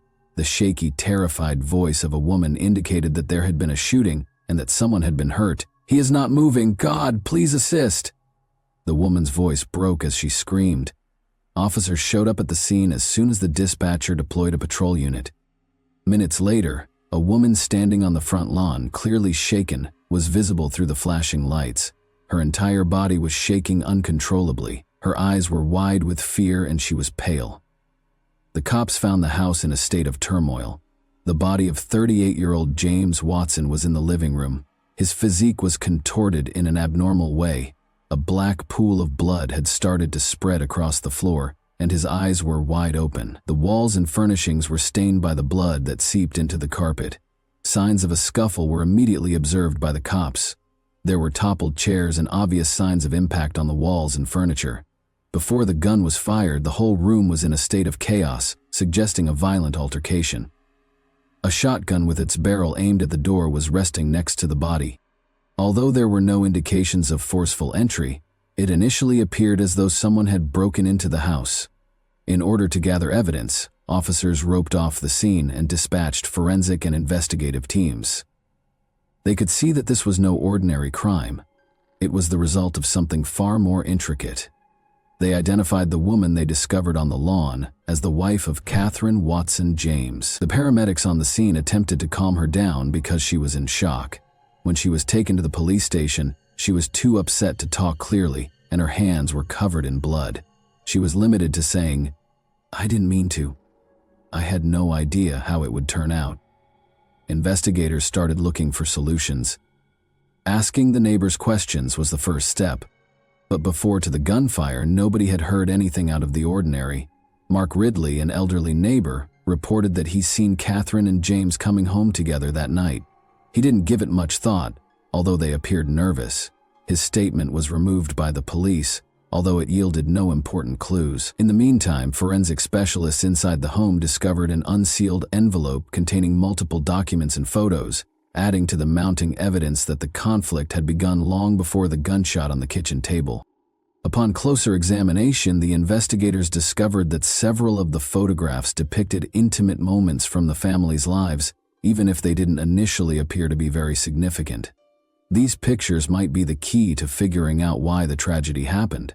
Investigators tried to piece together what had happened that night. After a stressful dinner at a restaurant, Catherine and James went home at around 8 p.m. Nothing had foreshadowed the impending disaster, but the supper had been unpleasant, according to people who knew them. James said he had to go and take care of something at one point, but Catherine urged he stayed. She informed him that they needed to talk about something. Catherine recommended that they unwind with a drink and spend the evening in silence after they arrived home. Leaving James in the living area, she took the envelope and headed upstairs. James remained downstairs as if oblivious to what was about to happen. After a while, Catherine returned downstairs with the papers firmly grasped in her hands. She put the envelope on the table in front of him, her face expressionless, and waited for his response. James's face transformed when he saw the envelope. Despite his best efforts to maintain composure, the anxiety in the room was evident. Despite her silence, Catherine's expression spoke a lot. There was a thick quiet. Right at this point, everything changed. They got into a furious debate that swiftly turned into a yelling contest. At one point, Catherine refused to let go of the documents and clutched onto the envelope when James tried to retrieve it. A damaged chair appeared as detectives inspected the room where the shot was fired. Been employed as a weapon. Photographs and documents, some of them blood-stained, were scattered on the floor. Every piece of evidence suggested that James and Catherine were fighting over the documents. Investigators came to the conclusion that James was attempting to seize something from Catherine when the gun was discharged. Catherine had fired the shotgun, as evidenced by the marks on the carpet and the shotgun's location. Police discovered a number of fascinating things when they gained access to James and Catherine's phones. In contrast to his regular conduct, James had shut off his phone around 10:30 p.m. James had gone at that time, according to surveillance footage from a camera outside their home, but he returned 10 minutes later. It was still unclear what he accomplished in those brief minutes. Still in a state of shock when she was taken to the police, Catherine was unable to provide a detailed account of what had happened. She said that they had begun to argue and that things eventually got out of hand. She said she couldn't recall how she got the shotgun in her hands. Although it was evident that she was under a lot of stress, detectives felt that there was more to her story. Investigators started looking into the Watsons' relationship in further detail. The couple had been married for 10 years, didn't have any kids, and seemed to lead a peaceful existence. However, Catherine became suspicious when neighbors saw that James had been spending less time at home lately. Even close friends and neighbors had seen the strain in their conversations, while no one knew exactly what was going on between them. The inquiry also found that Catherine had gotten in touch with a private investigator only a week prior to the incident. It was unclear why this was the case. It was unclear exactly what she was looking into, but it was possible that she was obtaining evidence against her spouse. The results of the forensic examination of the weapon discovered at the scene were given to the police later that night. When James's fingerprints were found on the shotgun, they appeared strange, as if he had handled it just once. This made investigators question whether the firearm may have been utilized by someone else at the crucial moment. Perth police visited Catherine and James Watson's house again the morning following the incident. As investigators attempted to piece together a more coherent picture of what had happened, forensic teams continued to collect evidence at the crime scene, which remained sealed off. The specifics cast doubt on the simplicity of this narrative, which at first glance seemed to be a spontaneous flash of hostility during an argument. The investigation's main detective, Richard Hale, made the decision to go over the surveillance film once more to make sure nothing had been missed. There was a little discrepancy between the frames of the video, which showed James leaving the house at 10:30 p.m. and coming back 10 minutes later. He was seen talking to someone in a car parked by the curb in the video. The face of the person James was speaking to was indistinguishable from the shadowy figure that the camera captured. Hale started looking into who might have been outside the house at that time, after realizing that this might be a significant lead. Detectives kept questioning Catherine in the meantime, but her mental condition remained unpredictable. She asserted that everything happened too fast and that she couldn't remember how things got out of hand. She spoke incoherently, and her eyes were empty.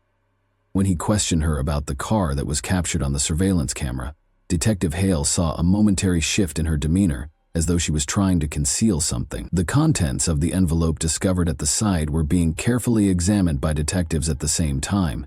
Indeed, a professional investigator had taken a number of the photos inside. James was pictured with a young woman, but her face was never fully visible. The investigators' report listed a number of locations where they had met, including a motel on the outskirts of the city, a shopping mall parking lot, and a cafe in downtown Perth. The report, however, omitted the woman's identity, although it was still unclear how these photos related to the crime. Hale came to the conclusion that Catherine had hired the private investigator to track her husband. Investigators chose to go to the private investigator's office, who was listed in the report. They discovered Thomas Morgan, a man who appeared a little uncomfortable when he saw the detectives. According to Morgan, Catherine had called him approximately 2 weeks earlier, claiming that her husband had been acting strangely. She had a suspicion that he was cheating, but she didn't elaborate. Copies of the images captured over the course of a week of monitoring were presented to the police by Morgan. Although the woman's face was always obscured, it was evident from the photos that James and the woman were meeting. She was either turning away or wearing a hood. Morgan stated that just one day before to the terrible incident, he had given Catherine all of the collected material. After returning to Catherine, Detective Hale showed her the pictures that the private investigator had taken. She acknowledged that she had suspected James of being unfaithful, but her response was cold. She stated that in order to learn the truth and determine the course of their marriage, she planned to present him with the proof during a family meeting. She insisted, nevertheless, that she never intended to hurt him. After James saw the pictures and accused her of spying on him, things became out of hand for her. Although she couldn't recall the specifics, she said the debate escalated into a physical altercation and ultimately the fatal shooting. The forensic results of the fingerprints found on the shotgun were given to detectives as they attempted to ascertain whether Catherine's story was accurate. Forensic specialists concluded that although James's prints were on the gun, they had been there long before the shot was fired. Catherine had maintained that she had never touched the rifle and that it was kept in the house for safety. Since this claim ran counter to the forensic results, detectives started to believe that the weapon had been tampered with in an effort to deceive the authorities. One of the most important pieces of evidence was the security film showing James conversing with someone in a car. In an attempt to identify the license plate of the car and determine who might have been outside the Watsons' house that night, Detective Hale forwarded a copy of the video for additional examination. Detectives looked through Catherine and James's phone logs in anticipation of the results, hoping to find further hints. They learned that Catherine had texted her sister Lisa multiple times the night of the event. Suspicions were raised by the message's content. They appeared to be attempts at justification or explanation. "I didn't intend for things to go this way," one message read. Another included a meeting request. Hale was concerned since Lisa had not responded to these texts. In order to learn whether she was aware of what had happened that evening, he made the decision to summon her in for interrogation. Lisa looked uncomfortable when she got to the station. She acknowledged that although she hadn't spoken to Catherine the night of the event, she had done so the day before. They had talked about an impending family get-together, Lisa said. She claimed to have been at home all evening and to have no knowledge of what had transpired. Her apprehensive manner and tentative responses, however, gave the detectives cause for concern. Hale made the decision to confirm her alibi by looking through her location information and phone records. The results of the surveillance video analysis were given to investigators while the interrogation went on. Lisa was the owner of the license plate on the vehicle, parked outside the Watsons' residence. Their suspicions were aroused by this information, so Hale altered his questioning strategy throughout the interrogation and asked Lisa pointed questions regarding her whereabouts that evening. She initially attempted to justify her actions, but under duress she eventually acknowledged that she had been outside the house when James left. However, her reasoning was unclear. She never got out of the car, saying she had come to speak to her sister but left when she saw James. Hale was aware that something wasn't right.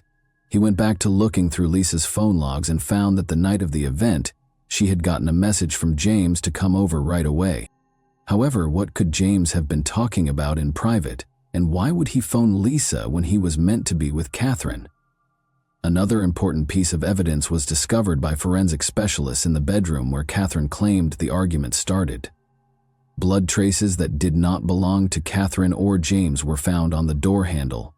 Detectives began to think that a third party had been involved in the fight as a result of this. Lisa's blood was identified through a DNA study.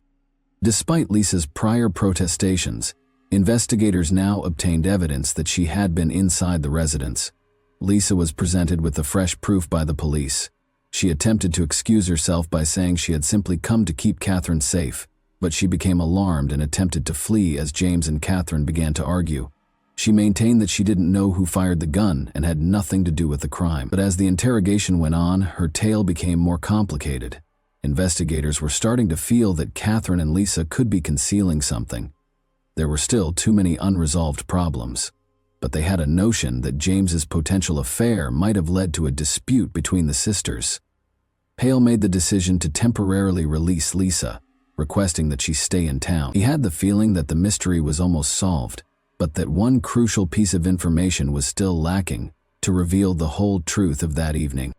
Detective Richard Hale and his colleagues went back to the Watson residence the next day to conduct a more comprehensive examination. It became evident with every fresh clue that this was no ordinary crime. Hale believed that there was much more going on here than a tragic family dispute. Once more, the cops searched every room for information that could help them solve the case. They looked carefully at the pictures in the envelope. Although the woman's face was obscured and blurry in the private investigators' images that Catherine had commissioned, the detectives thought they were essential to the motivation. Because they were unable to identify her with certainty, this made the inquiry more difficult. Hale made the decision to re-interrogate Lisa, this time as a possible suspect rather than a witness, while the forensic team carried on with their investigation. Lisa agreed to cooperate despite her anxious appearance. Hale decided to present in a more straightforward manner. Given the blood analysis results on the door handle, he questioned her about why, if she had stated she never left her car, her blood was discovered inside the residence. Lisa attempted to clarify once more, but her responses lacked conviction. Although her explanation looked tenuous, she implied that she might have unintentionally scratched herself as she entered the residence. Though he was positive there was more to her story than she was revealing, Hale opted to give her some time after realizing that pressing any farther would not be fruitful. Investigators examined Lisa and James's phone logs in the interim.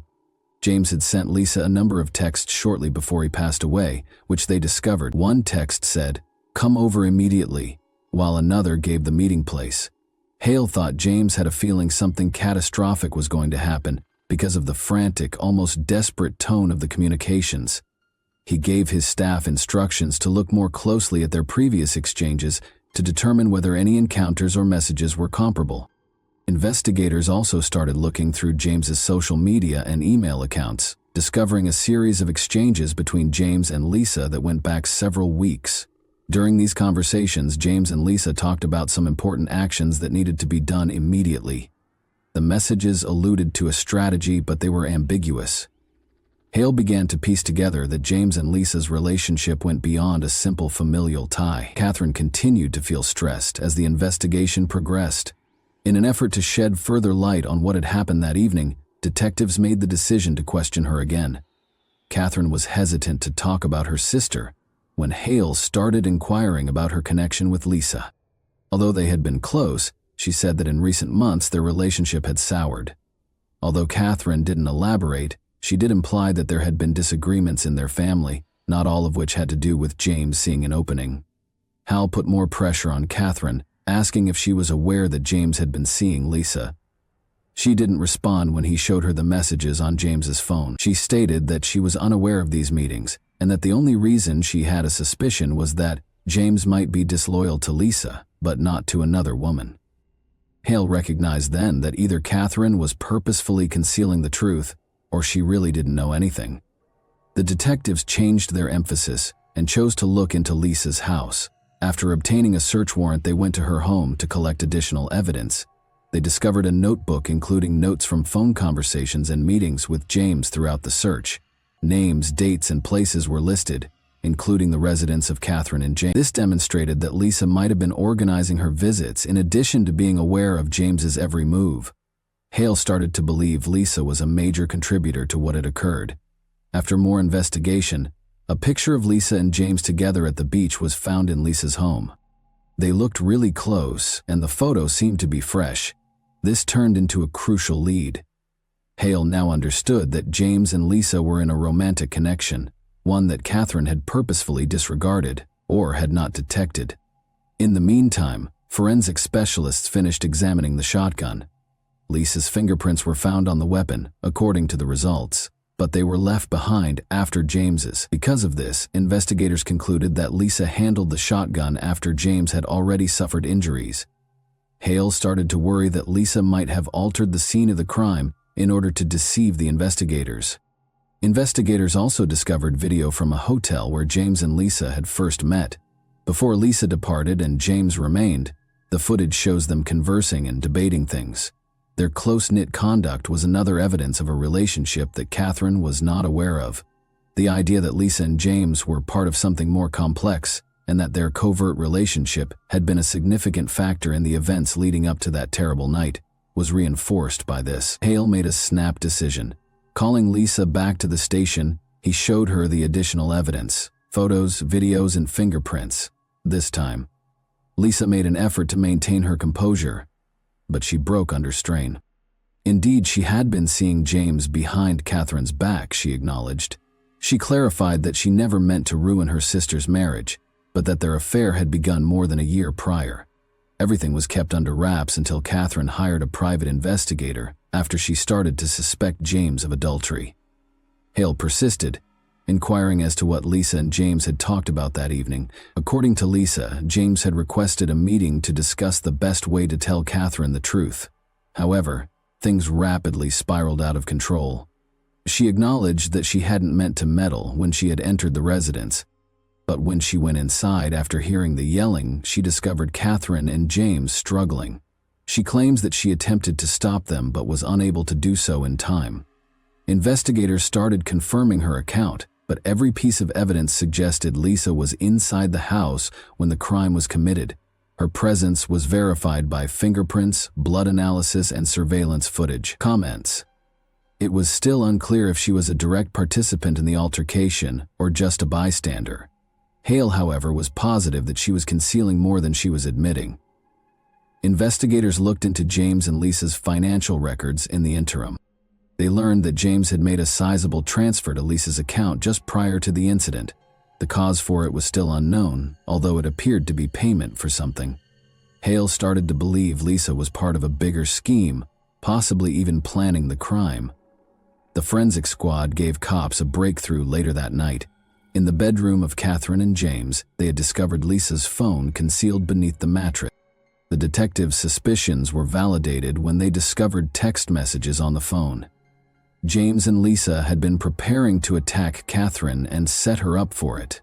Various aspects of the plan were covered in the communications, but for some reason, things didn't work out as planned. Hale ordered Lisa to be detained after realizing they had enough evidence to arrest her. Later, when she was being questioned, she backed into a corner and acknowledged that there had been a plot. She said that if she didn't assist James in getting rid of Catherine, he would expose her. She maintained, though, that the gunshot was an accident and that she never meant for things to escalate to this point.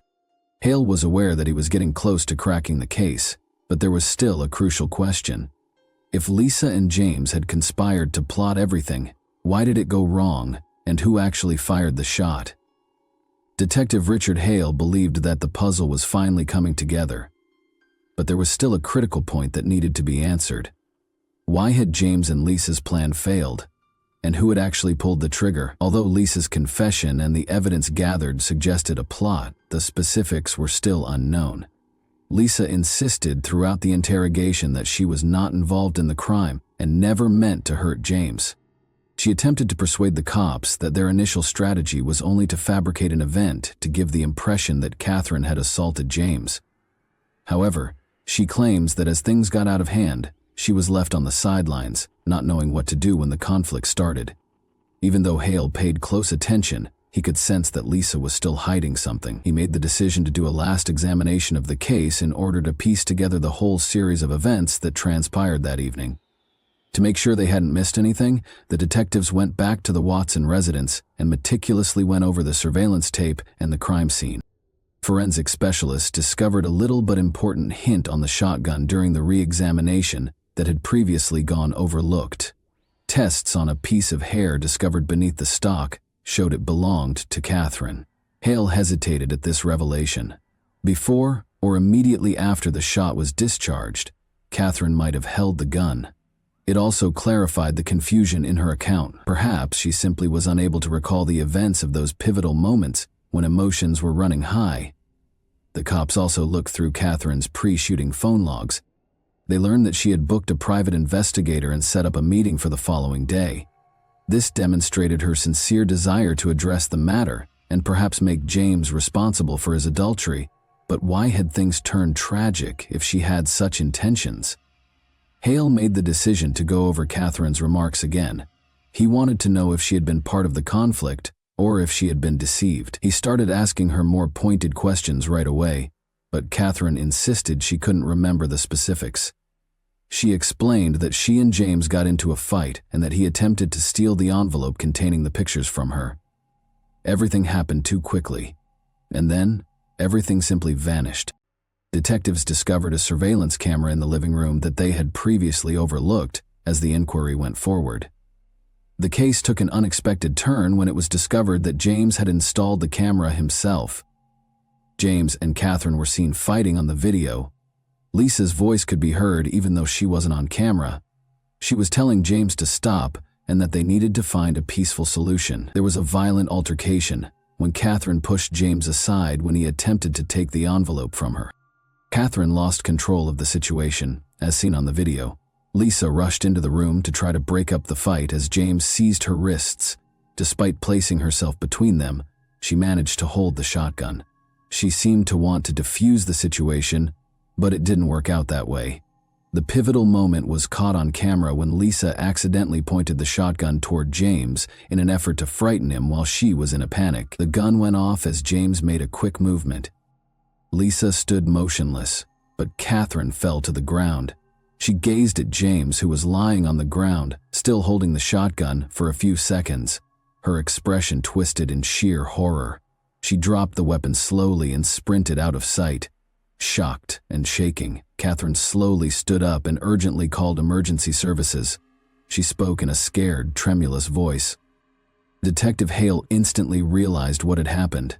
Lisa had fired the gun in a moment of utter terror, perhaps without even recognizing what she was doing, as she was stuck in the heart of the growing fight. When the situation reached a breaking point, James and Lisa's plan to conduct an attack and hold Catherine accountable had failed. The disaster was unavoidable since Lisa lost control due to her overwhelming anxiety. Hale made the decision to charge Lisa with involuntary manslaughter in order to wrap up the case. She sobbed and insisted that she never meant to hurt anyone, but there was no denying the proof. Although her actions were motivated by panic, the investigators acknowledged that she had known she was carrying a gun and had the option to not use it. Catherine was still in disbelief after discovering the whole truth. She understood that her sister was the one who had eventually caused James's death, not just a co-conspirator. Catherine agreed to cooperate with the inquiry, despite her grief, giving the authorities all the evidence they needed to close the case.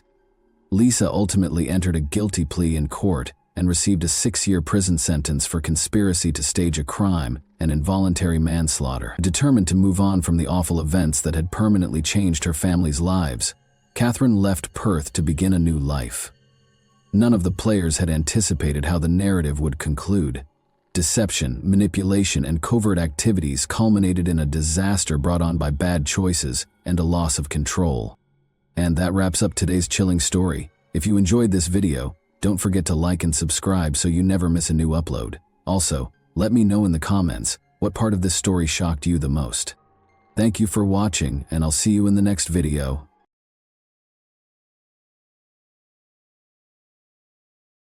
Hey guys, welcome to my channel, and today we're going to take a look at another horrible case with you. At exactly 11:23 a.m. on the morning of August 15, 1975, the Marple Police Department received a phone call. David Zanstra, a clergyman and the director of a summer Bible camp, was the caller. Gretchen Harrington, an 8-year-old girl, had vanished, according to his terrifying account. The camp was less than half a mile away from Gretchen's house in Delaware County, Pennsylvania, and she had planned to walk there. But she never did. They immediately launched a desperate search for Gretchen, but to no avail. Gretchen's skeletal bones were discovered in neighboring Ridley Creek State Park on October 14, 1975, 2 months later. The community was left confused and uneasy as the crime went unsolved, in spite of this startling discovery.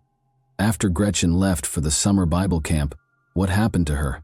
Would the truth regarding Gretchen's death and abduction ever be revealed? Marple Township, which is in Delaware County, Pennsylvania, in the United States, is the setting for today's case. It was home to more than 23,000 people as of 2015. The Broomall Fields and Marple Gardens are two of the many fascinating attractions in Marple Township. With a crime rate below the national average, Marple Township is a rather safe area to live. It is among the safest communities in Pennsylvania, with a crime score of 0.17. The story of Gretchen Harrington started here. Harold Boyd Harrington and Ina Harrington welcomed Gretchen Eleanor Harrington into the world on June 13, 1967. Harold, her father, was a Presbyterian church preacher at the time. Gretchen had 2 older sisters, Zoe and Harriet, in addition to her parents. According to Gretchen's family, she was a sweet, gentle girl who exuded kindness. Gretchen was in the 2nd grade at Delaware County Christian School in Newtown Square by 1975, when she was 8 years old. Before a terrible incident upended Gretchen and her family's lives, everything seemed to be going smoothly. Gretchen left home early on August 15, 1975, to go to a summer Bible camp program. There were 2 places in this camp. A guy by the name of David Zanstra was the pastor of Trinity Church Chapel Christian Reformed Church, which was the first. Harold, Gretchen's father, served as the pastor of the Reformed Presbyterian Church, which served as the second venue. The first church hosted the Bible camp programs in the morning, and David would then drive the kids to the second church. The Zanstra and Harrington families knew one another quite well. Both moms fulfilled the customary role of a pastor's wife, and both fathers served as pastors. They lived close to one another. In actuality, Gretchen's dearest friend was one of Zanstra's daughters. That day, Gretchen's voyage was unique. She usually walked with her 2 sisters, 11-year-old Harriet and 12-year-old Zoe, to the summer Bible camp program. They did it every day. But on that specific day, their mother, Ina, was taking their infant home after giving birth to a baby named Jessica. Harriet and Zoe decided to wait for them to return. In spite of this shift in schedule, Gretchen's father, Harold, urged her to continue attending the summer Bible camp program in order to keep up her flawless attendance record. Thus, when her father said goodbye, Gretchen started the walk by herself. She started walking up the hill toward Trinity just after 9 in the morning. Harold watched her closely as she continued along Lawrence Road. He had no idea that after she was out of his line of sight, he would never again see his daughter alive. On warm summer days in the 1970s, it was rather common to observe kids strolling by themselves in a quiet suburban area like Marple. People didn't even consider the possibility of danger.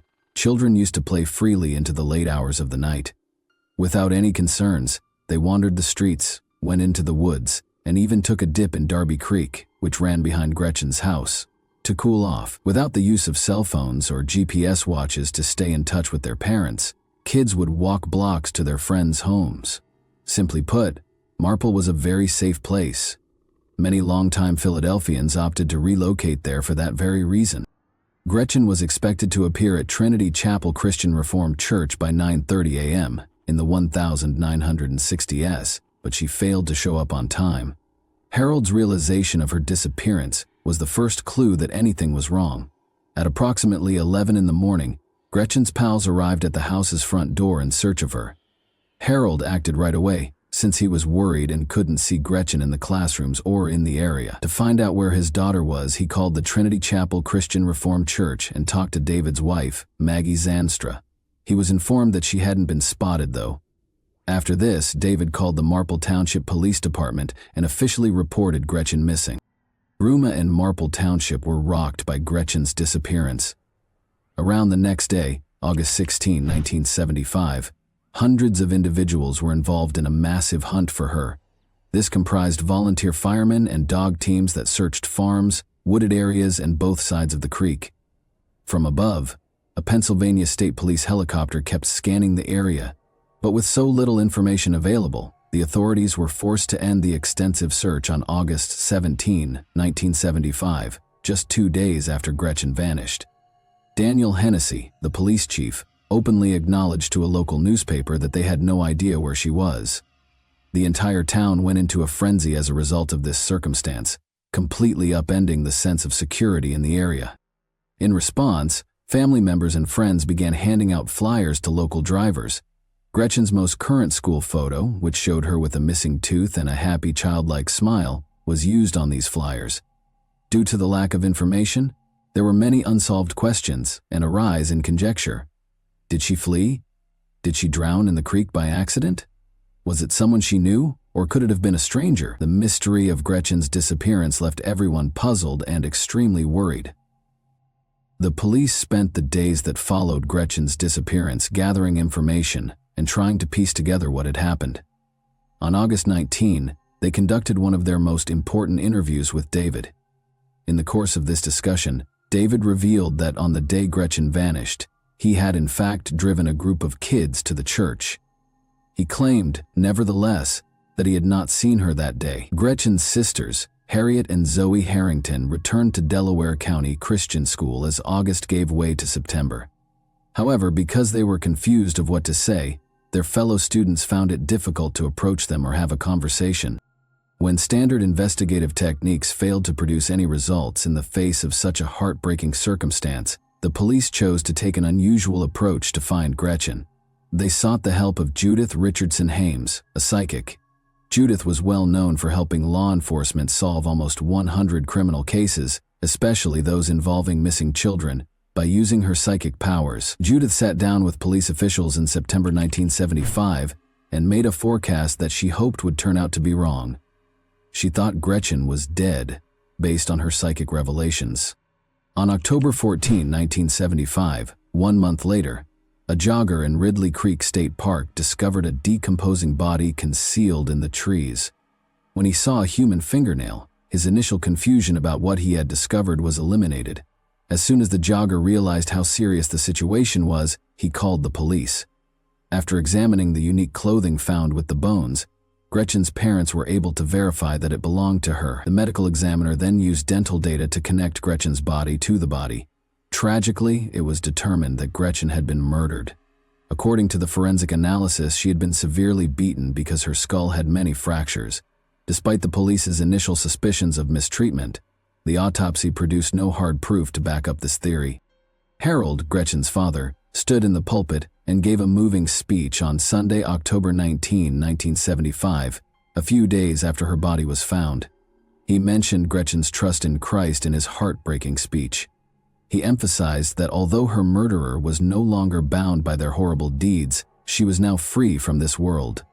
David presided over Gretchen's funeral, which was a solemn occasion. Gretchen was 8 years old. She was buried in Johannesburg, Michigan, USA's Meridian Line Cemetery after the ceremony. Meanwhile, new enthusiasm for the investigation was sparked by the finding of Gretchen's body in the woods. Witnesses came forward to describe different people they had seen in the area where Gretchen's body was discovered. Men who had visited the area were described in these eyewitness accounts. As a result, the police were inundated with community suggestions, some of which seemed more promising than others, and others of which proved irrelevant or useless for pursuing justice. Investigators investigated a variety of possible possibilities, including closely examining local residents with past criminal histories. The evidence box at the Marple Township Police Department offices started to collect dust after they failed to produce any noteworthy leads. Reel-to-reel tape interviews, photographs, and memoranda were among the many items in this box that were pertinent to the case, but it was left dormant due to the lack of progress. The investigation into Gretchen's abduction became chilly over time. Sometimes a detective might review the case at roll call meetings or in their own time during a routine week. Every time, it felt pointless to search through the file in the hopes of finding something they had previously overlooked.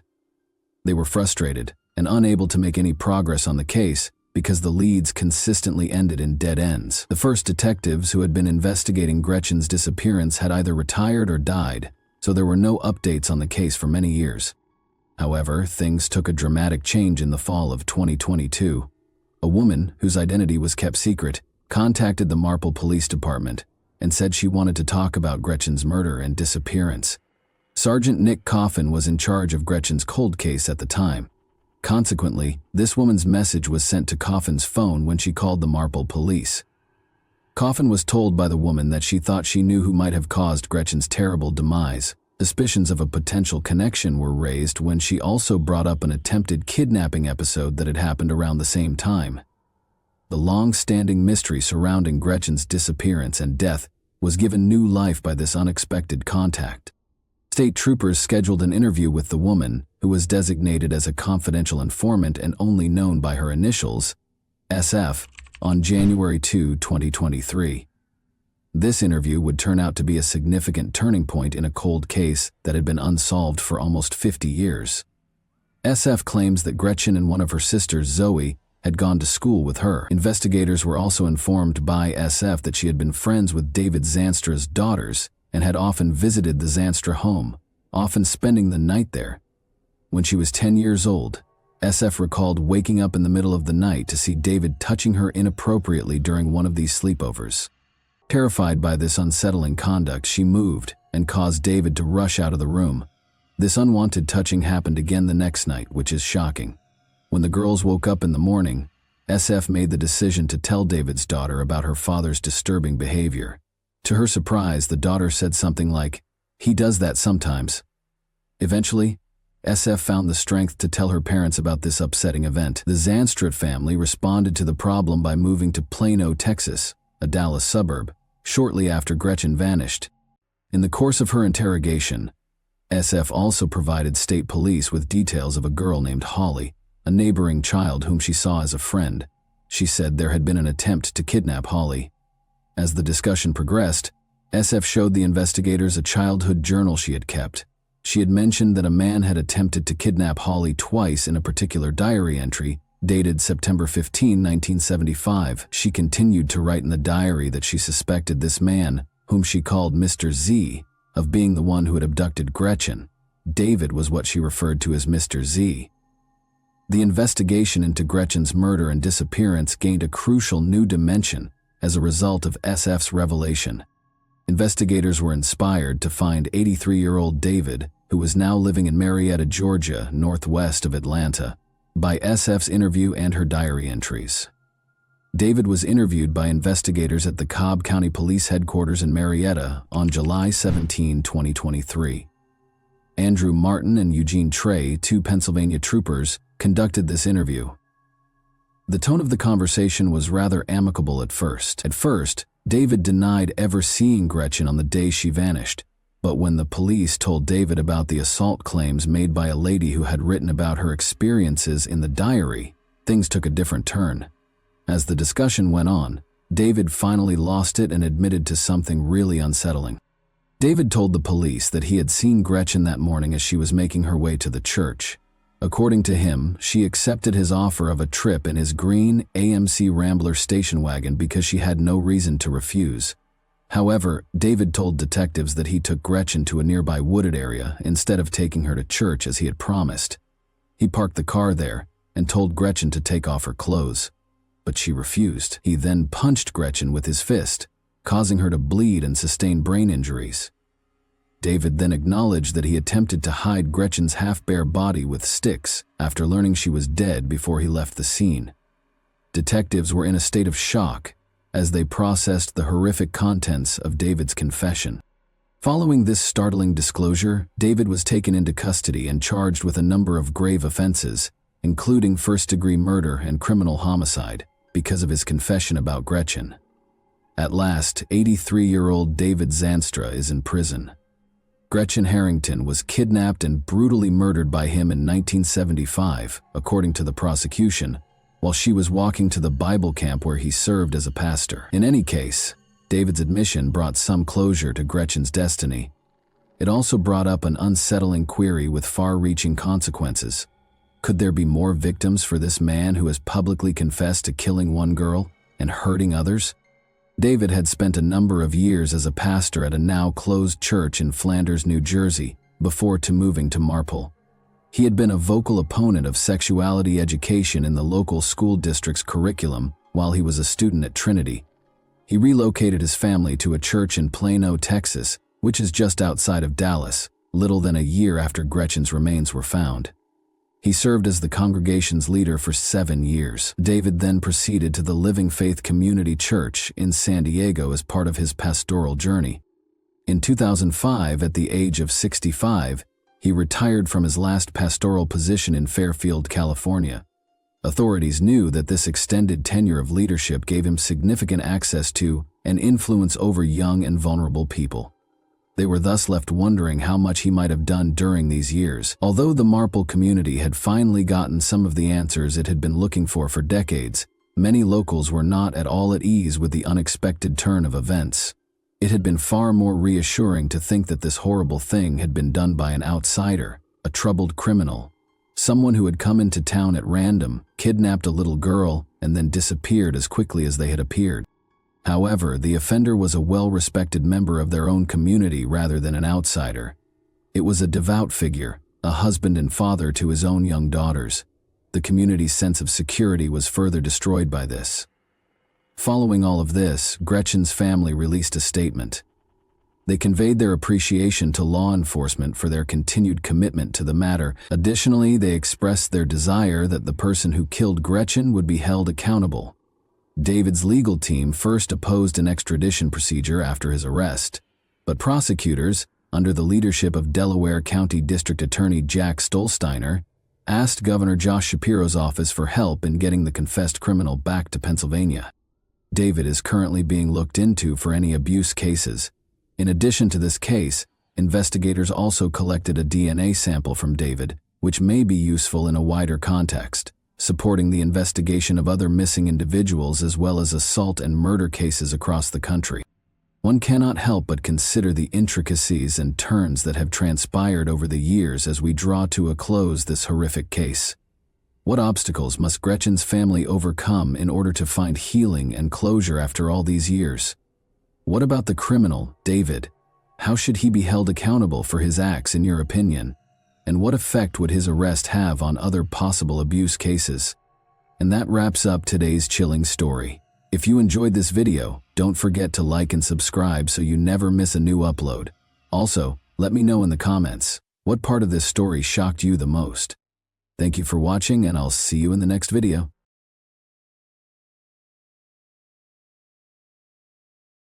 Hey guys, welcome to my channel, and today we're going to take a look at another horrible case with you. Known for its opportunities, innovative businesses, and beautiful beaches, California is one of the most popular states in the United States. Some people find that California fulfills their aspirations for a better life. People come here to look for new chances, education, employment, and opportunities. They are prepared to put in a lot of effort to fulfill their dreams and reach their goals. Some of them go on to become prosperous business people, athletes, or artists, while others find contentment in raising a family. Dreams aren't always intended to come true. California turns into a destination of disappointment and unfulfilled dreams for some people. After graduating from high school, Maribel Ramos worked in security at a department store with the long-term objective of becoming a police officer. But in order to pay for the college education she would require, she enlisted in the Army.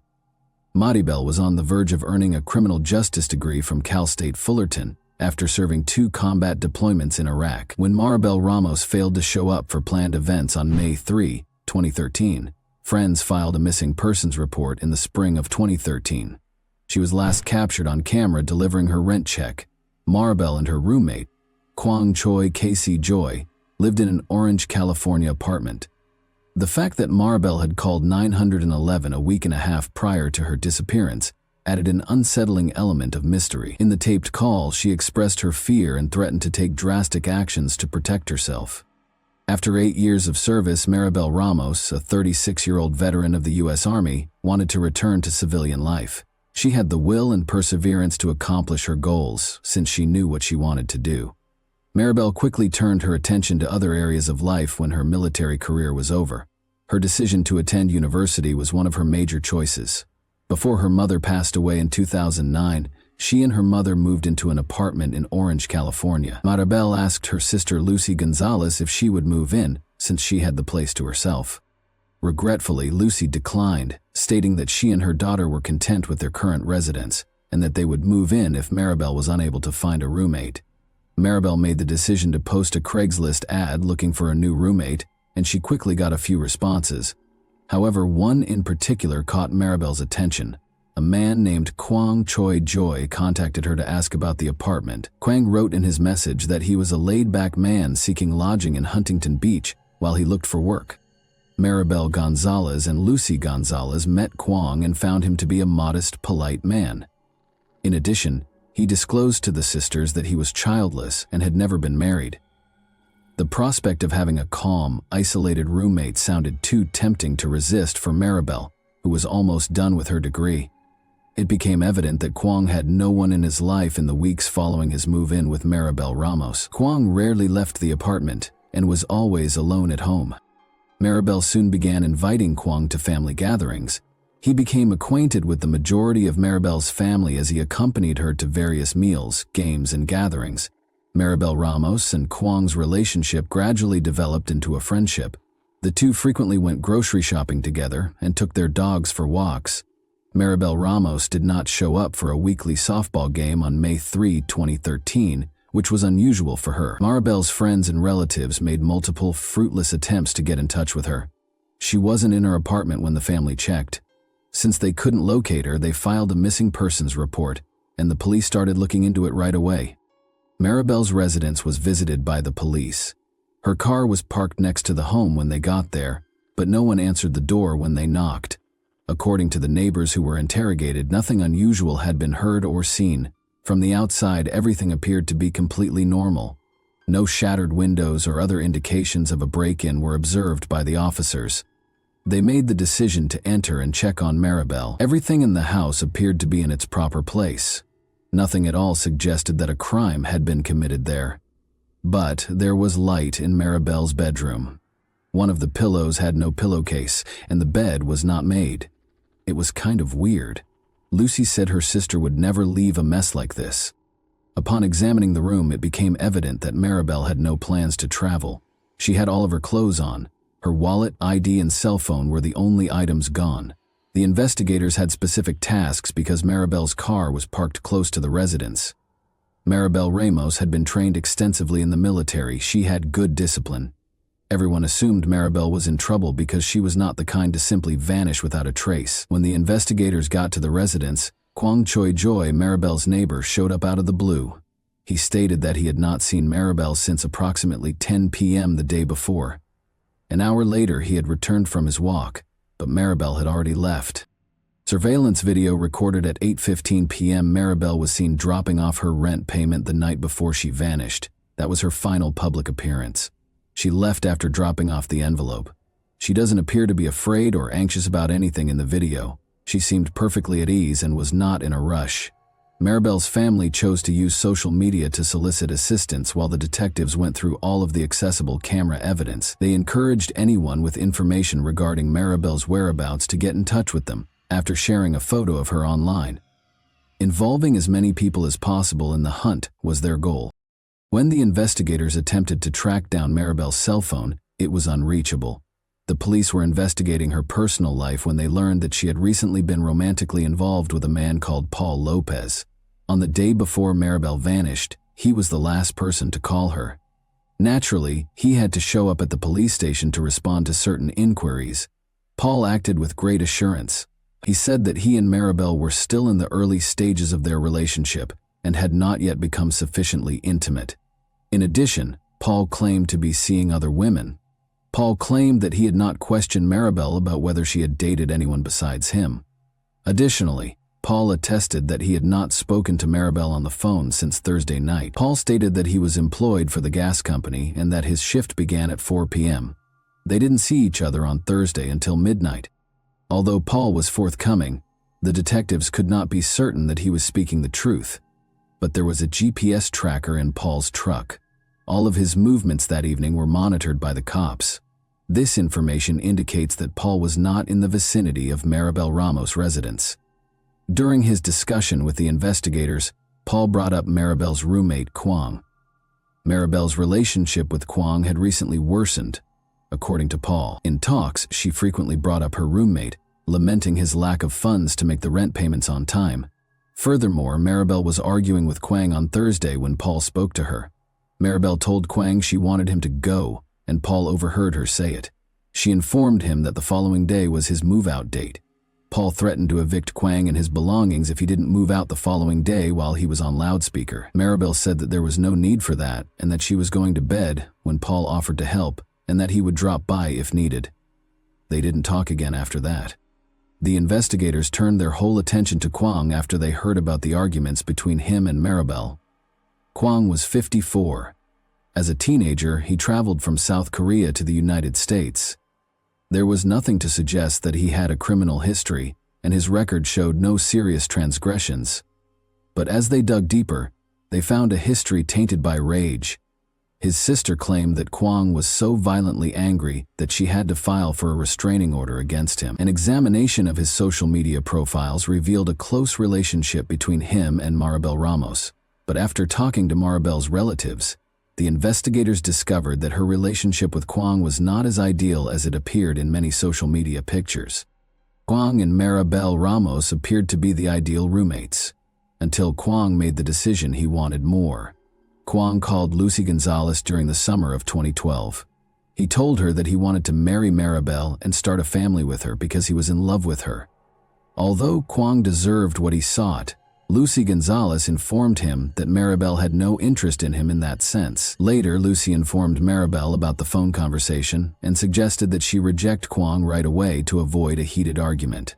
According to reports, Maribel told Kwang that she had no romantic interest in him.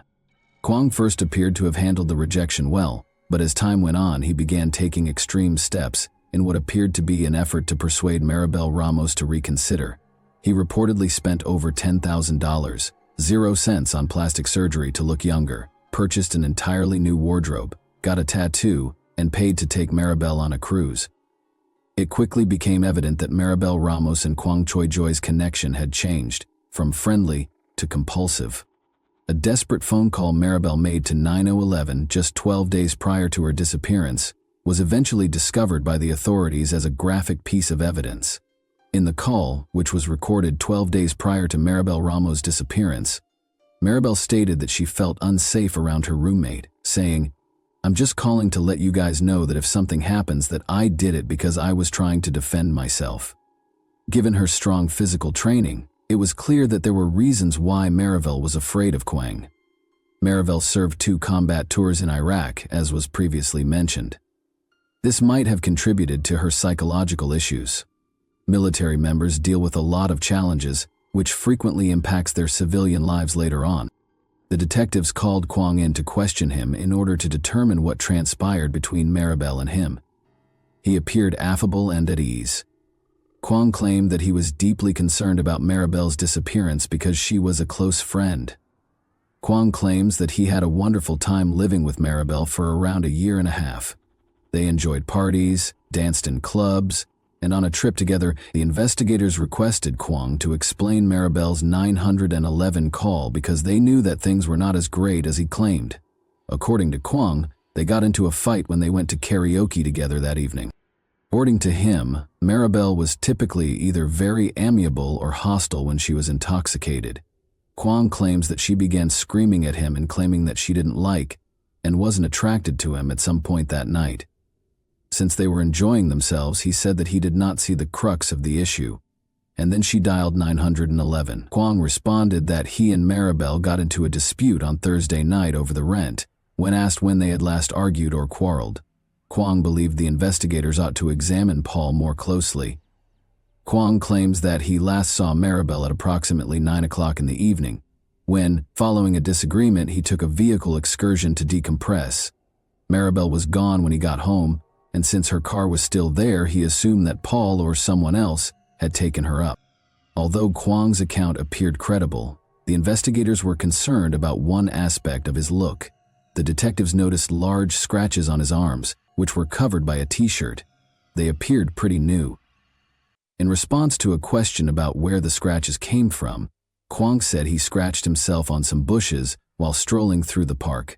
Even though this raised suspicions, Kwang was freed since, at this point in the investigation, there was no proof linking him to Maribel's disappearance. A few days after it started, the inquiry into Maribel Ramos' disappearance came to a standstill. The likelihood of discovering her alive was dwindling over time. The investigators decided to bring in forensic specialists to conduct a thorough examination of Maribel's home in an effort to find any new hints. They believed that with the aid of contemporary technology, they would be able to see things that the human eye could not. Kwang was actively assisting the police at this time. For a more thorough inspection, he gave them permission to search his rental automobile without a warrant. A police dog trained to look for human remains was also employed by the authorities. However, neither Maribel's car nor Kwang's car had any scent that the dog could identify. In the meantime, Kwang was spending a lot of time online in the days following Maribel Ramos's disappearance, posting comments on forums pertaining to her case to express how much he missed his friend. However, in spite of his efforts to portray himself as the distraught roommate on the internet, Kwang had oddly begun to distance himself from Maribel's relatives. Kwang claimed to be collaborating with the authorities in a number of interviews. When the detectives noticed this habit, they started to monitor him around the clock in the hopes that he would make a mistake and lead them to Maribel. After handing over his laptop and phone to the police to investigate his presence, Kwang went to the public library to access the internet. The investigators want to see CCTV footage. His actions didn't seem out of the ordinary at first. Like other guests, he took a laptop and used it. He returned the laptop and departed after spending almost 2 hours there. His laptop's internet history was something the police were eager to examine. In order to protect their privacy, visitors' browser histories were deleted after they returned their laptops. The police, who were trying their hardest to locate Maribel, were disappointed once more. Everybody has times in their lives when everything seems to fall apart. When Maribel Ramos abruptly vanished, her family experienced precisely this. Nobody was aware of her whereabouts or potential fate. Her family was in dire straits. In the hopes that someone had seen her or knew where she was, they posted posters across the town. But this was insufficient.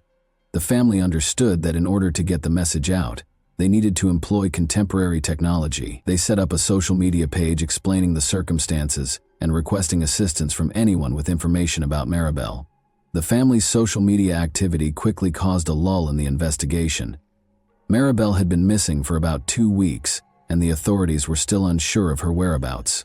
But on May 16, things took a surprising turn. On social media, Maribel's family shared that they were organizing a search for Maribel in Peters Canyon, as well as an awareness walk.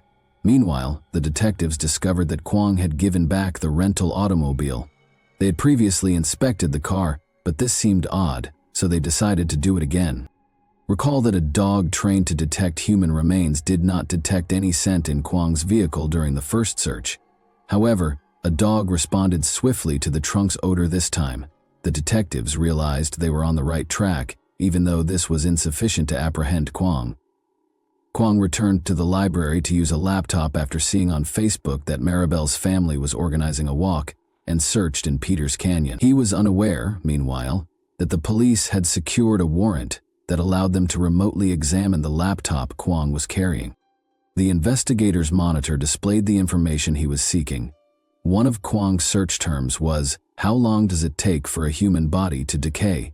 Then, using Google Maps, he located the location in Peters Canyon where Maribel's family had organized a gathering for anyone interested in joining the search. Then he zoomed in and out on a fairly ordinary area of Modjeska Canyon. Peters Canyon was 10 miles away from the place he looked up on Google Maps. The officers who were observing his conduct at the time were in shock. The only thing on everyone's mind was, had Kwang simply revealed them where he had hidden Maribel's body? The investigators wasted no time in going to that location. As you can see, there are no residences in the area, making it a somewhat remote location. The cops searched for 30 minutes before finding a shallow grave. Although they were certain of whose bones they had discovered, they still needed to await the forensic analysis's findings. The police came to Maribel's residence on May 17 in order to take Kwang into custody. He attempted to escape by jumping out of the window when he noticed the authorities coming, but he was apprehended and sent to the police station. Kwang no longer appeared to be the kind and self-assured individual he always was. He persisted in denying any involvement in Maribel's disappearance and denying any knowledge of her whereabouts. He was unaware that the remains had been discovered by the police. Using dental records, the forensic specialists were able to identify the victim. Maribel Ramos was the owner of the discovered remains. It was unable to pinpoint the precise cause of her death because of variables including the weather, the degree of decomposition, and the fact that the body was in an animal's habitat. Kwang was accused with several offenses. Death is usually tragic and leaves a lasting impression on the loved ones of the deceased. This sorrow was experienced by Maribel Ramos' family when their sister and cherished daughter vanished out of thin air. They had no idea where she might be or what had transpired. They made a social media page explaining the situation, posted flyers across the city, and solicited assistance from anyone who might have information on Maribel. However, the family's hopes were dashed 2 weeks after she vanished. Despite experiencing sorrow, suffering, and hopelessness, they managed to find the fortitude to go on. They love Maribel and remember her. The trial was held in 2014. The authorities could only conjecture as to how Kwang might have killed Maribel Ramos because her remains were too decayed to establish her cause of death. Joy, according to the authorities, was in love with Maribel Ramos, who had other feelings for him. On May 2, 2013, Kwang and Maribel got into a fight over rent. They surmised that Kwang must have ambushed Maribel because she was combat trained and could have easily defeated him in a fair fight. According to the detectives, he smothered her while she was sleeping after sneaking into her room in the middle of the night. After that, he drove her to a distant place while placing her body in the trunk of his rental car. He had to navigate through stretches of barbed wire there, which caused his hands to get scratches. There was a chance that Kwang had moved Maribel's body more than once because the police dog did not pick up the scent during the first check of his vehicle, but there was no proof to support this notion. Forensic evidence linking Kwang to the crime was scant. But during his trial, the jury was told how Kwang had developed an obsession with Maribel, how she had called the police to tell them she was scared of him, and how Kwang had used Google Maps to locate the precise location of her grave. During the trial, Kwang entered a not guilty plea. "I miss Maribel more than anyone. I think about it. I've been here about 440 days in jail. I think about it almost every day." He added that he had never Googled the location of the gravesite in Modjeska Canyon. "Family wants me to apologize, which I cannot apologize for something I haven't done. Maybe someday truth will come out. Maybe I'll just die inside prison." "No," he replied. Kwang claimed that although they went on a single vacation together, they slept in different beds. "In my assumption, I was set up straightforward. We always maintained we were good friends. We were platonic friends. She was like my sister," he stated. He said he didn't know who killed Maribel when questioned about it. During his opening statement, Adam Vining, Kwang's attorney, termed him strange but maintained that his client was not involved in Maribel's death. "A crime will be proven here," stated Adam Vining. And the crime that will be proven here is improper disposal of a body. According to Vining, Ramos was prone to paranoia after returning from years of fighting PTSD. He also suggested that she might have passed away from a medical issue. Prosecutors concurred that the case was circumstantial. Kwong's online search at a public library, which focused on the exact location where Maribel Ramos's body was discovered, was the crucial piece of evidence. Kwong Choi-Joy was convicted of second-degree life deprivation on July 30, 2014. His sentence ranged from 15 years to life in prison. Kwong insisted on his innocence in dozens of letters to the judge. And that wraps up today's chilling story. If you enjoyed this video, don't forget to like and subscribe so you never miss a new upload. Also, let me know in the comments what part of this story shocked you the most. Thank you for watching, and I'll see you in the next video.